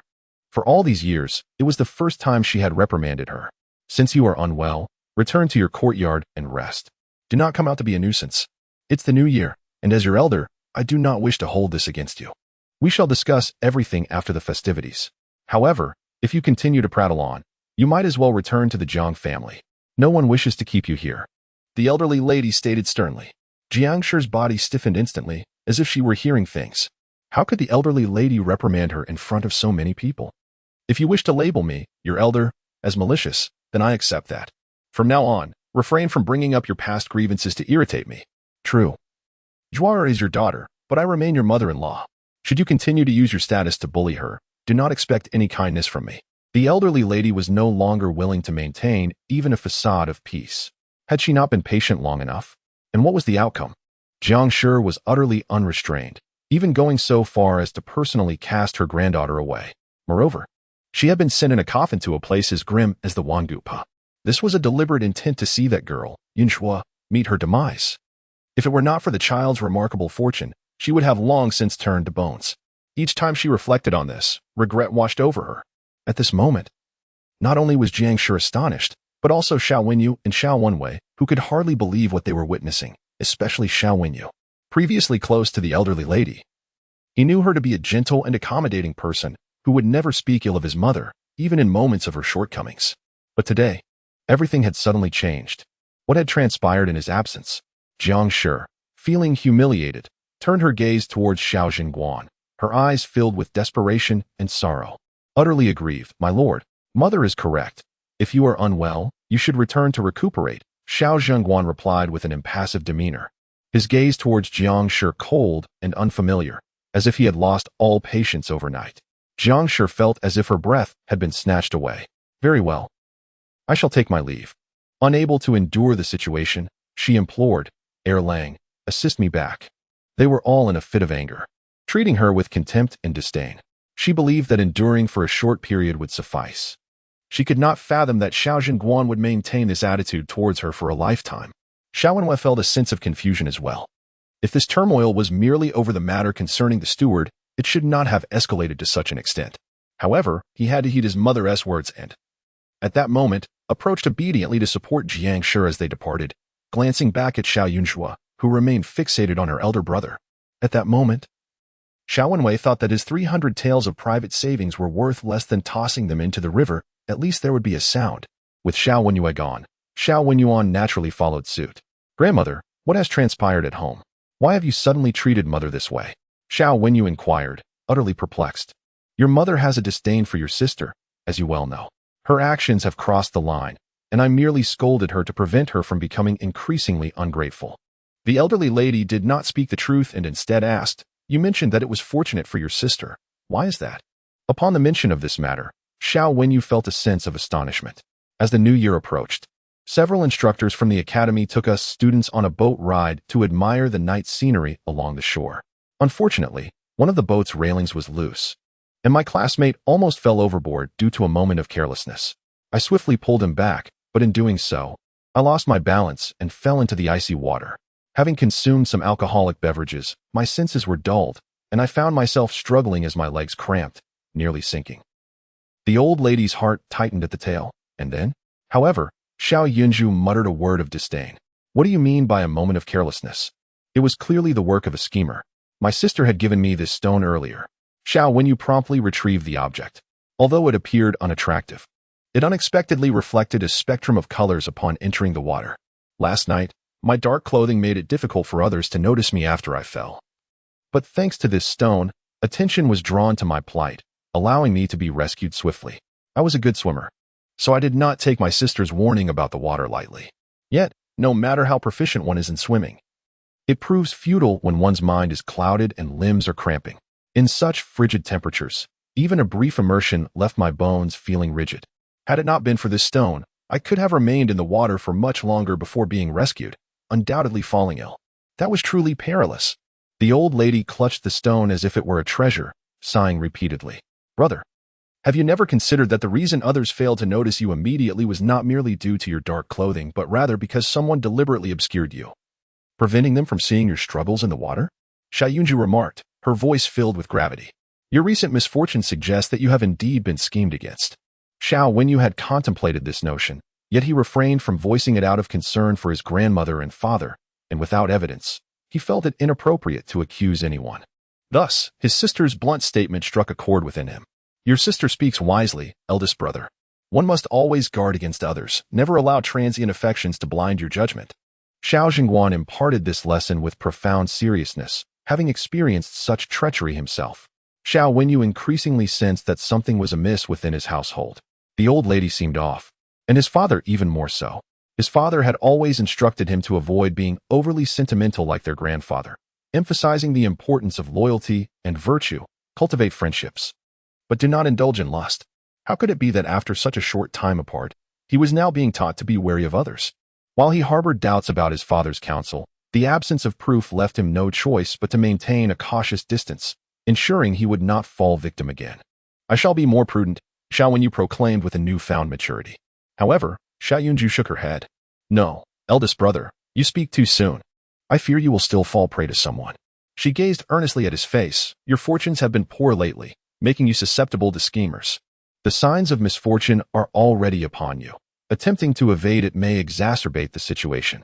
I suggest you spend a bit of silver to mitigate it, transform the great into the small. Even if it incurs some loss, it will not be severe. Xiao Wenyu was taken aback by her words. Xiao Jingguan hesitated, caught between his thoughts. Due to the influence of the Jiang family, Xiao Jingguan felt his authority diminished in front of his daughter, rendering him unfit to admonish her. Consequently, he found himself brimming with words he longed to express, yet unable to articulate them. The elderly matriarch, on the other hand, regarded Xiao Yunzhuo with pity. The more she spoke, the more tragic her tale seemed. Conversely, Xiao Wenyu held a different perspective. Having once experienced the tribulations of water misfortune, he pondered that his sister, having navigated the world for many years, might indeed possess some divination skills. Even if her words were mere nonsense, listening to her would incur no loss, and it would bring her joy. So why not indulge her? Thus, with a tender smile, Xiao Wenyu summoned a servant boy to retrieve an inkstone from his book chest, placing it gently into Xiao Yunzhuo's hands. This inkstone, a gift from a dear friend, I pass on to you, dear sister, in the hope that you might assist me once more in unraveling a few matters, he said kindly. He had come to understand that the last time his sister had gifted him a stone, it was likely due to his expenditure of 50 taels of silver. Therefore, adhering to their customary practice. Chapter 50. The arrival of the fire spirit. Xiao Yunzhuo earnestly accepted the inkstone, presenting her elder brother with a most endearing smile. Will you be venturing out again these days? She inquired with a serious demeanor. As the new year approached, students from distant lands had begun to arrive in the capital for the imperial examinations. These individuals, weary from their arduous journeys, faced the unfamiliarity of a new environment.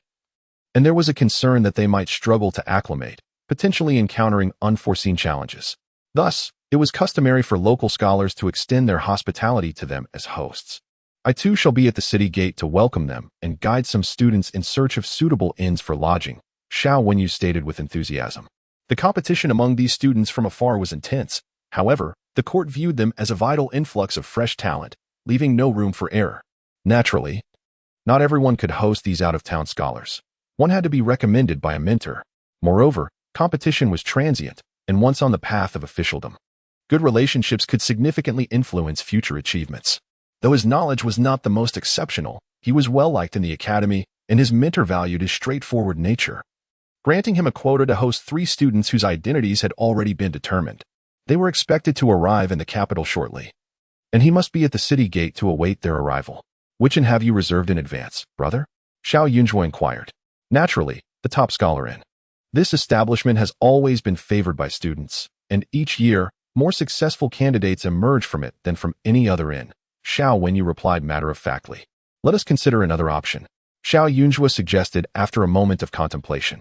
The stars are unfavorable. The fire spirit's presence indicates that one should avoid crowded places.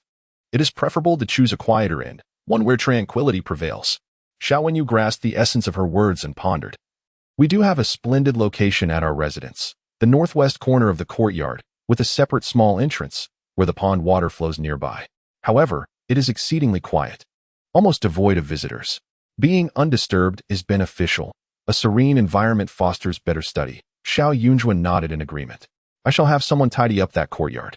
I initially intended to invite them to stay at our home, but I feared others might perceive it as an attempt to curry favor. Xiao Wenyu sighed with resignation. Brother, your own talents are commendable, and our family possesses some standing. Even if one were to consider it flattery, it would be others striving to win your favor. You are overthinking it, Xiao Yunzhuo stated candidly. Xiao Wenyu regarded his younger sister with increased warmth. You are right. I should not be overly concerned with others' perceptions. Inviting those 3 scholars to the side courtyard for their comfort would certainly be preferable to the noise and chaos of the top scholar inn, which would hinder focused study. Madame and Xiao Jingguan listened intently as the siblings exchanged their thoughts, making a concerted effort to maintain their composure. In particular, Xiao Jingguan found himself somewhat in admiration of his eldest son. This child had learned much from the elder matriarch, and had even mastered a level of diplomacy that the matriarch herself found impressive. The way he engaged with the students was skillful and genuine, making it no wonder that Zhuang Er held her elder brother in such high regard. Today, the physician was quite occupied. After attending to the Jiang family, he found time to examine Xiao Wenyu. The young man was robust and, indeed, did not suffer from any significant ailments. Xiao Yunzhu, having acquired an inkstone, felt immensely satisfied. Though it appeared rather ordinary, It bore a hint of scholarly elegance, and even its scant presence could serve to enhance one's focus. When drawing talismans, placing such an item nearby would facilitate a deeper immersion into the task. However, the benefits bestowed by her elder brother were agreeable, yet the silver given by her father and second brother would require considerable effort to repay fully. If it were merely a few taels, she would not hesitate to decline. Yet, their generosity was overwhelming. To refuse it would weigh heavily on her conscience. Returning to her courtyard, Xiao Yunju pondered deeply throughout the day before finally resolving how to express her gratitude. When gifting, one ought to provide what the recipient truly needs. For example, the silver, which she cherished, would suffice for her father, who had offered 500 taels. Thus, she resolved to create 3 talismans that would bring him greater fortune. The efficacy of these charms lay in their ability to enhance the surrounding elemental energies, facilitating smooth sailing in all endeavors. Xiaoyuzhu placed the 3 talismans within a fragrant pouch, layering them for a more potent effect. As for her second brother, the task was far more daunting. A trivial heart could not be remedied by mere charms. He was of unfavorable appearance and possessed a cunning nature. Should he utilize these talismans, they would undoubtedly aid him in becoming a universally despised nuisance. Therefore, she could not possibly bestow them upon him. Yet, having navigated the complexities of the world for many years, she had never returned the wealth she had acquired. Ultimately, Xiao Yunju selected a fish-shaped agate pendant from the treasures bestowed by Hu Shang. Its worth comparable to 300 taels, and considered it a fitting repayment. Early the next morning, she instructed Dong Qi to deliver the items to them. The atmosphere of the new year was vibrant and joyous. Likewise, within her household, the matriarch had invited a troupe of performers, marking the first time in many years that such revelry had taken place. Jiang Shi felt the lightness of the atmosphere and sensed that the turmoil had subsided, allowing her to relax significantly and refrain from further lamentations. However, 3 days after the new year, Xiao Zhengguan sent the steward, Old Ma, along with others to the main courtyard. At dawn, he had instructed Xiao Enwei to take Xiao Yuan and Jiang Wan out for recreation. Xiao Yunju could hardly remain still, with the children absent for the past 2 days. Xiao Zhengguan conducted affairs with a newfound vigor. Jiang Shi was startled by the sudden influx of people into the courtyard. Many of these servants had come from the matriarch's side. Zhengguan, what are you planning? She thought, an ominous premonition creeping upon her. The arrangements at Qingxin Monastery had been made. She was to stay there for a while. The towering shadow of Xiao Zhengguan loomed before her, an unfamiliar sense of oppression washing over Jiang Shi. Why? She paused momentarily before realization struck her. It was all because she had lost that wretched girl. The child was alive and well. As her biological mother, her very existence was a gift from her. Now, in the name of that child, they sought to persecute her. The mother. Where in the world was there such an injustice? I do not wish to quarrel with you. Over the years, I have acquiesced to your wishes in all matters. I can overlook trivial grievances, yet this particular issue is non-negotiable. Xiaozhen's demeanor was cold and indifferent. This sentiment was not solely for the sake of his daughter. Rather, the truth behind her abandonment reminded him of his own father, whose selfishness nearly brought ruin to their family. His father was a man wholly absorbed in his own pleasures, indifferent to the lives of others, resulting in the loss of their title and lands. Although Jiang Shi, as a woman of the inner chambers, may not have caused such monumental calamities as her father, her willingness to disregard her daughter's very life reveals a heartless cruelty. If she does not amend her ways, the consequences will surely affect his own children. Who can foresee what misdeeds may arise in the future? Chapter 51. A disgusting revelation. Xiao Zhengguan once exhibited a gentle and compassionate disposition, primarily due to the absence of significant turmoil in his life, leading him to cherish the facade of tranquility. However, the situation has since changed. The very existence of Xiao Yunju serves as a constant reminder of his years of mediocrity and deception. The more composed Xiao Zhengguan appeared, the more resolute his will became. Jiang Shi, her eyes aflame with fury, rushed towards him, striking his chest with fervor. I am your lawfully wedded wife. You once vowed to cherish me for a lifetime. Yet you have completely forgotten your promises. Have you taken a mistress outside? Do you wish to displace me for her kind? Xiao Zhengguan furrowed his brow in disbelief. This is utter nonsense. He could not fathom why Jiang Shi, since the day of their marriage, had harbored the notion that he would be surrounded by frivolous distractions. Had his steadfastness over the years not been sufficient to earn her trust? How could she still attribute the discord to other women? I knew it. You are just like your father, a heartless scoundrel. Your words mean nothing. I lost our child due to my illness and heartache, and after all these years, you wish to drive me to despair over it. How cruel you are. Jiangshi clutched her chest, weeping profusely. Despite having borne 4 children, her careful nurturing over the years preserved her allure, making her appear as though she were still in her 30s, with only faint lines at the corners of her eyes. Her tears imbued her with a delicate, poignant beauty that evoked sympathy. Xiao Zhenwan felt a jolt in his heart. So, this is how you perceive me. He exhaled deeply and turned to the servants. Please escort Madame to Qingxin Monastery. Regardless of his efforts, he was still his father's blood, rendering him unworthy of trust in Jiangshi's eyes. How absurd. Jiangshi, alarmed, struggled fiercely. Yet, Xiao Zhenwan was prepared. The servants had already been sent away, and the matrons moved forward, gently covering her mouth and nose with a cloth. Before long, she succumbed to unconsciousness. They then courteously assisted her out. As he watched his wife being taken away, Xiao Zhenwan was overwhelmed by a swirl of emotions. With heavy steps, he proceeded to report to the matriarch. Once the eldest son and his brothers were married, it would be necessary for her to make an appearance, hoping she would reflect and cease to demean her own flesh and blood. This was the first time the matriarch had engaged in such actions, and she too felt the weight of the situation. Since she has left, we cannot keep Jiangwan here. In a few days, let the Jiang family come to take her back. What do you think? Let it be as you say, Xiao Zhenwan replied calmly. Meanwhile, Jiangwan remained blissfully unaware of the unfolding events. She steadfastly followed Xiao Wenyue, holding on to Xiao Wenyue's hand. Having just received a lantern, she gleefully pointed at the distant candy figurines as the 3 of them reveled in the lively atmosphere of the street.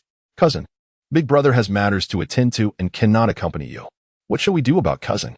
Perhaps we should seek her out to prevent her from feeling lonely. In no time, Jiangwan found her hands laden with yet another delightful treasure. Xiao Wenwei was somewhat distracted. Sister, you are exceedingly kind. On such a festive day, could we refrain from mentioning her? I have no desire to see her. Every encounter brings nothing but misfortune. Xiao Wenin was decidedly unwilling. Jiangwan's gaze flickered to the pendant at Xiao Wenyue's waist. The jade pendant that her second cousin often wore was absent, replaced instead by an agate fish. All of her second cousin's belongings were prepared by their aunt, who had a fondness for jade hues. Thus, this agate fish must have been a gift from someone else. Second cousin, what do you think? I have heard that our cousin enjoys lively gatherings as well. She has been venturing out daily to admire the scenery, returning home late. I wonder where she finds such amusement. She does not know the way. Surely, she would be delighted to accompany us. Jiangwan inquired further. Do as you wish. He replied with a tone of indifference. Jiangwan was momentarily taken aback, not expecting him to acquiesce. Cousin, look. There is a lion dance in front of the jade shop. They must have received new stock today. This agate fish at your waist seems rather gaudy. I doubt Aunt would appreciate it. Let us choose a piece of white jade instead. Jiangwan naturally seized Xiao Wenyue's arm. Feeling somewhat irked, Xiao Wenwei withdrew his hand. You may go by yourself. I find this piece quite satisfactory.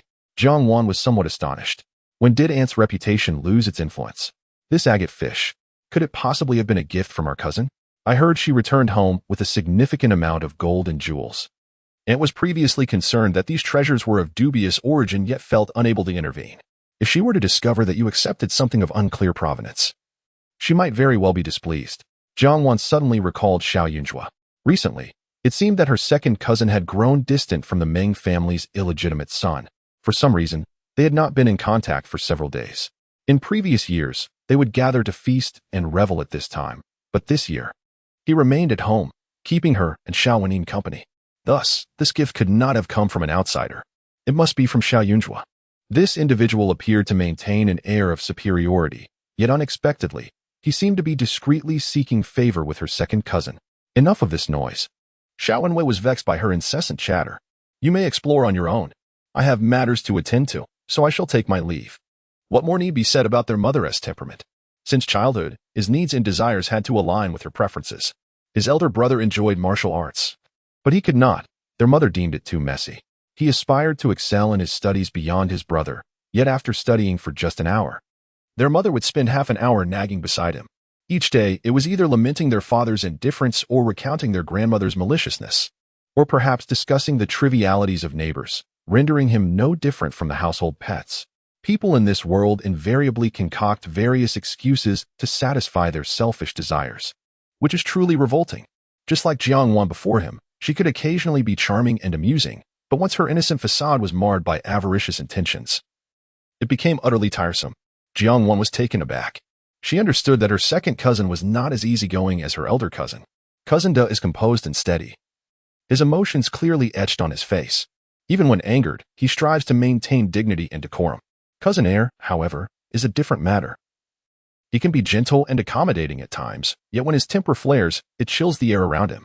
Thus, in this moment, Jiang Wan dares not intervene. Yet, witnessing Xiao Wenyue's abrupt departure stirs a sense of resentment within her. Just moments ago, everything was fine, but suddenly he is enraged. And the sole reason for this must undoubtedly be Xiao Yunjue. Unlike Air Cousin, who has shared experiences with her, Ayan has never encountered Xiao Yunjue, rendering their relationship nearly that of strangers. Jiang Wan recalls when she first arrived at the Xiao household. Air Cousin was exceedingly critical of her, constantly comparing her to Xiao Yunjue. It was only after he realized that Xiao Yunjue could never return that he gradually began to accept her. Ayan, do I seem superfluous? I inadvertently provoke Cousin Air's ire. Yet, I do not intend to. My thoughts are solely for his well-being. Chapter 52. You are not clean. Jiang Wan's eyes glistened with unshed tears as she stood there, at a loss. Xiao Yuan, feeling a surge of irritation, attempted to console her. Sister, do not be disheartened. My second brother's temperament has always been peculiar. We can simply ignore him. If I had known, I would not have mentioned. Cousin Jiang Wan felt an overwhelming sense of despondency. Ayan, am I truly so inferior to cousin? She is so beautiful. And the old lady, uncle, and eldest cousin all hold her in such high regard. When she makes mistakes, uncle overlooks them. If it were me, I fear I would have long been cast out. Xiao Wenyuan, somewhat bewildered, could not comprehend how the atmosphere had shifted from joyous to somber in an instant. He quickly glanced around and noticed a gathering of people not far off. In my heart, you are the only sister I recognize. You are the finest woman in the world. Do not be unhappy. You belong to our family, and no one can drive you away. Sister, look over there. It seems lively. Let us go take a look. Jiang Wan forced herself to muster some cheer. Xiao Wenyuan's words offered her considerable comfort. Recently, the atmosphere at home had been peculiar. Her aunt's mood swings left her restless. At her age, which was pivotal, she did not wish for her circumstances to change for the worse due to Xiao Yunjue. The two hurried towards the crowd. As they drew closer, they discovered a dazzling performance of juggling, awe-inspiring tricks eliciting gasps from the surrounding townsfolk. Jiang Wan found herself intrigued for a moment, but the throng was overwhelming, and soon she was pushed out. She quickly sought a spot to stand, intending to call Xiao Wenyuan back, when she turned and unexpectedly spotted Xiao Yunjue not far away. Xiao Yunjue sat beneath a large tree in a corner, a simple table and chair set before her. Her attire was peculiar. Her raven hair was casually secured with a wooden hairpin, exuding an air of roguish charm combined with a sense of carefree tranquility. Before her lay paper and ink, and beside her stood a small banner inscribed with the words divination and interpretation. She had set up a small stall, yet no customers had approached. Xiao Yunjue appeared absorbed in her reading, occasionally glancing around or picking up a few dry grasses to craft a little trinket to place on her table. Such a life was both strange and leisurely. Ayan, look over there. As Xiao Wenyuan squeezed closer, Jiang Wan eagerly pointed toward Xiao Yunjue. Xiao Wenyuan's eyes widened in shock. Is something wrong with my vision? How did she end up here, running a stall for divination? Sister, we must leave quickly. We cannot let her see us. If she calls out to me, I will be utterly humiliated. Jiang Wan felt a tug on her arm, yet her feet remained firmly planted. Can one truly evade the initial day of the month only to be caught on the 15th? Cousin has stayed out all night before. Now she merely runs a stall. In comparison to that, what is this? Jiang Wan gazed intently in that direction. Yin, recently, uncle and aunt have been quarreling fiercely. And it is all because of cousin, is it not? Indeed. Upon mentioning this matter, Xiaonin also felt a surge of anger. My heart truly aches for you and your second cousin. For her sake, you tread so cautiously each day. If aunt were to discover that our cousin is now making her presence known, I shudder to think of the chaos that would ensue at home. Jiang Wan is filled with deep concern. Xiao Wenin furrows her brow tightly. What can we do, then?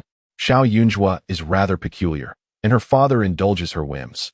Her small arms and legs are truly of no use now. Do you recall the gold and silver jewels our cousin possesses? Aunt often remarks that their origins are somewhat dubious. Why, you ask? Would she pretend to set up a stall when she knows nothing of divination? Is it possible? Could she be engaging in some unsavory transactions? I've heard tales of swindlers who masquerade as fortune tellers to deceive the unsuspecting. Surely our cousin isn't involved in such nefarious activities, is she? Jiangwan sincerely believes that the money Xiao Yunjua earns is questionable. She has been so secretive, undoubtedly engaging in activities best left unspoken. Xiao Wenin's anxiety escalates. A swindler? His own elder sister? With that attire, she does bear a slight resemblance. Their stares are too blatant, making it difficult for Xiao Yunjua to remain oblivious. The duo, a large one and a small one, huddled together in whispered conspiracy, clearly lacking a solid plan. However, Xiao Yunjua had yet to complete her own tasks for the day and chose to ignore the meddlesome pair. She continued to wait, while they stubbornly lingered, even sending away the servants, taking shelter in a more secluded spot to observe her. They appeared quite foolish. A little deity, divining a character. After a while, the person she awaited arrived. Before her stood a man of about 35 or 36 years. Clad in a long robe, he adorned a jade thumb ring. Accompanied by a strikingly beautiful woman, Cassaniang, the proprietor of a nearby tavern, whom Xiao Yunjua recognized. The previous day, she had accurately predicted Cassaniang's fortune, earning herself a handsome sum. Today, Cassaniang had brought her companion to inquire about the prospects of their union. Cassaniang remarked that if Xiao Yunjua's predictions were indeed accurate, she would not be without her rewards. The man appeared exuberant and confident. However, the female ghost who had been following Xiao Yunjua suddenly grew restless. In recent days, Xiao Yunjua had been chanting sutras for her, alleviating much of her resentment, and the ghost had rarely shown signs of hunger for human flesh. Appearing unfazed by the ghost's transformation, Xiao Yunjua calmly spread a sheet of paper before the man, saying, "Please inscribe a character." The man smiled broadly, and with a sweeping stroke, wrote the character on the paper. The guest seemed to inquire about wealth, to which Xiao Yunjua affirmed. Indeed, the man beamed with confidence. Holding a twig, she pointed at the character, explaining, comprising in, where signifies wealth and implies repetition. This suggests that the wealth that comes into your possession will require considerable effort to retain. Your own financial luck appears to be lacking. The man's expression darkened. Xiao Yunjua, indifferent to the sentiments of others, remarked, "Your handwriting is hasty and cursory. In contrast, the strokes on the left are resolute and ink-heavy. While your financial fortunes may be lacking, there is a semblance of unexpected wealth. This unexpected wealth is fleeting as money comes and goes." The characters are intricately elongated, suggesting someone in your household lies bedridden with illness. Now, examining the right side, the final stroke represents the azure dragon. Yet it lacks a decisive point, signifying a harbinger of misfortune in all endeavors. Upon hearing this, Qi Sanyang, though not fully comprehending, sensed an ominous undertone and instinctively stepped back. "I fear you may not grasp my meaning. Allow me to elucidate further." Xiao Yunjua smiled, speaking plainly, "Esteemed guest, your path to wealth is dubious, as there has been grave illness in your family. Instead of offering aid, you have seized their wealth, leading to their demise. Observe your handwriting. The character fan suggests the notion of trade, and the two dots beneath the shell character are exaggerated, giving the impression that you are engaged in the trafficking of human lives." Silence. "On such an auspicious day, you speak of ill fortune." The man fumed, raising his hand as if to overturn the table. Xiao Yunjua swiftly restrained the table.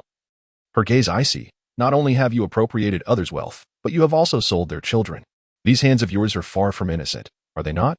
Chapter 53. The law of cause and effect. Xiao Yunjua's hands, though not large, managed to keep the table steady against the furious attempts of the man across from her, who, in his embarrassment and guilt, cast a sidelong glance at Qi Sanyang and reproached her. "You insisted she was a minor deity, claiming her predictions were accurate. Just listen to the words she has spoken." At that moment, Qi Sanyang regarded the man with a gaze full of skepticism.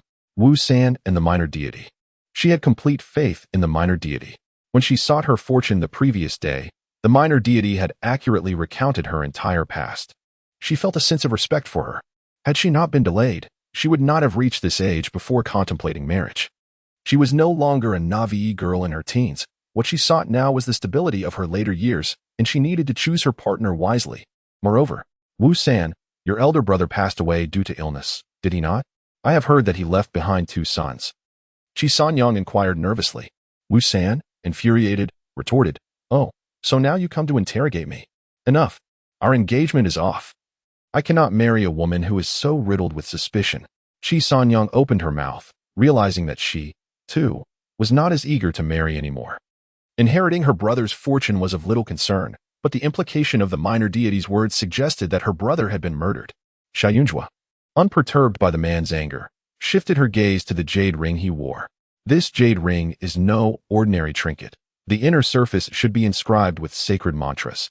Although it has not been consecrated before a deity, it was crafted by a master artisan, imbuing it with a spirit of protection. Hence, you have remained unharmed until now. However, even the finest artifacts have a shelf life, especially now that you have encountered me. From this day forth, you shall come to understand the concept of karmic retribution.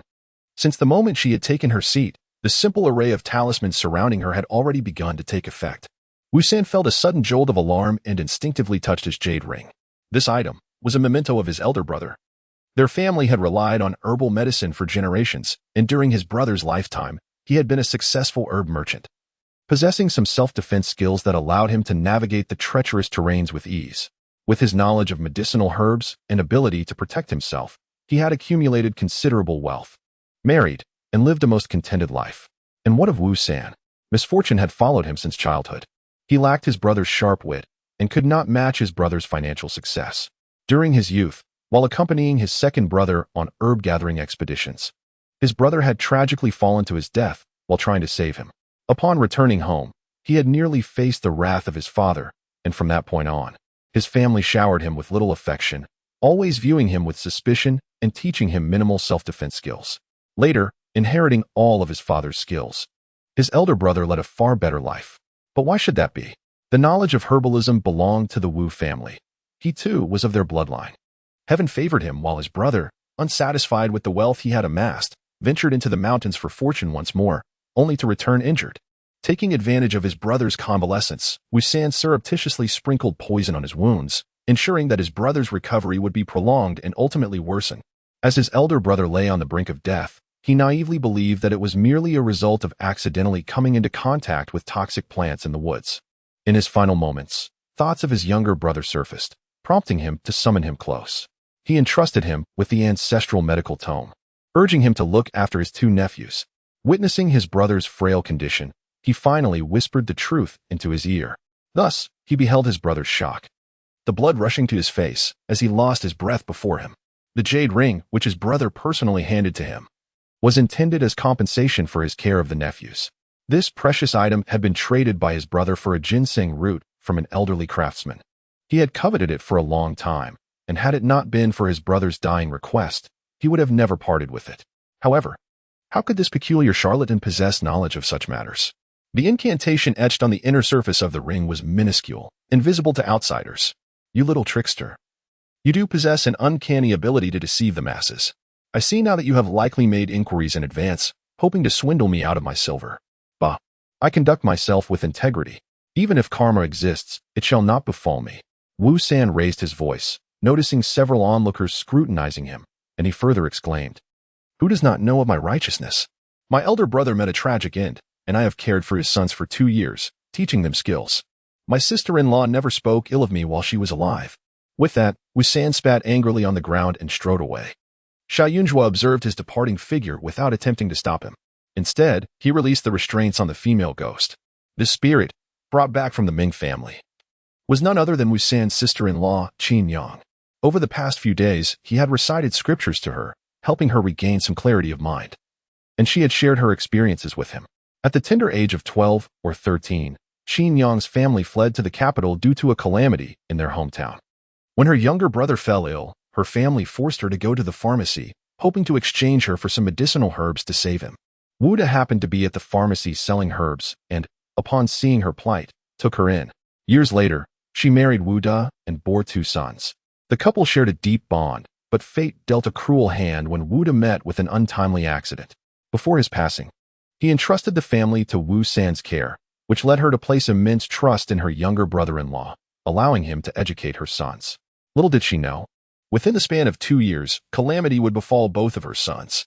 Her eldest son, while accompanying Wu San on an herbal gathering, was tragically bitten by a venomous snake. The Wu family's profession was fraught with danger, yet there were protective medicinal pills available. Unfortunately, that day, her son had forgotten his at home, leading to the disaster. Though heartbroken, Qin Yang did not blame her brother-in-law, for Wu San had sustained injuries while attempting to carry her son back home. After the loss of her eldest Qin Yang refused to allow her youngest son to continue down this perilous path, desiring instead for him to pursue his studies. The silver left by her husband would suffice to support the children's education for several years, allowing them to learn a few characters, which would serve them well in the future. Yet, mere months after making this decision, her youngest son also vanished. The authorities conducted extensive searches, yet the child's whereabouts remained a mystery. She was engulfed in unbearable agony when Wu San, under the cover of night, trespassed into her dwelling and violated her. Consumed by rage, Qin Yang initially contemplated reporting him to the authorities, but Wu San, wielding the threat of her child's whereabouts, coerced her into silence. He tormented her for days on end. One fateful night, she dreamed of her youngest son approaching her like a wraith, and in a trance-like state. It seemed as though an unseen force guided her to the desolate well nearby, where she discovered the remains of her child. Yet, it was Wu San who arrived first, his silver tongue deceiving all around him, imprisoning her within her own home, forbidding her from stepping outside. Having lost 2 sons and with no chance of vindication, Qin Yang yearned for justice, but she understood the meticulous nature of Wu San's schemes. She could find no evidence against him. Overwhelmed by profound sorrow, her health deteriorated, and she suffered from persistent hemorrhaging. Realizing that revenge was futile, she donned her wedding gown once more and hanged herself within her home. Chapter 54. Kindly persuade her. Upon hearing, Qin Yang knew that when a person transforms into a ghost, the resentment in red garments is the most profound. In life, she had no hope. Thus she wished for her desires to be fulfilled in death. Yet, her resentment was indeed heavy, and she had not anticipated that the jade ring in Wu San's possession, gifted by her husband, would prevent her from drawing near, rendering her unable to even linger in that home. Consequently, for many years, Qin Yang drifted near the desolate well. The residence where young Master Meng was detained lay in close proximity to the well. The young master bore an ominous fate, his age akin to that of her son when he passed away. Thus, the spirit unconsciously followed him, her intentions not to harm young Master Meng. But her overwhelming resentment instinctively drove her closer, oblivious to the fact that such proximity could hasten the young master's demise. Xiao Yunjua had taken the time to inquire over the past few days. Qin Yang's son had died over a decade ago. Had he survived, he would have been of similar age to her second brother. Hence, on that day in her courtyard, Qin Yang had fixated on her second brother. The Wu family had faced a series of misfortunes back then, and suspicions had indeed fallen upon Wu San. However, it was said that during the funeral, he wept to the point of fainting several times, and in the years since, he had refused numerous marriage proposals, claiming to be in mourning for his brother and sister-in-law. He played his part exceptionally well, causing the whispers of doubt to dissipate, and gradually, the neighboring residents came to regard Wu San as a loyal and honorable man, holding him in high esteem. To unearth evidence of such long-past events proved exceedingly arduous. Yet, since the straightforward path seemed impassable, the only recourse was to tread a crooked road. Her goal was to guide Qin Yang, not Wu San. Naturally, she would allow Qin Yang to act as she pleased. However, should a vengeful ghost take a life, it would sever her own path to reincarnation, potentially thrusting her into an endless cycle of suffering until her ultimate dissolution. This was a fate she wished to avert, thus she resolved to safeguard Qin Yang. At that moment, Xiao Yunjua quietly observed Qin Yang following Wu San back, beneath the red garments. Her innocent hands reached towards Wu San's neck. Is Wu San truly not a good man? Xiao Yunjua pondered. I heard from the matchmaker that he is quite devoted, and none among the townsfolk speak ill of him. They believe he is a virtuous partner. Qi Shenyang sighed. At her age, finding an unmarried man was no easy feat. I perceive your countenance suggests a promising union awaits you. That the suitor currently finds himself in a precarious situation, lacking wealth. Yet, he possesses honesty and determination. You might do well to observe him more closely, Xiao Yunjua advised. Qi Shenyang managed a tavern, appearing somewhat alluring and casual. Yet in truth, she was a rare gem of a woman, were it not for her ailing mother at home, compelling her to uphold the family business. She would not have delayed her own happiness for so long. Upon Xiao Yunjua's reminder, Qi Shenyang appeared pensive. She had recently hired someone new at her tavern, whose disposition was pleasant but rather taciturn, often engrossed in his work without daring to utter more than a word to her. Initially, she had entertained some thoughts regarding him, but seeing his reticence, she abandoned the notion. What characteristics might this destined relationship possess? Qi Shenyang inquired eagerly. As she spoke, she retrieved a couple of silver coins from her pocket, saying, Little deity, should I succeed in marrying a good man, I shall surely bring you a token of gratitude. May I inquire about your birth date? Xiao Yunjue asked. Qi Sanyang hurriedly wrote it down. Her knowledge of characters was limited, and her own name appeared crookedly on the paper. Xiao Yunjue glanced at it briefly before diligently calculating. Not far off, Jiang Wan and Xiao Wenin had been observing for quite some time.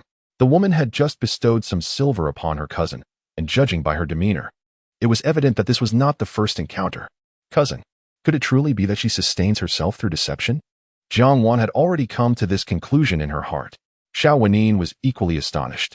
From a distance, the words of Xiao Yunjue were inaudible. Yet the flattering and ingratiating demeanor of the unfamiliar woman clearly indicated that she had been quite deceived by Xiao Yunjue. This fated individual was currently experiencing a period of misfortune. You were his benefactor, destined to provide support and renewal. Moreover, he is slightly younger than you. If this connection does not materialize this year, your prospects for marriage may be postponed for at least 3 years. However, there is no need for haste. Throughout your life, you shall encounter more than one fateful connection. As long as you do not drift aimlessly through life, your romantic fortunes will not falter. Xiao Yunjue reassured her. Qi Sanyang, being wise and possessing a pleasing appearance, along with commendable virtues and resilience, would surely be able to extricate herself from any ill-fated entanglement. How could her life turn out poorly? The words of Xiao Yunjue resonated deeply with Qi Sanyang's own aspirations. Her cheeks flushed slightly as she expressed her gratitude. Thank you, little deity. Having received what she desired, Qi Sanyang prepared to depart. However, at that moment, Jiang Wan and Xiao Wenin hurried over. Miss, I just saw you spend a considerable amount of silver. You haven't been deceived, have you? Jiang Wan exclaimed, then turned to Xiao Yunjue, adding, Cousin, it's not easy for common folk to earn money. Judging by this lady's attire, it's evident her family is of modest means. How could you ask for her silver? Qi Sanyang was taken aback, staring wide-eyed. Xiao Yunjue raised an eyebrow and quickly tucked the 1 or 2 taels of silver into her pocket to prevent it from being seized by this oblivious girl. Or perhaps you should pay for her. Xiao Yunjue shot her a disapproving glance, then added, Oh, I forgot. Everything you consume and use comes from my family's resources. The only thing you possess that your parents gave you is your physical form. Xiao Yunjue's words, though incomplete, were more painful than if she had finished.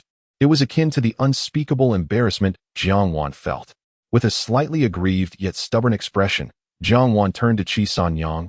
Dear sister, I am merely trying to help you. My cousin has endured many hardships while wandering outside. She was forced into this situation. I request that she return the silver to you. Please do not hold it against her. Young lady, are you out of your mind?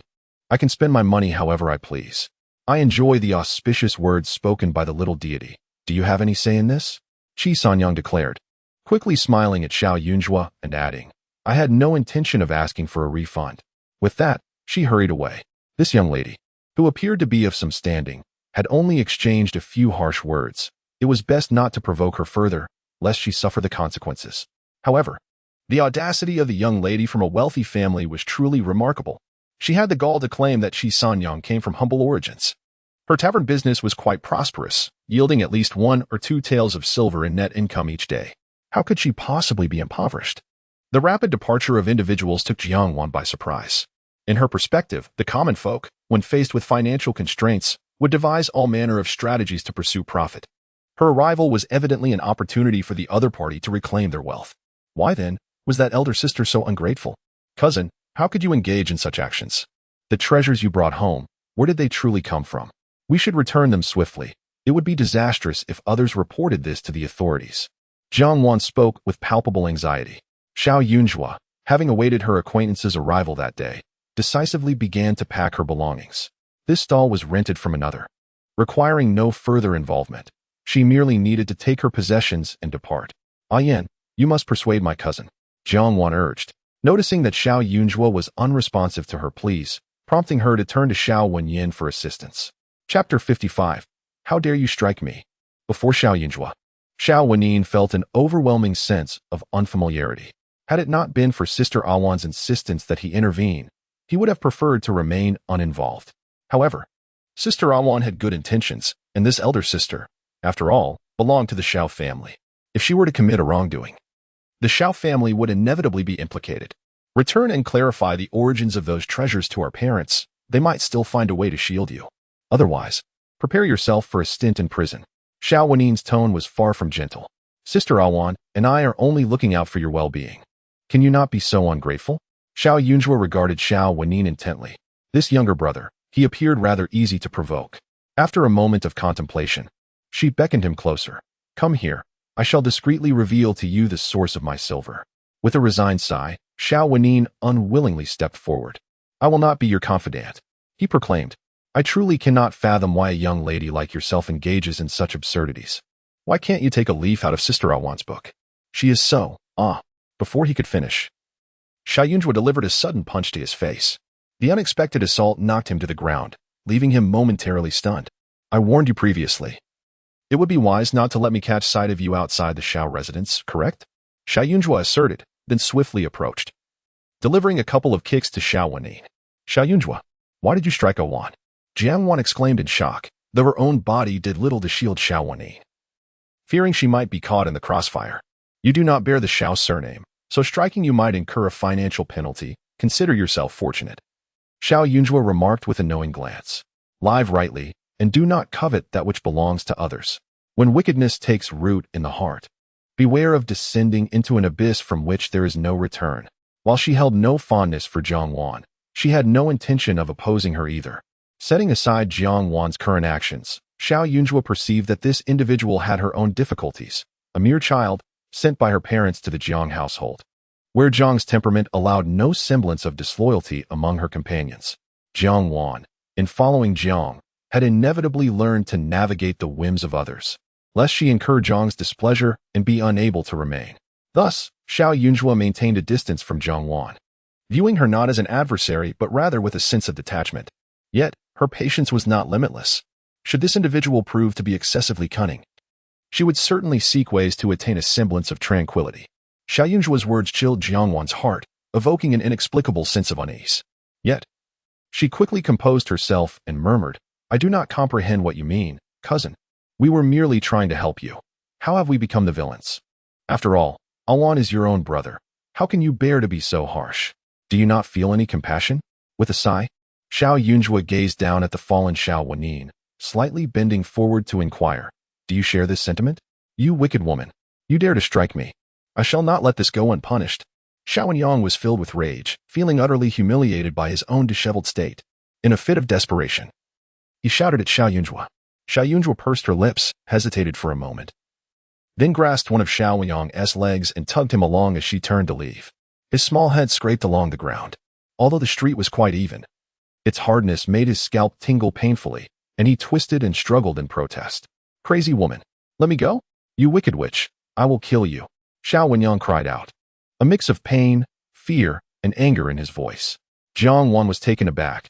Just moments ago, in her attempt to sneak a glance at Xiao Yunjue's actions, she had sent the servants away, leaving her without any assistance. Who will help my brother? Sob. She wept, tears streaming down her cheeks. Meanwhile, Xiao Yunjue had swiftly dragged Xiao Wenyang into a narrow alley. By the time Jiang Wan garnered the sympathy of bystanders and learned the situation to offer help, she found Xiao Wenyang had been unceremoniously tossed into a dilapidated bamboo basket. After much effort, she managed to pull him out, only to be met with the sight of his youthful face, leaving everyone at a loss for words. On Xiao Wenyang's forehead, the furious little girl had written 2 large characters in red ink, Fool. At that moment, his face flushed with embarrassment. The spot where he had been struck began to swell, and though he could not see his reflection, he imagined he must appear utterly ridiculous. Ayan. Jiang Wan rushed forward, embracing Xiao Wenyang in tears. I want to go home. As he felt the gaze of the crowd upon him, he felt as though he were a naked savage, subject to ridicule, and he shouted once more, I want to go home. He vowed not to let Xiao Yunjue off the hook. How dare she strike him and humiliate him so? He would surely seek revenge. Tears welled in his eyes as he glared at the far end of the alley, where his anger flared like a towering inferno, wishing to engulf Xiao Yunjue's retreating figure. However, at that moment, Xiao Yunjue felt an unexpected sense of relief. Since arriving in the capital, her work had been far less comfortable than it had been in Guanzhou. With a disdainful mother and a muddled father, she had to endure, even feigning a semblance of obedience to avoid bringing shame to the Xiao family. But enough was enough. She could not allow even her younger brother to ride roughshod over her. Wiping her hands, she recognized that this matter was unlikely to be settled easily. Yet, it mattered little. Children were often thoughtless. A few more spankings would suffice. If he dared to shout at her again, she would make him cry until he could no longer speak, and then peace would be restored. That night, Xiao Yunjue sent a letter to the Xiao family to maintain silence and did not return home. Instead, she temporarily lodged in a dilapidated courtyard near the Wu family, keeping a watchful eye on the ghost of Qin Yang to ensure that it did not become agitated and harm Wu San. Meanwhile, Jiang Wan hurriedly escorted Xiao Wenyang back home. Upon entering the house, Xiao Wenyang began to wail, heading straight for the main courtyard. However, upon arrival, he found his mother absent, while his father sat gravely, his expression suggesting he had something to discuss. Father. Xiao Wenyuan's eyes glistened with tears as she caressed her swollen cheek. Father, please take charge. Xiao Yunjue struck me, and she even dared to inscribe words upon my face. Many witnessed this affront. I feel as though I am on the brink of being beaten to death. Please, expel this insufferable wretch. I cannot bear to have such a cruel and detestable elder sister. Xiao Zhenwan was taken aback. How could his seemingly obedient and fragile daughter have the audacity to resort to violence? Did you not accompany your second brother outside? How is it that you encountered Zhuang? He paid little heed to the severity of her injuries. To him, it appeared to be nothing more than a superficial wound, destined to heal within a few days. It was hardly a matter of great consequence. Moreover, as a man, shedding tears over such trivialities seemed utterly unbefitting, especially considering that their ancestry boasted renowned martial heroes. Shedding blood rather than tears, his third daughter was indeed rather delicate. Chapter 56. Do not rush me away. Xiao Wenying felt an overwhelming sense of grievance, as if scorpions were incessantly stinging her face. The humiliating scene from earlier filled her with an intense desire to take up a fierce weapon and seek vengeance against Xiao Yunjue. Father. Xiao Yunjue is nothing short of a scoundrel, engaging in deceitful and unscrupulous activities. If you do not believe me, ask Sister Awan. I witnessed her swindle the meager savings of a destitute elder sister. Moreover, you are unaware that when she entered our home, she brought with her a trove of gold and silver treasures, undoubtedly pilfered from elsewhere. If you continue to ignore her, our family will become a den of thieves. In the past, Xiao Wenying had harbored a deep fear of her father, but in this moment of rage, her courage surged. With a raised voice, she cried out, only to break into tears. I merely tried to advise her with good intentions, yet she responded by striking me.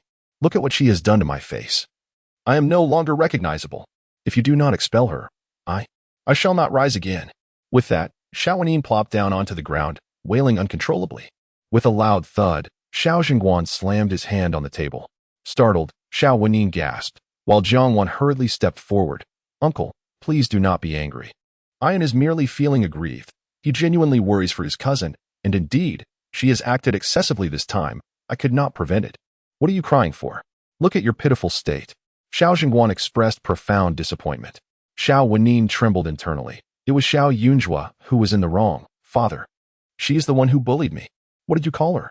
She is your sister. Have you thrown all sense of propriety to the wind? Xiao Zhenguan's voice turned icy.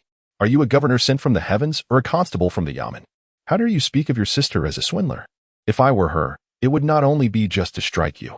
It would be permissible to take your life. Xiao Wenying's eyes, round as walnuts, brimmed with shock and confusion, feeling in that moment as though she were not of this bloodline. Was she in the wrong? Was she not acting for the sake of the Xiao family? Father had previously said that one must be upright and law-abiding, never engaging in filthy misdeeds, lest one deserve a severe punishment. Yet, Xiao Yunjue had clearly committed such acts. Why then did father not chastise her, but instead rebuke him? Father. Xiao Wenying cried out in anger, her tears flowing even more profusely. I want my mother. I want her to take my side. At the mention of Jiang, Xiao Zhenguan's fury subsided somewhat. He moderated his tone, speaking with solemnity and calm. Your mother has not been well lately. To spare her from the worries of family matters, I have spoken with the matriarch and decided she should go away to recuperate. From this day forth, should you have any matters to discuss, go to your grandmother. Upon hearing this, both Xiao Wenying and Jiang Wan were taken aback.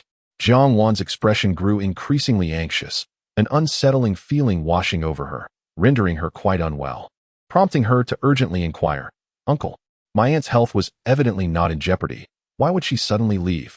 She did not mention it to me beforehand. Your aunt did not wish to cause you distress.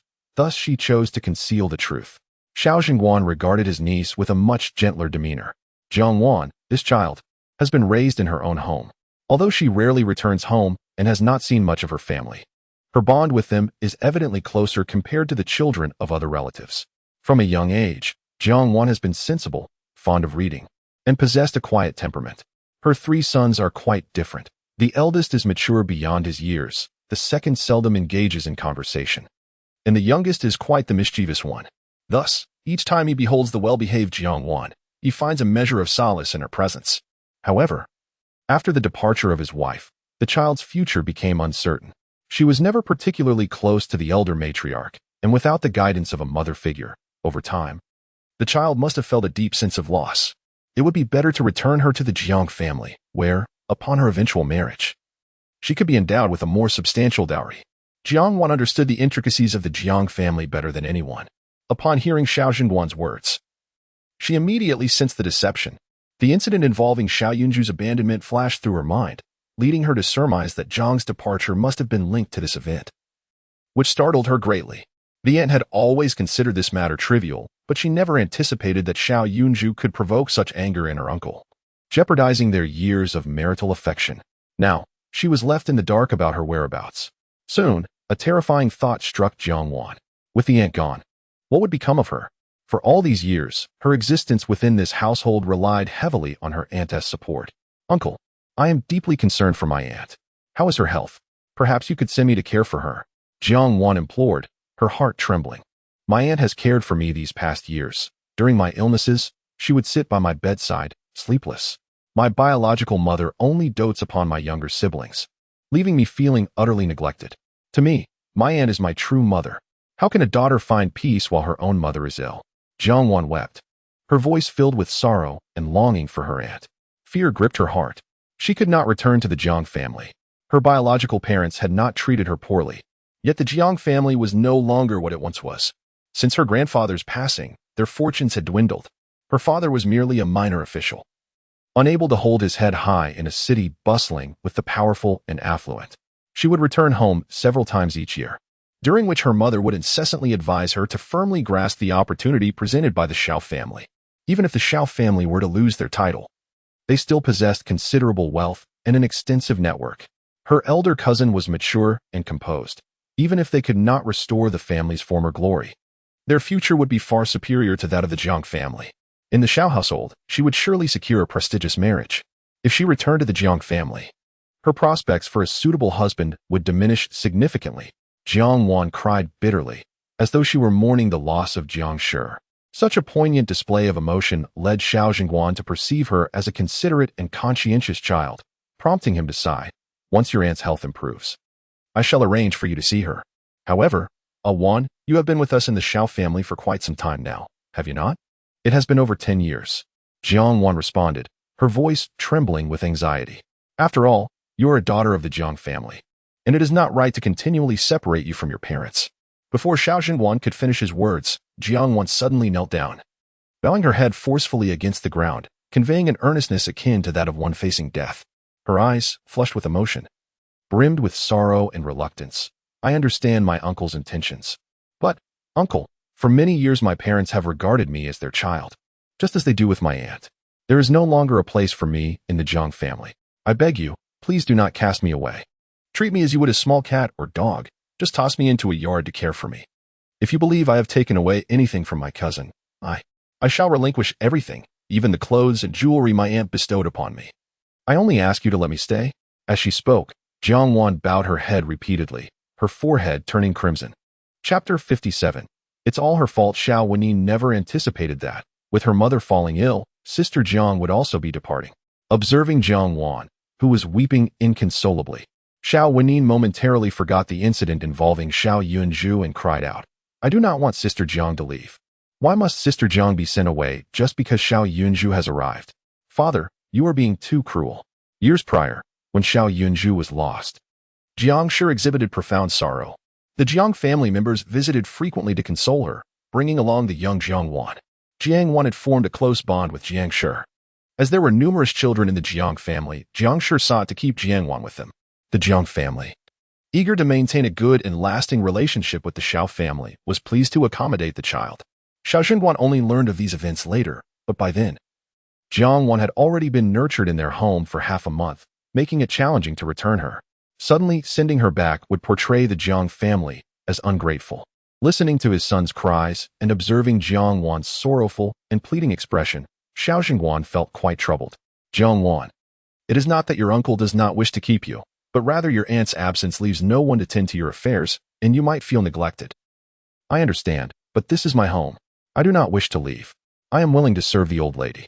If there is anything, I will report it to her. Uncle, I beg you. Jiang Wan quickly interjected.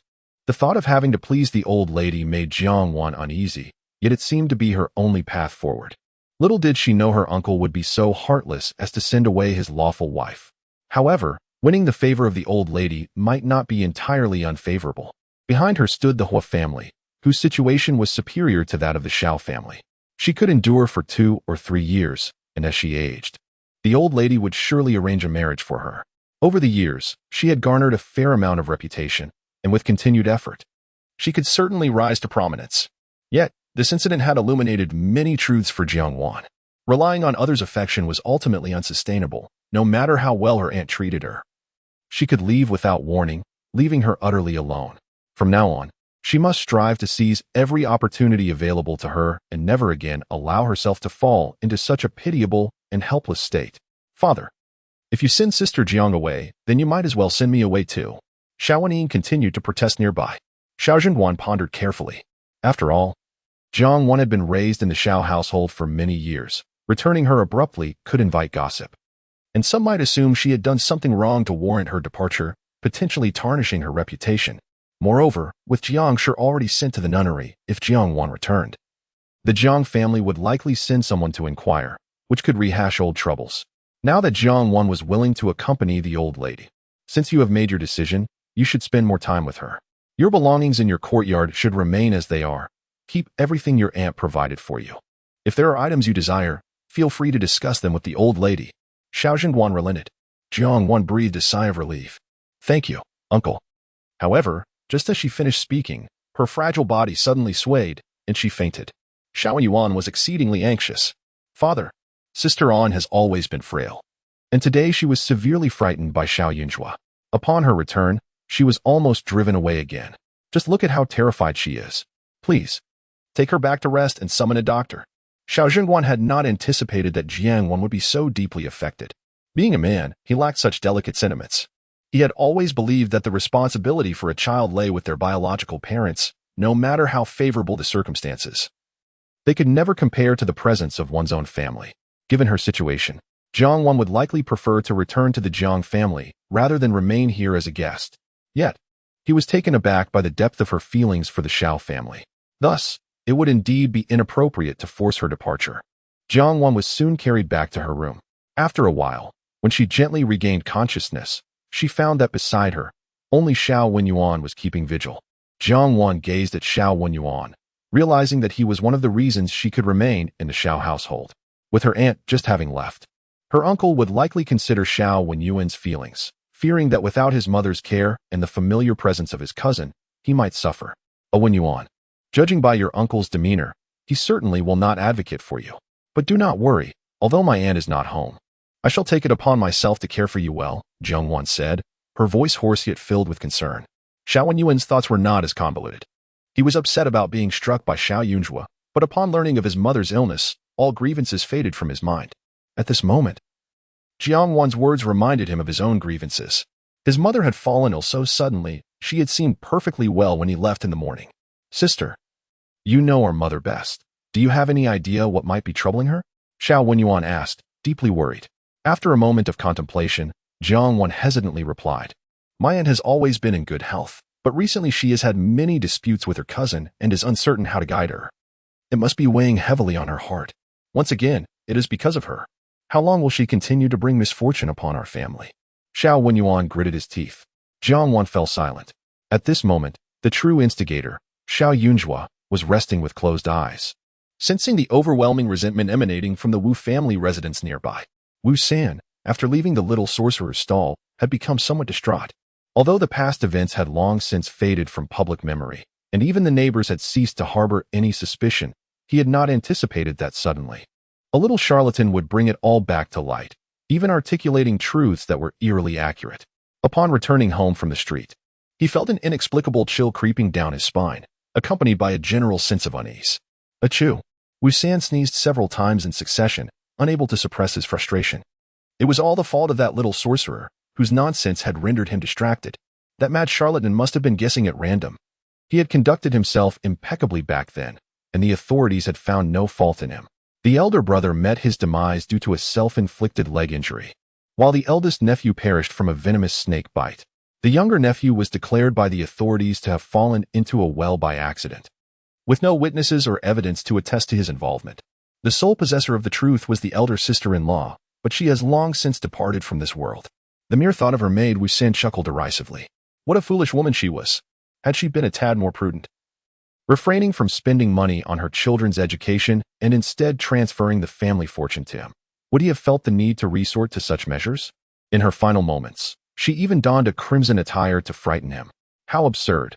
During her life, she was under his control. Did she truly believe that in death she could overturn the tables? Chapter 58. Her revenge approaches. Upon reflecting on the matter, Wu San felt a surge of courage. If there were indeed ghosts seeking retribution, they would not have waited so many years to act. Alas, throughout these years, he had sacrificed the prospect of marriage for the sake of his tarnished reputation. Oh, brother, I am the only remaining descendant of the Wu family. You in the afterlife cannot blame me. Rather, you must bless me with a capable wife. I cannot end up like you, marrying a solitary woman without family or resources. Unable to seek justice for your demise, he spoke candidly before the ancestral tablets. As he lit incense, he dutifully honored the tablets of his brother, sister-in-law, and nephews. 3 incense sticks stood upright, and Wu San knelt down, bowing his head with practiced reverence. He had performed this ritual countless times over the years, never feeling remorse or fear. However, just as the incense was properly arranged, it extinguished. A chilling gust swept in from behind him, toppling the tablets from their place with a cacophony. Startled by this sudden disturbance, Wu San glanced back, only to feel annoyance as he picked up the fallen tablets, smacking them down in frustration. If you do not bless me, I shall unearth the remains of your wife and children and scatter their ashes, he snarled, oblivious to the vengeful spirit of Qin Yang, whose blood-red eyes observed the scene. As Wu San uttered those words, the ghost tightened her grip around his throat, as if intent on snapping it. He instinctively clawed at his throat and patted his chest, convinced that the little fortune-teller had cursed him. A heaviness weighed upon his chest, and he felt as though something lodged in his throat made swallowing difficult. He carelessly returned the tablets to their place, his mind preoccupied, and prepared some food, even retrieving 2 jars of wine he had purchased from Qi Sanyang. He began to eat alone, unaware of how quickly he consumed the drinks, 1 cup after another. Gradually, the world around him began to blur, and he stumbled towards the water tank in the courtyard, intending to fetch a cup of water. However, as he approached, a sudden heaviness overwhelmed him. Before he knew it, half his body had plunged into the tank. He thrashed about, desperately trying to support himself with his hands. But his head felt as though it were weighed down by a great stone, refusing to rise. Panic set in as he stared wide-eyed underwater, attempting to regain clarity. Yet, a fleeting glimpse of red at the bottom of the tank caught his attention. After what felt like an eternity, just as he was on the verge of drowning, he emerged, gasping for air and collapsing onto the ground. In the biting cold, he was drenched in sweat. Wu San coughed violently and struck his head twice. It must be a trick of the light, he muttered, rubbing his face, still shaken. The courtyard darkened, and the dim glow from the lantern at the entrance cast an increasingly eerie light. The wind caused the door to creak ominously before it was forcefully slammed shut. Wu San swallowed hard, feeling an unsettling chill enveloping him. He had seen her mother's ghost. It is that wretched woman who has caused this fright. Wu San exhaled deeply, feeling his limbs weaken. He turned to retreat into the house, but his legs felt as heavy as lead, rendering him immobile. Panic seized him, and he summoned every ounce of strength in his upper body, striving to crawl towards the sanctuary of his home. After what felt like an eternity of terror, he had barely moved a step. Umaba, Wu San's heart trembled, and he began to mutter incoherently. Yet, the eerie phenomena surrounding him did not cease. Hissing sounds crept closer, a noise Wu San recognized all too well, the slithering of serpents. However, it was winter, and the awakening of spring had yet to arrive. How could there be snakes outdoors? Moreover, this was his home, and he did not keep snakes. Fear gripped him as he strained to observe, but suddenly, darkness enveloped him as if someone had forcibly covered his eyes. Silence was shattered by Wu San's anguished scream. In the dead of night, he disrupted the peaceful slumber of his neighbors. Soon, there was a knock at the door, yet Wu San was paralyzed by fear, unable to move. After what felt like an eternity, the door was finally pushed open, and the neighbors, upon witnessing his tragic state, were bewildered and rushed to assist him. Yet, amidst the crowd, Wu Xin caught a glimpse of a red figure. "Qin Yang, it's you. Stay away. Stay away." Wu Xin flailed desperately. The onlookers, perplexed by his words, found it odd. Qin Yang, was she not Wu San's sister-in-law? She had been dead for quite some time. Why was he suddenly invoking her name, especially in such a distressed manner? A strange smile appeared on Qin Yang's face before she vanished. The master had proclaimed that as long as she did not spill the blood of the living, she could do as she pleased. She sought to make Wu San's existence a living hell, demanding he pay for all that she had endured. Wu San attempted to regain his composure. But from that moment forth, he found himself unable to control his own actions. After being carried back into the house, a kind soul even summoned a doctor for him. Yet in his dazed state, he saw the physician flash a terrifying smile, and the bowl before him contained not medicinal broth, but fresh, crimson blood. Finally managing to drift into sleep, he was haunted by dreams of Qin Yang, who pursued him relentlessly, choking him, intent on his demise. Upon waking, he felt pain in his neck, and in the copper mirror, he could see the faint traces of bruises. She had returned for vengeance. Wu San could find no peace. Nightmares left him sleepless, while during the day, he wandered in a daze, fleeing through the alleys. Qin Yang's ghastly visage haunted him repeatedly, nearly leading him to the gates of death on several occasions. Under such terrifying stimuli, how could he maintain his composure? He muttered prayers for mercy, and within days, whispers began to circulate. The townsfolk, mostly simple and honest, recalled that both Wu De and Qin Yang had been kind souls in life. It was precisely because of this that Wu San had feigned normalcy for so many years. However, his recent erratic behavior and inconsistent words rekindled suspicions, and soon, fingers began to point in his direction. On the 6th day of the lunar month, deemed auspicious, the alley was blanketed in decaying leaves and remnants of red paper firecrackers, all encased in a thin layer of crystalline ice. The air was thick with the scent of fireworks. Xiao Yunjua approached the Wu residence step by step, each footfall upon the rotting leaves producing a crisp crunch. At this moment, the spirit of Qin Yang closely followed Wu San. Return. Firecrackers and burning grass are all instruments to ward off malevolent spirits. You ought not to recklessly expend your energy during the day, sighed Xiao Yunjua. The weight of Qin Yang's resentment was so profound that she disregarded her own existence, relentlessly entangling Wu San even in broad daylight. Were it merely a matter of following, it would be one thing, but she had also consumed a considerable amount of energy. If this continued, the spirit would not endure. Upon hearing the commotion, Wu San turned and beheld her. His eyes were filled with a terrifying fury, as if they might burst with blood, and he rushed forward with a menacing display. "It was you, wasn't it? You must have orchestrated this. You brought me here," Wu San shouted in rage, his complexion pale as that of a man nearing his end after just 2 short days. In an instant, as he charged towards her, Xiao Yunjua kicked him away. "This is your own retribution.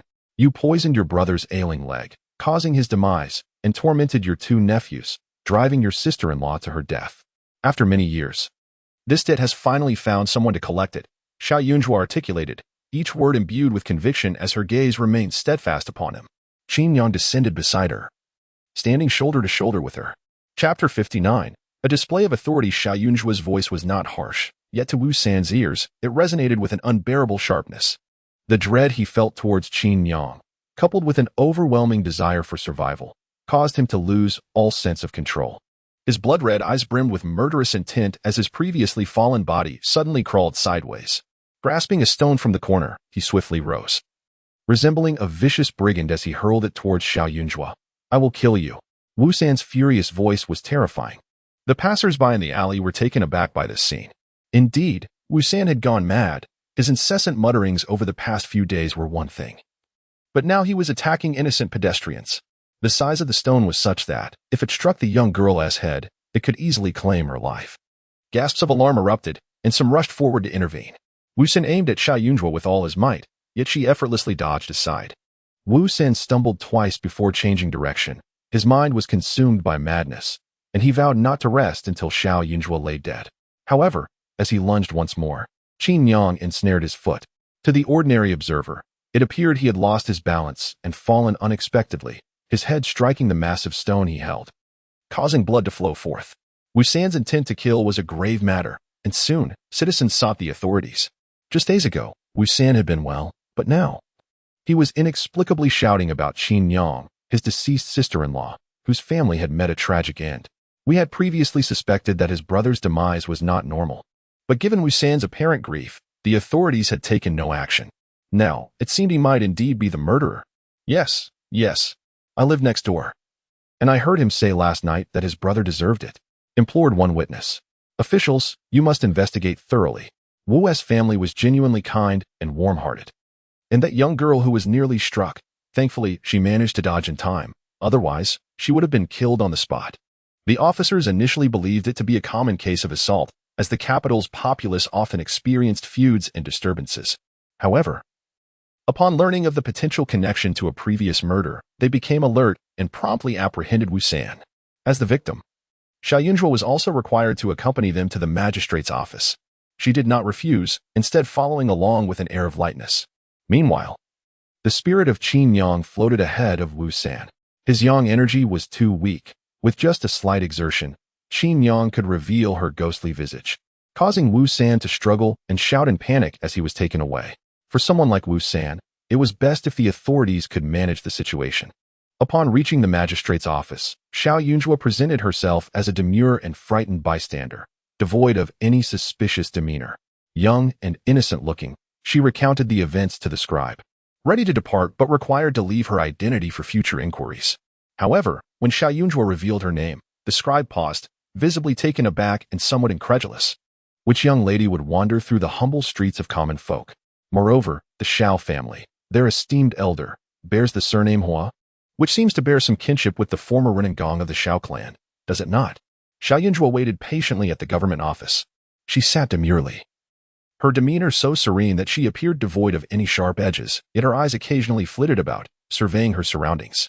The capital, being the emperor's domain, holds far greater authority and prestige than the localities, and even the most ordinary stone spirit beasts placed outside the office possess the power to intimidate wandering souls. However, this place, while clean, is not entirely devoid of impurities. This grand government office, upon her entry, revealed its aura to her. She could discern the locations of the document storage in the criminal chambers, particularly the prison, which emanated a heavy, sinister energy, yet was simultaneously suppressed by a righteous force that prevented any of that darkness from escaping. Yet, her very constitution attracted the malevolent energy, causing the atmosphere from the prison to surge within the office, although it was thwarted from encroaching upon Xiao Yunzhuo by the protective spirit beasts surrounding the premises. Nevertheless, the fluctuations of the sinister energy today were particularly pronounced, likely causing discord among the prisoners within, which was why Xiao Yunzhuo remained seated quietly, refraining from making any rash movements, occasionally touching the master token and talisman she carried with her. After a while, two figures emerged from the inner hall. Both were clad in casual attire. One appeared older, around 30, while the other was none other than the third prince she had encountered earlier at the Ming residence. The third prince, Yuan Yao, adorned in resplendent jewels, fancied himself refined. Yet he was merely a lad of 17 or 18. He bore an air of carefree defiance, and in the biting cold, he wielded a folding fan, attempting to exude an air of elegance that was quite out of season. Lord Hua, you need not doubt. I recognized this young lady from my previous visit to the Ming residence, where Xiao Erling himself confirmed her identity. Upon seeing her, the third prince snapped his fan, his expression one of astonishment. Hua Sun regarded Xiao Yunzhuo with a discerning eye. The matriarch of the Hua family was his own aunt, making this young lady of the Hua clan his distant cousin. Thus, when fate led them to cross paths at the office, he felt compelled to investigate whether she was being impersonated. Coincidentally, upon hearing of the Xiao family maiden, the third prince insisted on accompanying him, for he had a penchant for frequenting the government office and held a keen interest in peculiar occurrences. Clearly, to him, this cousin from the Xiao family fell into that category. Xiao Yunzhuo made no effort to create trouble for herself and respectfully acknowledged them. However, the third prince's gaze was indeed somewhat unsettling, as though he beheld a curious creature, his eyes alight with intrigue. I am of the Hua lineage. Our families are related. So I may be considered your elder. You may call me Lu Biaoxiu. Lord Hua possessed an air of elegance, despite being around 30, and sported a pair of small mustaches that lent his face an air of maturity. Are you the governor? Xiao Yunzhuo was not yet aware of this fact. Indeed. I have heard of a madman pursuing you with a stone. Were you harmed? Hua Lu Shu inquired with a hint of concern. When she was a child, He held her in his arms. At that time, the child bore a slight resemblance to his aunt, but as she has grown, that likeness has faded. Now, she appears quite well behaved, though one can tell she has endured considerable fright. No. Xiao Yunzhua shook her head, feeling a surge of joy. Can I visit often in the future? With someone at the yamen, it would certainly be more convenient to conduct affairs. Uncle He paused for a moment, then broke into a hearty smile. Of course. Since your return, you haven't had the chance to visit the He family, have you? We have a large family, some of whom reside outside the capital, yet there are children in the household around your age with whom you played during your childhood. You must come and go frequently. It would be perfectly acceptable for you to stay with us for extended periods. What I mean is, can I frequently visit the yamen? Xiao Yunzhua pressed on, her boldness evident, for this place truly exuded authority. Chapter 60. Rumors. Xiao Yunzhua sincerely praised her sixth uncle, feeling a surge of respect in his presence. Uncle He, somewhat puzzled, reflected on the circumstances. The child had just experienced a fright and was in a state of confusion and helplessness. Naturally, she would seek solace in a relative like him. With this thought, Uncle He smiled warmly. Of course, you may come. The front office is where official matters are handled. If you wish to visit, you may enter through the back. I have a daughter, 12 years old. You are not too far apart in age and might find companionship in one another. Thank you, sixth uncle, Xiao Yunzhua replied, striving to be a considerate junior. In her line of work, she frequently encountered vengeful spirits that bore tragic tales, necessitating regular dealings with the authorities. Uncle He gazed affectionately at his young relative. Yet standing beside him was the third prince, Yuan Yao, whose expression was more complex.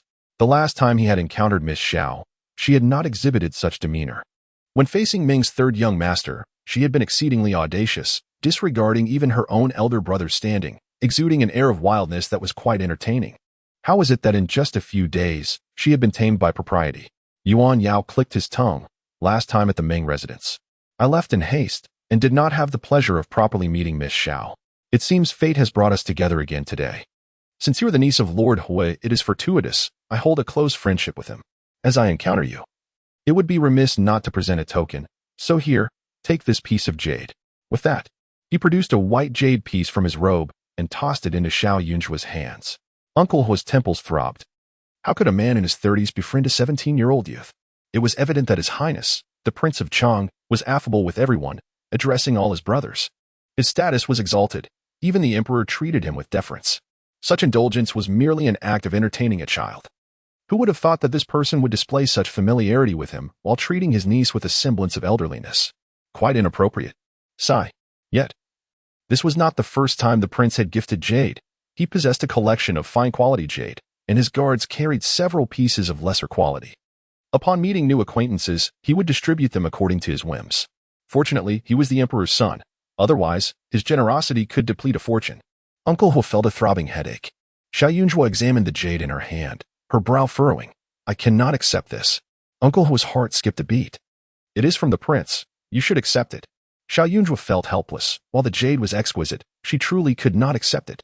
Firstly, it was of high quality and thus quite valuable, but given the prince's status, refusing would mean incurring a debt of gratitude. Secondly, the jade's only merit was its quality. Jade possesses a spirit that can protect its owner, yet this piece appeared dull and murky, suggesting it may have been poorly extracted or have dubious origins. If she took it home, she would have to invest effort in nurturing it. Do you not fancy this piece? It is shaped like a rabbit, and I assumed young ladies would adore such forms. If not, choose from these. Take whichever you like, for I have plenty. Yuan Yao truly lived up to the rumors of his exceptional temperament, presenting several exquisite pieces of jade, each more diverse than the last. Are these all carved from the same stone? Xiao Yunzhua inquired, casting a glance at the array. You possess a discerning eye, Yuan Yao remarked, raising an eyebrow in admiration. Last year, someone unearthed a rare piece of jade in the southwestern region and transported it to the capital, to my residence, at great expense. I instructed the artisans to hollow out the entire stone and craft it into pendants, each adorned with unique designs. He soon sighed in exasperation, recognizing the Na'vi indulgence of the third prince. Had he considered the tremendous manpower and resources expended to transport such a large piece of jade from afar? Moreover, it was a tribute from a jade merchant in the capital, which he novelly accepted, believing it to signify friendship. Naturally, it was rumored that they continued to maintain a close rapport thereafter. Thank you, Your Highness, but I cannot accept this without merit, Xiao Yunjue tactfully withdrew her gaze, certain that misfortune had befallen anyone involved with the jade before it was shaped. However, had the individual been an ordinary person, she would have spoken her mind without hesitation. Yet, engaging with royalty was an entirely different matter. It was prudent to remain detached from excessive entanglements with the royal family. Yuan Yao was somewhat taken aback. He had never encountered a situation where his gifts were refused, and this newly recognized cousin of his clearly lacked appreciation for fine things. No wonder the second young master of the Xiao family had exhibited reluctance to acknowledge her when they first met. Very well, should you not desire it. I shall not insist, he declared generously, instructing his attendants to reclaim the items. Xiao Yunjue maintained her composure, neither servile nor arrogant. Since the establishment of the current dynasty, less than a century had passed, and the preceding dynasty had seen countless deaths. Thus, the current emperor, in an effort to ensure the populace's peace, administered benevolent governance and seldom resorted to extreme measures for minor transgressions. Consequently, she felt no apprehension that her demeanor would provoke the third prince to the extent of seeking her life. Of course, her grandfather, having been executed by the emperor, that was, in truth, somewhat deserved. He had committed numerous unscrupulous acts and had been reported on multiple occasions. The royal family, considering her great-grandfather's standing, had spared him several times, but her grandfather's audacity grew. Seeking companionship outside was not enough, and he even dared to flaunt his power within the palace, narrowly escaping annihilation. Hua Sun, being astute, was keenly aware that he must not allow the third prince to feel neglected.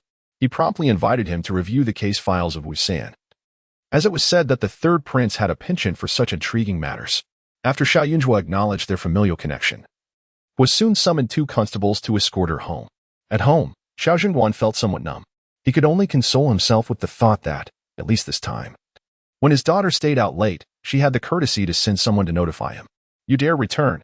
Upon hearing of Xiao Yunjue's arrival, Xiao Yuan rushed over, pointing an accusatory finger at her. Father, today while I was out, I heard people say that she previously resided with the Meng family and had some indecorous dealings with their eldest son. You must punish her. What did you say? Xiao Zhenguan was taken aback. The eldest son of the Meng family? He had heard his eldest son mention that the second son was quite close to the Meng family. Your face is swollen, yet you still have the audacity to venture out and seek information? Xiao Yunjue gazed at him in astonishment, then cast a glance at his own hands. Could it be that I was too lenient? Xiao Wanin's face flushed. I merely heard about it. Do you still wish to deny it? Sister Awan mentioned it while socializing today, and upon her return, informed him. He then sought out his good brothers to inquire further. The matter is indeed true. Someone has proclaimed that Meng Pingzhang is clamoring to marry her. Summon Erlang. Xiao Zhenguan frowned, recognizing the gravity of the situation. That Meng Pingzhang is merely a bastard son. How could he possibly be worthy of his daughter? Could it be that his reckless second son has been making promises outside? Otherwise, how would this Meng family youth dare to speak so boldly? Chapter 61. Is he worthy? Xiao Zhenguan was exceedingly anxious about his daughter's affairs, fearing that the child might truly stray from the right path. As for the Meng family's son, though he had never met the boy, he had heard from his elder brother that his character was rather ordinary. Zhuang I shall undoubtedly arrange a splendid marriage for you. Do not ponder over it yourself. At this moment, Xiao Zhenguan felt the arduous burden of being both father and mother, the cold demeanor he had maintained for years now reluctantly melting away. Xiao Yunjue scratched her head, perceiving that both father and son were not quite in their right minds. The elder was overly concerned, while the younger was carelessly frolicking about. Exhausted, Xiao Yunjue shot them a glance before striding over and giving Xiao Yuan a hearty slap on the head. This is the second time. Xiao Yuan winced in pain. Father, did you see that? She hit me again. I merely spoke the truth. What right does she have to strike me? I still need to converse with my friends. You two may carry on your discussion elsewhere. Xiao Yunjue unceremoniously ushered them out. The exertion from dealing with Wu San had drained Qin Yang. She needed to recuperate her spirit and recite scriptures to dispel the lingering resentment. In due time, once Wu San's case was clarified, she should be able to send Qin Yang back for reincarnation. Friends? Xiao Zhenguan's brows knitted together in concern. Hadn't the child returned by herself? He wanted to inquire further, but Xiao Yunjue was already pushing them out. And Xiao Zhenguan felt it inappropriate to linger in his daughter's courtyard. Thus he complied and exited, his heart filled with grievances that remained unspoken. Before long, his second son approached with evident impatience. Upon seeing him and Xiao Yuan standing at the courtyard entrance, Xiao Yuan couldn't help but chuckle. Father, are you two here as sentinels? The affairs of this household become more peculiar by the day. It was already astonishing that you dared to send Mother out for her recovery, but now it appears you are experiencing your own share of discomfort, looking less like a father and more like a grandson. Of course, these thoughts remained unvoiced. His expression merely conveyed a semblance of respect that was hardly sincere. Erlang, why are there rumors circulating outside regarding Meng Pingzhong and your younger sister? Xiao Zhengguan inquired candidly, his gaze stern and imposing. Xiao Wenyuan, upon hearing this, was not taken aback. With a humble demeanor, he replied, Father, why do you ask me about this? You are merely pretending.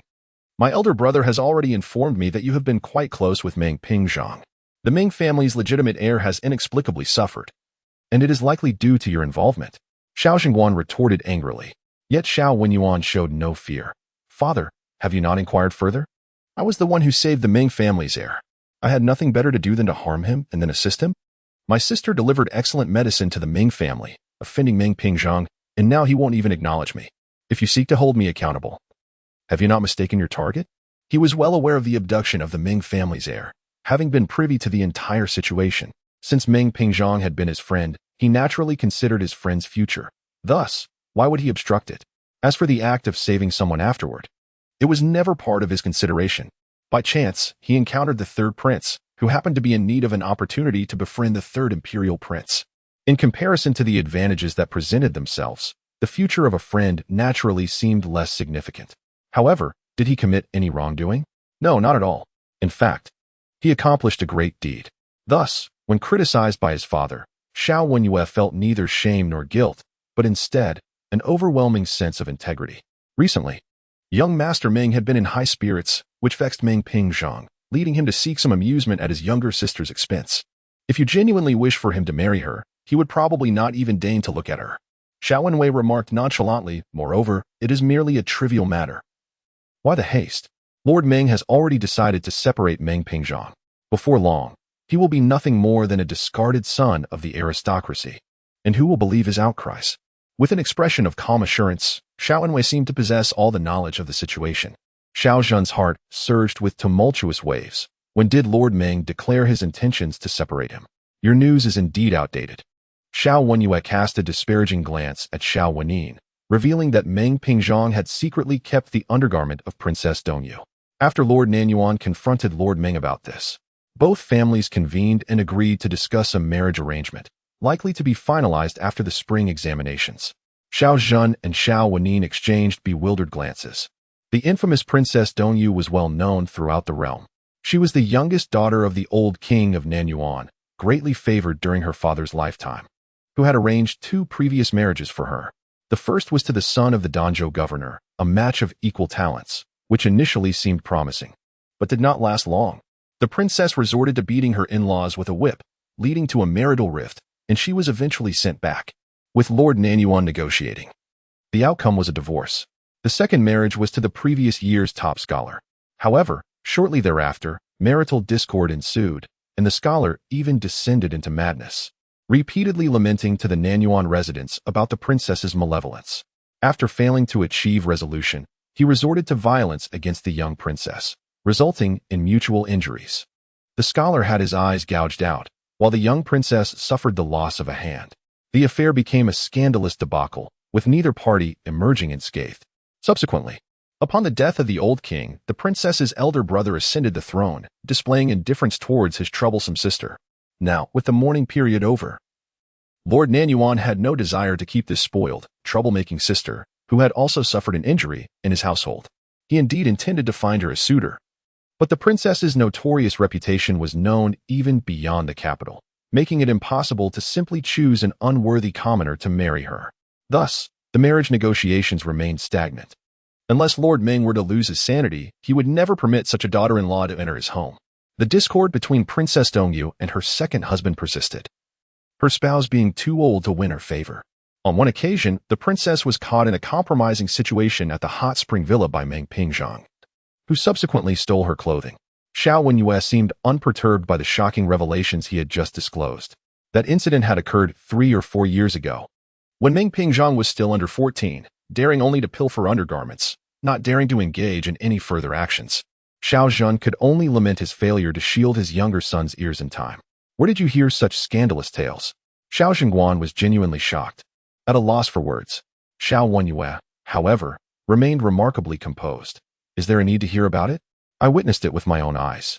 Meng Pingzhong, who had also witnessed the scene, was more lecherous than him. Leaning forward, he was captivated by the sight of the belly band, his eyes gleaming with excitement.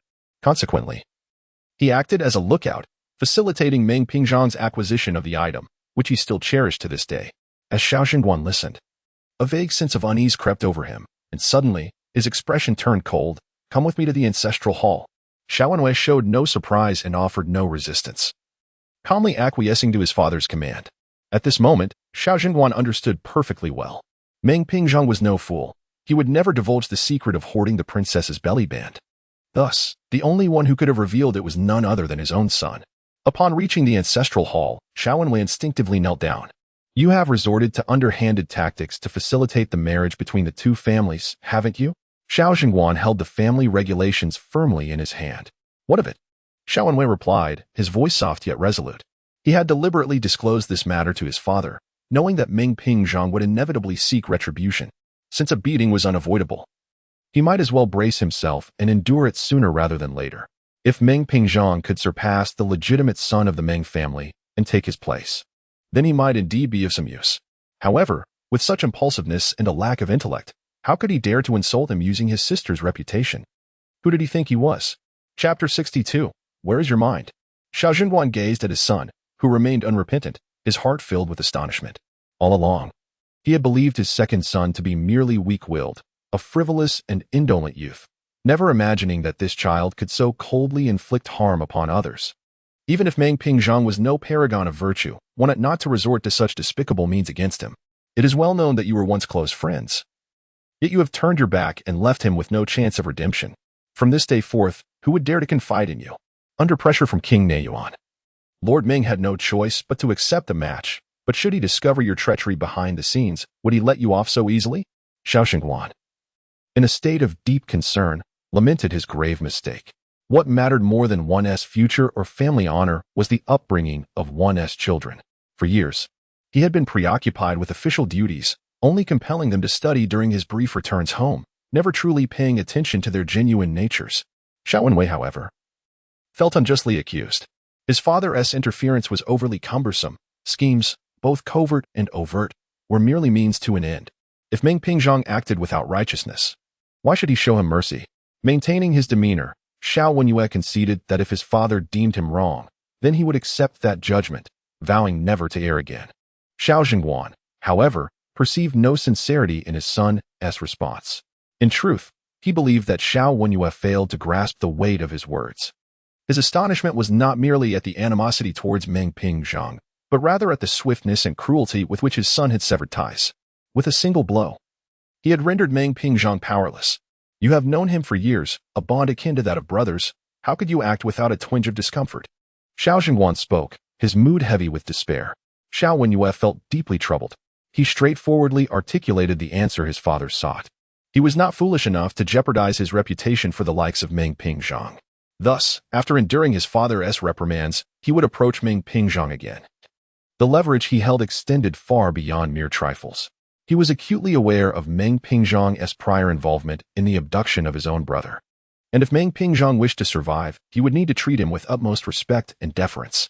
It was simple to conceal the truth from the unsuspecting outsiders. Xiao Wenwei's seemingly obedient demeanor only served to infuriate Xiao Zhengguan further. When would you learn from your elder brother? I urged you to read more to cultivate discernment and understand the path of a gentleman, not to master the art of malice. In anger, Xiao Zhengguan struck Xiao Wenyue's back with the family discipline rod. Xiao Wenyue gasped, the pain causing cold sweat to break forth. If my father is truly enraged, then let him strike me down. Is it that both my mother and I have become obstacles to my elder brother's aspirations, prompting you to consider disposing of us to avoid hindering his promising future? This has already begun before I have even graduated high school. What will happen when he enters the political arena, but to use our remains as stepping stones? Xiao Wenyue scoffed. Xiao Zhengguan, upon hearing this, was taken aback, his face contorting in disbelief as he gazed at his son, consumed by anger and the desire to strike once more. He found himself unable to do so upon witnessing the indifferent demeanor of the man before him. Instead, he cast aside the family discipline, proclaiming, "You shall kneel and reflect." Xiao Jingguan felt utterly helpless. Did he truly care for Meng Pingzhang's fate? The children of others were of little concern to him. His primary worry was for his own son. Why did he harbor such profound thoughts? A frown etched upon his face. Xiao Jingguan was further disturbed by the sight of Xiao Wenyuan, who, oblivious to danger, was peering curiously from outside the ancestral hall. The bruises on his face had yet to fade, and upon seeing his father emerge, he muttered softly, "Father, if my mother were here, she certainly would not have let Xiao Yunjue off so easily. What girl would allow her reputation to be tarnished by gossip before marriage? Now that the Meng family's son is to wed a princess, does Xiao Yunjue think she can still seek to become a concubine for the Meng family?" Xiao Jingguan, already irate, could hardly contain his fury at his younger son's thoughtless words, and he kicked in Xiao Wenyuan's direction. "You too shall kneel. How can you not wish well for your own kin? Why must I bear a son so heartless and dim-witted? It seems your cleverness was devoured by your second brother." Xiao Wenyuan clutched his abdomen, tears streaming down his face from the pain. Was he not merely speaking the truth? At that moment, Xiao Jingguan felt a wave of despair wash over him. Were neither of his sons commendable? The weight upon his chest grew heavier. While he could still vent his frustrations upon his disobedient sons, there was a daughter in the household whom he could not bear to chastise. This child, so playful and reluctant to return home, would prove to be a challenge when it came to her future marriage. He could not emulate old Nanyuan Wang, who had cast away his uncontrollable daughter to bring misfortune upon another family. What friends did the young lady bring home today? Xiao Jingguan's concern for his daughter's associations prompted him to inquire of the newly appointed steward. The steward, taken aback, replied, "The young lady entered alone.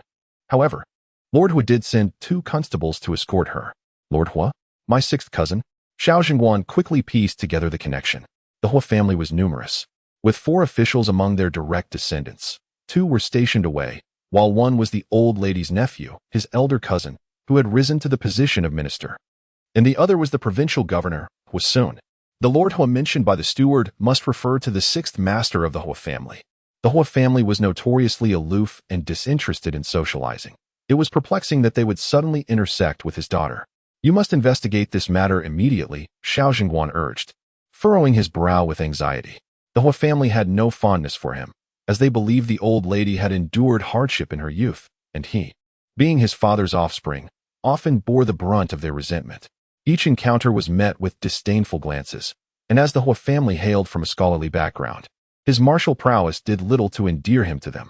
Had it not been for the old lady's influence, the Hua family would not only have withheld assistance, but might have even sought to undermine him. Yet today, they had unexpectedly sent someone to escort his daughter home? There was undoubtedly something amiss. For the first time, Xiao Jingguan realized that matters within his household seemed to be an unending stream of complications. As children mature, their thoughts multiply, and in a fleeting moment of inattention, they slip away like elusive eels, rendering one unable to hold on to them. In such circumstances, the presence of a steadfast and reliable elder is all the more essential to guide them. Sighing, Xiao Jingguan found himself unconsciously standing before the entrance of Xiao Yunjue's courtyard. There, he noticed his daughter's maid, Da Qi, squatting outside, appearing rather mysterious. "Why do you not enter to attend to the young lady?" Xiao Jingguan inquired with evident displeasure from his elevated position. Startled, Da Qi quickly replied, "Sir, the young lady is reciting scriptures. We are too noisy, so we were asked to wait outside." Xiao Jingguan opened his mouth to respond, but found himself at a loss for words. He instructed Da Qi to withdraw, and without uttering another sound, he stepped inside. Yet, in that very moment, the turmoil within Xiao Jingguan's heart surged, akin to a mountain on the brink of collapse. Chapter 63. Never Abandon You. The sky was slightly overcast, with the cold sun casting a rosy hue across the courtyard. In the scene, Xiao Zhu had affixed a circle of talismans, while she sat outside the circle, murmuring to the empty space. "I understand your desire to ensure that Wu San remains restless even in his confinement, yet the malevolent aura within that prison is far too potent.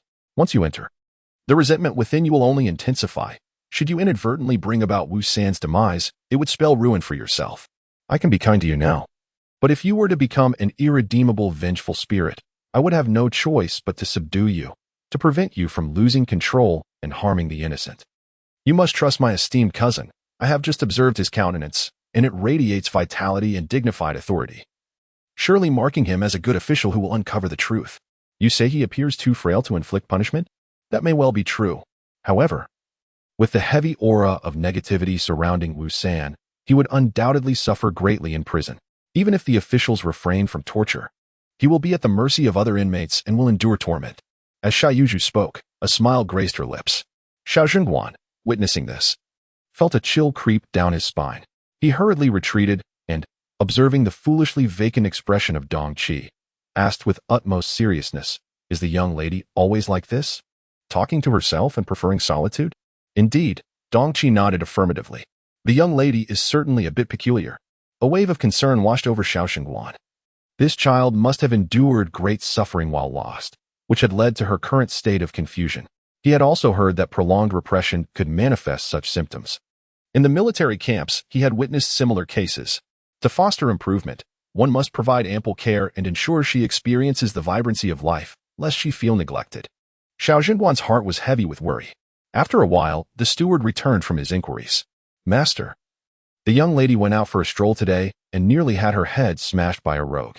Fortunately, the nearby citizens alerted the authorities in time, which led to the capture of the assailant. That is how she encountered Lord Hua," the steward reported. Xiao Zhenguan's expression darkened significantly. She encountered a villain. Indeed, it is said that the assailant pursued the young lady with the intent to kill her on the spot. Had she not run swiftly, the outcome may have been dire. The new steward also found the incident exceedingly alarming. The young lady truly has been ill-fated. How dare that scoundrel attack a member of an official family in broad daylight? Such audacity is unforgivable. Inform Lord Hua that once this case is resolved, I wish to personally execute that reckless scoundrel. The pent-up rage within Xiao Zhenguan surged forth. No wonder his daughter returned in such a daze. It was apparent she had suffered a severe fright. Prepare some calming tea for the young lady and bring it to her. By the way, I have heard that the lady previously secured 2 seats at Xinhua Tower. Since she is not here, let one of them be given to Zhuar. Also, choose a capable maid to accompany her and ensure the young lady's safety." Xiao Zhenguan urged, his worries palpable. He was unaware of the true purpose of Xinhua Tower. However, since Jiangwan is inclined to go, it must be a place favored by young ladies. Therefore, his own daughter must not be neglected. The steward promptly agreed. Xia Yunzhua earnestly persuaded Qin Yang, who initially clung to her stubbornness. Yet, under her relentless chatter and firm insistence, she had no choice but to settle down and listen to her continued admonitions. The next morning, a strange maid appeared before her. The girl, approximately 18 years of age, had a complexion that was not overly fair, but her eyes sparkled with a remarkable vitality. With a single glance, Xiao Yunzhua discerned that she was no ordinary maid. "Miss, I am Song Chui, sent by the general to protect you. From this day forth, I shall remain by your side without fail," she declared resolutely. Her mother had once been a maid assigned by the general to safeguard the lady, but after merely 2 months, she was dismissed. The lady disdained servants personally selected by the general, insisting that every maid must be scrutinized by her own eyes. Thus, her mother had sought a husband in the village, giving birth to her. Since childhood, Song Chui had shown an affinity for martial arts, yet her parents often remarked that such skills were of no use, as her mistress would have no need of her. Feeling quite disheartened, she feared she would live her life like her mother, tending to the fields. Little did she expect that the young lady would be in need of assistance. Noticing the young lady's gaze upon her, Song Chui quickly added, "Rest assured, miss, I have accompanied my father in the mountains to confront fierce beasts. In the future, I will care for you alongside Dong Qi, ensuring that no ill-intentioned person can approach you." Xiao Yunzhua was momentarily taken aback. Such audacity. Truly, the fearless spirit of youth. "You must never leave my side?" she inquired, a hint of concern creeping into her voice. "You possess quite a bit of courage, don't you? I am prepared to give my life for you." Song Chui responded with fervor. "I have already bid farewell to my parents." The general had mentioned that the young lady was unwell, timid, and easily frightened. Thus, any threat to her safety must be immediately eradicated to prevent her from falling into dangerous predicaments. Observing the young lady's delicate visage, she thought how truly vulnerable she appeared. This pitiful young lady would henceforth be her charge. "Are you afraid of ghosts?" Xiao Yunzhua hesitantly asked. "You wouldn't flee if you encountered one, would you?" "Even if the king of hell were to appear, I would never abandon you," Song Chui exclaimed earnestly. Dong Qi, who had been observing nearby, quickly chimed in, "I, too." Xiao Yunzhua nodded. As for Dong Qi, She was merely working to earn a living, taking care of household chores, and there was no need for this maid to be troubled for a meager salary. Yet, Song Chui's fierce spirit and unwavering determination made her feel somewhat remiss to not let her lead the charge. Seeing that Xiao Yunjua accepted her, Song Chui's spirits soared. She promptly positioned herself at the young lady's side, mirroring her every step, her keen eyes scanning the surroundings like a hawk on the hunt. Xiao Yunjua found her amusing. "Miss, the master has secured a reservation for you at Xinghua Tower, and tomorrow you shall accompany your cousin there," Dong Qi conveyed. "Xinghua Tower?" Xiao Yunjua recalled the agreement she had made with Meng Yongsu previously. "I shall accompany Miss Meng from the Meng family. You need not wait for me, Jiang Wan," she stated. Dong Qi promptly responded in acknowledgement. At that moment, Jiang Wan was attending to the elderly matriarch, displaying a demeanor that was both obedient and considerate, executing her tasks with precision. The matriarch, inherently a forgiving person, found no fault with her. However, each time she beheld Jiang Wan's gentle and compliant smile, a sense of unease crept over her. A child of merely 16 should not possess such a demeanor. When Xiao Yunjua's intentions reached both the matriarch and Jiang Wan's expression remained unchanged. "Zhuer has arranged to meet someone in advance. It is not meant to slight you, dear Wan. Do not take it to heart," the matriarch observed as she regarded her. Chapter 64. A heartless act. Jiang Wan understood that the old lady was different from her aunt. She could not dare to utter a single disparaging word about Xiao Yunjua in her presence. Thus, in that moment, she hurriedly smiled and said, "Cousin has made friends so quickly. I am genuinely happy for her. We are all heading to Xinghua Tower, and it will be delightful to sit together with cousin and Miss Ming." She continued, "By the way, there will be numerous musicians and renowned instruments at Xinghua Tower. I possess a modest understanding of the Guqin and could assist my cousin in inviting a master to come and teach." Her demeanor was gracious and her words were devoid of any impropriety. "You and Zhuar have differing temperaments. She indulges in her own pursuits. If you encounter friends, simply attend to your own affairs without feeling the need to worry about her," the old lady remarked. "Wanner, you are a distinguished young lady of this household. Your status is akin to Zhuar's South. Treat this place as your own home. There is no need to curry favor or be concerned about anyone else. Do you understand?" Jiang Wan paused momentarily but then nodded with a smile. "I understand, Wan. Though you and Zhuer are not biological sisters, living in the Xiao family, you are both cherished children of this household. As I grow older, I shall strive to pave the way for you younger ones. While I indeed hold Zhuer in slightly higher regard emotionally, I assure you, I will treat you both equally in the opportunities one provide." The old lady gazed deeply at her, hoping this young girl would comprehend. In a family, internal discord must not arise. Since this person remains in the household, it is imperative to educate her well. The old lady cares for me. I am aware of that. I will certainly not disappoint you, Jiang Wan promptly replied. The old lady should have felt relieved and pleased upon hearing those words, yet for some inexplicable reason, she sensed that Jiang Wan might not fully grasp the weight of her sentiments. Jiang Wan accompanied the old lady for quite some time until the old lady insisted that the young girl should not be burdened with the care of her elderly self and urged her to return. Upon leaving the old lady's courtyard, Jiang Wan's countenance bore signs of fatigue. She knew she could afford not to seek the old lady's favor, but she also understood that only by presenting a cheerful facade and performing commendably would the old lady have no reason to send her away. What they said was sweet, but was she truly akin to Xiao Yunjua? How could they be similar? The old lady hailed from the Hua family and possessed many fine things, yet she had only bestowed upon her a set of headwear. If she genuinely regarded her as a granddaughter, then surely what should be done now is to take her to the Hua family to expand her connections. This discontent was not revealed until Jiang Wan returned to her own courtyard. The thought that Xiao Yunjua was also attending Xinghua Tower filled her with further vexation. She had originally intended to invite Master Ing to teach her the art of the Guqin. However, if Xiao Yunjua disliked her and intentionally caused a scene to embarrass her, how could she possibly seek a mentor? A country bumpkin. Could she even comprehend the melodies? Xiao Yunjua, attending such an event for the first time, would undoubtedly adorn herself in resplendent attire, especially with the garments sent by the Gaosheng cloth workshop. How could she possibly compete? Tomorrow's outfit would require considerable thought and effort.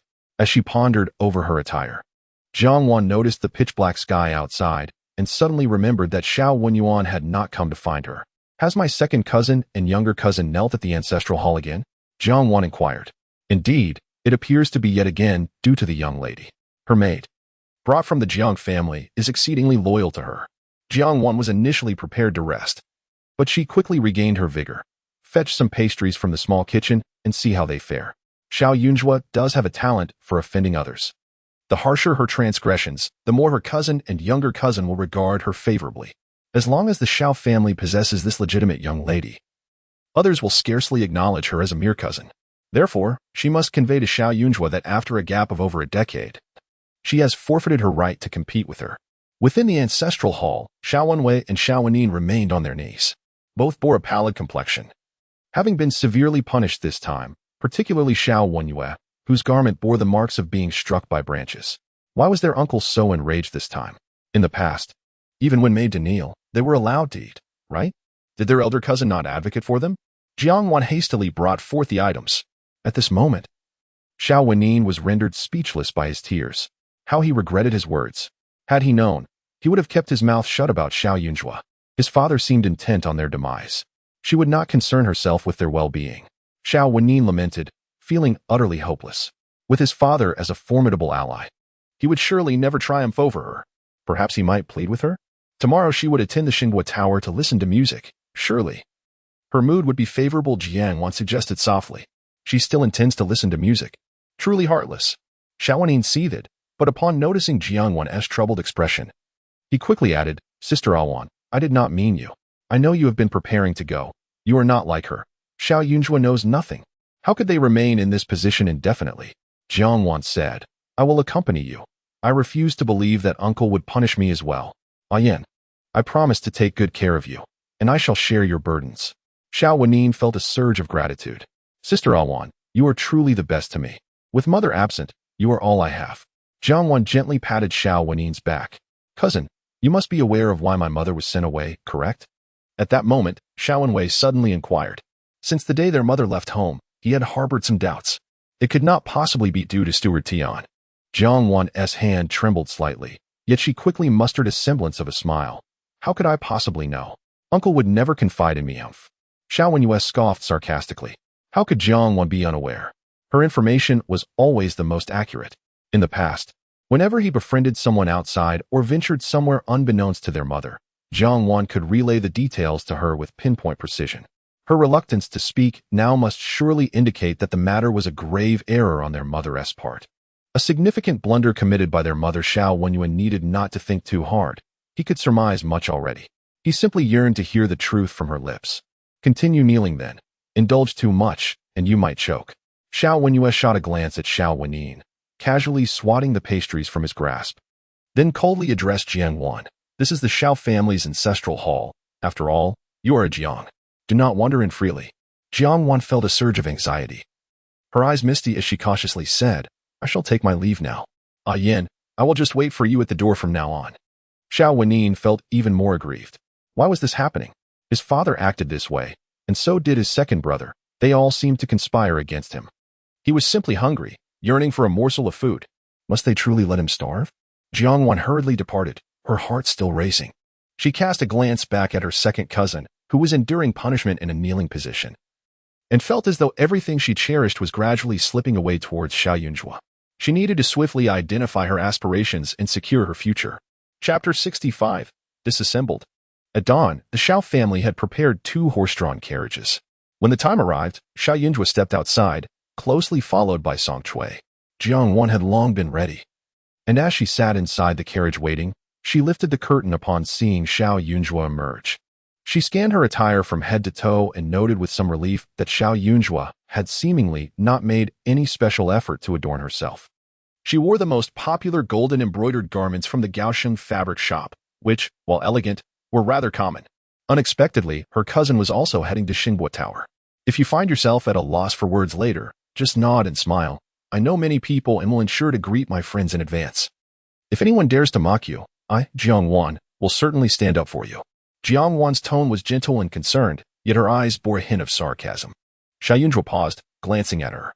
The way this person spoke from her perch in the carriage, it seemed as though she were looking down upon her, as if bestowing charity.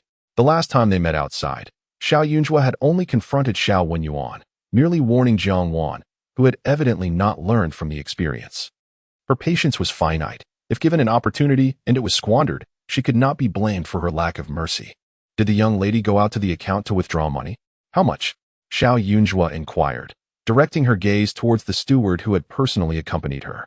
The new steward was taken aback and quickly lowered his head, replying, "Today, Xinghua Tower will also sell renowned musical instruments or scores." Before her departure, the madam had mentioned providing the young lady with 1,000 taels in silver for today's use. 1,000 taels? That is excessive. My elder brother receives only 50 taels each month. I am departing today without any funds. As a guest, how can the young lady utilize the family's money? Please have her disembark and return the funds. Xiao Yunjua stated calmly. Does the household possess mountains of gold and silver? To require 1,000 taels for a mere outing is absurd. The steward hesitated for a moment, but promptly nodded in compliance.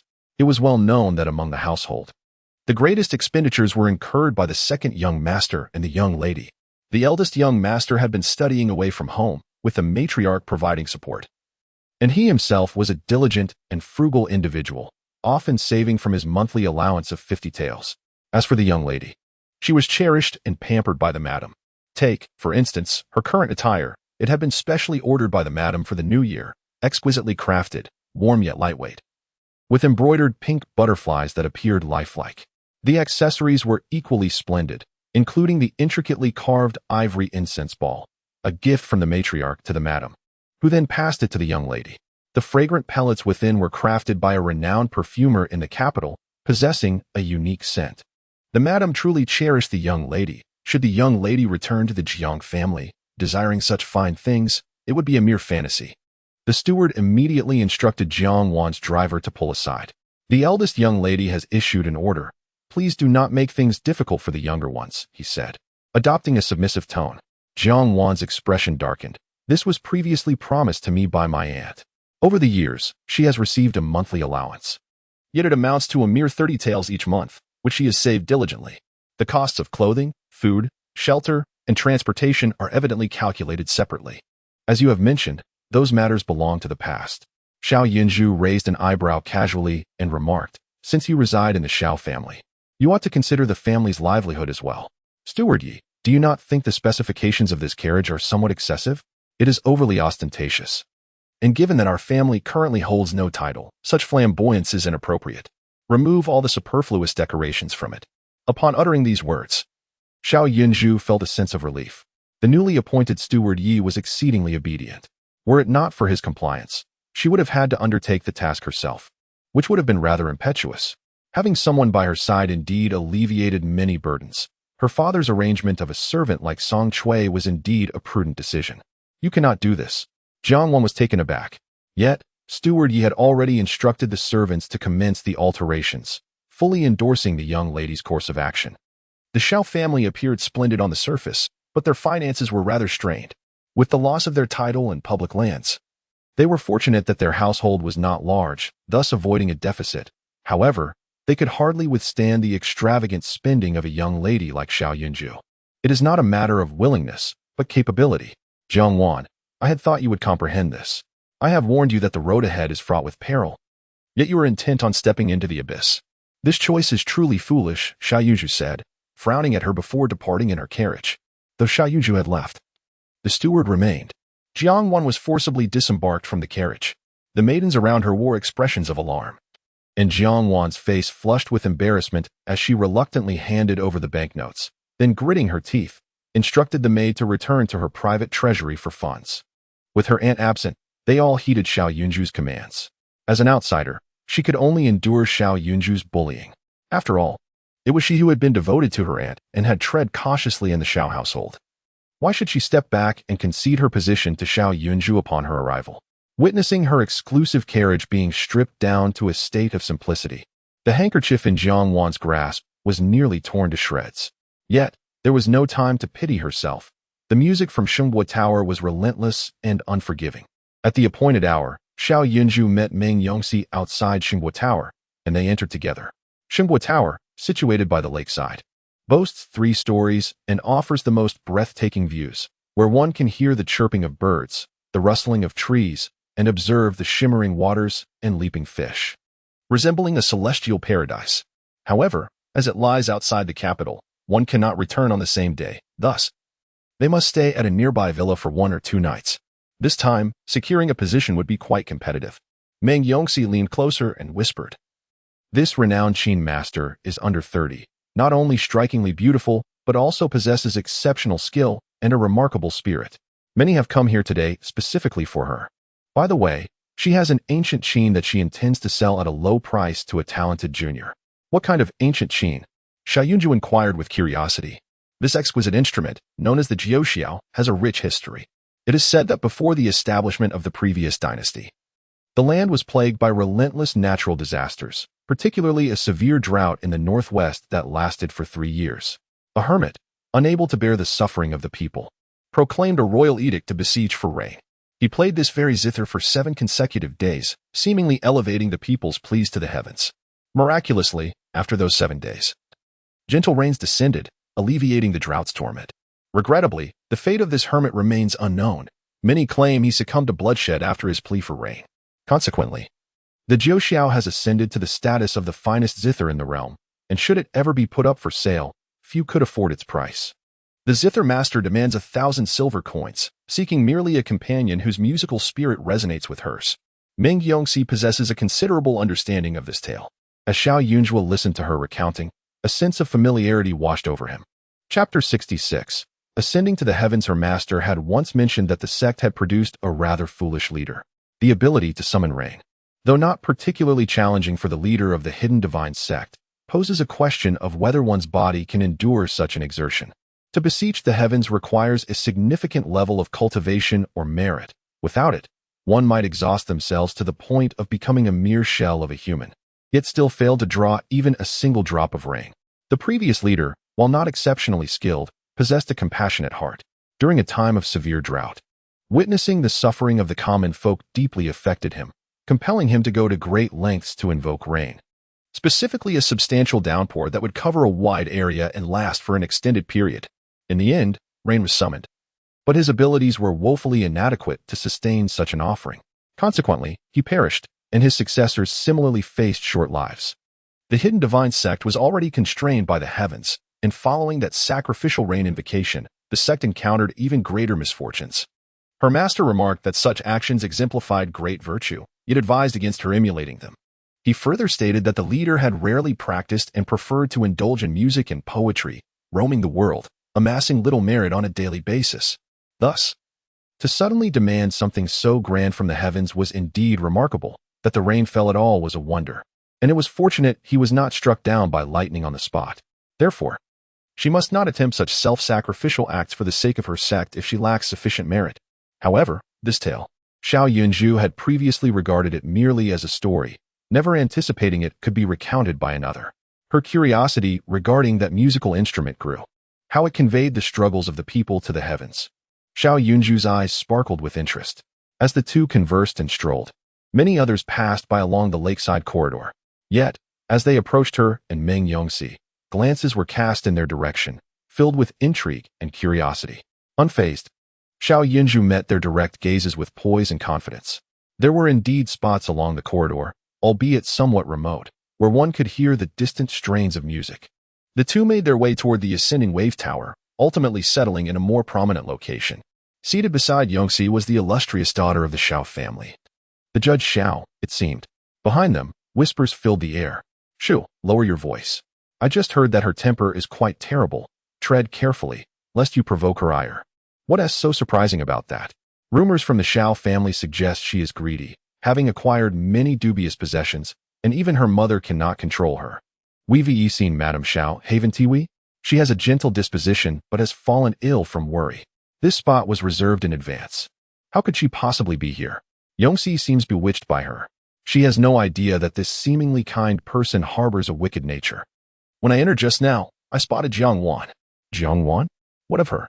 Madame Xiao dotes on Jiang Wan, though she is merely a distant cousin. Over the years, her needs have been well met, has she? But guess what? Do tell. I noticed she was dressed rather thinly, her clothing and adornments quite shabby. When I casually inquired, she recoiled, unable to speak. In the absence of the matriarch of the Xiao family, the future of Jiang Wan remains uncertain. She does not even spare her own cousin, and it is evident that she regards others with even less esteem. Indeed, she has risen from the depths, lacking both knowledge and magnanimity. Meng Yongxi, though unskilled in martial arts, could faintly hear snippets of conversation, yet the substance of their discourse eluded her. In contrast, Xiao Yunju heard everything with perfect clarity. At that moment, the maidservants stood at a distance, unable to approach, lest even Song Chui could discern their gossiping tones. Xiao Yunju turned to glance back and caught sight of Jiang Wan, who had just arrived and taken a seat several rows back. Remarkably, Jiang Wan had changed into a plain outfit, stripping away the ostentatious adornments she had worn when she left her home. Her eyes were still red, and as she settled in, curious and concerned glances from those nearby swiftly turned towards her. She forced a smile, wearing an expression of both grievance and restraint. "Miss Xiao, what troubles you?" Meng Yongxi inquired, her confusion evident. Within her gaze lingered a sense of admiration. At that moment, all that occupied her mind, apart from the rising wave tower, was the person beside her. Miss Xiao was not only beautiful but kind-hearted as well, and now that she sat next to her, Meng Yongxi had specifically applied the plum blossom ointment gifted by Miss Xiao, their scents harmoniously alike. Ever since encountering Miss Xiao, she felt as though her fortunes had improved significantly. This was her first experience of having such an enigmatic friend. Xiao Yunju observed the two individuals who were speaking ill of her. They fell silent for a moment, their guilt prompting them to avert their gazes. They did not fear Xiao Yunju. Rather, they had heard tales of her unpredictable nature and were wary of her potential for remarkable actions should she be provoked. After all, they still possessed a sense of pride. "Is your resentment so profound because you bore a child out of wedlock?" Xiao Yunju boldly addressed the most vociferous of the two young women. The girl was taken aback for a moment, then her anger flared. "Who are you referring to?" "You, of course. Just a moment ago, were you not lamenting my temperament?" "I pondered it would be unjust to let your remarks go unchallenged, lest others think you had wronged me," Xiao Yunju replied with earnestness. Meng Yongxi was taken aback, casting a hurried glance in their direction, as if pricked by a hedgehog. "Qi Ware, did you speak ill of Miss Xiao?" Qi Ware's face flushed, discomfort evident, her clandestine remarks now exposed. She felt the weight of scrutiny from those around her. Yet, with so many eyes upon her, she could not afford to back down. "I merely spoke a few truths. Look at Jiang Wan, see what she has endured. Only you are foolish enough to be deceived by her and bring her to such a place. And did you hear her just now? Was that even human discourse? We are all young ladies, and she dares to speak of me, to claim I bore a child out of wedlock. I would tear her tongue out. She deserves it." Qi Ware seethed. Meng Yongxi's expression shifted in astonishment, her gaze towards Qi Ware filled with complexity. Surely, Miss Xiao's words were indisputably accurate. Meng Yongxi held a firm belief in Xiao Yunju and Qi Ware. Considering their amicable relationship, she suggested, upon your return home, perhaps you should inquire with your mother whether your fiancé has fathered a child. "Are you out of your mind, Meng Yongxi? How can you insult me in such a manner?" Qi Ware exclaimed in shock. "I had heard that you were enchanted by this Judge Xiao, and I initially thought it was an exaggeration. However, witnessing this now, it is evident that you have indeed fallen under her spell. She and her fiancé have been childhood companions. Their families have always enjoyed a harmonious relationship. Although his lineage does not compare to hers, his character is noble. He has adored her since they were young. Yet, Xiao Yunju chooses to taunt her with this matter, which is truly malicious. That's not true. Trust me, Miss Xiao would never wrong anyone." Meng Yongxi replied earnestly. "Moreover, we are not well acquainted with Jiang Wan. On what grounds do you speak on her behalf?" "Miss Xiao is my benefactor and dear friend. If you wish to maintain our friendship, you must never bully her again, or we shall sever ties." Xiao Yunju silently turned her head away. Their quarrel was rather juvenile. Chapter 67. Fearless Qi Ware was exceedingly infuriated by Meng Yongxi. They had previously shared a cordial relationship, often gathering for delightful companionship. The last time, when Meng Yongxi's brother fell ill, she had frequently penned letters of consolation. Yet, to her astonishment, Meng Yongxi had turned against her. Qi Ware felt a deep sense of betrayal from a friend, her eyes glistening with unshed tears. "I never imagined you could be such a person, willing to sever our friendship for that wicked woman." "Humph, Qi Ware, you must not speak ill of Miss Xiao," Meng Yongxi retorted, her indignation palpable. "Is she not? She seeks to ruin my reputation and engagement with just a few words. Is that not malicious? And what of Jiang Wan? Indeed, just wait."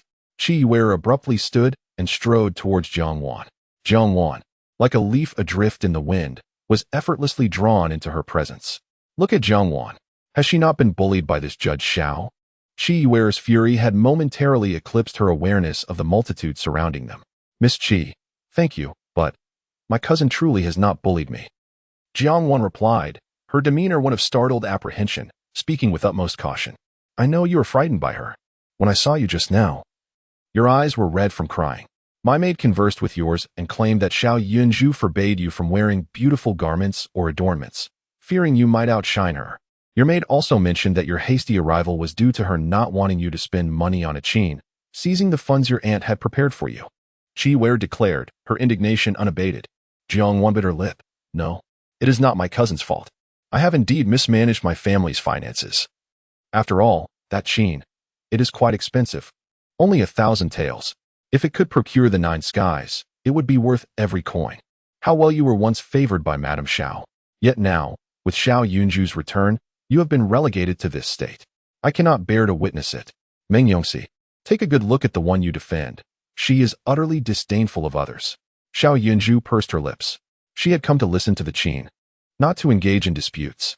However, with the conversation directed at her, she felt compelled to respond. Turning to Qi Wei and Jiang Wan, she inquired, do you believe she is pitiful for being bullied by me? Is she not? Qi Wei raised her chin slightly. You speak the truth. Xiao Yunju gazed at Jiang Wan, suddenly breaking into a radiant smile. I cannot tolerate anyone, so from this day forth, Jiang Wan shall not return to the Xiao residence. Miss Qi, you possess the capacity for forgiveness. Please take her with you. You. Qi Wei was taken aback. Was this how arguments were conducted? Shouldn't she immediately vindicate herself against any mistreatment of Jiang Wan? How could she expel her from the premises? Jiang Wan was not a mere pet. She was your cousin, deserving of polite treatment. Qi Wei hastily exclaimed, yet failed to notice the utter desolation on Jiang Wan's face. In the public eye, being pulled out like this was already humiliating, and now Xiao Yunju regarded her with such disdain. Though Qi Wei appeared to be aiding her, her approach was decidedly foolish, stripping Jiang Wan of all dignity in that moment, rendering her a pitiable figure, akin to a homeless soul subjected to ridicule. She is merely my cousin, not an ancestor of our family. Why should I feel compelled to show her respect? Xiao Yunju spoke with a calm yet assertive tone, remarking, didn't he refer to me as Judge Xiao? It seems others perceive me similarly. Thus, I find no necessity to endure the presence of an outsider for the sake of some supposed reputation of benevolence. In that moment, Xiao Yunju began to grasp what it meant to feel invulnerable. She had never anticipated that her grandmother and father would confront her mother over her past grievances. She neither believed nor wished to harbor any expectations. Yet, the reality was that the Jiang family had been cast out, even if they had not avenged her. Nor made the Jiang family experience the despair and anguish she once felt. They had nonetheless taken a step in her direction. This was sufficient for her to feel a sense of significance. Hence, in this instant, she instinctively perceived that this was her home. Xiao Yunju herself was somewhat surprised, for such emotions were foreign to her. It was her first time wielding power over another, and the sensation was rather delightful. Xiao Yunju appeared quite pleased. Yet Qi Wei was baffled. Observing Jiang Wan with her head bowed in a pitiful manner heightened her anxiety. How can you be so heartless? Jiang Wan has cared for your mother for 10 years. Is there no conscience in driving her away? I do not possess one, Xiao Yunju replied earnestly. Qi Wei was at a loss. You were shameless. Indeed, Xiao Yunju replied, indifferent to her reputation in this regard. After all, titles such as judge were hardly flattering. Cousin, Jiang Wan began, tears streaming down her cheeks. Xiao Yunju regarded her thoughtfully. You have donned this new attire today because I have taken all your belongings. Haven't you? If that is the case, do you not need to return home to gather your things? No, cousin, I truly did not utter those words. Jiang Wan cried out in haste. It was my own overthinking. I feared that if I dressed beautifully, I would overshadow you. So I deliberately changed my attire. It was all my own imagination. Cousin, forgive me, I did not mean it. Xiao Yunju was utterly astonished. She had lost all sense of propriety. What could she possibly gain by confronting Jiang Wan in front of so many people? Jiang Wan was in a state of panic, never having anticipated that Xiao Yunju would act so recklessly. Would she not fear that such a fierce reputation might hinder her prospects for marriage? Yet, she dared not confront Xiao Yunju directly, for the possessions bestowed upon her by her aunt were her source of confidence, her future security. If she dared to retaliate against Xiao Yunju, this madwoman would likely seize everything she owned. Oh, so it was merely your wild speculation? How is it that your maid spoke so much with Miss Qi's maid? Xiao Yunju inquired faintly, as if perplexed. It was that girl who imagined things, thinking I was being bullied by you. In truth, I was not. Upon my return, I shall deal with her. Cousin, I truly regret this. It is all my fault. Jiang Wan's head bowed low to the ground. Qi Wei was somewhat dazed, her large eyes filled with confusion. The maid is truly audacious, daring to reveal to others that I have seized your belongings. How outrageous. Xiao Yunzhu cast a cold glance at Jiang Wan, yet she knew that to dispel such rumors, the most effective course of action would be for us to cease our encounters henceforth. For the sake of our family's friendship, it would be inappropriate for you to continue residing here, wouldn't you agree? Jiang Wan clenched her delicate fist beneath her sleeve. She had considered the possibility of her uncle refusing to keep her and the prospect of the matriarch sending her away. Yet, she never anticipated that Xiao Yunzhu would openly dismiss her in such a setting. She would rather be perceived as cruel and heartless than to show any hesitation. Such ruthlessness had never crossed her mind. However, with any semblance of self-respect, she could not simply acquiesce. To cling stubbornly to the Xiao household would only invite ridicule. Thus, steeling her spine, Jiang Wan concealed the hurt and tears in her eyes and replied firmly, Cousin, you speak the truth. Upon my return tomorrow, I shall vacate the Xiao residence. Yet, I remain deeply concerned for my aunt's well-being. Once she has recovered, I shall visit. I hope for your understanding then. She held confidence in her musical abilities. If she could obtain a guqin from Master Qin today or receive guidance from him, the loss would not be too grievous. For her aunt was still alive, and Xiao Yunzhu would not have the last laugh forever.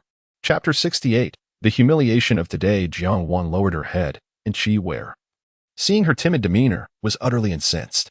In her view, having been bullied by Xiao Yunzhu, Jiang Wan ought to exhibit some fortitude. Jiang Wan was not an orphan bereft of parents. Even if she were cast aside, she had places to go. Why should she allow Xiao Yunzhu to push her back time and again? Indeed, that maid had stirred trouble, and Jiang Wan had acknowledged it as a misunderstanding. What more was there to be angry about? Meng Yongxi, noticing Jiang Wan's silence, felt a surge of delight. Qi Wei, Miss Xiao is not the person you think she is. Her heart is genuinely kind. At that moment, Jiang Wan remained mute and promptly returned to her seat. The humiliation of today would one day be repaid to Xiao Yunzhu. Qi Wei huffed and settled down quietly, but Meng Yongxi turned back, whispering, You know, my mother has also been selecting suitors for me lately. I thought my cousin from my aunt's family was quite admirable. But Miss Xiao mentioned that I have recently encountered a romantic misfortune. Upon reflection, it must pertain to my cousin, and upon investigation, I discovered that my scoundrel cousin has not formally betrothed himself to me yet, and has audaciously entangled himself with the maid by my side. How could she possibly endure this? Consequently, that maid was expelled and now sought refuge with her cousin, who was preparing for the imperial examinations. But he too had been cast out by her mother and was residing in an inn. She even wished to inform Qi Wei that Xiao Yunzhu possessed such discerning insight that she could even perceive her physical constitution. However, the matter regarding her inability to bear children was rather disgraceful, so she refrained from speaking openly about it. How dare you say, at the mention of this matter? Qi Wei resembled a firecracker, willing to argue about anything, except for the shortcomings of her brother Qiu. Just as Qi Wei was about to continue her dispute, a faint melody wafted down from Xinghua Tower. Instantly, everyone fell silent, and Qi Wei could only glare at Meng Yongxi in frustration, sealing her lips. Xiao Yunzhu turned her gaze towards the sound and beheld numerous musicians situated at the observation deck of Xinghua Tower, among whom one woman stood out most strikingly. Her delicate hands danced over the strings, producing exquisite sounds. This must be the renowned musician, Ingxiu, spoken of by many. Though Xiao Yunzhu was not too far away, she could clearly discern the woman's visage. This Ing musician was slender in form, exuding an aura of coolness, and her beauty was unforgettable. Yet, in Xiao Yunzhu's eyes, it was not her enchanting appearance that left a lasting impression, but rather the ethereal spirit that seemed to be fading, reminiscent of a dimly flickering lamp, unclear and shadowy, as if her days were numbered. The instrument in the hands of Ingxiu must be the legendary Jiuxiao. Such a treasured heirloom would seldom be gifted lightly, unless one was acutely aware of their impending demise, and thus sought a new master for Jiuxiao. This Ing musician, before the age of 18, must have endured considerable hardship. As Xiao Yunzhu gazed upon her, she could not suppress a sigh. The Qin player is indeed a pitiable figure. Her father once served as the governor of Anzhou, authoring numerous works. Moreover, the esteemed Lord Ing believed that women, like men, should not be oppressed by societal norms. He even established a school for girls in the region and harbored a deep disdain for families that drowned female infants, petitioning the late emperor multiple times in hopes of reforming the laws. Alas, Lord Ying's rigid character led him to offend a corrupt official, resulting in a false accusation of treason that cost him his life. Although there were subsequent attempts to exonerate him, it was ultimately too late. Meng Yongxi whispered softly. After Lord Ying's demise, his wife followed suit, leaving behind the young Qin player. The Qin player initially entered the music register, and after her family's case was revisited, she gained her freedom and was taken in by a friend of her father's. However, this friend sought merely to enhance his own reputation and did not share Lord Ying's progressive views, even harboring a certain disdain for women, which was difficult for Ying Su to endure, prompting her to leave. Since then, she has wandered through life's hardships. Thus, the melodies from Ying Su's Qin resonate with an understanding born from worldly suffering. The latter parts of each of her compositions sound uniquely different, capable of enchanting the birds to dance, painting a scene of exquisite beauty, though, regrettably, the cold weather obscures this vision. Meng Yongxi continued her quiet introduction. Xiao Yunjua nodded in acknowledgement and continued to listen. By the conclusion of the performance, she understood why Meng Yongxi spoke thus. The latter sections of the Qin piece bore a resemblance to her sect's calming melodies. Some compositions are capable of summoning and pacifying spirits, while others harmonize the five elements, benefiting both body and mind, akin to talismans but expressed in a different form. When Ying Su plays, her music dispels the surrounding malevolent energies, creating a sanctuary akin to a celestial paradise, to which living beings are particularly attuned. Therefore, any nearby birds or animals are drawn to the music. As the last note of the Qin faded, the audience remained entranced for a prolonged moment. I sincerely thank you all for attending today. Su is immensely grateful. The instrument I just played is the Jiuxiao, a serendipitous acquisition. I had promised my late master to find a worthy owner for the Jiuxiao, so if anyone is interested, you may enter the building to test its resonance. Ying Su gracefully bowed to the assembly before speaking. The guests below the Xinghua Tower were nearly all eager to try their hand. They were not solely drawn by the Jiuxiao. The tower boasted many esteemed masters, and these individuals were not lacking in wealth. Most were rather proud and selective, even in choosing disciples, which was the primary reason for their visit. Jiang did not rush to be the first. People typically deliberate extensively when making purchases, and selecting a disciple is no different. The first to approach would merely serve as a stepping stone. Your cousin's Qin skills are quite commendable. She was invited to entertain at the princess's birthday celebration, and even the princess praised her performance. Meng Yongxi reminded Xiao Yunjua, if she acquires the Jiuxiao, she may well find herself soaring to new heights. Should she succeed, I shall hold her in greater esteem, Xiao Yunjua replied with a composed demeanor. She understood the essence of the Qin that Ying Su sought. That was something beyond Jiang Wan's reach. However, had she not sought the 9 heavens, she might have achieved a commendable outcome today. As Xiao Yunjua spoke, a daring individual ascended the Xinghua Tower. Those who had gathered today were well prepared, and upon reaching the upper floor, they swiftly began to play, the melody soaring and resonant, enchanting to the ear. I humbly acknowledge that my skills on the zither do not measure up to the ancient instrument of the 9 heavens. Thus, I came today solely to listen to Master Ying Qin's performance. I am the second daughter of the Duke of Ningyi's household. Should Master Ying Qin be willing, you are most welcome to visit our estate. My mother holds great admiration for talented women such as yourself and has long desired to forge a heartfelt connection with you. I sincerely hope Master Ying Qin will grant us the honor of your presence. The young lady spoke with vibrant confidence, her smile radiant and assured, observing her unabashed demeanor. Others could not help but glance toward Xiao Yunjua. Had Xiao Yunjua's grandfather not committed a grave error in the past, her status today would rival that of the esteemed second daughter mentioned above. Chapter 69. She is unfazed. The advantages conferred by a title extend beyond mere stipends and privileges associated with public lands. Take, for instance, the young lady of the Duke of Ningyi's household, whose grandmother hails from a distinguished lineage and whose mother is a royal princess. Even if she does not marry into the royal family, it is unlikely she would ever align herself with a fallen clan like the Xia family, stripped of its title and fortune. Generations of strategic unions have fortified their lineage, ensuring its continued prosperity for centuries, provided no foolishness akin to that of the Xia family's patriarch emerges again. Such a proud heritage is not a privilege afforded to all. It is particularly poignant that Xiao Yunju could have possessed such a legacy, yet now finds herself bereft of everything. At this moment, the esteemed Qin master regarded the second young lady with great courtesy expressing gratitude for her high regard. Thank you for your kind words, Mississippi. You possess a forthright spirit, and your musical talent is both joyous and uplifting. I, Ling Xiu, find myself humbled and, should the opportunity arise in the future, will certainly not disappoint your expectations. By saying this, Ling Xiu implied the possibility of a future visit for guidance, but nothing more. Shortly thereafter, several other young ladies approached in succession, each showcasing their distinctive musical styles. Ling Xiu listened attentively, demonstrating her undeniable expertise in this art. With just a cursory observation, she could discern the unique qualities of each young lady and even recommend suitable masters for their training, creating an atmosphere of harmonious camaraderie. Before long, Jiang Wan rose to her feet. A slight tremor of anxiety coursed through her, yet she had keenly noted that the Qinshin master did not exhibit any airs of superiority in her interactions. While she admired the second young lady of the duke's household, she treated even the daughter of a minor official with equal kindness and respect, indicating her preference for strong-willed individuals. Jiang Wan felt a surge of relief at her choice of modest attire today. Perhaps it was a fortuitous decision. She straightened her posture and lifted her gaze, a newfound light illuminating her countenance, imbued with an air of dignified confidence. Xiao Yunzhu was momentarily taken aback by Jiang Wan's sudden transformation. One could not help but admire how quickly she gauged the Qinshin master's disposition, managing to ascertain her preferences in such a brief span.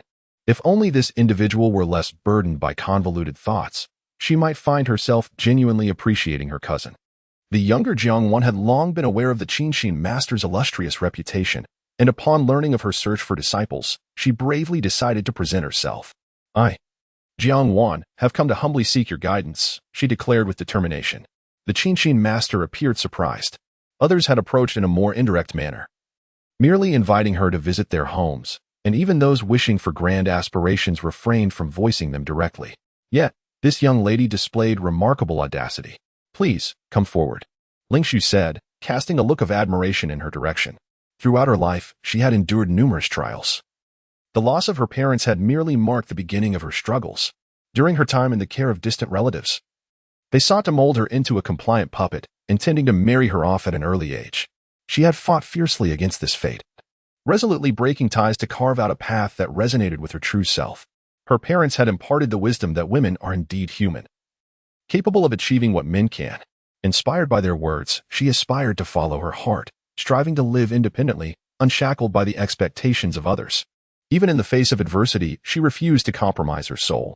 Thus, despite the hardships she encountered over the years, she had never experienced regret. Now, having earned the title of Qinshin Master, she felt emboldened to step into the limelight without fear of censure. However, the culmination of her years of struggle amounted to nothing more than the freedom that a common man is born with. Thus, every time she witnessed this fearless woman, akin to a raging fire, a sense of concern would well up within her. Jiang Wan took a seat, her fingertips gliding over the strings of the guqin, and she began to play. Yet, as the music commenced, the admiration that had just blossomed in Ling Xiu's heart gradually faded into tranquility. The melody was intricate and profoundly melancholic. Unless one practiced diligently, it was challenging to convey the essence of the piece entirely. Nonetheless, Jiang Wan played with remarkable fluency, displaying no errors, indicative of her considerable dedication. However, the piece she chose was entirely at odds with her earlier demeanor. Ling Xiu discerned that the young lady seemed eager to showcase her abilities, deliberately selecting a challenging composition. Yet, complexity does not equate to quality. What is unsuitable for her, no matter how many times she attempts it, will remain unsuitable. A 16-year-old girl, still naive and untested by the world's hardships, cannot truly grasp the essence of the guqin. Her eagerness was somewhat regrettable, yet Ling Xiu maintained her composure.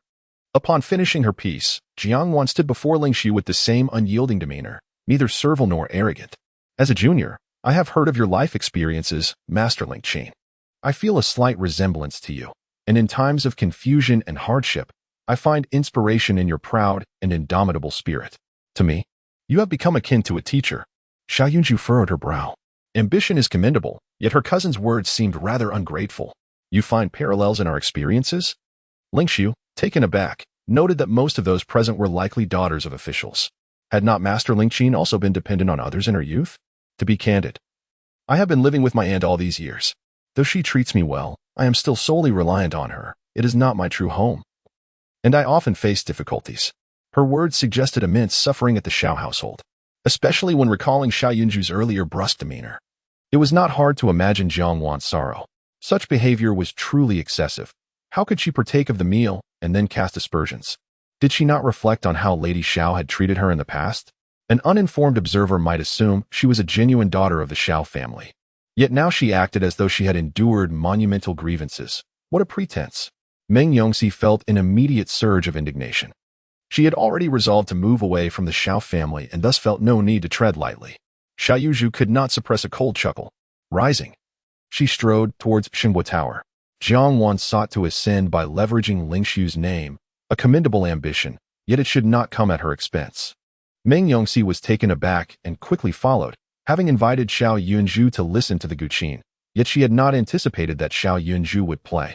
Nevertheless, she did not intend to intervene. After all, it was merely a ruckus, and she was not one to shy away from it. Meng Yongxi, have you lost your mind? Why accompany her? Behind them, Qi Wei, noticing Meng Yongxi rising, hurried to catch up. The Judge Xiao is indeed intolerant of even the slightest grains of sand. Is it not true that Jiang Wan merely spoke a few words of truth? What does she intend to accomplish? Does she wish to resort to violence? Do not restrain me. I shall stand by Miss Xiao through thick and thin. Meng Yongxi shook off Qi Wei's hand, leaving her utterly bewildered. At that moment, she even questioned whether Xiao Yunzhu was a man. How could one possess such overwhelming charm, captivating Meng Yongxi to disregard everything in her presence? Qi Wei could only follow helplessly behind, her face flushed with embarrassment. She was not aiding Xiao Yunzhu if others misconstrued her actions. She would be too ashamed to venture outside for a long time. Perhaps you should try another piece. The one you just played does not quite suit you. Why not attempt Autumn Long Moon? Though the melody is slow, it will undoubtedly broaden your heart's horizons. Yingxiu offered Jiang Wan yet another opportunity. Jiang Wan's heart leaped with joy, and she quickly acquiesced. This simple piece would certainly pose no challenge for her. Chapter 70, The Sect Master. At this moment, Yingxiu did not pity Jiang Wan for her plight of relying on others. There are countless pitiable souls in this world, and one cannot simply feel sympathy for someone whose circumstances mirror their own. Instead, she valued Jiang Wan's tenacity and striving for her aspirations, although the essence of her qin playing did not align with the lofty realms of the nine heavens. It was essential to listen attentively to Jiang Wan's melodies in order to recommend a suitable master for her. The audience ascending the stairs shared this sentiment, prompting Yingxiu to invest her utmost effort, lest she hinder others' progress. Jiang Wan immediately began to showcase her talents. The more Yingxiu listened, the greater her sense of regret grew. Autumn Long Moon is indeed a composition tied to the beauty of nature, yet it also harbors a vast emotional landscape. When played masterfully, it can instill a sense of tranquility, even leading one to a profound enlightenment akin to awakening from a dream. Alas, Jiang Wan lacked the necessary finesse to convey such depth. As the piece concluded, Xiao Yunzhu approached. Startled by her presence, Jiang Wan inadvertently brushed against the strings, producing a somewhat jarring sound. I understand, dear cousin, that you do not favor the study of the qin, yet I am currently under the guidance of Master Ing. I hope you can exercise a bit more patience. Should you have any grievances, we can discuss them upon my return, Jiang Wan stated with a balanced demeanor. Meng Yongxi, observing her composure, felt a pang of irritation. Xiao Yuzhu gently caressed the qin strings. I was downstairs just now and caught a glimpse of your mention of your dependent circumstances, likening them to Master Ying's. I could not resist coming to see how much thicker your skin has grown. Dear cousin, there are still many waiting below. Whatever punishment you wish to impose, I shall accept once we return. Moreover, I have promised you that I have moved out of the Xiao residence, so I implore you to refrain from being so aggressive. Jiang Wan's confidence had swelled since their earlier encounter. Xiao Yunzhu's continued harassment only underscored Jiang Wan's struggles within the Xiao family. Master Ing had already instructed her to play another piece, affirming her uniqueness among others. With a slight chill in her gaze, Xiao Yunzhu raised her hand, and a gust of wind swept across Jiang Wan's face. Cousin, you are being excessively cruel, Jiang Wan exclaimed, covering her cheek, a mix of grievance and anger in her voice. Her defiant eyes bore into Xiao Yunzhu, startling Master Ing, who quickly pulled Jiang Wan behind her. This young lady, Master Ing interjected, astonished, seeking to mediate the brewing conflict. To be reprimanded by my ancestors, surely that is not an injustice? Xiao Yuzhu cast a cool glance her way. The qin you brought today was chosen by my mother, something I have not possessed. Your fortune is merely a matter of fate, yet you ought not to squander it. If the Xiao family has indeed wronged you, you have no right to speak so boldly here, that much should be clear, and do not presume others to be fools. Xiao Yunzhu spoke with a calmness that belied her earlier ire. Meng Yongxi, watching her, was utterly astonished. This was a stark contrast to the demeanor she had previously observed. On that day, when her aunt had uttered many harsh words that incited anger, Xiao Yunzhu had remained composed, responding with quiet rebuttals without resorting to violence. However, the current situation was markedly different. The disdain in Xiao Yunzhu's gaze towards Jiang Wan was palpable, indicating that Jiang Wan's previous remarks had crossed a line. She had long since learned about Xiao Yunzhu's standing within the Xiao family. Initially, it was presumed that Miss Xiao harbored a strained relationship with her family, exhibiting a demeanor of detachment and coldness towards others. However, it has now become evident that the reality is far from that. Her inability to tolerate Jiang Wan's slander against the Xiao family stems from her deep-seated care for its members. Yet, she seems reluctant to acknowledge this truth. Suddenly, Meng Yongsu seized upon a hint of Xiao Yunzhu's temperament. Lingxin Master, I wish to avoid causing you any trouble. Everything my cousin has done, I shall regard as non-existent. I have played 2 pieces already, and I hope you might offer some guidance. Jiang Wan took a step back, embodying a blend of humility and defiance to the fullest extent. Lingxin Master furrowed her brow in contemplation, having just endured a beating. One could only wonder how Jiang Wan would manage to cope with her true feelings if revealed. Perhaps I should play a piece as well. It is lovely to meet you, Lingxin Master. Perhaps there is some fate intertwining our paths, Xiao Yunzhu remarked with a smile after casting her gaze upon her. Lingxin Master met her gaze, inexplicably stirred by a peculiar sensation. Xiao Yunzhu removed her cloak, her form appearing remarkably lighter. However, Lingxiu's keen eyes caught sight of the token hanging from Xiao Yunzhu's waist, causing her pupils to constrict and her expression to shift. Rather than impede Xiao Yunzhu, she instead eagerly said, "Might I request that you try the Jiuxiao?" The moment those words escaped her lips, Jiang Wan looked at Lingxin Master in disbelief. The instruments used by others, even those not personally owned, were typically prepared by the Xinguo Tower. Why would Lingxiu allow Xiao Yunzhu to try the Jiuxiao? Xiao Yunzhu, unperturbed, approached the Jiuxiao. She noticed that the instrument bore inscriptions comprehensible only to the members of the Shenin sect, with a small hidden character etched into one corner. This was indeed an artifact reserved for the sect's leader. After the former leader, Chu Ming, had performed a rain ritual, this instrument fell into obscurity. Due to the strenuous exertion of that leader, there had been no time to reclaim it. Now, it had come into Lingxiu's possession, and she had presumably learned some of the sect's musical scores from it, likely through later disciples who had found it and used it to teach her the art of music. Xiao Yunzhu seated herself and, observing Lingxiu's frail form, began to play a piece known as Qingxin Chu. This melody appeared deceptively simple. However, once the notes flowed, they possessed a profound ability to resonate within the soul. It was the power of incantations, harmonized with Xiao Yunzhu's years of cultivation and merit, capable of guiding both spirits and people. Although this piece lacked the ethereal quality of Lingxin Master's performance, it nevertheless evoked a similar effect, as if it could lead one out of the fog, bringing clarity and a slight uplift in spirit. Who knew you could play the piano? Qi Wei was taken aback. Lacking the extraordinary technique, how could it sound so pleasing? At this moment, Lingxiu could hardly contain her excitement. Her intention in selling the instrument today was not to seek the leader. Given her frail constitution, she felt her days were numbered and merely sought a worthy successor, someone with a serene disposition capable of playing the Shenin sect's melodies, to whom she could pass on her skills. She never anticipated encountering the leader herself. The esteemed master once remarked that during the tumultuous final years of the previous dynasty, the world was in chaos, and the whereabouts of the former sect leader became shrouded in mystery, presumed to be deceased.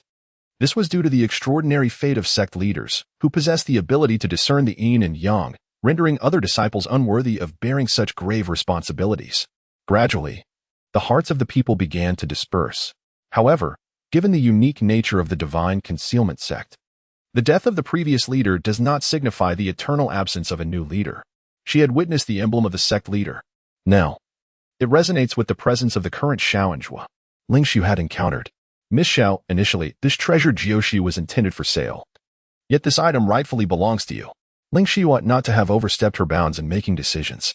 Today, to be able to return this item to you, Lingxiu shall, in the future, have the honor of meeting the esteemed master. With that, Lingxiu promptly bowed respectfully to Xiao Yunzhu and spoke with deep reverence. Chapter 71. The yearning for fairness as the words lingered in the air, a wave of astonishment swept through the crowd. Jiang Wan's heart quivered, her eyes wide with disbelief. And she urgently and angrily inquired, Master Qin, what do you mean by this? Is Zhou Xiao meant for my cousin Xiao? Earlier, as Xiao Yunju played. She too had been taken aback, never having anticipated that this cousin, who had been lost to the world since childhood, would possess such musical talent. Yet, amidst her astonishment, a deeper fury brewed within her. It was clear that Xiao Yunju was here to disrupt her. She had already performed 2 pieces, and compared to others, Master Qin had shown her a distinct preference. Had Xiao Yunju not suddenly appeared and insisted on playing, Zhou Xiao might very well have been hers. She had exerted every effort to endure this, only to be informed now that Zhou Xiao belonged to Xiao Yunju. Absurd, utterly ludicrous. Jiang Wan's voice rang out sharply, momentarily causing Master Qin to falter before responding calmly. Miss Jiang, your piano skills are indeed commendable, but they do not align with the essence of Zhou Xiao. Before he could finish, tears streamed down Jiang Wan's face. She held no objection to Master Qin's assertion that she was unworthy of Zhou Xiao. However, she could not fathom why her cousin, whose recent performance seemed rather unremarkable, was deemed deserving. Jiang Wan appeared profoundly aggrieved. Had her cousin attained Zhou Xiao through genuine merit, she would have rejoiced. Yet, with so many individuals present today, each possessing superior skills compared to her cousin, why was it that her cousin was chosen? It was utterly perplexing. All I seek is fairness.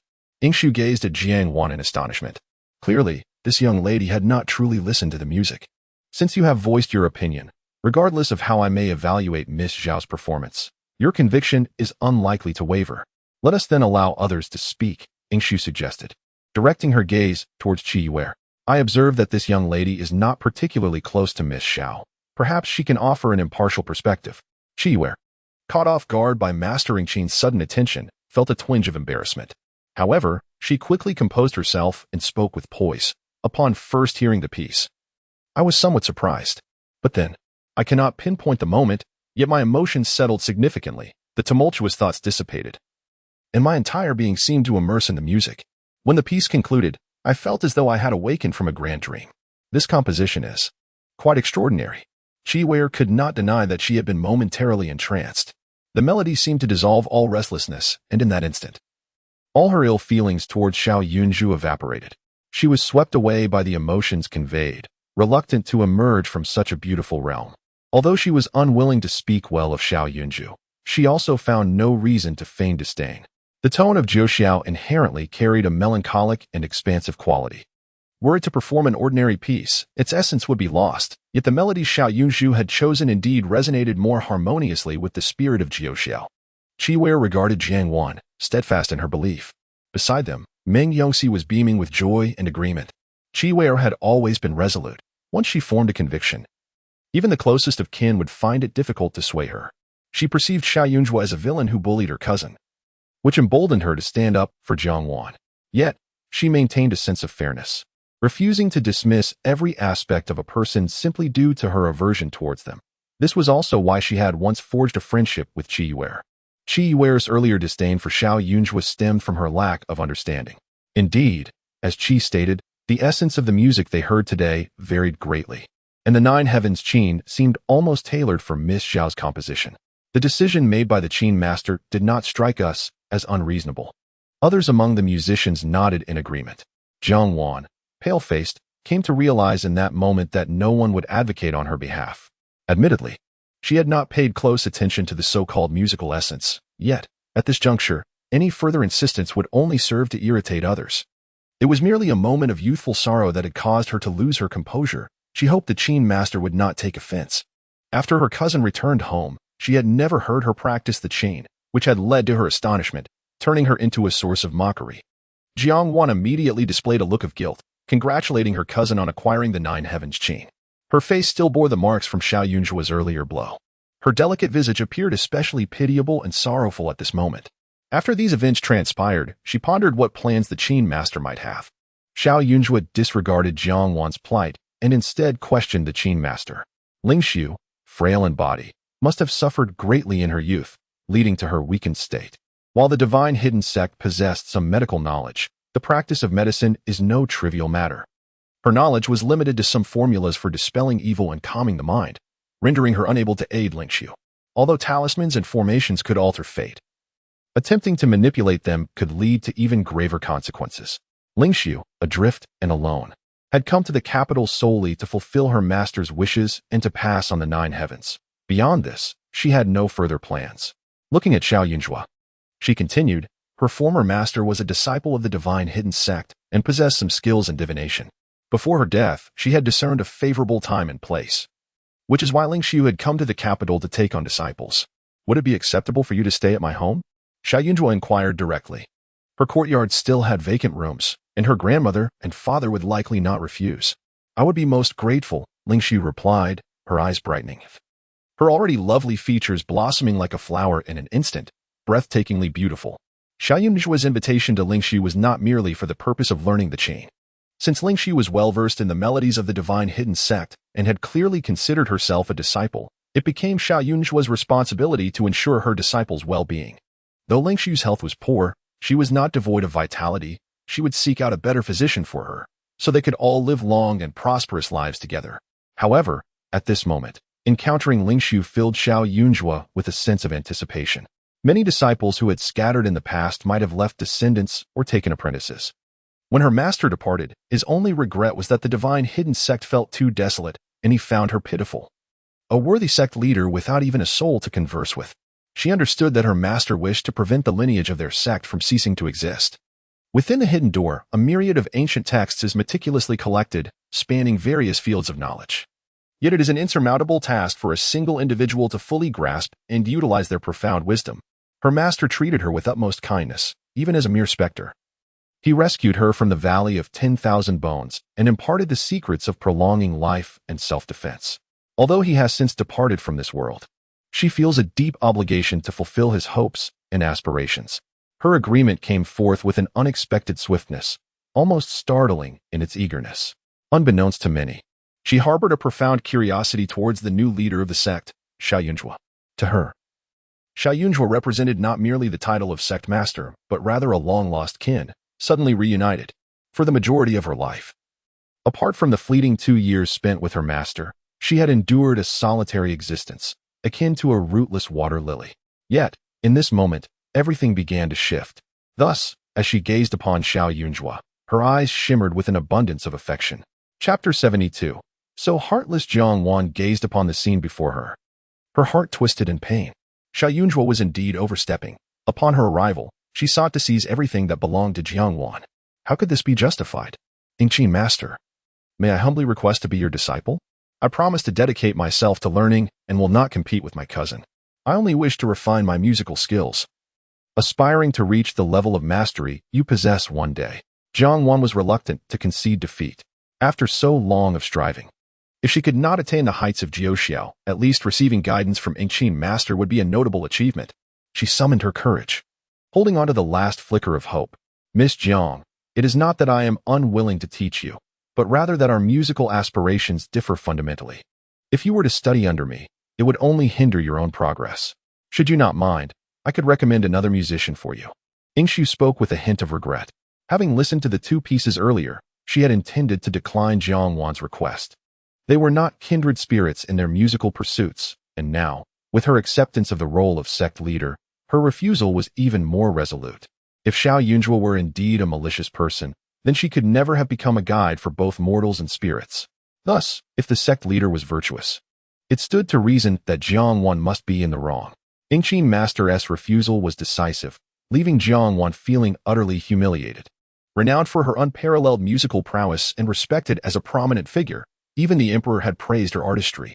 Therefore, despite the fury brewing within her, she could not allow a semblance of discontent to mar her expression. Jiang Wan steeled herself, accepting Ingqin Master's kindness with reluctance. Although Jiao had already found a master, there were still musicians to be chosen, and the gathering was far from over. Xiao Yunzhua, unwilling to disrupt Ingqin Master's interactions with others, descended the stairs after her encounter with Jiang Wan. Cousin, I had some misconceptions about you earlier, thinking you lacked understanding, but it seems you were quite formidable. Jiang Wan continued to approach, unwilling to give up. I was wrong to argue with you today. I realized that in my anger, I spoke of leaving the Xiao family, which must have hurt you. Could you find it in your heart to forgive me this once? At that moment, Jiang Wan felt utterly lost. The musician Ingqin master had recommended held no significant reputation. Becoming that person's disciple would yield little benefit. Moreover, if Ingqin master were to reside in the Shao family, she might have the chance to see her frequently, and over time, people would come to recognize her own talents as a reflection of her studies under Ingqin master. No, came Xiaoyunjua's indifferent response. Cousin, I heard you sold your life-saving pills to assist the Meng family girl. You treat outsiders with such kindness. Can you not extend the same to me? I understand that in the past, I was brought into the Shao family by my aunt, unintentionally usurping your mother's place, but it was never my intention. If you would help me, I promise to assist you when my aunt returns, ensuring she no longer misunderstands you. I implore you, Jiang Wan pleaded, grasping Xiaoyunjua's arm, tears welling in her eyes. At that moment, Meng Yongxi was engaged in conversation with Qi Wei, and with no one else around Xiaoyunjua. Jiang Wan felt emboldened to lower herself in such a manner. Jiang Wan had anticipated finding a worthy mentor today, yet she emerged empty-handed. If bowing before Xiaoyunjua could yield her any advantage, she would gladly do so. Xiaoyunjua withdrew her arm, her gaze laden with disdain as she regarded Jiang Wan. I extend kindness to those deserving, but you are unworthy. Your plea today arises solely from your desire for what I possess. Thus, do not feign such pitiable sorrow. For I am not so foolish as to be deceived. Her biological mother had taken Jiang Wan in with the consent of both Jiang Wan and her family. However, compared to her life at the Jiang household, the attention and privileges Jiang Wan received in the Shao residence were far greater. So, why the grievance now? Is my cousin truly so heartless? Jiang Wan's voice grew heavier. I know you were cast aside by our aunt. She is not even ill. She did not leave to recuperate. With a tone laden with urgency, she continued, Cousin, if this matter were to spread, you might escape with an innocent reputation. But what of your elder brother? He is preparing for the imperial examination. How will others perceive him with such a cruel mother? Jiang Wan's shift in tone seemed to alleviate some of Xiaoyunjua's revulsion. This was her true nature. And what of you? Though you bear the surname Jiang, it is she who has raised you, Xiaoyunjua retorted with a hint of sarcasm. Cousin, your heart is truly unyielding. Jiang Wan trembled with indignation. Since you harbor no familial affection, do not blame me for being callous towards you in the future. As night falls, I hope that by the time I return home tomorrow, you will have vacated the premises. My mother has bestowed upon you many gifts over the years. Yet you must clearly discern what is rightfully yours and what is not. I shall instruct the steward to inventory the items. Do not compel me to reclaim what is due from the Jiang family personally. Xiaoyunjua responded with equal frankness. Their mother had prepared numerous garments and jewels for the Jiang family, and it had become difficult to discern which items belonged to Jiang Wan. Nevertheless, she could not touch the valuable decor within the courtyard. Jiang Wan glared fiercely at Xiaoyunjua, her eyes brimming with resentment. After a heated departure, Xiaoyunjua, accompanied by Meng Yongxi, retreated to a nearby villa. The establishment was bustling with guests, segregated into two courtyards to separate male and female visitors, offering a pleasing environment. The young ladies, rarely afforded the opportunity to venture out, were filled with excitement. Although encounters between the sexes were not entirely prohibited, lanterns in the courtyards could be matched, allowing unbetrothed young men and women to select a favored lantern and converse in the front courtyard if they encountered someone carrying the same. The guests in attendance were primarily from official families, accompanied by maids and servants, thus ensuring that no impropriety would occur. The elders were fairly open-minded. Those who cherished their children often wished for them to find suitable partners. Consequently, there were frequent gatherings and banquets to facilitate acquaintance among the youth. As long as their backgrounds were comparable and their families were neither rivals nor enemies, the elders generally welcomed unions among their offspring. Brother Chiu remarked that my face is round, resembling a ripe fruit. We have agreed to choose the pomegranate lanterns, so you must not compete with me for them. Furthermore, when I meet Brother Chiu later, you must not speak nonsense. If you utter such words again, I shall turn my back on you. Qi Wei tugged at Meng Yongxi, simultaneously casting a disdainful glance at Xiaoyunjua. Xiaoyunjua intends to steal her dear friend? That shall not come to pass. While her musical talents are indeed commendable, and she may be suited for the heavens, when it comes to matters at hand, coaxing Yongxi into joining her in idle chatter is simply unjustifiable. The pomegranate, with its many seeds, certainly befits you, bearing fruit even before marriage, a rarity among the oblivious. Observing Qi's self-satisfied demeanor, Xiaoyunjua couldn't help but continue to provoke her. Chapter 73. The rabbit worships the moon. Qi Wei was on the verge of losing her temper, pointing at Xiaoyunjua and shouting, Miss Xiao is only looking out for your well-being. If you don't believe her, Simply ask your brother Chiu later. If he truly admits it, you'll be prepared, won't you? Meng Yongxi hastily interjected. Yet, Qi Wei felt deeply aggrieved. With her marriage approaching, hearing such ominous words from Xiao Yunjua was enough to dampen her spirits. If brother Chiu is innocent, I will make Xiao Yunjua kneel and apologize. Qi Wei was so incensed that she felt like striking someone. Very well, Xiao Yunjua promptly replied. If I am correct, remember to pay up. If you're right, then so be it. If my brother Chiu truly is as you say, I shall not marry him, and I would gladly give you all my dowry. Qi Wei was consumed by rage. Her thoughts clouded. Xiao Yunjua's eyes sparkled, reminiscent of a tiger catching the scent of blood, invigorated by the prospect. However, after observing Qi Wei, she sighed. Money could be easily earned, but one must maintain a moral compass. Excessive dowries could lead to imbalanced returns and jeopardize her future fortune. Miss Xiao, which lantern do you prefer? Meng Yongxi inquired quickly. These lanterns only had counterparts on the male guest side. Should fate allow, one could exchange glances, though if one was unimpressed, it sufficed to hang the lantern haphazardly. Xiao Yunjua surveyed the array of lanterns and had to admit the artisan's craftsmanship was remarkable. Her gaze settled on one in particular. It was a lantern depicting a rabbit worshipping the moon. Exquisitely crafted, the red tassels swayed gently. Beside it stood a ghostly maiden appearing around 15 or 16. Her feet bound by iron chains, her delicate white hands gently caressing the red tassels, staring vacantly at the lantern. Xiao Yunjua approached and picked up the rabbit worshipping the moon lantern. Upon seeing her choice, Qi Wei froze momentarily, while Meng Yongxi's expression shifted. Miss Xiao, perhaps you should choose another. If you fancy rabbits, this reclining one is quite charming, Meng Yongxi urged. Is there a particular significance? Xiao Yunjua clutched the rabbit lantern tightly. The spirit of the ghostly maiden followed her, looking somewhat displeased, as if blaming her for taking such a beautiful lantern. Meng Yongxi hesitated, considering that Xiao Yunjua was knowledgeable about warding off evil, and spoke up. Today, I saw the second daughter of the Duke of Ningyi's residence. She is legitimate but is the second daughter, with an elder sister above her. This place boasts picturesque scenery, often buzzing with activity. That year, the weather was favorable, and flowers bloomed exceptionally vibrant. In early June, a flower viewing event was held, and of course, there were many lanterns at night. The eldest daughter of the Duke of Ningyi's residence attended and selected a lantern just like the one in your hands. Meng Yongxi whispered, wary of others overhearing and feeling discomfort. And then, Xiao Yunjua inquired further. At that time, outside the villa, there existed a bustling village street, vibrant and lively. Even at night, one could stroll about with a lantern in hand.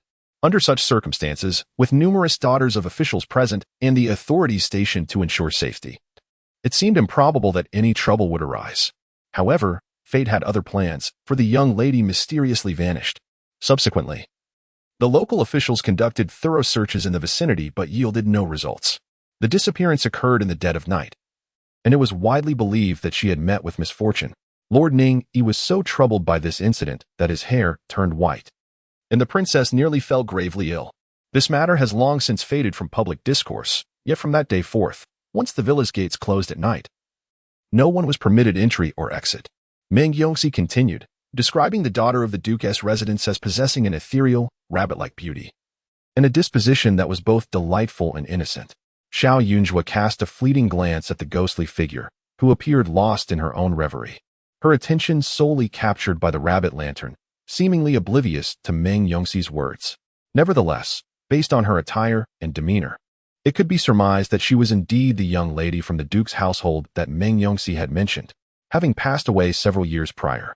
It was conceivable that she might have experienced a significant trauma before her death, resulting in memory loss, thus rendering her indifferent to Meng Yongxi's remarks. I shall choose this lantern, Xiao Yunjua declared with a smile directed at Meng Yongxi. What is the young lady's name? Her surname is Luo, and her given name is Fei Yuan. If she were still among us, she would now be in her 20s, Meng Yongxi sighed. Fei Yuan, Fei Yuan. Ah, Yuan. Fly, fly, soar into the heavens. Upon hearing her name, the ghost let out a peal of laughter, circling around the rabbit lantern in Xiao Yunjua's grasp.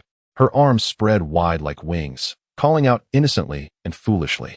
Her steps were light, yet the iron chains that bound her soul clanked with a resonant sound, audible only to Xiao Yunjua. Noticing Xiao Yunjua's steadfastness in selecting this lantern, Meng Yongxi felt a twinge of concern. However, Qi Wei found it intriguing that Xiao Yunjua, as rumored, seemed unperturbed by such ominous matters. Indeed, the title of judge had not been bestowed upon her without reason. The three of them proceeded to the front courtyard, each carrying their chosen lantern. Indeed, upon sighting the lantern in Xiao Yunjua's hand, many were inevitably reminded of the old tale, their gazes towards her tinged with peculiar unease. The disappearance of Luo Feiyuan was considered somewhat ominous, and few would dare to choose this lantern. Naturally, as time had passed, some may have forgotten. But those who selected this lantern were often met with misfortune, be it a fall that left them bruised or a fire that scorched their garments. Though she had just arrived and was unaware of the details, it was likely that Meng and Qi, standing beside her, were well informed and had undoubtedly cautioned her. From the crowd, a voice emerged. Ignorance may be excusable, but intentional disregard is worrisome. With young Masterson's arrival this year, does Miss Xiao seek not only the celestial but also a fortuitous match in marriage? Nearby, the second young lady of the Luo family cast an angry glance at the lantern. Young Masterson was her sister's betrothed in life, her elder sister having been a flower of the court at the age of 19. Later, the sister vanished, and even her funeral was conducted, with everyone in attendance except for her brother-in-law, who not only remained unmarried for many years but also lost his ambition for a career thereafter. He ultimately constructed a humble abode near his sister's tomb, where he vigilantly kept watch, seldom seen by others. He was a favored member of the esteemed Xin family and a celebrated scholar of his cohort. Had it not been for this tragedy, he would have long since enjoyed a blissful marriage with his sister and a family of children. Even the emperor expressed his regret, having mentioned the matter several times. Yet the brother-in-law remained ensnared in his own sorrow. In her heart, Mistson felt that although the young master had not wed her sister, he was indeed her true brother-in-law. Both the Xin and Luo families wished for him to emerge from his desolation, even hoping he might encounter a virtuous companion, thus relinquishing his self-imposed torment. However, this companion should not be a calculating woman who had exploited her sister's rise. Miss Xiao, what is rightfully yours shall not be seized by anyone. Yet there are certain matters you would be wise to avoid. Young Miss Luo, in her vexation, decisively approached Xiao Yunjua and, with a fierce gaze, admonished her. Chapter 74. I entreat you to trust her. Miss Luo's air was straightforward and direct, stepping boldly before Xiao Yunjua, her piercing gaze serving as a stern warning. As far as I know, any lantern left untouched can be chosen, correct? Xiao Yunjua looked at her in surprise, then glanced at the female ghost floating nearby, noticing that the specter exhibited no reaction upon seeing her younger sister. Miss Luo furrowed her brow, observing her with a look of incredulity. What pretense is this? Who doesn't understand the significance of your choice of lantern?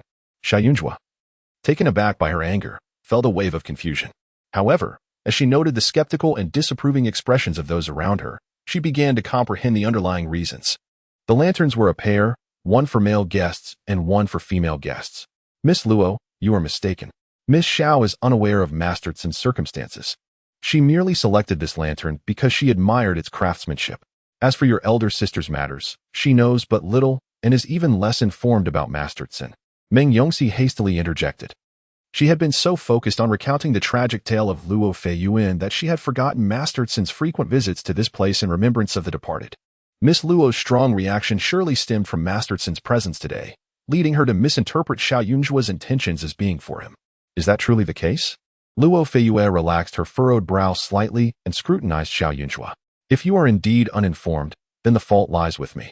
However, Miss Xiao, this lantern holds particular significance for me. Under ordinary circumstances, it would not matter, but with my brother-in-law present today, I would prefer that no one with ulterior motives exploit my sister. Therefore, could you kindly relinquish this lantern to me? Luo Feiyue was a forthright individual, as evidenced by her being the first to stand and play the zither earlier. That is not acceptable, Xiao Yunjua firmly declined. I have no intentions toward Masterson, however. This lantern presently serves a purpose for me. Luo Feiyue's expression darkened immediately. It is merely a lantern, intended for illumination or perhaps a fleeting connection with male guests. If used for lighting, what of that lantern? Xiao Yunjua's insistence that the lantern was useful to her seemed to imply a desire to entice her brother-in-law. If Miss Luo does not mind, why not share it? You wish to use it to reminisce about the departed, while I seek to uncover the whereabouts of someone. These intentions are not mutually exclusive. Just as Luo Feiyue was about to express her anger, she heard Xiao Yunjua continue. This statement left Luo Feiyue perplexed regarding Xiao Yunjua's true intentions. Ah, you have taken my sister's lantern, and now you wish to involve me as well? Are you hoping my brother-in-law will see us in such camaraderie and believe there is a connection between you and the Luo family? Miss Xiao, do not mistake me for a fool. After pondering briefly, Luo Feiyue retorted angrily. Miss Luo, your overly rigid disposition will inevitably lead you to great misfortune one day.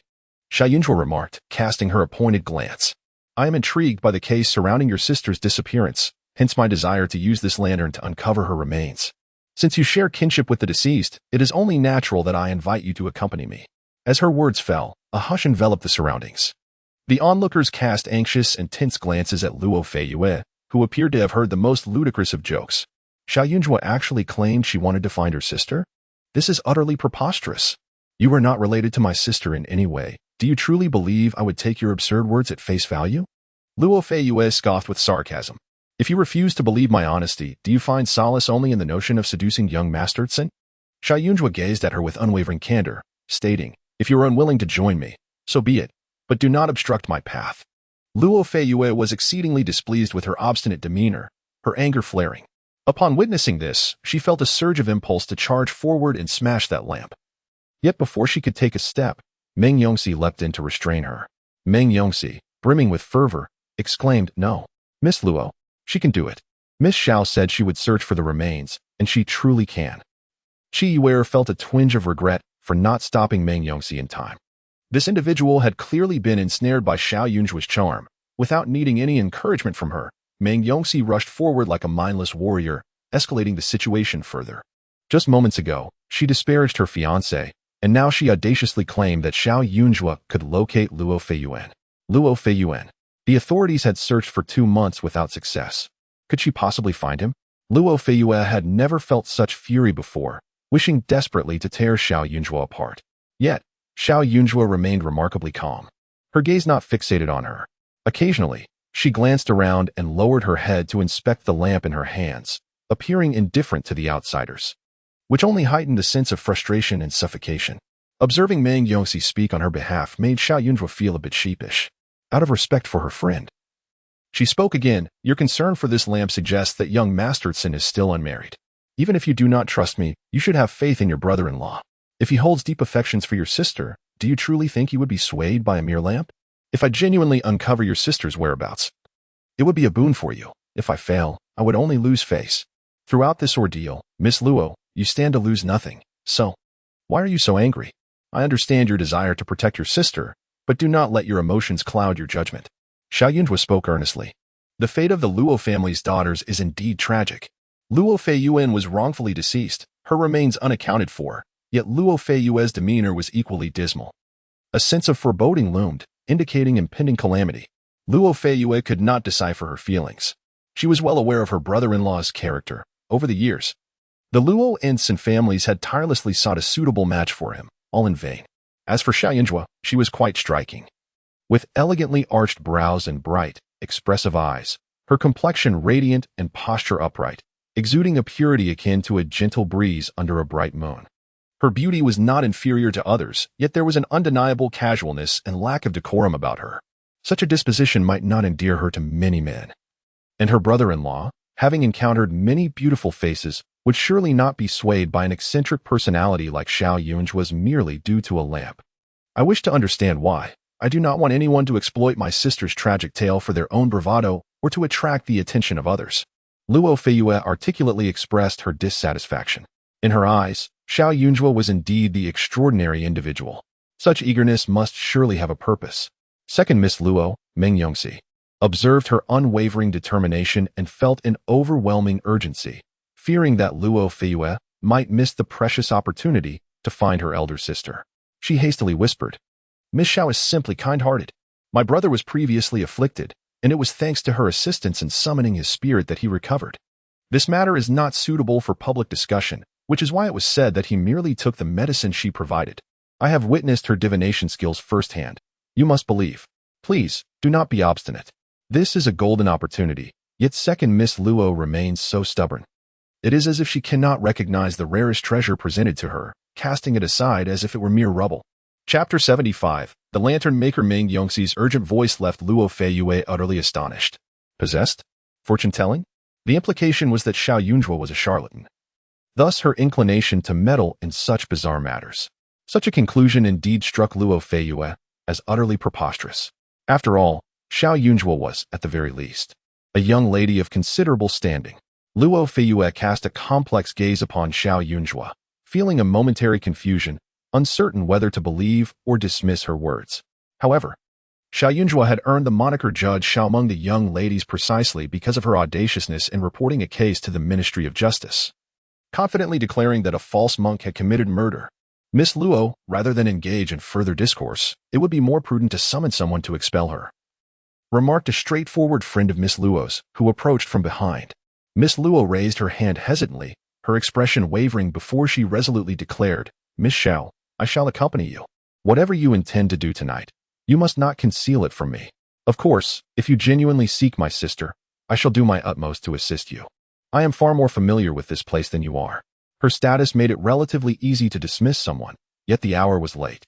Her sister had vanished just outside this very villa, and such an occurrence must not be repeated, regardless of who it involved. Suit yourself, Xiao Yunjua nodded. Just refrain from chattering incessantly beside me. The companions behind Luo Feiyue were somewhat bewildered, yet they could not hinder her resolve. Where do you intend to go now?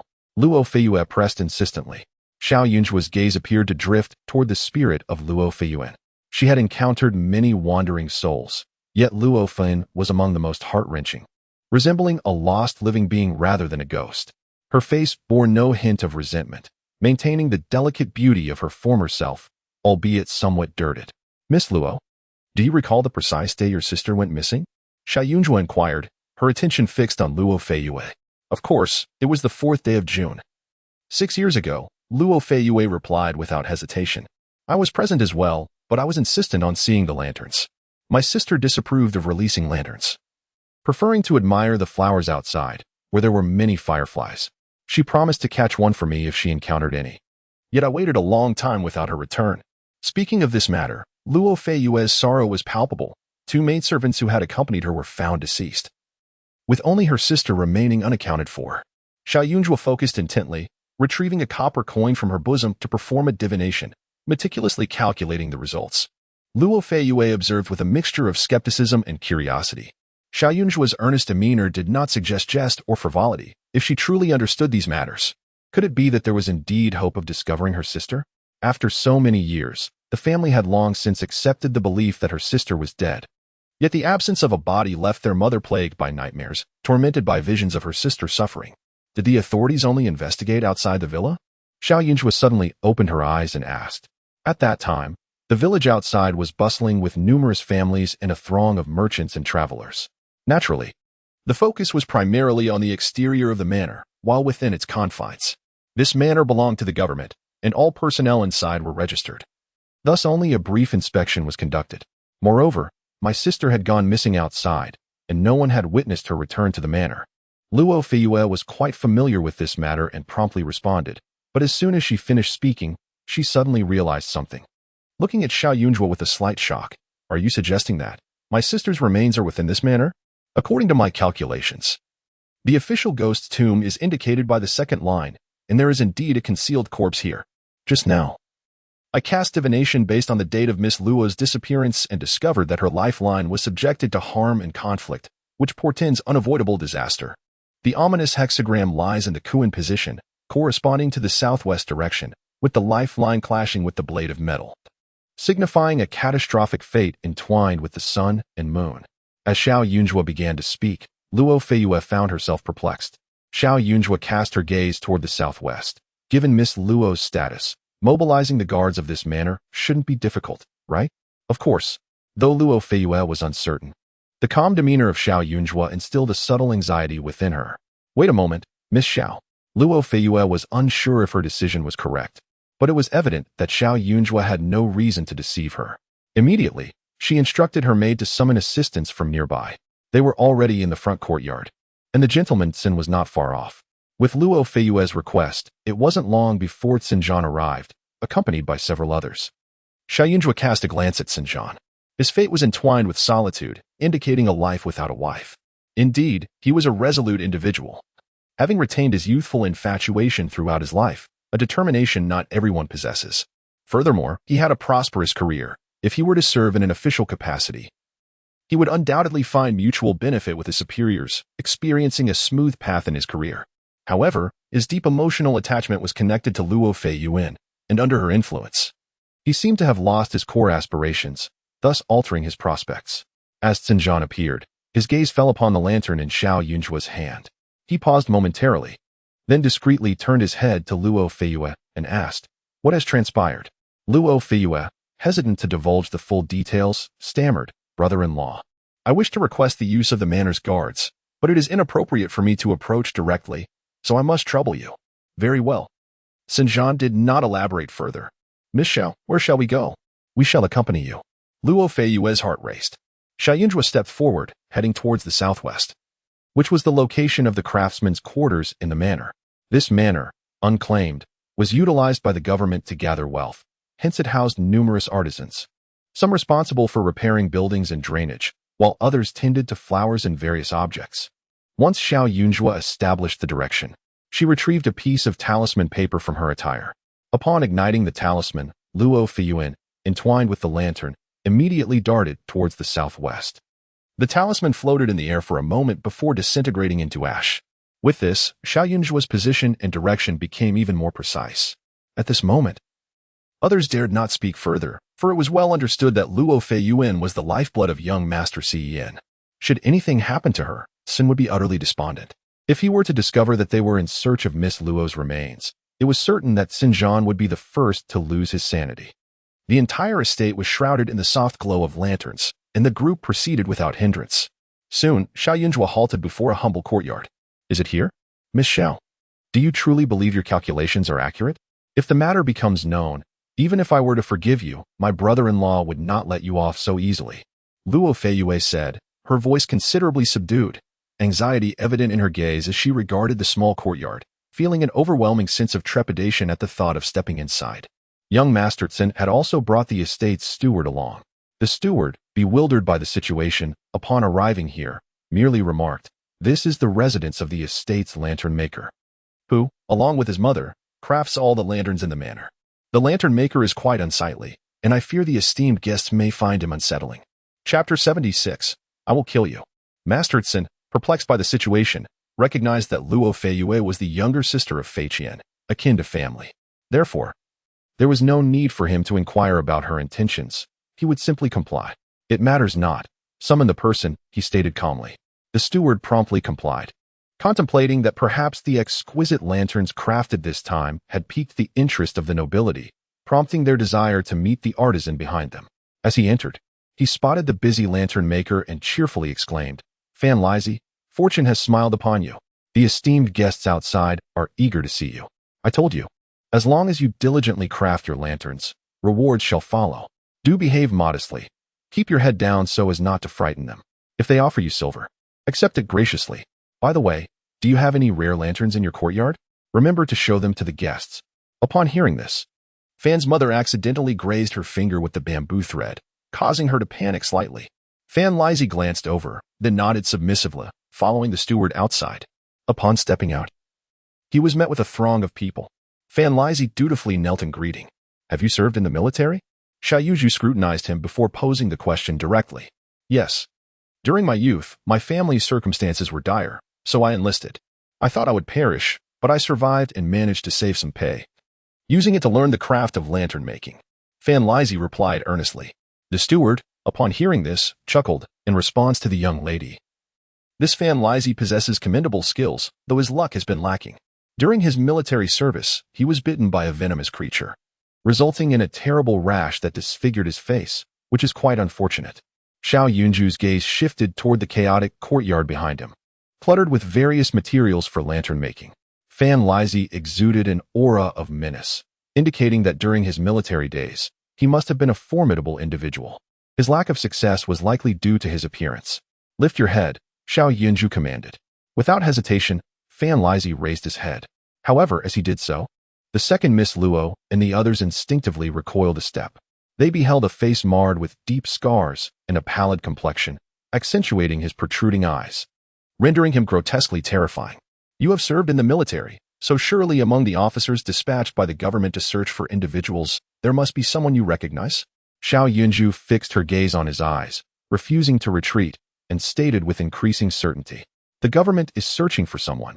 They will undoubtedly investigate outside. But this place has certainly been searched as well. The disappearance of a young lady from the Duke's residence is no trivial matter.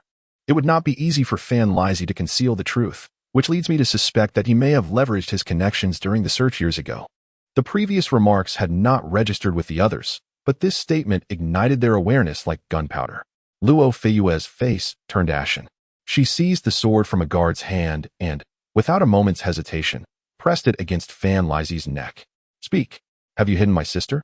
Masterson instantly grasped the gravity of the situation. Beneath his sleeves, his fist trembled imperceptibly as he stared in shock at Xiao Yunjue. "I am but a small man. Unaware. I have done nothing wrong. I truly do not comprehend what you mean," Fan Lizzie hastily pleaded.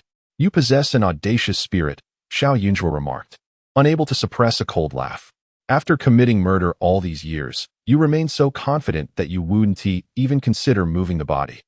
Truly believing that no one would ever uncover your deeds? Bring them in. Search the premises," Sinjan commanded, indifferent to the truth of Xiao Yunjue's words. For him, even the slightest possibility warranted thorough investigation. Fan Lizzie was startled but remained unresponsive as the guards seized him. Xiao Yunjue entered the room, glancing around. The guards rummaged through the area while Fan's mother exhibited a peculiar demeanor. Her murky eyes reflected innocence, and her helplessness revealed a state of terror, rendering her particularly pitiable. After a considerable time with no findings, Luo Feiyue felt her heart racing anxiously. Xiao Yunjue's gaze fell upon Fan's mother, who sat motionless, seemingly in a state of panic. Yet, even with her son apprehended, she made no effort to plead for him or inquire about the reasons, which was clearly illogical. "Remove this old woman and search the place where she sat," Xiao Yunjue commanded. Upon hearing this, the elderly woman's expression shifted dramatically as she rushed forward. "My lord, what crime has my son committed? We are innocent. For years we have toiled to make lanterns, committing no wrongs. Why must you dismantle our home? Although this courtyard does not belong solely to you two, you have undoubtedly resided here for quite some time. It would not be difficult to excavate a hidden cellar, especially since you handle lanterns daily, accumulating many items in need of cleaning, and you would not be subjected to scrutiny during your comings and goings, thus possessing the ability to secretly transport goods." Xiao Yunjue was entirely convinced of this. The old woman lacked strength and was quickly pulled aside. When the guards lifted the cushion from beneath her seat, they uncovered a sealed stone slab. Xiao Yunjue instructed them to break it open, and without hesitation, the guards complied. After a brief flurry of blows, a large hole was revealed beneath the stone. This slab must have been sealed only after a death, forming a natural grave. "Indeed, there is a cellar below," the guards exclaimed. Sinjan felt a chill run through him as he glared at the contemptible mother and son. Unable to fathom the despair that Feiyuan must have endured had she been confined here. "I must go down," Sinjan declared, his eyes reddening, teeth clenched. "Brother-in-law, I want to go too," Luo Feiyue insisted urgently. Sinjan shook his head. "Your sister values her beauty. If she were to see her in such a pitiful state, it would sadden her. We do not yet know what lies beneath. Feiyue, you are still young. If you were to witness such a scene, you might not withstand it. The Luo family has already lost one daughter. We cannot afford to frighten another." Sinjan appeared somewhat emaciated, quickly retreating, yet he did not beckon others to follow. Below, an eerie silence prevailed, lingering for an extended period without any sign of disturbance. It was this prolonged stillness that led Luo Feiyue to ascertain, with grim certainty, that the bones lay just beneath. In a fit of madness, she rushed before Fan Lizzie, her foot striking him with ferocity. Why? What offense has my sister committed against you that you would treat her with such cruelty and malice? I shall kill you. I am determined to end your life." Fan Lizzie's resentful gaze shifted towards Xiao Yunjue. He too had not anticipated that after such a lengthy duration, the matter would suddenly be unveiled without warning. "The foot of the noble is indeed soft." Fan Lizzie's voice dripped with a dark foreboding, his demeanor also weakened. "You have been born into privilege. Looking down upon the masses, you regard us, the insignificant, with disdain, but what of it? You still must serve me. If there is blame to be assigned, let it be for her docility, her kindness. She did not shun my appearance. Did she not wish to marry me? I am aware that the world is unforgiving. Thus I concealed her, so what of it?" Chapter 77. You are not as good as her. Fan Lizzie exhibited an unsettling fearlessness, extending his hand in an attempt to seize Luo Feiyue's foot. Overwhelmed by revulsion and dread, Luo Feiyue recalled her tragically deceased sister, her fury intensifying to the point where she longed to rend this man into pieces. "Who is it that instigated you?" She seethed, her teeth clenched. In the next moment, she commanded her guards to bring Fan's mother before her. "If you confess willingly, I shall grant you and your mother a swift death. Otherwise, prepare to face a lingering demise." At that moment, a cloth was stuffed into Fan's mother's mouth to prevent any desperate outcry. Upon hearing her words, Fan Lizie's expression shifted slightly, betraying a hint of emotion. "The noble wished to know. I will speak the truth," he scoffed, his visage becoming even more grotesque. "No one has commanded me. It is my own desire that has led me to her. I have guarded this small courtyard in this estate, tirelessly crafting lanterns for over a decade. You nobles come and go, year after year, without fail." His skill in lantern making was commendable, his designs intricate. Yet, due to his unappealing appearance, he remained secluded here, undisturbed but profoundly lonely.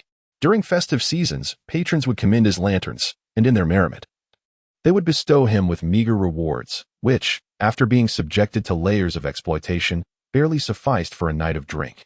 With age advancing upon him, he had no desire to seek a wife. It was not that he was always so unfortunate in looks. In his youth, he had been quite handsome. Had fate not turned cruel with a venomous bite, he might have secured a beautiful bride and remained in the military, where he had once held a modest leadership position. His current life starkly contrasted with what could have been, leading him to disdain the common, superficial women. 6 springs ago, as he continued his lantern making, his mother returned with news of a kind-hearted young lady she had encountered on the road. In her prime, his mother had possessed commendable skills, but age had dulled her vision, rendering her incapable of delicate work. The steward would often assign her to fetch mountain spring water for the women residing in the back courtyard. Reluctantly, she accepted, but her frail legs stumbled, causing her to spill the precious spring water and trample the newly planted flowers.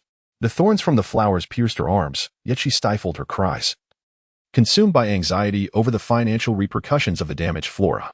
Every blade of grass and tree in this estate bore a high cost. His mother trembled with fear, and the steward arrived, delivering a harsh reprimand. At that moment, Miss Luo intervened, not only preventing the steward from punishing his mother, but also arranging for a clean garment for her and summoning a physician to remove the thorns. His mother remarked, "Such a benevolent young lady would surely not disdain my son's looks." Miss Luo, enchanted by the scenery of the estate, frequently visited. Eventually, he mustered the courage to reveal himself before her, and true to her nature, she did not recoil at his appearance. Instead, she praised his craftsmanship, declaring his lantern skillfully made. She was indeed a remarkable girl. Alas, their differing social standings posed an insurmountable barrier. Subsequently, he prepared some medicinal powders, biding his time for the right opportunity. On the 4th day of June, the flowers bloomed splendidly, and the fireflies danced in abundance. Miss Luo, accompanied by 2 handmaidens, ventured out of the mountain villa. She instructed her mother to remain in a particular spot, as she remembered her well, and thus held no guard against her. Accepting the flower basket her mother offered, she naively followed the path indicated by her, hoping to witness the blooming of the night-blooming cereus. As darkness descended, the flora and trees around formed a natural barrier, their beauty towering above that of any person, allowing them to evade notice with ease. Inhaling the scent of the medicinal powder from the basket, they arrived at the preordained location, where Miss Luo promptly succumbed to unconsciousness.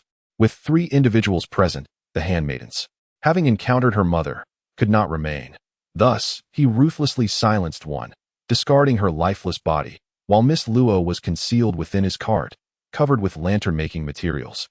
Ensuring no one would pay attention, effortlessly he returned to his courtyard. Nevertheless, caution was warranted, for she was the esteemed daughter of a duke, and her disappearance would surely incite inquiry. However, having lived a life of integrity for many years and being a resident of the villa, he believed that even if someone came searching, they would not dig too deeply. To secure his peace of mind, he inquired and discovered that the leader of a small search party happened to be an old acquaintance. In their youth, they had shared camaraderie in the same camp. Yet time had transformed them. One was now a humble carpenter, while the other commanded a formidable force of hundreds. Upon their reunion, he found himself compelled to flatter and ingratiate. He provided wine and meat, inviting the leader to his courtyard for a feast. The guest sat at the entrance of the cellar, simultaneously mocking him for his ineptitude, lamenting the plight of the duke's daughter, and fantasizing about the glory he would achieve if he were to locate her. They indulged freely, and he, akin to a servile dog, feigned laughter for 2 months. The leader, believing him to be eager for advancement, promised protection in the future, but once the revelry concluded, he vanished without a trace. Little did the leader realize the assistance he had unwittingly rendered. His daily presence in the courtyard resulted in only a cursory search, and he had forged bonds with many laboring soldiers, learning their whereabouts and schedules. Fan Lizzie spoke indiscreetly, his demeanor suggesting he was recounting events that bore no relevance to him. Yet every word he uttered sent chills of dread through Luo Feiyue's heart. While the leader feasted in the courtyard, there must have been some commotion. Did her sister, imprisoned below, hear it? Did she not feel fleeting glimmers of hope, only to have them dashed time and again?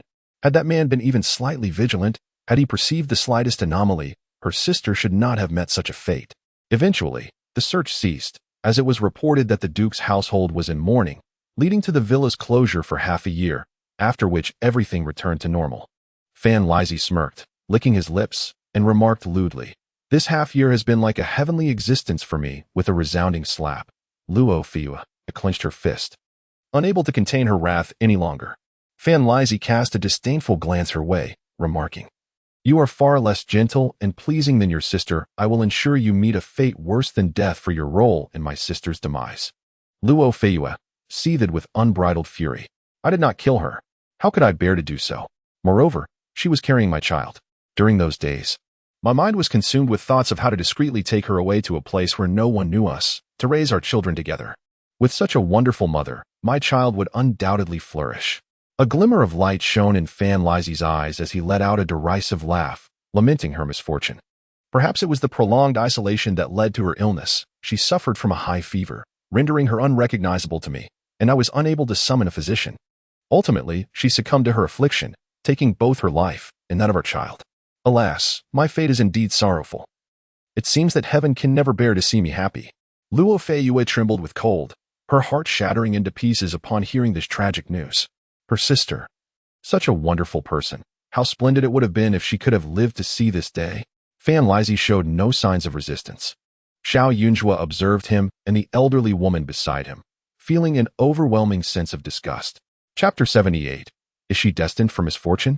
This individual, unperturbed by the sword pressed against their throat, remained audaciously defiant to the point of exasperation.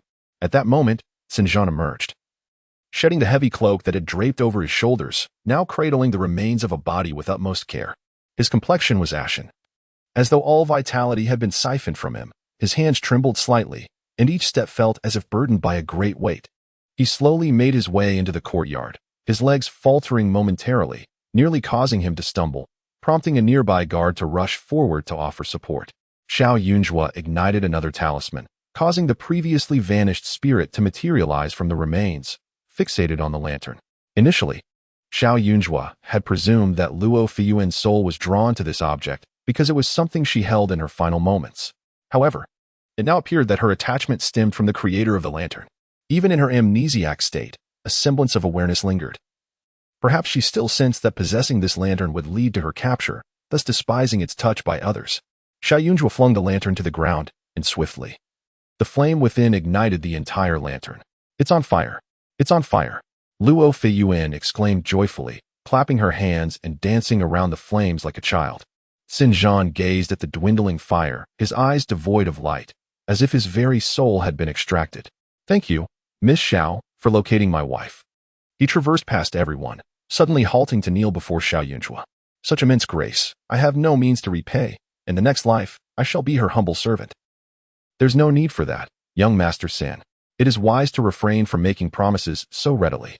Lady Luo has endured much suffering. If there is a next life, may it be filled with fulfillment and your companionship," Xiao Yunjua replied, startled, stepping aside slightly. "Indeed," Sinjan murmured bitterly. If only it could be so. He too wished to indulge in the prospect of a future life, where he would ensure her safety. When Luo Feiyue emerged, witnessing Fan Lizzie being apprehended, she exhibited no reaction. Perhaps it was due to her amnesia that she bore no resentment, treating all with indifference. Yet, the brutality of her death left her unable to relinquish her latent obsessions. Should she regain her memories? Xiao Yunjua did not wish for that. Such a pure soul should not harbor the detestable image of Fan Lizzie. She approached Sinjan, speaking in a tone only they could hear. Lady Luo met her demise after enduring countless tribulations, and undoubtedly harbored many regrets that hinder her from entering the cycle of reincarnation, to remain a wandering spirit, forever adrift, may render her human existence in the next life all the more challenging. Therefore, when you lay her remains to rest, would you kindly inform me?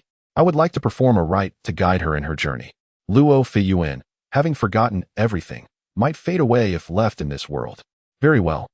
You are her benefactor, and your presence will surely bring her peace. Sinjan acquiesced, not refusing her request. He did not comprehend how this Miss Xiao had uncovered such knowledge or her motivations, but those matters were inconsequential. The important thing was that she had been found. Do you possess any belongings of Lady Luo from her lifetime? Xiao Yunjua inquired further. Sinjan carefully set down the remains and retrieved a butterfly-shaped incense pouch from his cloak, presenting it to Xiao Yunjua. This was a gift she bestowed upon me during her life. Xiao Yunjua took the item, retrieving a piece of talisman paper and placing it within, murmuring incantations under her breath. After a while, she returned the object. This item requires young Masterson to carry it close to him, she added. At that moment, Luo Feiyuan obediently followed Sinjan, appearing somewhat dazed. Sinjan lifted the remains, and given that this individual was Luo Feiyuan's fiancé, the ties during his life and after death were profound. It was likely that Luo Feiyuan's spirit would linger nearby for some time, and the presence of a restless soul could affect the living. Hence, talismans were necessary to safeguard the living and to pacify the departed soul. Very well, Sinjan replied, his voice weary. Xiao Yunjua opened her mouth as if to speak, for her talismans came at a cost. However, it was not the appropriate time to discuss payment. It would be better to wait until they had mourned. Thus, she refrained from further words, allowing Sinjan to carry away the remains. Meanwhile, Luo Feiyue sobbed, gasping for breath. The guards had already taken Fan Lizhi and his mother into custody. Their heinous actions promised dire consequences, and even the punishment of slow slicing could not alleviate the grief of the Duke and his wife over their lost daughter. This incident implicated numerous others as well. For instance, the steward of the estate was now kneeling on the ground, too afraid to lift his head. Even if the stewards were unaware of the situation, they would certainly face some form of punishment, as would the leader responsible for the search in this courtyard. There were also 5 or 6 young ladies present, all visibly shaken. Some were comforting Luo Feiyue, while others stood frozen in fear, unable to regain their composure. As Xiao Yunjua approached them, the girls instinctively parted to make way, their eyes filled with astonishment and respect for her presence. Shall we leave? Xiao Yunjua asked Meng Yongxi. Meng Yongxi nodded dazedly. Wait. Luo Feiyue, her eyes swollen and barely open, looked at Xiao Yunjua and said directly, Miss Xiao, I was in the wrong earlier, and I sincerely apologize. I hope you can forgive my transgressions. I, Luo Feiyue, am not someone who lacks gratitude. You have found my sister, making you a benefactor to our family. From this day forward, anyone who opposes you opposes the Duke's household. The 3 young ladies accompanying Luo Feiyue quickly nodded in agreement, vowing never to cause trouble for Xiao Yunjua. It appeared effortless for her to arrive at the location of Luo Feiyuan's remains. Unless they were foolish, they would not dare to cross paths with the renowned Judge Xiao. As divination required payment, and considering the use of talisman paper today, might I trouble you, young Masterson, to cover the cost since you are her brother-in-law? 200 taels would suffice, delivered to my residence. Additionally, I may need to visit the estate to perform a ritual for your sister, which would incur separate charges. Xiao Yunjua maintained a particularly courteous demeanor, recognizing that the other party was a guest, and now seemed quite amenable. Luo Feiyue was momentarily taken aback, clearly surprised by Xiao Yunjua's willingness to negotiate so amicably. Such a significant favor, and she was only asking for payment? Very well, I shall send someone to deliver the silver to your residence as soon as I return tomorrow. Luo Feiyue replied, her voice hoarse. Xiao Yunjua paused momentarily, casting a glance at Luo Feiyue, and added, Heed my words, act with prudence, and refrain from engaging in idle gossip. Otherwise, you may invite calamity upon yourself. However, should you encounter insurmountable troubles, and if you possess sufficient silver, do not hesitate to seek my assistance. Luo Feiyue suddenly felt a chill creep down her spine. What did Xiao Yunjua mean by that? Was misfortune looming over her? An unsettling feeling settled within her heart. Xiao Yunjua departed alongside Meng Yongxi, while Qi Yuer stood frozen for a moment before hastily pursuing them. Once they were out of earshot from Luo Feiyue and the others, Qi Yuer burst into tears, exclaiming, Cici, has Brother Qiu truly wronged me? What am I to do now? Chapter 79. The destruction of relationships, a sudden wail, startled both Xiao Yunjua and Meng Yongxi. Meng Yongxi looked at Qi Wei with a face full of sympathy, feeling somewhat regretful. I understand your deep affection for your brother Qiu, but if Miss Xiao says he is unworthy, then he surely has his flaws. It is better to endure a short pain than to suffer long. This matter is not insurmountable. Xiao Yunjua regarded her and spoke up. Qi Wei paused, her voice trembling. How can it be resolved? Xiao. No, sister from the Xiao family, please tell me. Qi Wei, who was of a similar age to Xiao Yunjua, perhaps even a few months older, found herself clutching at Xiao Yunjua like a lifeline, her eyes reflecting profound sorrow. You share a close bond with your childhood sweetheart. If you are unwilling to sever this connection, you may choose to endure it, as your appearance suggests you could muddle through a life of confusion, Xiao Yunjua stated candidly. In this world, many men take multiple wives and concubines, especially among noble families where it is rare to find one without a mistress. Thus, if Qi Wei truly finds it difficult to part ways, she could indeed follow this path. However, while a facade of harmony may exist, the internal grievances would remain unaddressed. It ultimately depends on her willingness. If it were her, Xiao Yunjua believed that whatever she possessed, be it person or object, should not be tainted by others. If touched, she would no longer desire it. Unfortunately, society is excessively harsh on women, binding them with moral constraints upon marriage and motherhood, with their happiness and joy tethered to the actions of others. Merely contemplating this incites a sense of frustration within her. Qi Wei pondered in confusion. She had known her fiancé for many years and trusted him implicitly, never considering that he would betray her. Just as Xiao Yunjua had said, if she were to learn the truth and still marry him, the Qiu family, her fiancé's parents and brother, would likely treat her with even greater regard due to their guilt. Yet, the thought of being deceived by the one she trusted most filled her with revulsion, even inducing nausea. Qi Wei's complexion turned as pale as someone gravely ill. After struggling for a moment, Qi Wei gritted her teeth and declared, I would rather marry a stranger and carefully navigate life than ever set eyes on him again. I am not a jealous person. Should he wish to take a concubine after marriage, I would not obstruct him and would even help arrange it. But now, before we are wed, he has already fathered a child. What does that make me? Given my family background, I could marry someone who would treat me well for a lifetime. Why should I subject myself to such humiliation? In noble families, even if a man has a concubine before marriage, he would never dare to father a child. Yet he has done so and concealed it, intending for her to bear the ridicule of others once she marries into his family. Such scheming is intolerable. Furthermore, her family only deemed the Qiu family acceptable due to the brother's seemingly honest demeanor. If that honesty were a mere facade, then all past affection would be rendered meaningless. Meng Yongxi gently patted her back. Think of it this way. The Qiu family is not as admirable as you might believe. You are already marrying beneath your station. To endure further indignities would be utterly unreasonable. Qi Wei understood everything, yet her heart ached profoundly. However, in the presence of Xiao Yunjua, she felt that weeping would be undignified, so she endeavored to suppress her emotions. Her expression oscillated between tears and laughter, rendering her somewhat comical. Upon returning to the front courtyard, the atmosphere remained lively, indicating that the news had yet to spread. It was at this moment that Qi Wei encountered the young master of the Qiu family, who appeared rather simple-minded. Upon spotting Qi Wei, he immediately approached her with evident delight, his gaze seemingly fixated solely on her. It was no wonder Qi Wei held such trust in him. However, as soon as he made his appearance, Qi Wei thrust the lantern in her hand into Qiu Gige's grasp, declaring, upon my return, I shall have my parents annul our engagement. Qiu Gongzi stood frozen, his expression turning anxious. Are you upset? Is it because I could not find you earlier? I searched everywhere and even inquired of many people. Stop pretending. Qi Wei retorted fiercely. You clearly have a child. Why did you not disclose this? Such deceit in marriage could ruin your reputation if my family takes this matter to court. Qi Wei was seething with anger, exclaiming, from this moment forth, keep your distance. Even if I remain unmarried for the rest of my life, I shall never marry you again.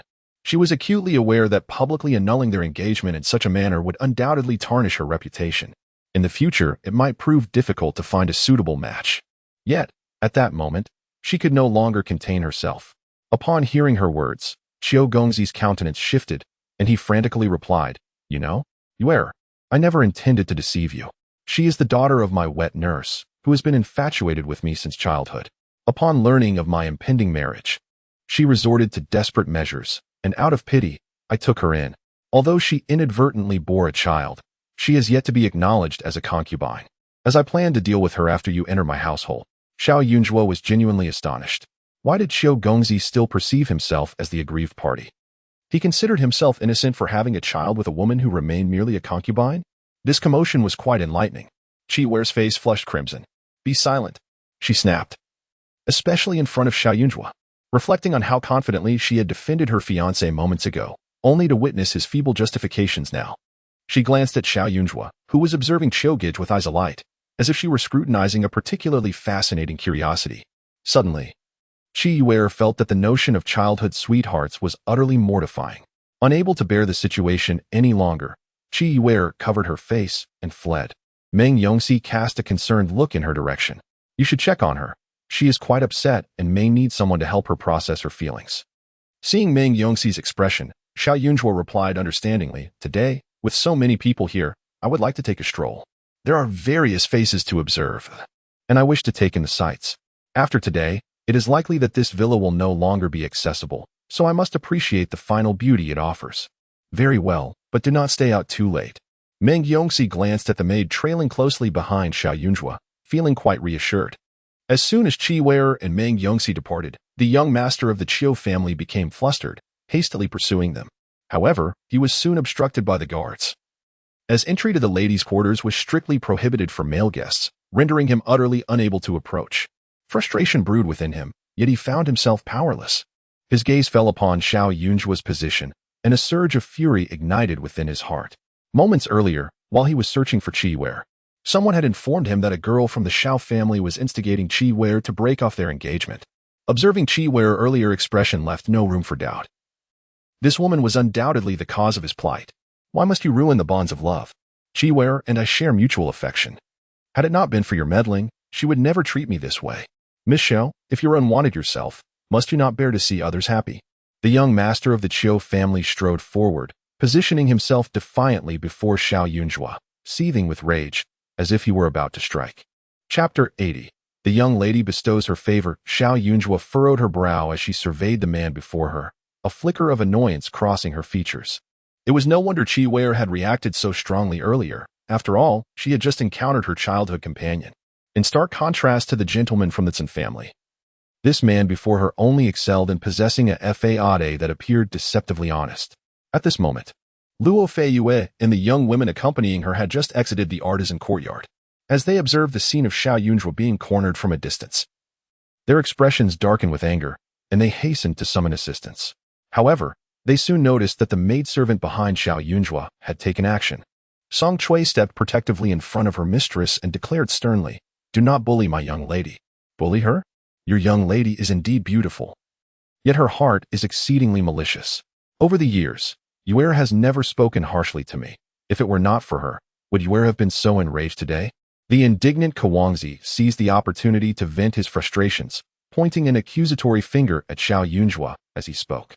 Miss, Song Chui said, her eagerness palpable. Go ahead. Xiao Yunzhuo replied nonchalantly, but be a bit more forceful. Understood. Song Chui's eyes gleamed with determination as she swiftly grasped Kawangzi's outstretched finger, wrenching it with force, eliciting a howl of pain from him. Yet, she did not relent. Instead, she yanked him forward and delivered a powerful knee strike to his abdomen. Her movements were decisive and devoid of hesitation. As Kawangzi writhed in pain, Song Chui showed no signs of mercy. It seemed she was intent on demonstrating her martial prowess before Xiao Yunzhuo, providing her with a sense of security, and thus her actions grew increasingly forceful. After Kawangzi withdrew his hand, attempting to retaliate, Song Chui, being well-trained, quickly subdued him, leaving him to cower and cry out. That's enough. Luo Feiyue swiftly called her maid back, feeling a wave of relief wash over her. The other two young women behind her regarded Xiao Yunzhuo with a mix of hesitation and curiosity. Without the consent of the Xiao family young lady, the maidservants lacked the audacity to act. Having encountered Xiao Yunzhuo only a handful of times, twice or thrice since the Qin gathering, they found her demeanor somewhat at odds with the rumors surrounding her father, the Judge Xiao. At first glance, she appeared fair-skinned, clad in simple attire that exuded a casual elegance, giving off an air of aloofness without inciting any aversion. Their second impression came when she insisted on searching for Luo Feiyuan's remains. In that moment, they felt both astonished and skeptical. Even contemplating that this Xiao young lady must be somewhat unhinged, her actions vexing and infuriating. However, when she ultimately uncovered Luo Feiyuan, they found her shrouded in an aura of mystery and eeriness, as though enveloped in a veil of fog that obscured her true nature. As all negative sentiments dissipated, they were replaced by curiosity and a restrained sense of caution.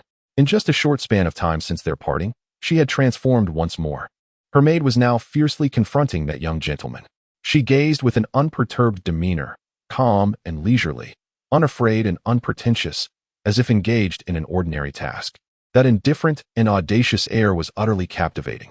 After a while, young Master Chiu lay on the ground, blood streaming from his nose, scarcely moving. It was unfortunate. I was already feeling pent-up frustration, and you just happened to cross my path. Xiao Yunjue fixed her gaze upon him, her irritation palpable. Next time, be a bit more perceptive. Even in our family's decline, we shan't allow ourselves to be trifled with. However, today's beating was perhaps excessive. Thus I cannot let you suffer in vain. Here is a tael of silver. I believe it should suffice for some medicinal ointment. Xiao Yunjue felt a pang of regret for the silver, yet she understood the principle of retribution. This is a token from my lady. Do accept it. Song Chui directly thrust the money into the man's arms. Young Master Chiu stared with rage, yet he dared not resist. The servant trailing behind him, belatedly aware of his master's humiliation, was too intimidated to utter a word. Xiao Yunjue turned and left without hesitation. The confrontation had concluded, and the recompense given, surely. Young Master Chiu would think twice before raising his voice against her again. Yet, how laughable this man was, bowing and scraping before Chiyu, only to come and berate her, clearly a cowardly bully. Did her status as an outcast render her so vulnerable and pitiable? Did they all presume she ought to be meek and timid? However, Xiao Yunjue pondered her own shortcomings. Since the fall of the Xiao family's noble rank, their standing in the capital had indeed diminished significantly. Had she possessed relatives like Luo Feiyue, even with tenfold audacity, young Master Chiu would not dare to act so brazenly. Her family lacked a formidable backing. Moreover, she herself appeared rather unthreatening, even though she had aided instinctively shielded her reputation. For instance, Meng Yongxi seemed genuinely concerned about her prospects of marriage, transforming her talent for summoning into a means of concoction. She had always believed such external factors inconsequential. Yet at this moment, she realized her error. Capability and support, power and wealth, none could be overlooked. This was the capital, not some remote place where the emperor's reach was distant. Here, imperial authority overshadowed all. If she possessed only skill without influence and backing, she would still have to bow in deference to that power. This was a profound understanding. She could not compare to her master or the previous sect leaders, who enjoyed life unfettered by constraints. She was not so fortunate. She feared death. The memory of being trapped in a coffin, desperately clawing at the narrow crevice to escape, was indelibly etched in her mind. She had promised her master that she would not meet a similarly short-lived and pitiable fate as the other leaders. She aspired to longevity and wealth, to live life to its fullest. Song Chui, my father and brothers are too lazy, aren't they? Xiao Yunjue muttered. If I were to urge them towards ambition, would that be meddling? After all, it is not solely my affair. I ought to maintain some distance. Yet, Song Chui held a different opinion at that moment. Today, she witnessed the young lady being bullied. The gazes directed at the young mistress were laden with sympathy and disdain. They looked down upon her as a destitute heiress, unversed in the ways of decorum. Dear mistress, she is your own blood relative. Family members should inherently support and rely on one another. That is the essence of home, is it not? To be candid, I too believe the general has grown somewhat complacent. My mother once mentioned that the general possessed exceptional martial skills and had trained under the esteemed duke in his youth. Yet, after all these years without rigorous training, merely serving as a minor general is indeed a profound waste of the duke's earnest efforts. Song Chui spoke with remarkable straightforwardness. However, I consider my mother to be my own blood relative as well, and thus there is no question of reliance. Xiao Yunjue found it difficult to comprehend. Her master had never imparted such matters to her. Her mother harbored disdain for her, shunning her proximity. Therefore, she believed that her father and elder brother, while not outrightly hostile, surely preferred not to become too close to her. Chapter 81. The thrill of death. Xiao Yunjue felt that her relationship with her father was quite amicable at present, with neither party impeding the other. The prosperity of the family would undoubtedly contribute to her longevity. When the family flourished, the entire estate would exude a more favorable feng shui. Not to mention, the ancestral hall-s incense would burn more vigorously, and the blessings of their forebears would be even more potent. Song Chui, well aware of her mistress's temperament, chose not to voice her thoughts at this moment. After pondering for a while, Xiao Yunhua contemplated her course of action. Meanwhile, after Xiao Yunhua's return, young Master Qiu struggled to rise from the ground, his bones feeling as though they had been shattered, each movement causing him excruciating pain. In a concealed corner nearby, Jiang Wan observed the ineffectual young Master Qiu, her brows furrowed in consternation. She had not anticipated that her uncle would assign such a formidable maid to Xiao Yunhua. However, Xiao Yunhua's audacity was indeed excessive. With so many witnesses, she had the audacity to assault young Master Qiu, seemingly unafraid of the Qiu family seeking retribution.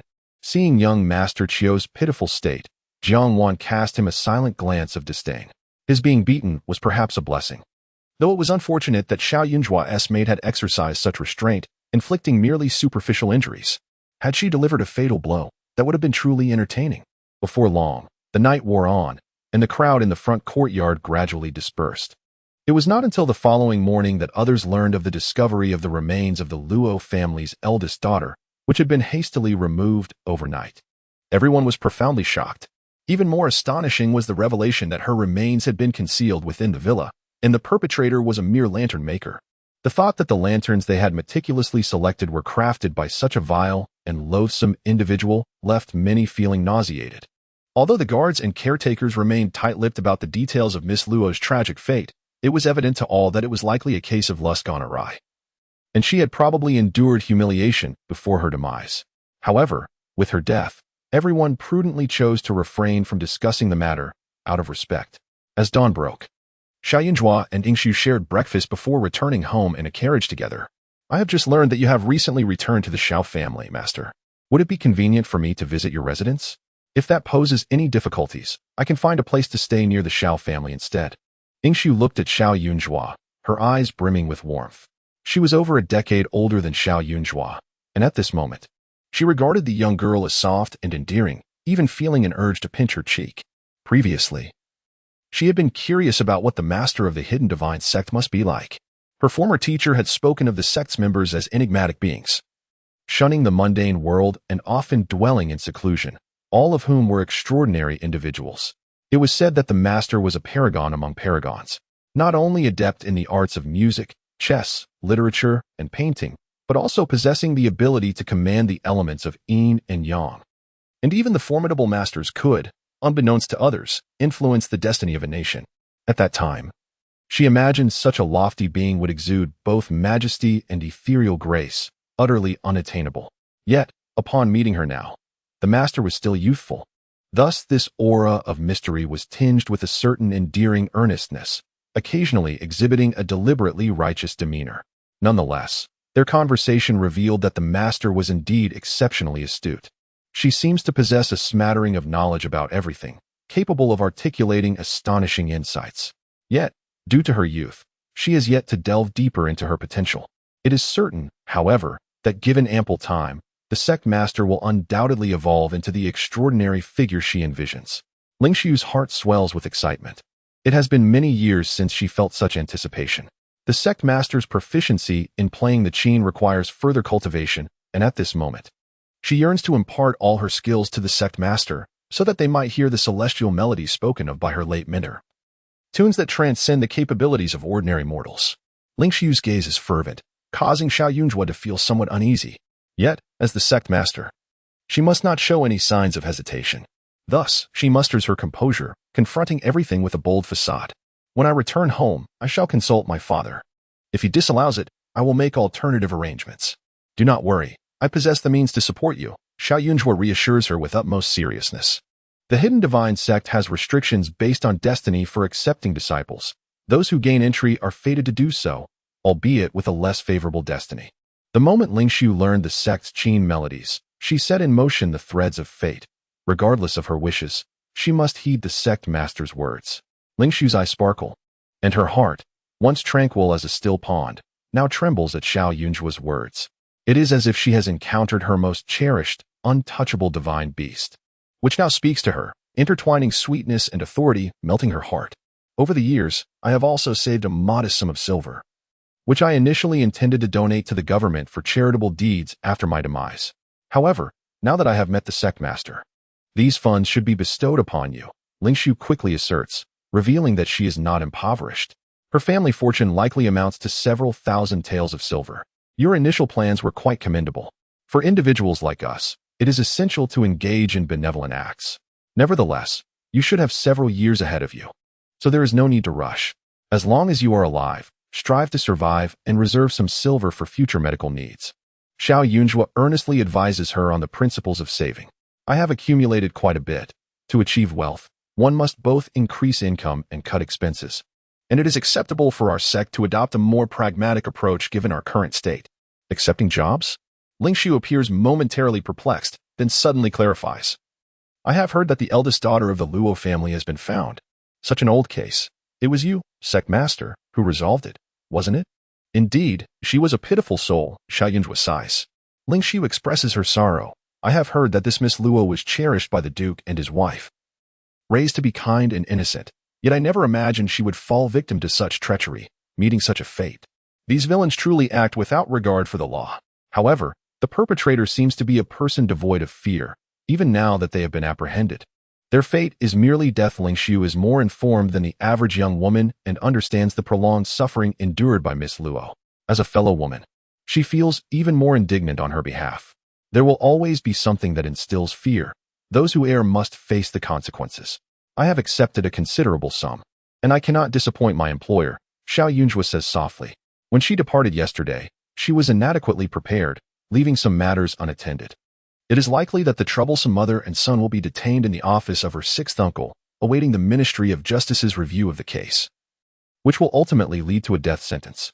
However, such a swift execution of justice seems rather lenient for them. Hence, she intends to pay a visit to her sixth uncle upon her return. Others may not trust Xiao Yunjue's words, yet Ling Xiu harbors no doubt in her. What she did not anticipate was that even the sect leader had resorted to earning a living through such means.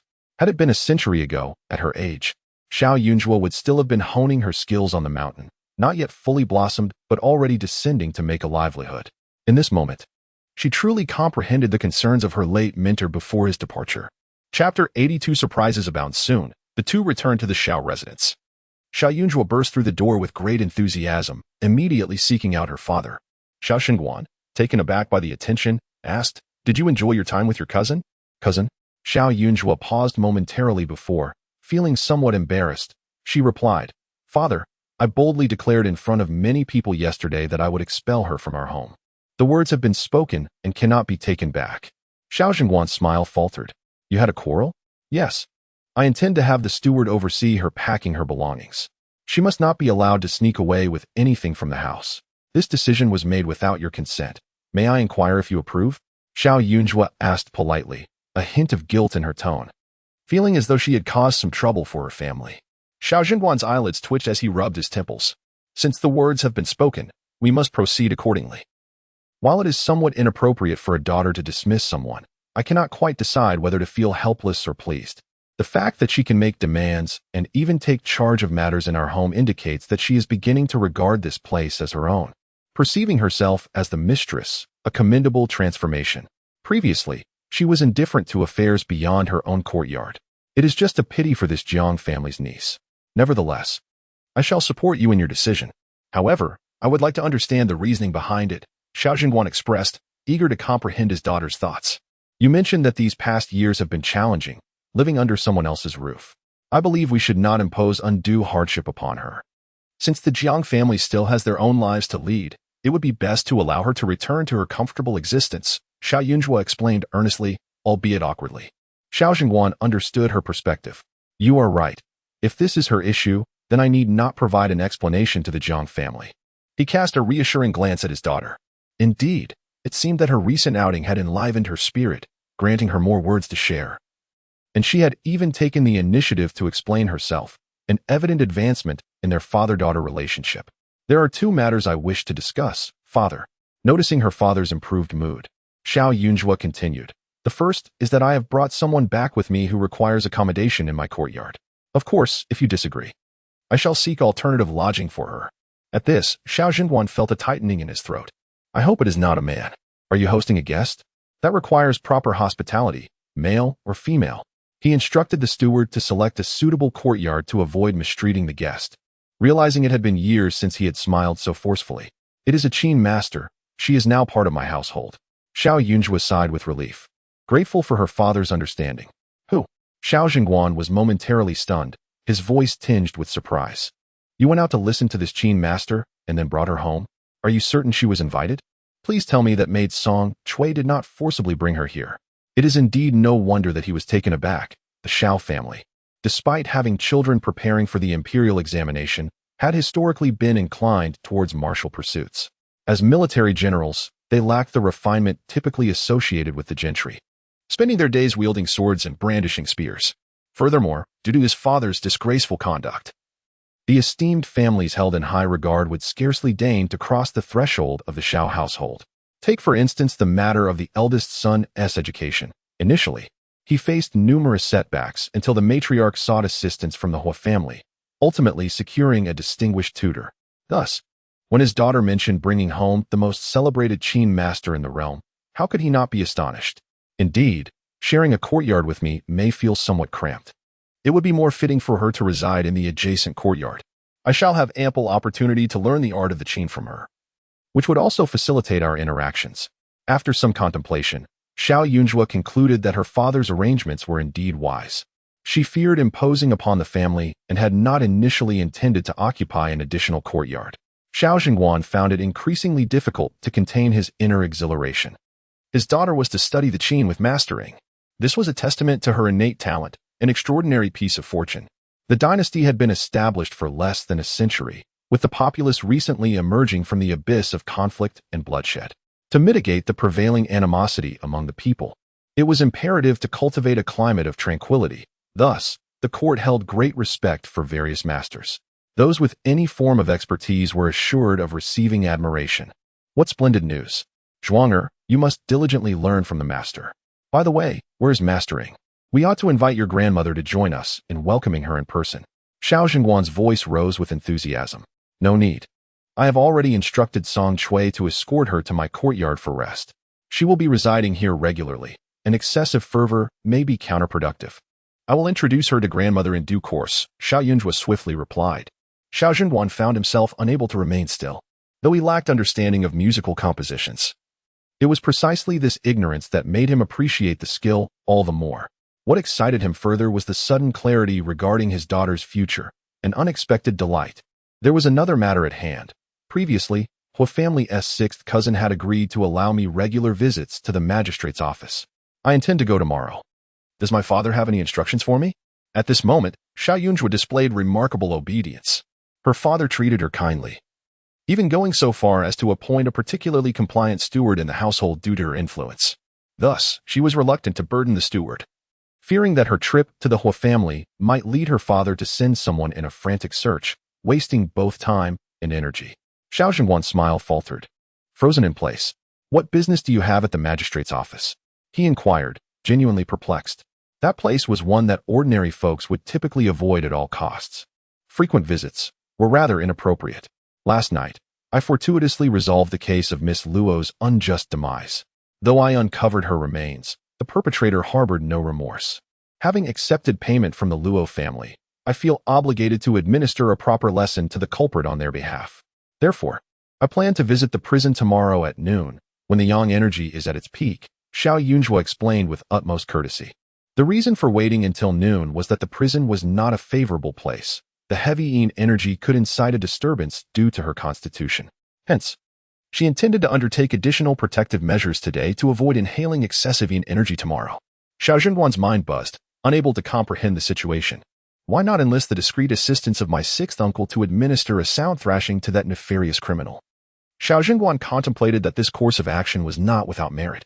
Offending the Luo family might well lead to the criminal facing a gruesome end, and truly, there was little need for my daughter to exact vengeance herself. This individual, born of military stock, harbors no fear of death. To him, suffering is but a prelude to the inevitable demise, one that fails to convey the anguish endured by Miss Luo. Moreover, since Miss Luo cannot personally exact her wrath, it falls upon me to intervene. Xiao Yunjue replied earnestly, and upon concluding her thoughts, she added, if you have no further instructions, I shall return to my quarters to draw talismans. I take my leave. With that, Xiao Yunjue departed, her spirits buoyed. Xiao Jingguan gazed at his daughter's retreating figure, feeling a multitude of unspoken words welling within him. How many times has this child encountered such cases? The last incident with that madman, Wu San, nearly cost her life, and how swiftly she seems to have forgotten. That case remains unresolved, and now another has surfaced. Is it possible that her connection to the magistracy is becoming excessively profound? Chapter 83. Excessive Deceit. Xiao Jingguan was enveloped in profound melancholy, feeling as though the time he had taken leave was turning his hair gray. Since entering the military camp, he had only taken leave a couple of times, each for no more than 2 or 3 days. This time, however, he had extended his leave significantly, and even after the new year, he had yet to return. Consequently, a colleague had inquired about any significant matters at home. He had hastily concocted an excuse, yet he could not remain at home indefinitely. The thought of what mischief might ensue in his absence filled him with dread. Moreover, there were 2 scoundrels who had fainted in the ancestral hall the previous day, seemingly remorseful, but who could tell if they would truly learn from their mistakes? As Xiao Jingguan wrestled with his worries, Jiang Wan returned. She appeared haggard, her eyes reddened. A pang of concern struck Xiao Jingguan, in stark contrast to the spirited demeanor she had when she returned with her daughter. Jiang Wan now seemed to have suffered a grave injustice, the nature of which was unfathomable. In the past, he might have felt a twinge of empathy, but recalling his daughter's words, Xiao Jingguan's expression remained unchanged. Uncle Jiang Wan began, her tears falling before she could finish her sentence. I have been unfilial, and I can no longer fulfill my duties to you, and Aunt Shua has already informed me, though I am unaware of the conflicts you have encountered. Since Shua has proclaimed that you should leave, I find it difficult to retain you. Awan, we, the Xiao family, have cared for you for over a decade, treating you as our own, yet at the end of the day, you are still a child of the Jiang family, with both your parents alive. And considering the suffering Shua has endured over the years, I cannot allow her to become further distressed over an outsider. Do you understand? Xiao Jingguan, reflecting on his daughter's earlier demeanor, adopted a more resolute stance. Although his daughter's words remained ambiguous, the father-daughter relationship had evidently improved, and he could not afford to let her down at this juncture. His daughter had a cold heart and required careful handling. What you say is true. Jiang Wan seemed despondent. Yesterday, outside, my cousin spoke ill of me in front of others to win over Jiao Xiao. I could endure that, for I owe a debt of gratitude to the Xiao family for my upbringing, and thus I accepted her demand that I leave yet. I am also aware of the kindness the Xiao family has shown me over the years, which is why I wish to voice my thoughts. Jiang Wan continued, lifting her gaze. Uncle, are you truly certain she is your daughter? Xiao Jingguan furrowed his brow. I overheard your conversation with Aunt that day. My cousin claimed she had been locked in a coffin and cast into the Wangu slope at that time. She was merely a 4-year-old child. If she was indeed in such a dire situation, how did she survive? Jiang Wan's eyes were filled with concern. If she is truly your flesh and blood, not an impostor, then who rescued her back then? Why has she never mentioned it previously? A yin, and I witnessed her deceiving others for money. Though the Xiao family has lost its title, our ancestors were founding heroes. If it were to be revealed that a daughter of the Xiao family engaged in deceit and trickery, would that not bring shame upon our ancestors? Would all your efforts over the years be in vain? Uncle, you have always placed great importance on reputation, and has also mentioned her desire to prevent this family from treading the same path as in the past. Enough. Xiao Jingguan interjected coldly. Jia Wan had no intention of sowing discord between you and your father. She merely wished to counsel her uncle to prioritize the futures of her cousins. Jiang Wan quickly exclaimed, for there was little more she could say. Uncle, please ponder this carefully. I shall take my leave now. With that, Jiang Wan bowed deeply 3 times to Xiao Jingguan before rising to depart. She was fully aware that Xiao Yunju was indeed the daughter of the Xiao family, an undeniable fact. What she aimed to emphasize was the purpose of Xiao Yunju's return. After years away from home, nearly perishing outside, does she not harbor resentment? Her uncle ought to contemplate whether Xiao Yunju has returned to exact revenge on the Xiao family, between a daughter and 3 sons. Surely he should grasp the weight of such matters. Xiao Jingguan clenched his fist, emitting a cold snort. This girl, Jiang Wan, had grown rather bold. Indeed, he had been concerned about the family reputation over the years, striving diligently so that when others spoke of his household, they would remember him as a man of seriousness and prudence. Yet, he would not sacrifice his daughter for the sake of that reputation. During her absence, although his sons appeared obedient and harmony reigned in the household, he yearned for fame. Now, however, all truths had been unveiled. and he realized that the past was merely self-deception. If both his children were to be ruined, what need would he have for fame? Even if his daughter were a child of deceit and trickery, as long as she had not been imprisoned in a grand jail, he, as her father, must shield her from the storm for as long as he lives. Furthermore, it seemed that his daughter's disdain for the Jiang family and Jiang Wan was not without justification. Evidence had proven her thoughts to be correct. As the eldest lady suggested, he must keep a watchful eye on Jiang Wan as she packed her belongings, ensuring she did not take anything inappropriate. Xiao Jingguan resolutely declared, "My lord, sending her back to the Jiang family in such a manner may invite scrutiny. What shall we do?" The steward inquired with concern. Xiao Jingguan sighed.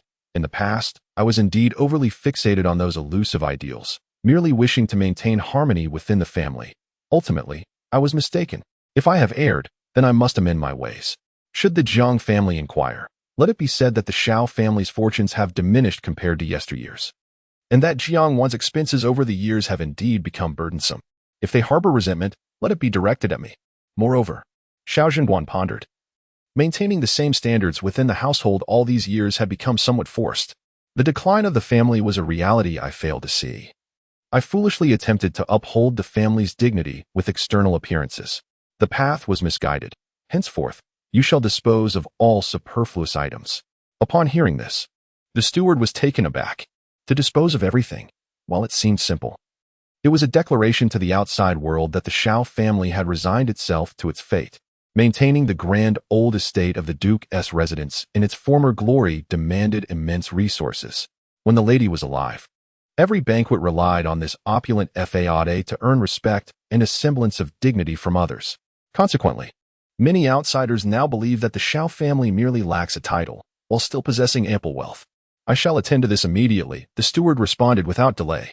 Had the lady been present, she would have undoubtedly protested tearfully, for compared to her husband, she cared far more for appearances. Xiao Jingguan contemplated deeply. Realizing that his own transformation would not suffice, the old lady must also undergo a change. With only 2 elders in the household, the younger generation depended entirely on their guidance. The kind and gentle teaching methods of the old lady were adequate for the eldest son. But for the second and third sons, those 2 incorrigible rascals required a blend of both leniency and strictness. Once he returned to the barracks, it would be entirely up to the old lady to manage them. With a single word from Xiao Jingguan, the entire Xiao family sprang into action. Meanwhile, in Jiang Wan's courtyard, the steward and several maids vigilantly watched over her, their scrutiny inciting a flush of indignation on Jiang Wan's face, as though she were about to bleed from her fury. The numerous gifts bestowed upon her by her aunt could not be taken away. Her uncle and Xiao Yunzhu were truly overstepping their bounds. Chapter 84. Accompany me in Jiang Wan's courtyard. There is no shortage of exquisite items, including a dedicated music room, embroidery room, and study. Within the music room, several instruments valued at over 100 taels can be found, and the embroidery room and study are similarly well appointed, stocked with the finest inks, papers, and silks. All these treasures must be preserved. Naturally, Jiang Wan's personal jewelry and garments may be taken. However, in the eyes of the steward and servants, her personal belongings already seemed excessively abundant. As Jiang Wan tearfully departed, her pitiable gaze at the threshold evoked sympathy in anyone who chanced to glance her way. Nonetheless, the Xiao family efficiently ushered her into the carriage. At this moment, Xiao Yunzhua was engrossed in drawing talismans. The spirit of Qin Yang appeared considerably more serene, yet she dared not approach, bound as she was by Xiao Yunzhua's binding talisman. Unable to escape, and thus spent her days languishing in the plum tree, her heart gradually unburdening. Tomorrow, Xiao Yunzhua would visit the magistrate's office and might inquire whether Wu San could testify. Once the case is resolved and Wu San pays the ultimate price, the spirit could be finally released. In the evening, Xiao Yunzhua paused her work, weariness evident upon her countenance. It was then that Dong Qi informed her of Jiang Wan's departure and recounted the unfortunate tale of her second brother and younger sibling fainting in the ancestral hall. Was their father merely allowing the second brother to reflect upon his actions? Xiao Yunzhua found this quite peculiar. Even if her second brother acknowledged his faults, it would likely be due to the oppressive weight of their father's authority. She had seldom witnessed a malevolent person recognize their misdeeds so readily. Moreover, her second brother was astute. Even when engaging in wrongdoing, he managed to keep his hands clean. Indeed, the second young master was somewhat obstinate. Having even received a whip from their father, Dong Qi remarked. Xiao Yunzhua pondered deeply. After a while, she lifted her foot and made her way to her second brother's courtyard. It was the closest courtyard to the main house, and this was her first visit. In her childhood, her second brother would often wait outside the Jiwei Hall for her, secretly presenting her with various treats and amusements. Yet, each time he would compare himself with the eldest brother, especially after she received something, insisting she feigned delight. If her surprise was not sufficiently pronounced, he would become slightly irked, rather difficult to placate. Upon entering the courtyard, Xiao Yunhua was flooded with childhood memories. This place. She seemed to have avoided it in her youth. Yes, she had once thought her second brother's room resembled a prison. He was confined here to study, to endure their mother's admonishments, and even the simplest desire to run outside felt nearly impossible. The eldest brother had several young attendants of similar age, creating a lively atmosphere, while the second brother's surroundings were markedly different, populated by older servants who were not inclined to converse. As these memories resurfaced, a sense of discomfort settled within Xiao Yunhua. Xiao Wenyu had already awakened. His pallid complexion betrayed his condition as he sipped on plain congee. His startled expression upon Xiao Yunhua's sudden appearance was evident. Yet he maintained his customary unappealing demeanor, sarcastically remarking, "Oh, why does the esteemed young lady deign to visit my humble abode? Are you not afraid of soiling your precious feet? Tomorrow, I shall visit the magistrate's office. My father seems somewhat uneasy, thus, might my second brother accompany me?" After a moment's contemplation, Xiao Yunhua invited, "If you are unwilling, that is perfectly fine. I shall first consult our father and then return to you." Once father gives his consent, he must go regardless of his own desire. Xiao Wenyue's eyes flickered with a hint of mischief as he replied nonchalantly, "What of our eldest brother? He is occupied in the side courtyard entertaining scholars daily. With the examination drawing near, it would not be wise to disturb him." Xiao Yunhua spoke candidly. "Indeed, within this household, I possess the most leisure time. Were it not for this, you would not have sought me out." Xiao Wenyue chuckled lightly. Xiao Yunhua furrowed her brow slightly. It must be said that her second brother's foul temper was increasingly intolerable. His morose demeanor was particularly infuriating. One could hardly resist the urge to brandish a knife and swiftly end his misery. Observing his frail form seated there, she added, "I intend to visit the prison. Dear brother, given your fragile health, it would be prudent to procure a cane in advance, lest you struggle to stand within those walls tomorrow." "You plan to visit the prison?" Xiao Wenyue expressed his surprise, having assumed she was to meet their cousin from the Hua family. "Indeed," Xiao Yunhua confirmed. "So let us agree upon this. Do not forget come morning." Her departure was swift, her demeanor as consistently aloof as ever. Yet this sudden change left Xiao Wenyue perplexed. He had been praying in the ancestral hall for days, remaining unaware of the happenings at home. He promptly summoned someone to inquire further. He had been punished to the ancestral hall due to the incident concerning Meng Pingzhong, and there were matters he had yet to grasp. For instance, he was oblivious to the misfortune that had befallen his sister, who was being pursued by a man with malicious intent. If she intended to visit the prison, it was most likely to confront the assailant who sought to harm her. Word had it that a criminal, responsible for the murder of the young lady from the Luo family, had been apprehended just yesterday. Xiao Wenyue, intrigued, pondered why his sister would wish to visit a prisoner. Did she intend to add insult to injury? Accompanying her tomorrow could prove interesting. Meanwhile, at the Chiu residence, Master Chiu had yet to be carried home when the Qi family had already taken the initiative to annul the engagement. The Chiu family had long been aware that their son's premarital indiscretions were not to be flaunted, thus they had exercised utmost caution to avoid any leaks. Upon the Qi family's arrival to withdraw the engagement, the Chiu family immediately surmised that the Qi family had uncovered the truth. The Chiu family was not a powerful clan. Their connection to the Qi family stemmed from a long-standing friendship between their ancestors. Furthermore, Qiu Huaiji had always been well-mannered and earnest, remaining steadfastly devoted to Qi Wei, which had endeared him to the Qi family, prompting them to consider marrying their daughter into the Qiu family. Without this prior bond, the Qiu family would never have piqued the Qi family's interest. Thus, as the Qi family seized upon this misstep to annul the engagement, the Qiu family felt a sense of discontent but dared not refuse. Fearing repercussions that could lead to accusations of matrimonial deceit, which would result in both disgrace and humiliation. With the engagement annulled, a cloud of despair enveloped the Qiu family. And upon witnessing Qiu Huaiji being carried back, his parents were utterly horrified. The once gentle and obedient Qi Wei, whom I had known, has revealed herself to be an unruly shrew. How dare she strike you? It is fortunate that she was not brought into our household. Otherwise, our home would surely be fraught with discord. Qi Mu exclaimed in indignation. The matriarch of the Qiu family seethed with suppressed fury, lamenting that her son was ineffectual and her daughter-in-law a troublemaker. Had it not been for their indulgence of the child and his illicit affairs, such a tumult would never have escalated to this point. In her view, the beating was well-deserved. If it could serve to vent the Qi family's grievances, a harsher punishment would not be unwarranted. It was not Yuer who struck, but rather the Xiao family. That abandoned young lady from the former Renan Duke's household. She was the one who laid hands upon me. Qiu Huaizhi gasped as he spoke. Mother, you are pressing on my wound. Chapter 85. The devious path. Qiu's mother swiftly withdrew her arm, her gaze filled with astonishment as she scrutinized her son anew. The Xiao family? That clan, though stripped of their title, had always prided themselves on their lofty ideals, never mingling with families such as ours. They harbored no animosity. So why would she strike you? Qiu's mother found herself utterly perplexed. The Xiao family, despite their fall, still possessed greater stature than the Qiu family. Qiu's grandfather had been a successful scholar, serving in officialdom for decades before being recalled to the capital for a brief stint in a significant position. Throughout his years in office, he had neither achieved remarkable success nor incurred disgrace. Qiu's father, being the eldest son, had fared slightly worse. He had entered the scholarly ranks at an advanced age and now held a modest position with limited prospects for advancement.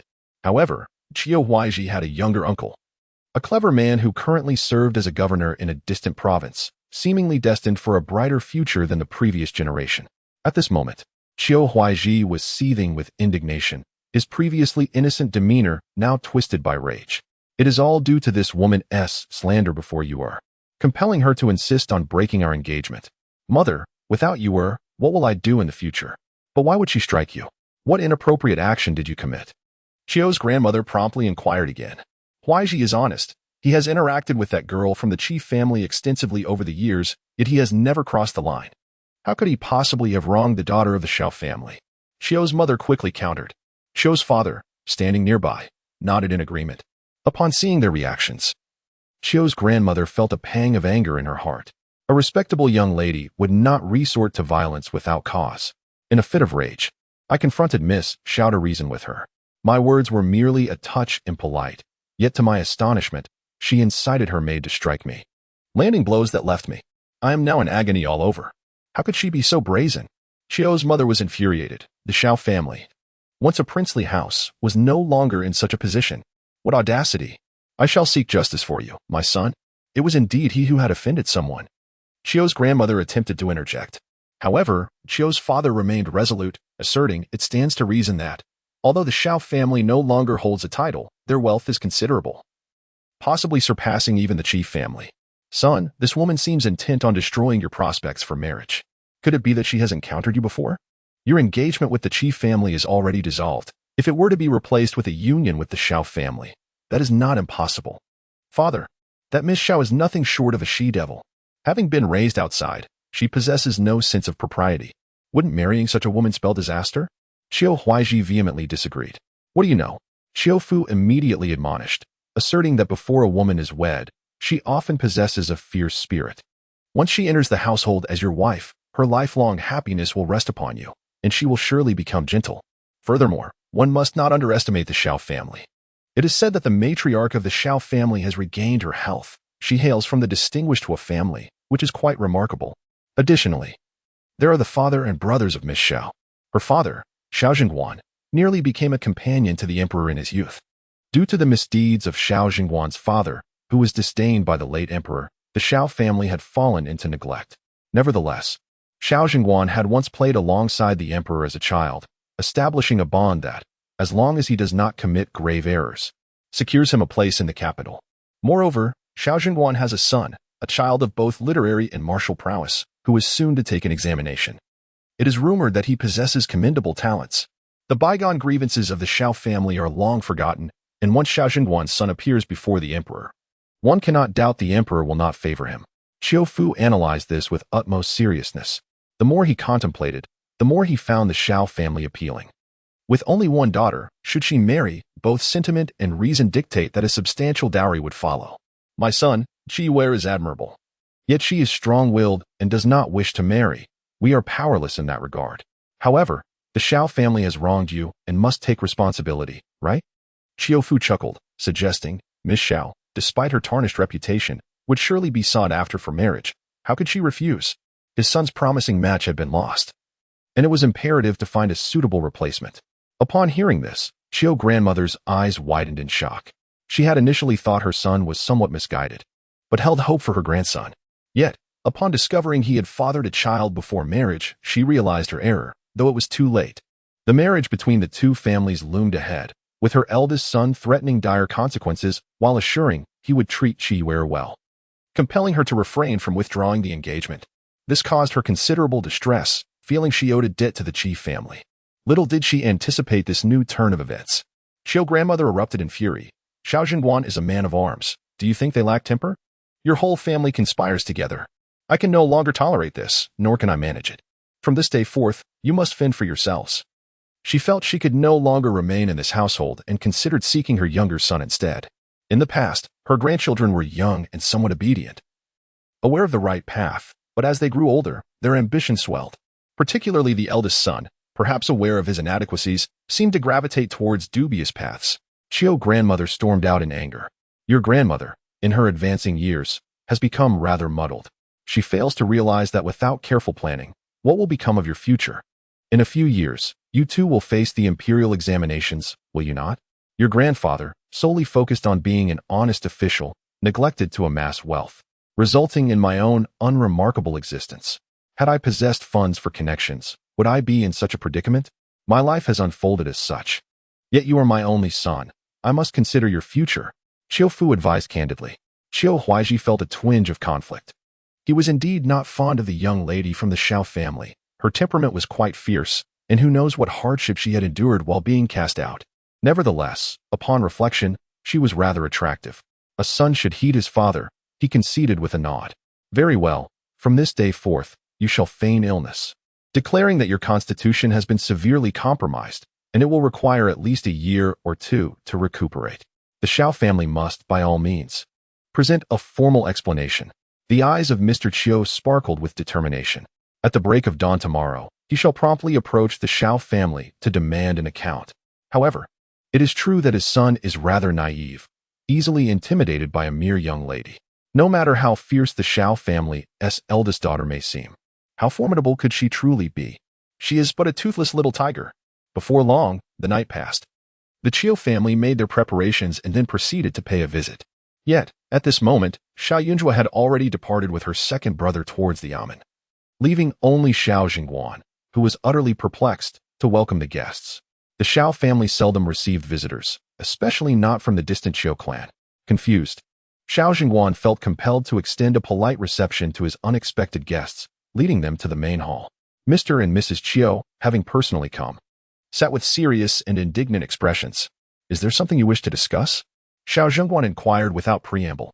General Xiao, may I inquire as to the whereabouts of your esteemed daughter? Mr. Qiu boldly initiated the conversation. Upon hearing mention of his daughter, Xiao Zhengguan immediately perked up, scrutinizing the couple before him, sensing their formidable presence, and concluding that they likely bore ill intentions. My daughter experienced a slight fright a couple of days ago and is currently resting. As her father, it would be inappropriate for me to disturb her. May I ask what business you have with her? Xiao Zhengguan spoke, his words veiled in a semblance of nonchalance. Yet his stern visage suggested he was not one to be trifled with. Chapter 86. The just and the unyielding Xiao Zhengguan remained oblivious to the incident involving Xiao Yunjua and merely sought an excuse. Considering that his daughter had gone to the yamen and that it would be inappropriate to make a grand announcement. Surely, the Qiu family, no matter how urgent their matters, could not compel his daughter, who was recuperating, to make an appearance. However, upon hearing this, Mr. and Mrs. Qiu were incensed. She was frightened. Mrs. Qiu's voice rose. It was she who assaulted my son, yet she dares to hide at home and feign pity. Madam Qiu, temper your words. Xiao Xinguan retorted, his own anger flaring. Startled, Mrs. Qiu regained her composure before continuing. We are not speaking falsely. Your daughter assaulted my son at the villa, and many witnesses can attest to this. Furthermore, my son had an engagement with the Qi family's daughter, but your daughter, in her dissatisfaction, instigated the Qi family to annul the marriage. General Xiao, had my son not been bedridden due to the beating, we would not have dared to visit so rashly. You must provide us with an explanation. Mr. Qiu added his voice to the matter. With this, Xiao Jingguan comprehended the gravity of the situation. It was his daughter who had struck someone. Let us clarify, was it truly my daughter who committed the act, or was it her maid? He understood that this was not the time for righteousness and immediately inquired. Naturally, it was her maid, Mrs. Chiu asserted without hesitation. Indeed, my daughter is frail and incapable of inflicting harm upon others. If it was the maid who acted, then what connection does it have to my daughter? Perhaps you should return and inquire about the maid's appearance from your son. I will conduct an investigation at home. And if I discover the truth, I shall provide you with an answer. How does that sound? Xiao Zhengguan began to feign ignorance. His daughter had narrowly escaped a violent encounter just days prior, and she was merely curious about various cases, never capable of violence. Song Chui, the maid assigned to protect his daughter, was one he had personally met. She was not reckless, but rather measured in her actions. Thus, it was undoubtedly Chio's son who provoked her to intervene. Suddenly, a realization struck him. What did your son do to provoke the maid into action? He demanded, glaring at them in indignation.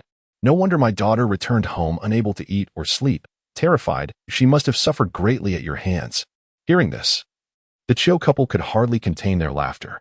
General Xiao, your reasoning is utterly absurd. Even if your daughter instigated the maid to strike, my son heard it with his own ears. How can there be any error?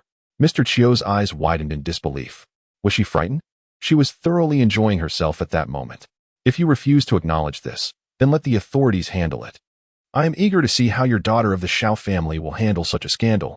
Do not attempt to intimidate me. Xiao Zhengguan's countenance darkened. If you claim your son has been gravely injured, I must first ascertain this with a physician. From a young age, I have practiced martial arts, and discerning the nuances of the body is no challenge for me. Since you, as a couple, hold this matter in such high regard, why not bring the individual here? I shall examine the situation personally. As it stands, I see no one and am unaware of what transpired with your son at that time. Yet you expect me to accept this slander against my daughter? It seems you are taking advantage of the situation. As Xiao Zhengguan spoke, he abruptly overturned the teacup beside him. Tea splattered across the floor, and the shards emitted a sharp crack. The Chiu couple flinched at the sudden display. Generally, Xiao Zhengguan maintained a pleasant demeanor, though his countenance was often cold and uninviting. However, as a martial artist of considerable stature, his fury exuded a palpable aura of intimidation, striking fear into the hearts of those present. Over the years, he had remained neither overly cordial nor antagonistic. He had never sought to provoke anyone. Yet now, Xiao Zhengguan realized he could not allow himself to be unjustly accused. The Chiu parents trembled in disbelief as they looked at Xiao Zhengguan. Previously, others had described him as a cautious and composed individual, yet the current scene painted him as a brutish figure. His fierce demeanor seemed almost predatory, utterly incomprehensible. You, is this how the Xiao family treats their guests? My son is injured. You refuse to acknowledge your responsibility. I shall go to the magistrate. And you shall not complain of embarrassment then. Chiu's father quaked with anger. I have never claimed that this matter would go unresolved. Why the haste? Xiao Zhengguan scoffed. He had no acquaintance with this Chiu gentleman. There were countless officials in the capital, impossible to recognize all of them. Here's the deal. Once my daughter's health improves, I shall inquire with her. If she admits fault, I, as a general, will certainly pay my respects and offer compensation. However, if she asserts her innocence. Innocent? How could she be? It was undoubtedly her. Chiu's father accused angrily. My son is not only physically injured, his engagement is also shattered. The Chiu family does not hold back when in the right. We are here today to discuss reason. Discuss reason? I fail to see any evidence of that. Xiao Zhengguan retorted with sarcasm. Chiu's father felt his heart constrict with indignation. Indeed, one can discern the character of a daughter from her father. Such behavior is utterly unreasonable. She has ruined my son's engagement, and if this is true, does the Xiao family not owe us an explanation? Chiu's father boldly asserted. Xiao Zhengguan remained silent. My son is not a child anymore. He was set to marry this year, and now, at this critical juncture, the engagement has been annulled. This tarnishes his reputation and jeopardizes the continuation of our family line. Though her actions are despicable, my son still requires care. Let us take a step back and allow your daughter to wed into our family. If our two families unite, we shall let go of this grievance. Chiu's father continued, thick-skinned. Xiao Zhengguan regarded him with skepticism. Initially, he thought perhaps his maid had been a bit heavy-handed in her protection of her master. Yet, upon hearing the other party's proposition, it appeared they sought to have his daughter marry into their family to mend the rift. General Xiao, your daughter has been raised away from home since childhood. Although her character may have flaws, my son is gravely injured and may not be able to propose for several years. For the sake of my son's future, the Chiu family has no choice but to accept this situation. Furthermore, her relentless attempts to undermine my son's marriage can only be seen as a desire to replace her. Since both parties seem willing, we prefer not to escalate matters to an embarrassing level. Otherwise, if this were to reach the authorities, it would undoubtedly tarnish your family's reputation and jeopardize your son's future. Mr. Chiu spoke with a certain confidence. In this matter, the welfare of my daughter pales in comparison to that of my son, especially with the examination period fast approaching. The Xiao family would likely be eager to send this troublesome daughter away. His demands, after all, could be viewed as considerations for the Xiao family's interests. Chapter 87. So that is how it is. Xiao Jingwan's heart was tumultuous, a tempest that rendered his emotions beyond description. The audacity of the Chiu family to present such shameless demands today could only stem from one reason. It was not merely disdain for his daughter, but a profound contempt for him. They believed Xiao Jingwan to be a selfish individual, eager to cast his daughter out into the streets. Such thoughts were far more offensive than outright insults hurled at him. Have you finished speaking? Xiao Jingwan, seething with anger, found himself more capable of restraining his emotions. Merely throwing a few punches, and they expected the Xiao family to sacrifice a daughter? Lord Chiu certainly overestimated himself. If your family wishes for my daughter's hand, then so be it. However, should your son meet an untimely demise at her hands, I shall bear her over to you in mourning attire. You refuse? Lord Chiu, taken aback and infuriated, began to retort, Today we shall take a step back. But before he could finish, the steward hurriedly entered the room. Lord Chiu had no choice but to swallow his words. My lord, the steward of the Qi family has brought several items and is seeking a response. Xiao Jingwan, puzzled, allowed the steward to enter, as this matter indeed involved the Qi family. Upon entering, the Qi steward cast a glance at the Chiu family, revealing a hint of disdain, but quickly reverted to a courteous demeanor before Xiao Jingwan, stating, I come on behalf of my master to fulfill a promise. The Chiu couple suddenly felt a sense of unease. What promise? Xiao Jingwan inquired, perplexed. Our young lady and Miss Xiao had a wager concerning. The Qi steward glanced at the Chiu family before continuing, the claim that your son had a child before marriage, thus misleading her into a marriage. The wager was my young lady's dowry. Although Miss Xiao initially declined to accept these items upon learning of the situation, my master and mistress felt it necessary to thank Miss Xiao for her assistance, preventing Our Lady from falling into a dire predicament. We have already broken off the engagement. Your Qi family is being utterly unreasonable. How can dowries be sent to outsiders? And to publicize our family's faults in such a manner? If it weren't for your eldest daughter's jealousy, would my son have concealed anything? Not even a child can be accepted. It is truly malicious. Mrs. Chiu could no longer contain herself, pointing an accusatory finger at the Qi steward. Xiao Jingwan's expression softened considerably. The arrival of the Qi family was perfectly timed. Initially bewildered and unaware of the details, he now understood everything. It was his daughter's good intentions that had led to the Chiu family's animosity. They even dared to threaten with official complaints. What a facade. A deliberate attempt to deceive him. My master and mistress have remarked that the young lady is their cherished one. Had it not been for the closeness of our ancestors in the belief that your son possessed a gentle nature, the marriage would never have been agreed upon. Now that the engagement has dissolved, it may seem unfortunate, yet it is a cause for celebration, far better than sacrificing my daughter's future. I almost wish to ring bells and set off firecrackers in joyous commemoration. The steward spoke with refreshing candor. General Xiao, our esteemed master, and his wife feel considerable remorse, believing they have caused you and your family inconvenience.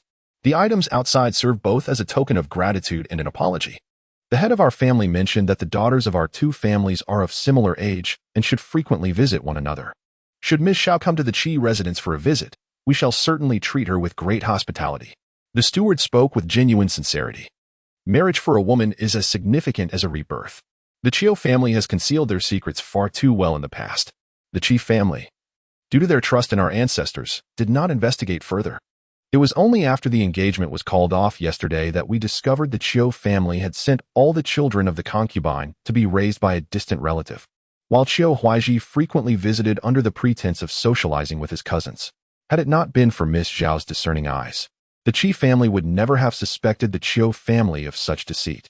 Additionally, just yesterday, The elder matriarch of the Chiu family left the capital under the cover of night to join her younger son. Before departing, she sent a letter to her master, expressing her remorse and severing ties between the two families. If the Qi family sought revenge, the Chiu matriarch would have no words to defend herself. Now, how dare this couple come to the Shao family seeking trouble? The Chiu couple never anticipated that the Qi family would actually come to express their gratitude. It was utterly humiliating for them. Mr. Chiu, did you not claim that my daughter was intent on ruining your family's marriage?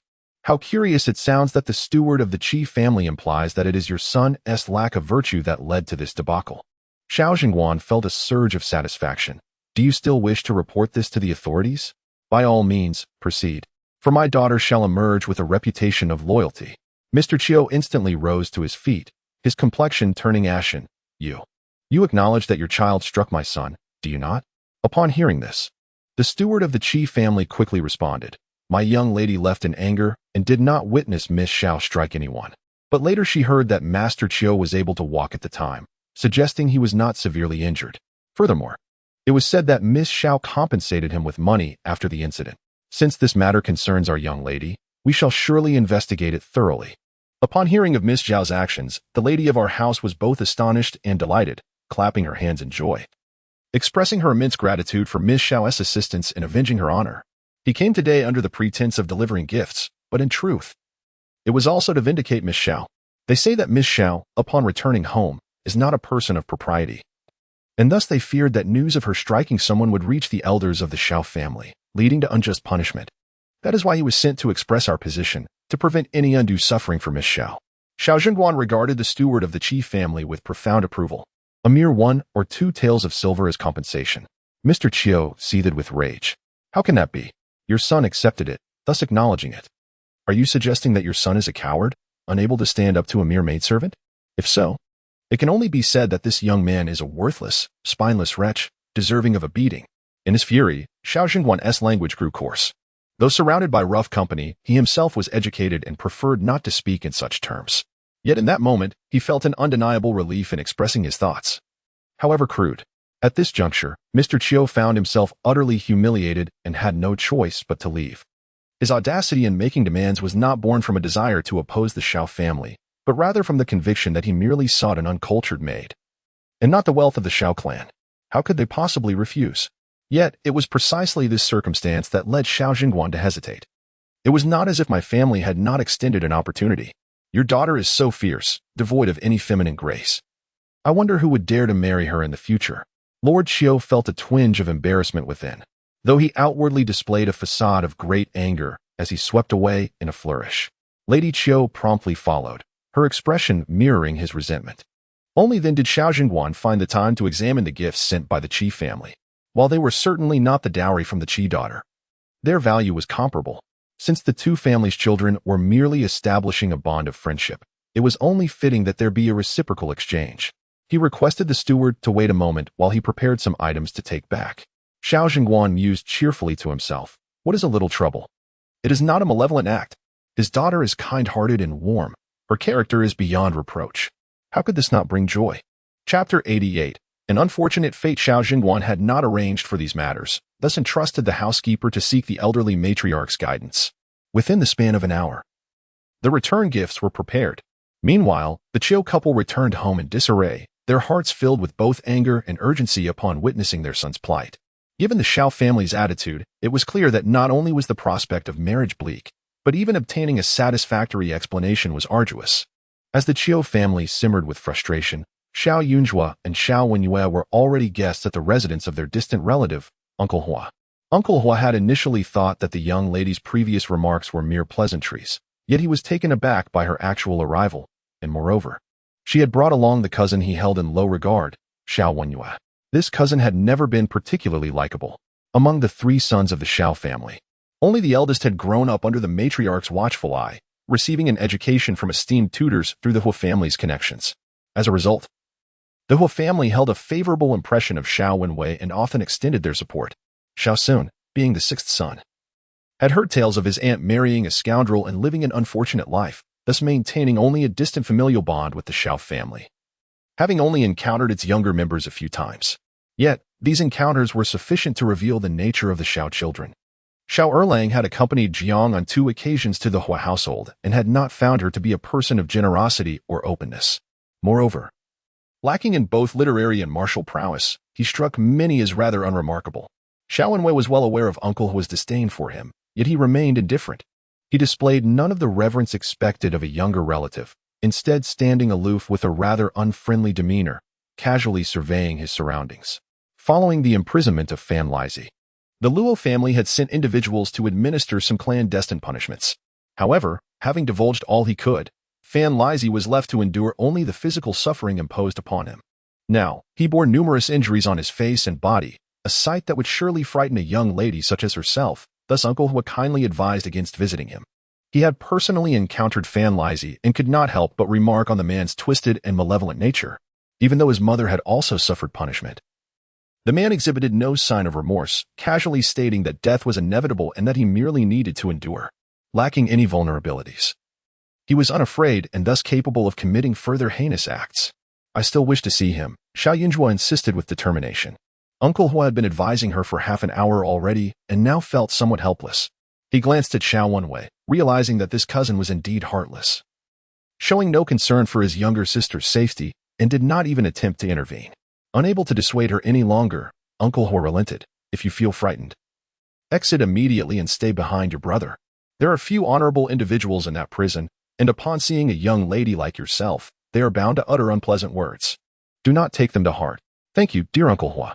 I understand, Xiao Yunjua replied, fully prepared for what lay ahead. Her expression was grave, indicating the seriousness with which she regarded this matter. Uncle Hua, perplexed by the thoughts swirling in the minds of the youth, resigned himself to allow them to proceed. Elder brother, you shall lead the way.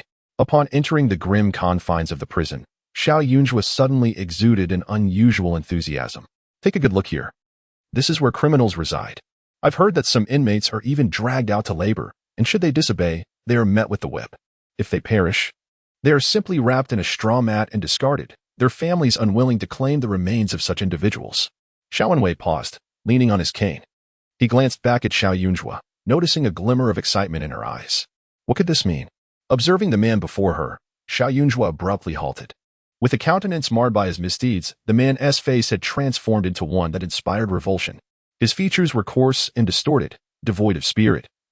And it would not be long before he met his demise within these walls, a fate he richly deserved. Xiao Wenwei followed her gaze. The prisoner was furiously pointing at her sister, hurling insults.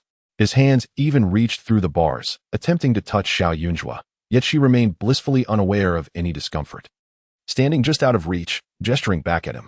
Clearly, this man is a thief. His facial features suggest he was once handsome. Had he not succumbed to his avarice, he might have led a prosperous life. Alas, his insatiable greed has transformed him into a figure of villainy. There are traces of blood on him. Perhaps he killed someone during a theft? TSK. How unpredictable life is. One misstep leads to another. Xiao Yunjua sighed solemnly. The prison they had entered housed the most dangerous felons, each destined to be taken out one by one, ending their aimless existence.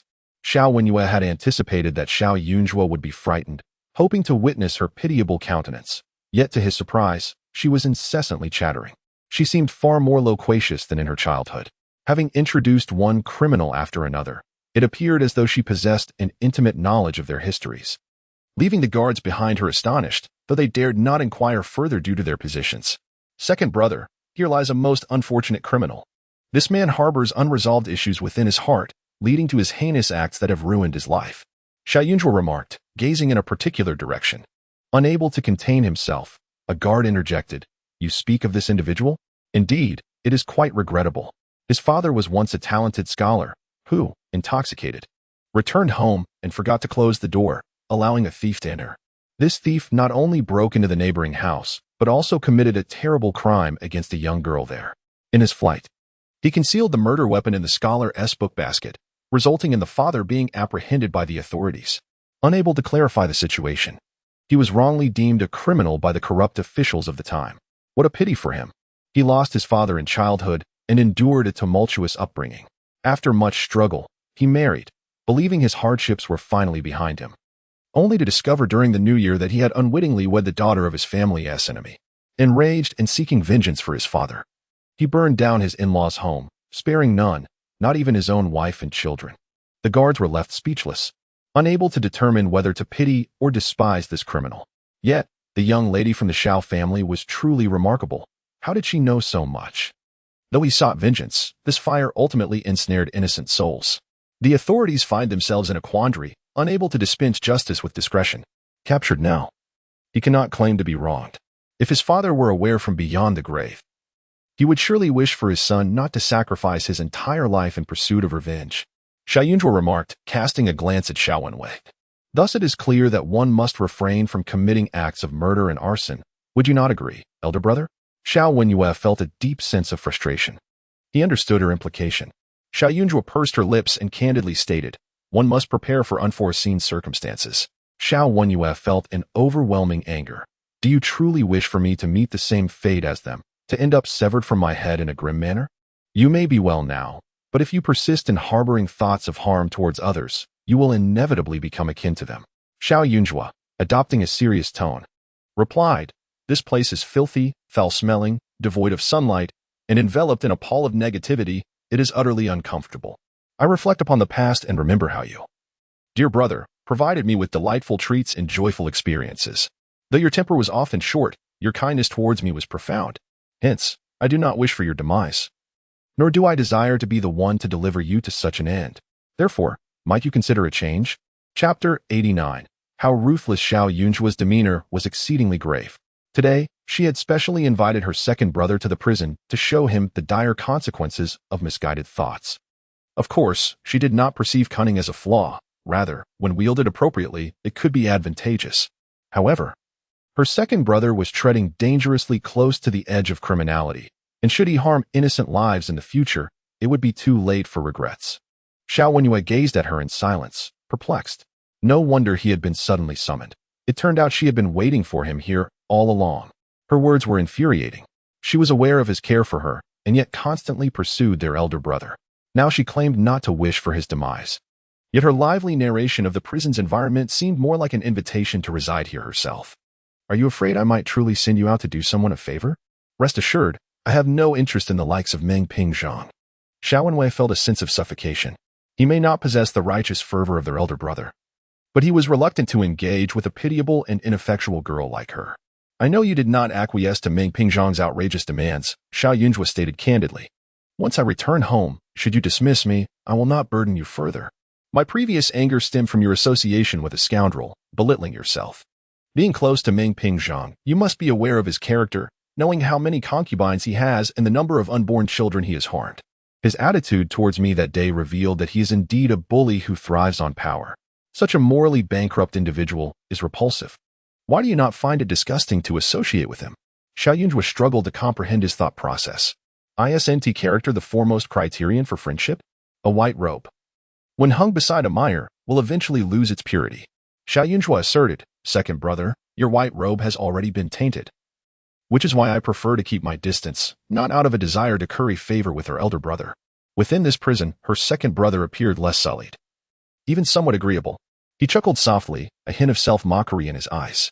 A white robe? In the eyes of our parents and brothers. I have long been akin to Meng Pingzhang, merely part of that mire. I truly do not understand how you have lived these years, wandering in the wilderness, estranged from family, yet managing to cultivate such a stark sense of right and wrong. It is indeed astonishing. Xiao Wenwei slightly bent forward, looking down at her, and added with a smile, this prison is indeed a place for deep reflection. I shall remember the lesson learned today. Xiao Yun furrowed her brow, feeling a headache coming on. Her second brother's thoughts were genuinely perplexing. You overestimate me, second brother. I am not as clear-cut as you think. I merely have certain boundaries, my boundary being that nothing or no one shall hinder my ability to live well. You are my kin, yet should you ever harm me, I would send you here. Xiao Yunzhuo's threat was sincere. You speak boldly, but what of you? Have you not harmed me as well? And yet, here I stand, unscathed. Xiao Wenwei mocked her, questioning the ease with which one could sever familial ties.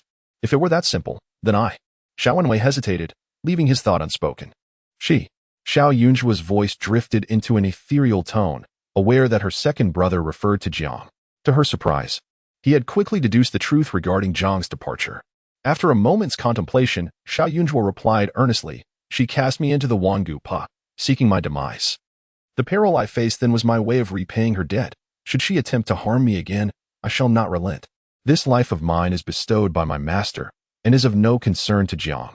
Thus, I am indeed capable of remaining composed. The truly merciful souls are my father and my brothers. Xiao Wenyue shuddered, his pupils constricting, his grip on the cane tightening. Wangupa? Although he suspected that their mother had abandoned his younger sister, he had assumed it was merely done from a distance, without any intention of her demise. All mockery fell silent, replaced by a gnawing ache within his heart. His mother, how cruel she was, to all of them. Xiao Wenwei fell into silence, no longer speaking. His gaunt visage cloaked in shadows as he passed by numerous cells, each housing not the most heinous of criminals, but rather a reflection of himself. After a while, the constable led the two to their destination. Wu San was confined within this cell, appearing to have been traumatized. His speech was disjointed, incessantly uttering, "Miss Xiao. You wish to harm her," occasionally mentioning Qin Yang. The magistrate had interrogated him several times, and from his fragmented words, it was nearly certain that he had committed a heinous crime.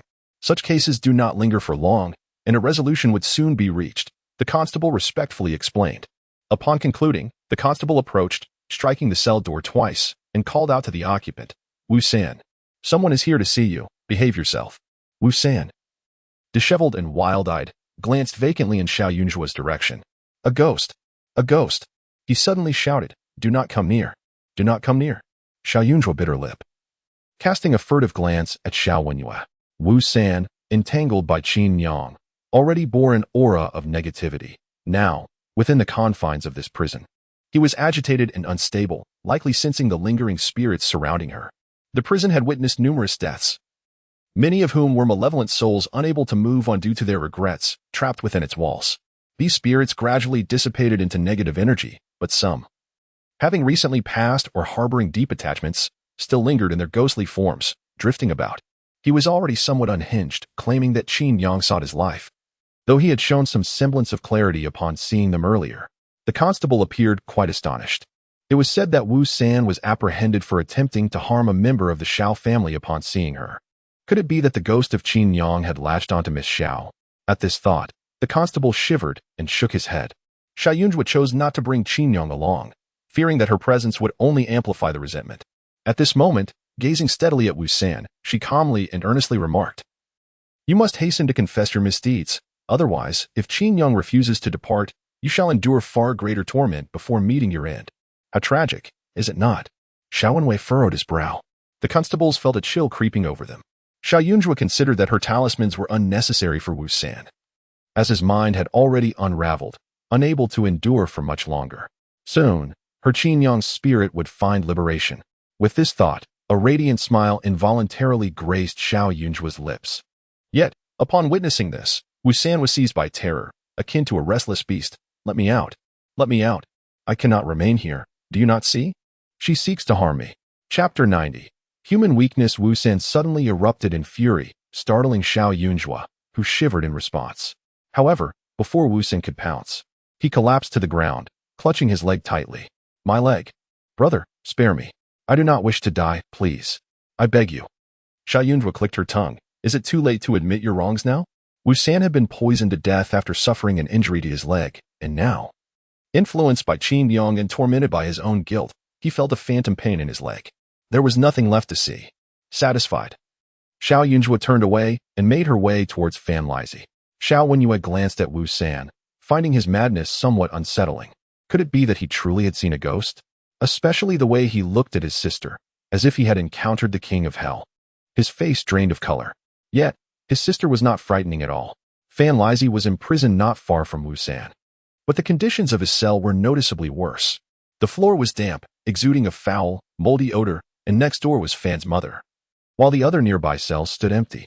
To prevent the mother and son from taking their own lives, they had been suspended, their hands and feet bound with iron chains, their mouths gagged, their eyes drooping as if they were asleep. It was only when they heard the sound of the cell door that they slowly opened their eyes to look over. Upon seeing Xiao Yunjua, Fan Lizhi's eyes flashed with a hint of malice. The jailer stepped forward to remove the gag from his mouth. "It's you." The moment Fan Lizhi laid eyes on Xiao Yunjua, he recalled that he had yet to inquire about her origins. His voice was hoarse, carrying an unsettling tone that was more sinister than a wandering ghost cloaked in darkness, making one feel quite uncomfortable. Xiao Wenwei, astonished and taken aback, raised a hand to shield Xiao Yunjua. So she was also a young lady of noble birth. Fan Lizzie cast a glance at Xiao Wenwei. I had thought you were a renowned figure summoned by the Luo family, only to find that, like those women, you are proud, disdainful, looking down upon men like me. Indeed, you are quite filthy, Xiao Yunzhuo retorted with disdain. I have come today to deliver something to you. As she spoke, Xiao Yunzhuo produced a small porcelain vial. Upon opening it, she instructed the jailer to administer its contents to Fan Lizzie. Inside was her specially crafted talisman water. Please remove his shirt. I need to draw some symbols, Xiao Yunzhuo added. Xiao Wenwei was filled with confusion. The jailer, equally perplexed, nonetheless complied without question. Xiao Yunzhuo instructed them to gag Fan Lizzie once more, then moved closer, retrieving a dagger from her bosom, ignoring the scars of his torture. She chose a spot and swiftly sliced the blade across. Her touch was light. Compared to his other wounds, this cut was trivial. Yet, her actions were utterly bizarre. Fan Lizzie glared at her with a twisted expression, while Xiao Yunzhuo focused intently, inscribing the symbol she needed. In a matter of moments, a talisman was etched onto his skin. In the next moment, Xiao Yunzhuo whispered incantations, her expression serene. With each spell, the dark energy that had been entwined with her abruptly shifted its focus, surging toward Fan Lizzie. The sinister force penetrated his being, beginning to corrode his very soul. Fan Lizzie felt an unsettling discomfort. Suddenly, a chill enveloped him, as though a pair of colossal hands were squeezing his heart, threatening to rupture his veins. The sensation was unbearable, an exquisite agony that transcended mere physical pain. His brow furrowed, and he instinctively shook his head, his bound hands futilely attempting to rouse his foggy mind. Yet he found himself powerless. For reasons unknown, his face itched and throbbed, evoking memories of a time long past in the military when he was bitten by a venomous insect. During training, he had been struck on the face. Yet no physician was available to render aid. By the time he returned to camp, his visage was marred with numerous rashes, both itchy and painful. The doctor, unable to identify the culprit insect, merely prescribed detoxifying medicine, which proved ineffective.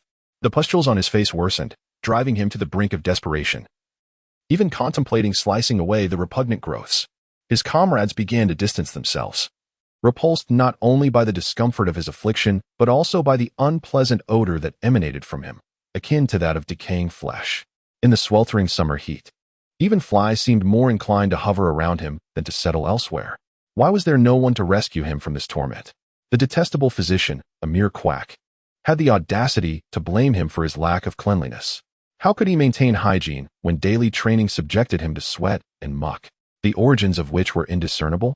Before his injury, he had been a centurion, a figure of authority. What might his life have been had he remained unscathed? He could have ascended to the ranks of a small governor, a grand commander, a general. He had once held the promise of a radiant future, one where he could stride with dignity, perhaps even marry a noble maiden, ensuring that his legacy would be passed down through generations, elevating his family and eradicating the shame he endured. Suddenly, that vision shattered. He found himself stripped of all aspirations. Now, he was but a carpenter, laboring in monotony day after day, year after year, subject to the scorn of his overseer, while former comrades regarded him with disdain or pity. His head hung low, for he had to navigate life with utmost caution, akin to a rat in a gutter or a maggot in a refuse bin, repulsive to all who beheld him. Fan Lizzie trembled in fury, his eyes gazing ahead yet seemingly penetrating through Xiao Yunzhuo, perceiving something beyond. What was happening? The constables observed with curiosity. It was the first time they had witnessed such a profound reaction from him.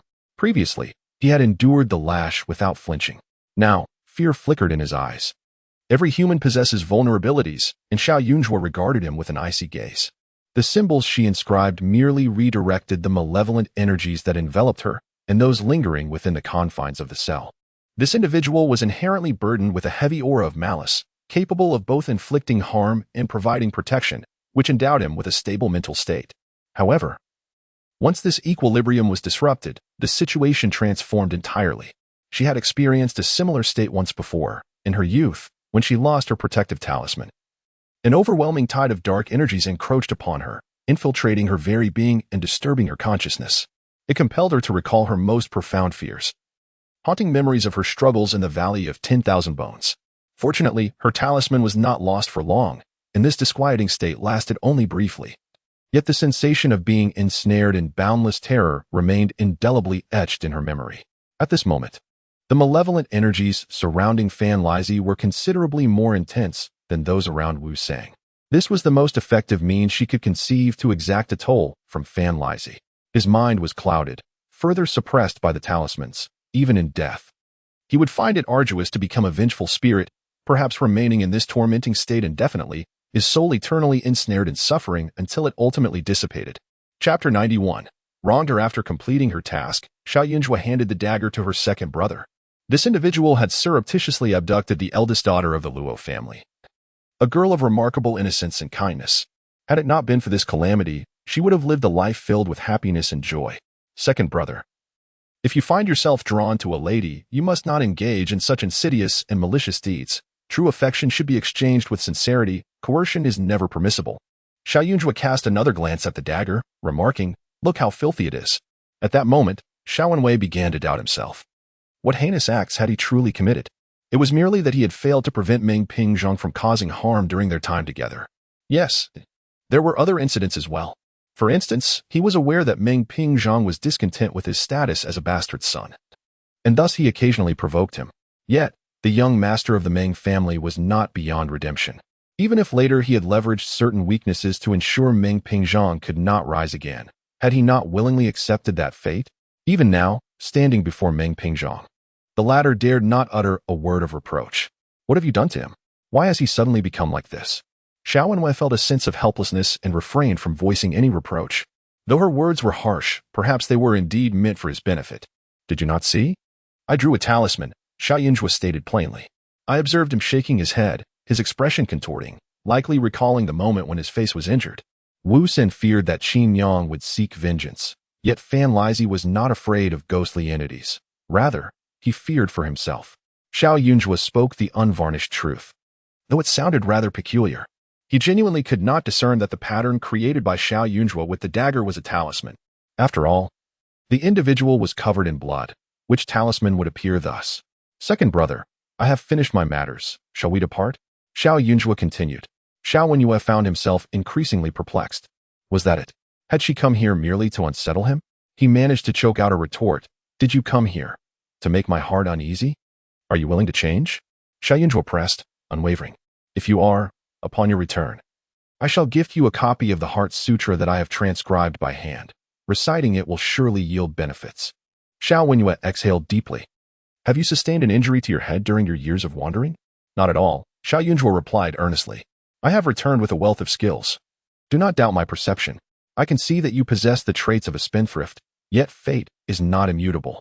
As long as your heart remains righteous, all is still salvageable. I have never wished you harm. Xiao Wenwei remained obstinate. If you do not amend your ways, you are indeed harming me. I can rely on my ancestors' protection within this home, but if this family were to crumble due to you, I would have to seek refuge elsewhere, losing the tranquility I currently enjoy. Do you understand how many talismans I would need to draw daily for self-protection if I were to reside in another place? You spend your days idly, neglecting your studies, and thus you cannot fathom the toil I have endured in the past. Had it not been for my own constitution hindering me, I would possess even more skills now. Xiao Yunjue, wishing to persuade him, did not conceal her own circumstances, hoping to touch his heart with sincerity. So, upon your return, you treat me with such disdain? Xiao Wenwei suddenly understood.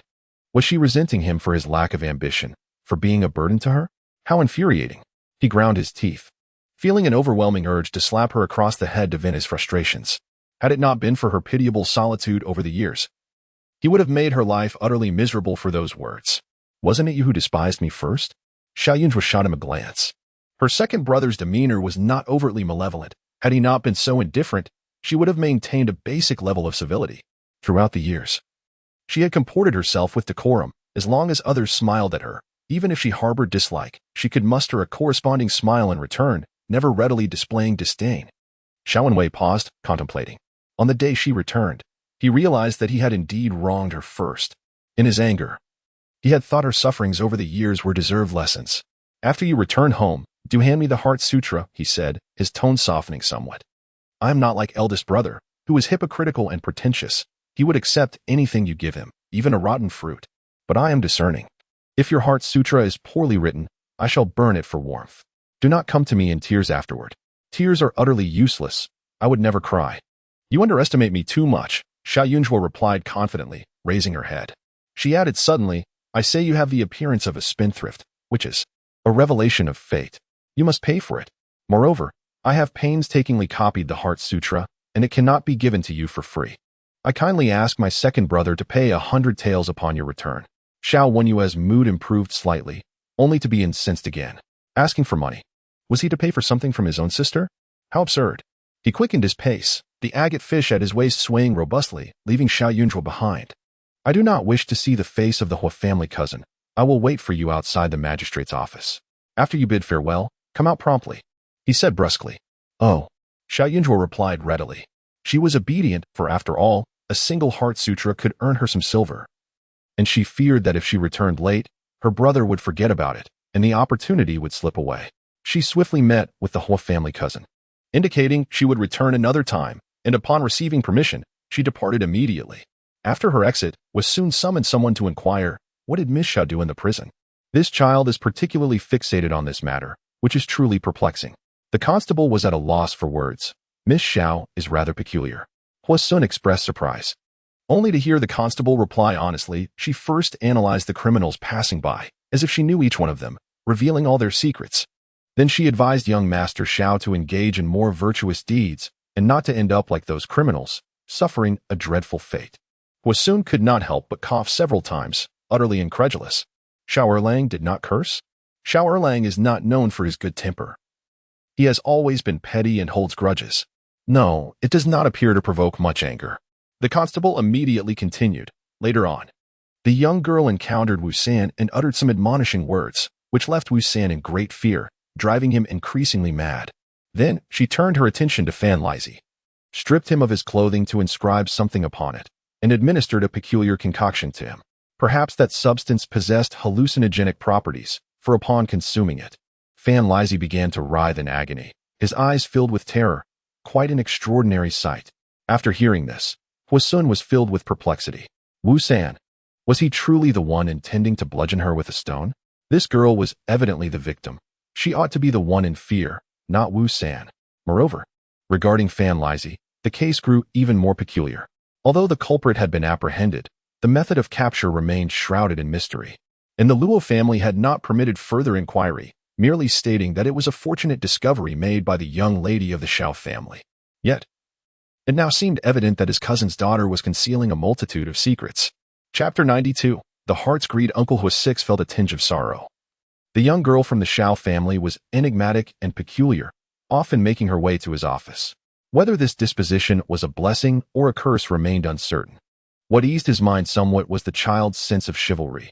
Her vehement disdain for the likes of Fan Lizhi and Wu San was unmistakable, revealing a commendable heart. Yet, it seemed that her character was fundamentally at odds with that of the Xiao family. In the past, he had little fondness for their ways, but now, curiosity had begun to take root. Xiao Jingwan was known for his strict adherence to propriety and a penchant for maintaining his dignity. Cold and taciturn, he would undoubtedly find himself in a state of distress with such a daughter, losing sleep over the conundrum. Hua Sun could not help but chuckle at the thought of Xiao Jingwan's helpless fury, unable to chastise her. Meanwhile, the restless Xiao Yunzhuo returned home and promptly handed the Heart Sutra to her elder brother. Xiao Wenyue reluctantly presented 100 taels of silver notes in return. His displeasure evident, Xiao Yunzhuo departed with a spring in her step, clutching the silver notes as if they were treasures, her spirit soaring. After her departure, Xiao Wenyue idly opened the Heart Sutra. At first glance, a hint of astonishment crossed his face. Since Xiao Yunzhuo's return, their mother had expressed her disdain for her, uttering words of extreme contempt, often criticizing her for her lack of discernment and her inability to rise to prominence, save for her looks which barely earned her any praise. Over the years, their mother had held high expectations for Jiang Wan, insisting upon her mastery of the arts, from music to chess, appreciating such a talented woman. Even in casual gatherings with other noble women, discussions seldom veered towards household matters. Instead, they indulged in the interests of young ladies, such as which literary scholar penned the finest verses in the capital, the latest exquisite flowers cultivated, or the recent incense they had infused.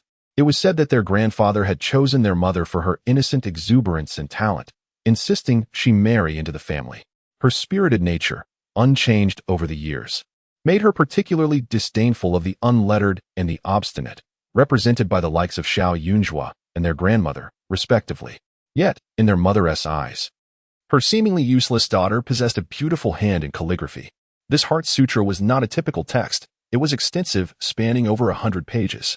The characters were elegantly penned, lacking ostentation, reminiscent of the gentle breeze in moonlit waters, exuding an ethereal charm that captivated the viewer, bringing tranquility to the mind. Such artistry was truly remarkable. He found himself lacking in comparison. Coincidentally, his desk bore the weight of academic assignments imposed by his father. In juxtaposing the two styles of handwriting, he realized his own was coarse and piercing, hardly worthy of admiration. Xiao Wenwei discreetly cast aside his assignments. Unknowingly, he felt overshadowed by his younger sister, a sense of inexplicable shame surfacing within him. In recent years, being outshone by his elder brother was one thing. That individual was inherently mature and dedicated to his studies. Now, being surpassed by his sister was another matter entirely, leaving him feeling rather crestfallen. With a sigh, Xiao Wenwei set the sutra aside after a moment of contemplation.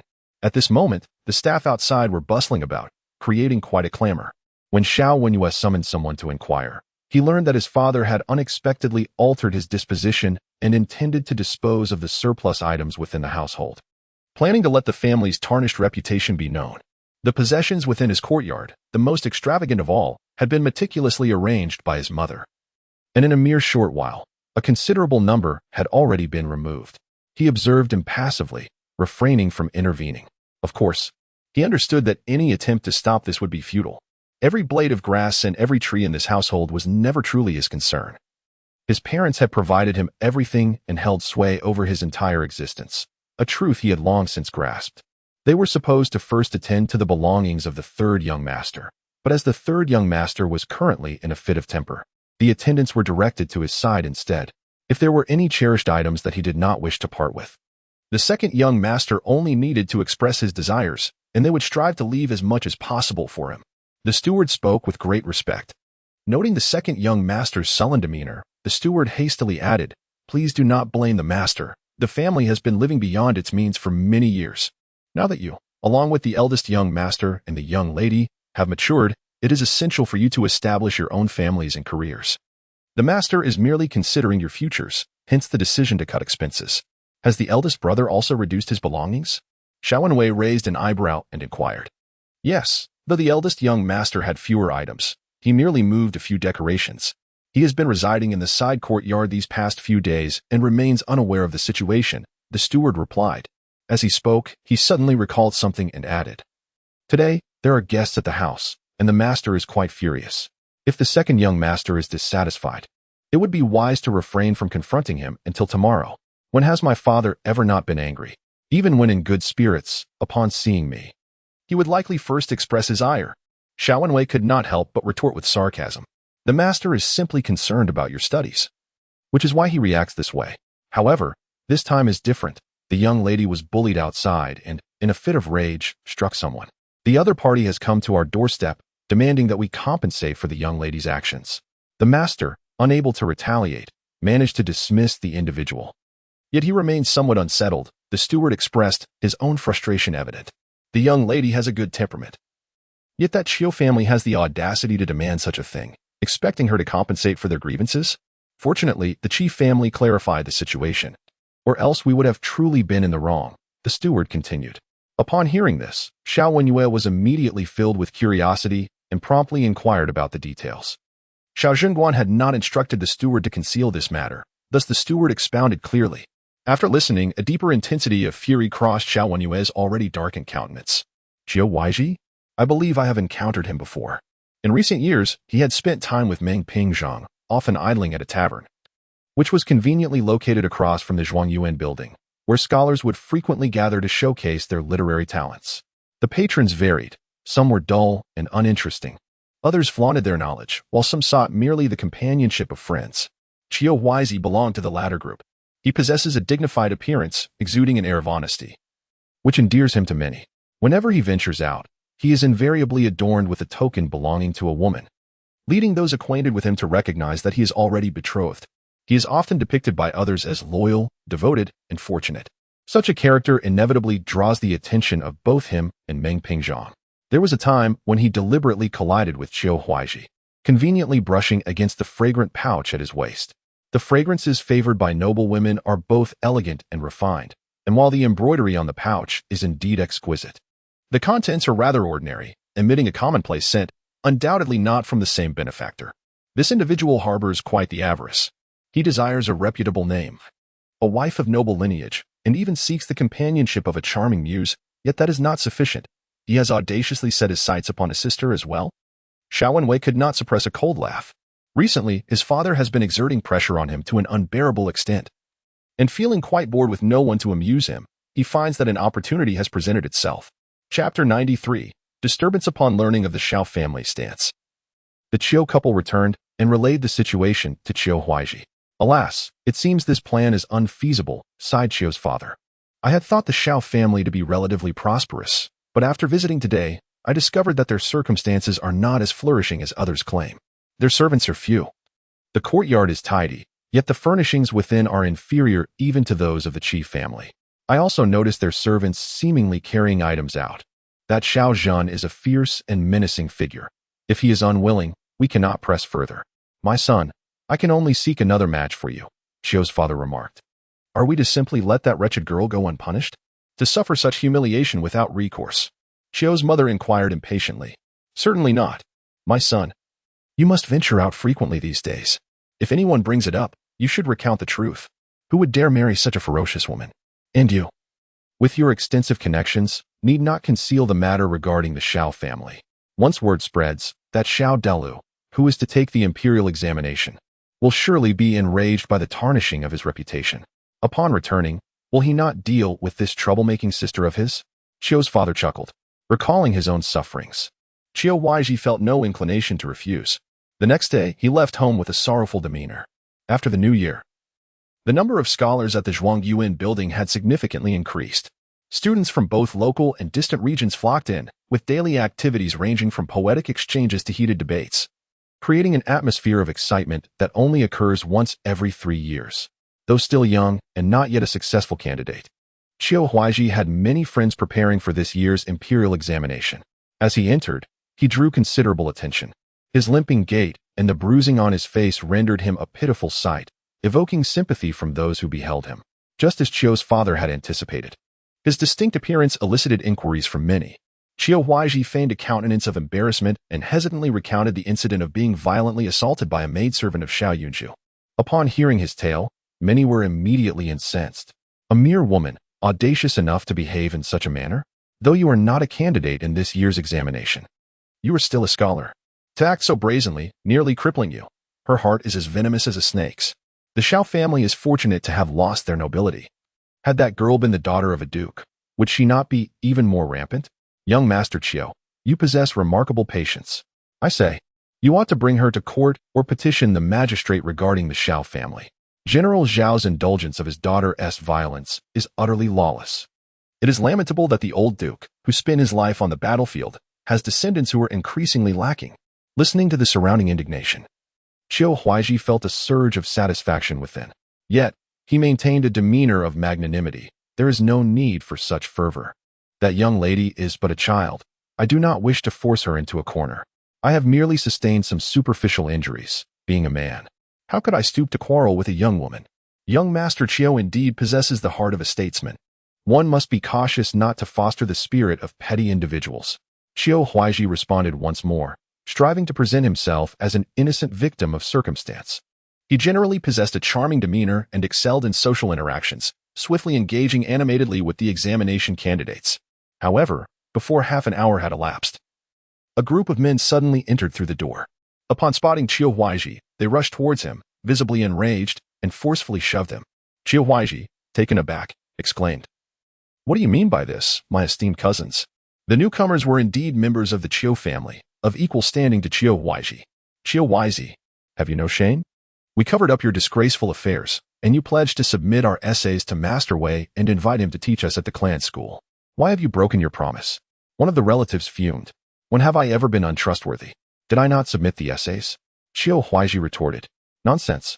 Last night, you clearly dispatched a servant to retrieve them under cover of darkness. Not only that, but you also disparaged us before Master Wei, claiming we were lacking in moral integrity.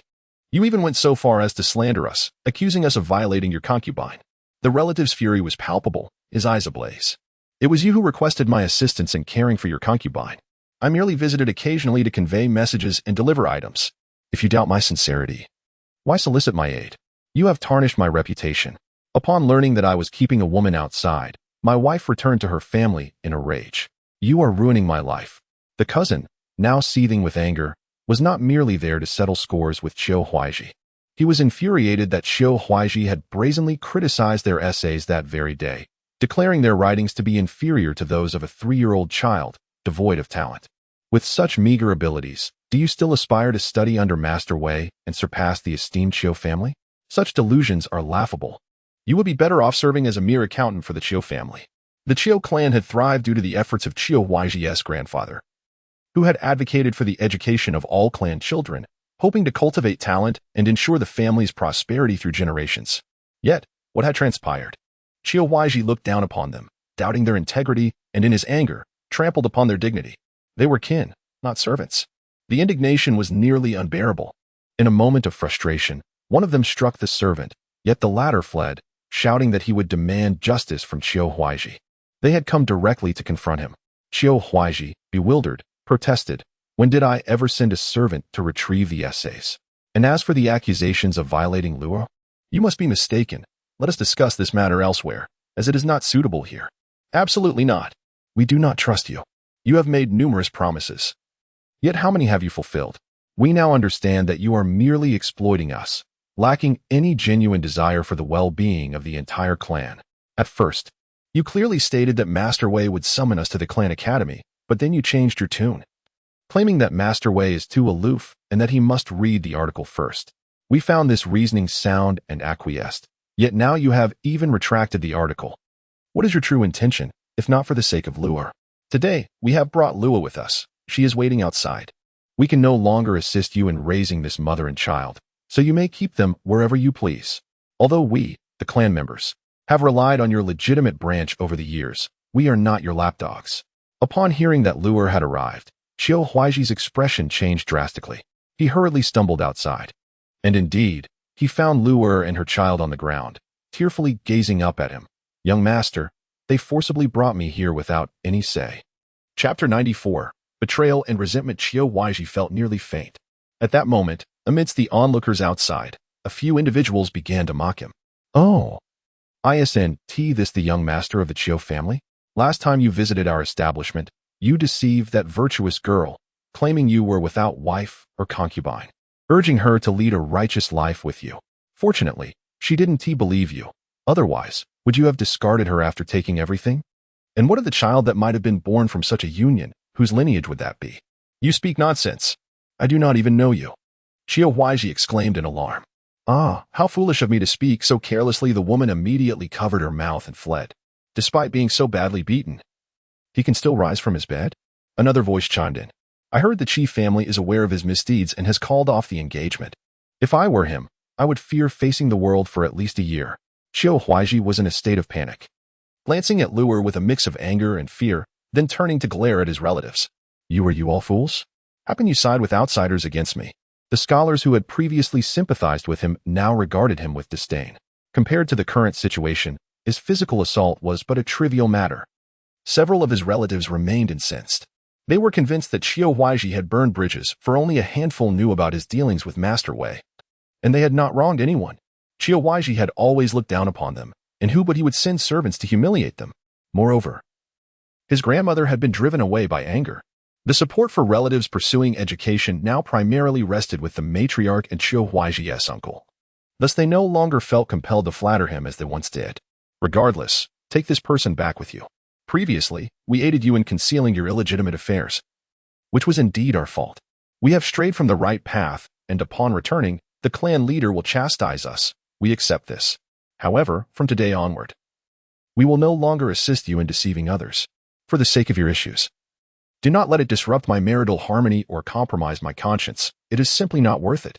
The individual spoke with a sense of righteous indignation, eager to avoid the scandal of tarnishing another's reputation. After delivering these words, the relatives departed. Luo cautiously hid behind Qiu Huaizhi, cradling the child.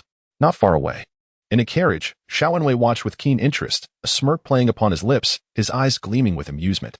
In recent years, he had indulged in frivolous pursuits, frequenting brothels, taverns, and gambling houses alongside Meng Pingzhang. Yet, he was not foolish. His frail body could not withstand excessive indulgence.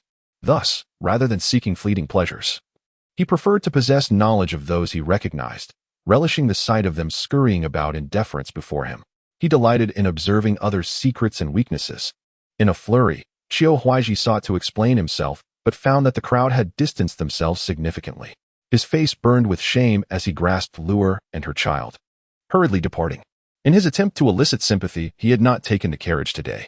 In this moment of utter disarray, accompanied by Luer and the child, the only way to diminish the humiliation is to take a detour, avoiding the main road. You are quite foolish. Do you not realize that you ought to have obstructed them? What use is it to wail and weep? Qiu Huaizhi was particularly incensed. Luer shrank her head in response. They had directly silenced me with the help of a few matrons. It was not until we reached the entrance of the Zhuangyuan building that they untied me and allowed me to speak. At this juncture, Qiu Huaizhi was on the verge of unleashing a torrent of curses. As they entered a narrow alley and had only taken a few steps, a figure, clad similarly to him, hurried past, hastily shoving a parcel into his arms. Before he could comprehend the situation, a dozen individuals surged from the opposite end of the alley. These menacing figures, upon catching sight of the parcel he held, resembled ravenous dogs eager for flesh, charging towards him with murderous intent. You think you can run after winning money? I suspect you are attempting to deceive. The remaining words of admonishment were lost on Qiu Huaizhi, who soon felt the rush of fists. When Song Chui had previously attacked, he had been careful to avoid vital areas, merely inflicting pain upon Qiu Huaizhi. However, these men were driven by fury, showing no restraint. Each punch and kick seemed aimed at delivering a fatal blow. After quite a while of beating him, they seized the parcel, only to discover it contained nothing but a few tattered rags. Realizing their error, the assailants scattered in a frenzy. Left behind was the unconscious Qiu Huaizhi, a dazed servant knocked out from a punch, and Luer, trembling with the child in her arms, seeking refuge against the wall. In the heart of the imperial city, how could such violence transpire? Xiao Wenwei, leaning on his cane, approached and looked down at Qiu Huaizhi with a chilling gaze. Smiling as he asked, "My good fellow, do you require assistance in summoning the authorities?" Thank you. Qiu Huaizhi felt as though he were on the brink of death. Ah. Xiao Wenwei crouched down, speaking softly. How do you know I am not here to escort you to your final resting place? Qiu Huaizhi's eyes widened in terror. Just a jest, Xiao Wenwei chuckled lightly. There are patrolling soldiers nearby. I have sent a servant to call for help. They shall arrive shortly. However, my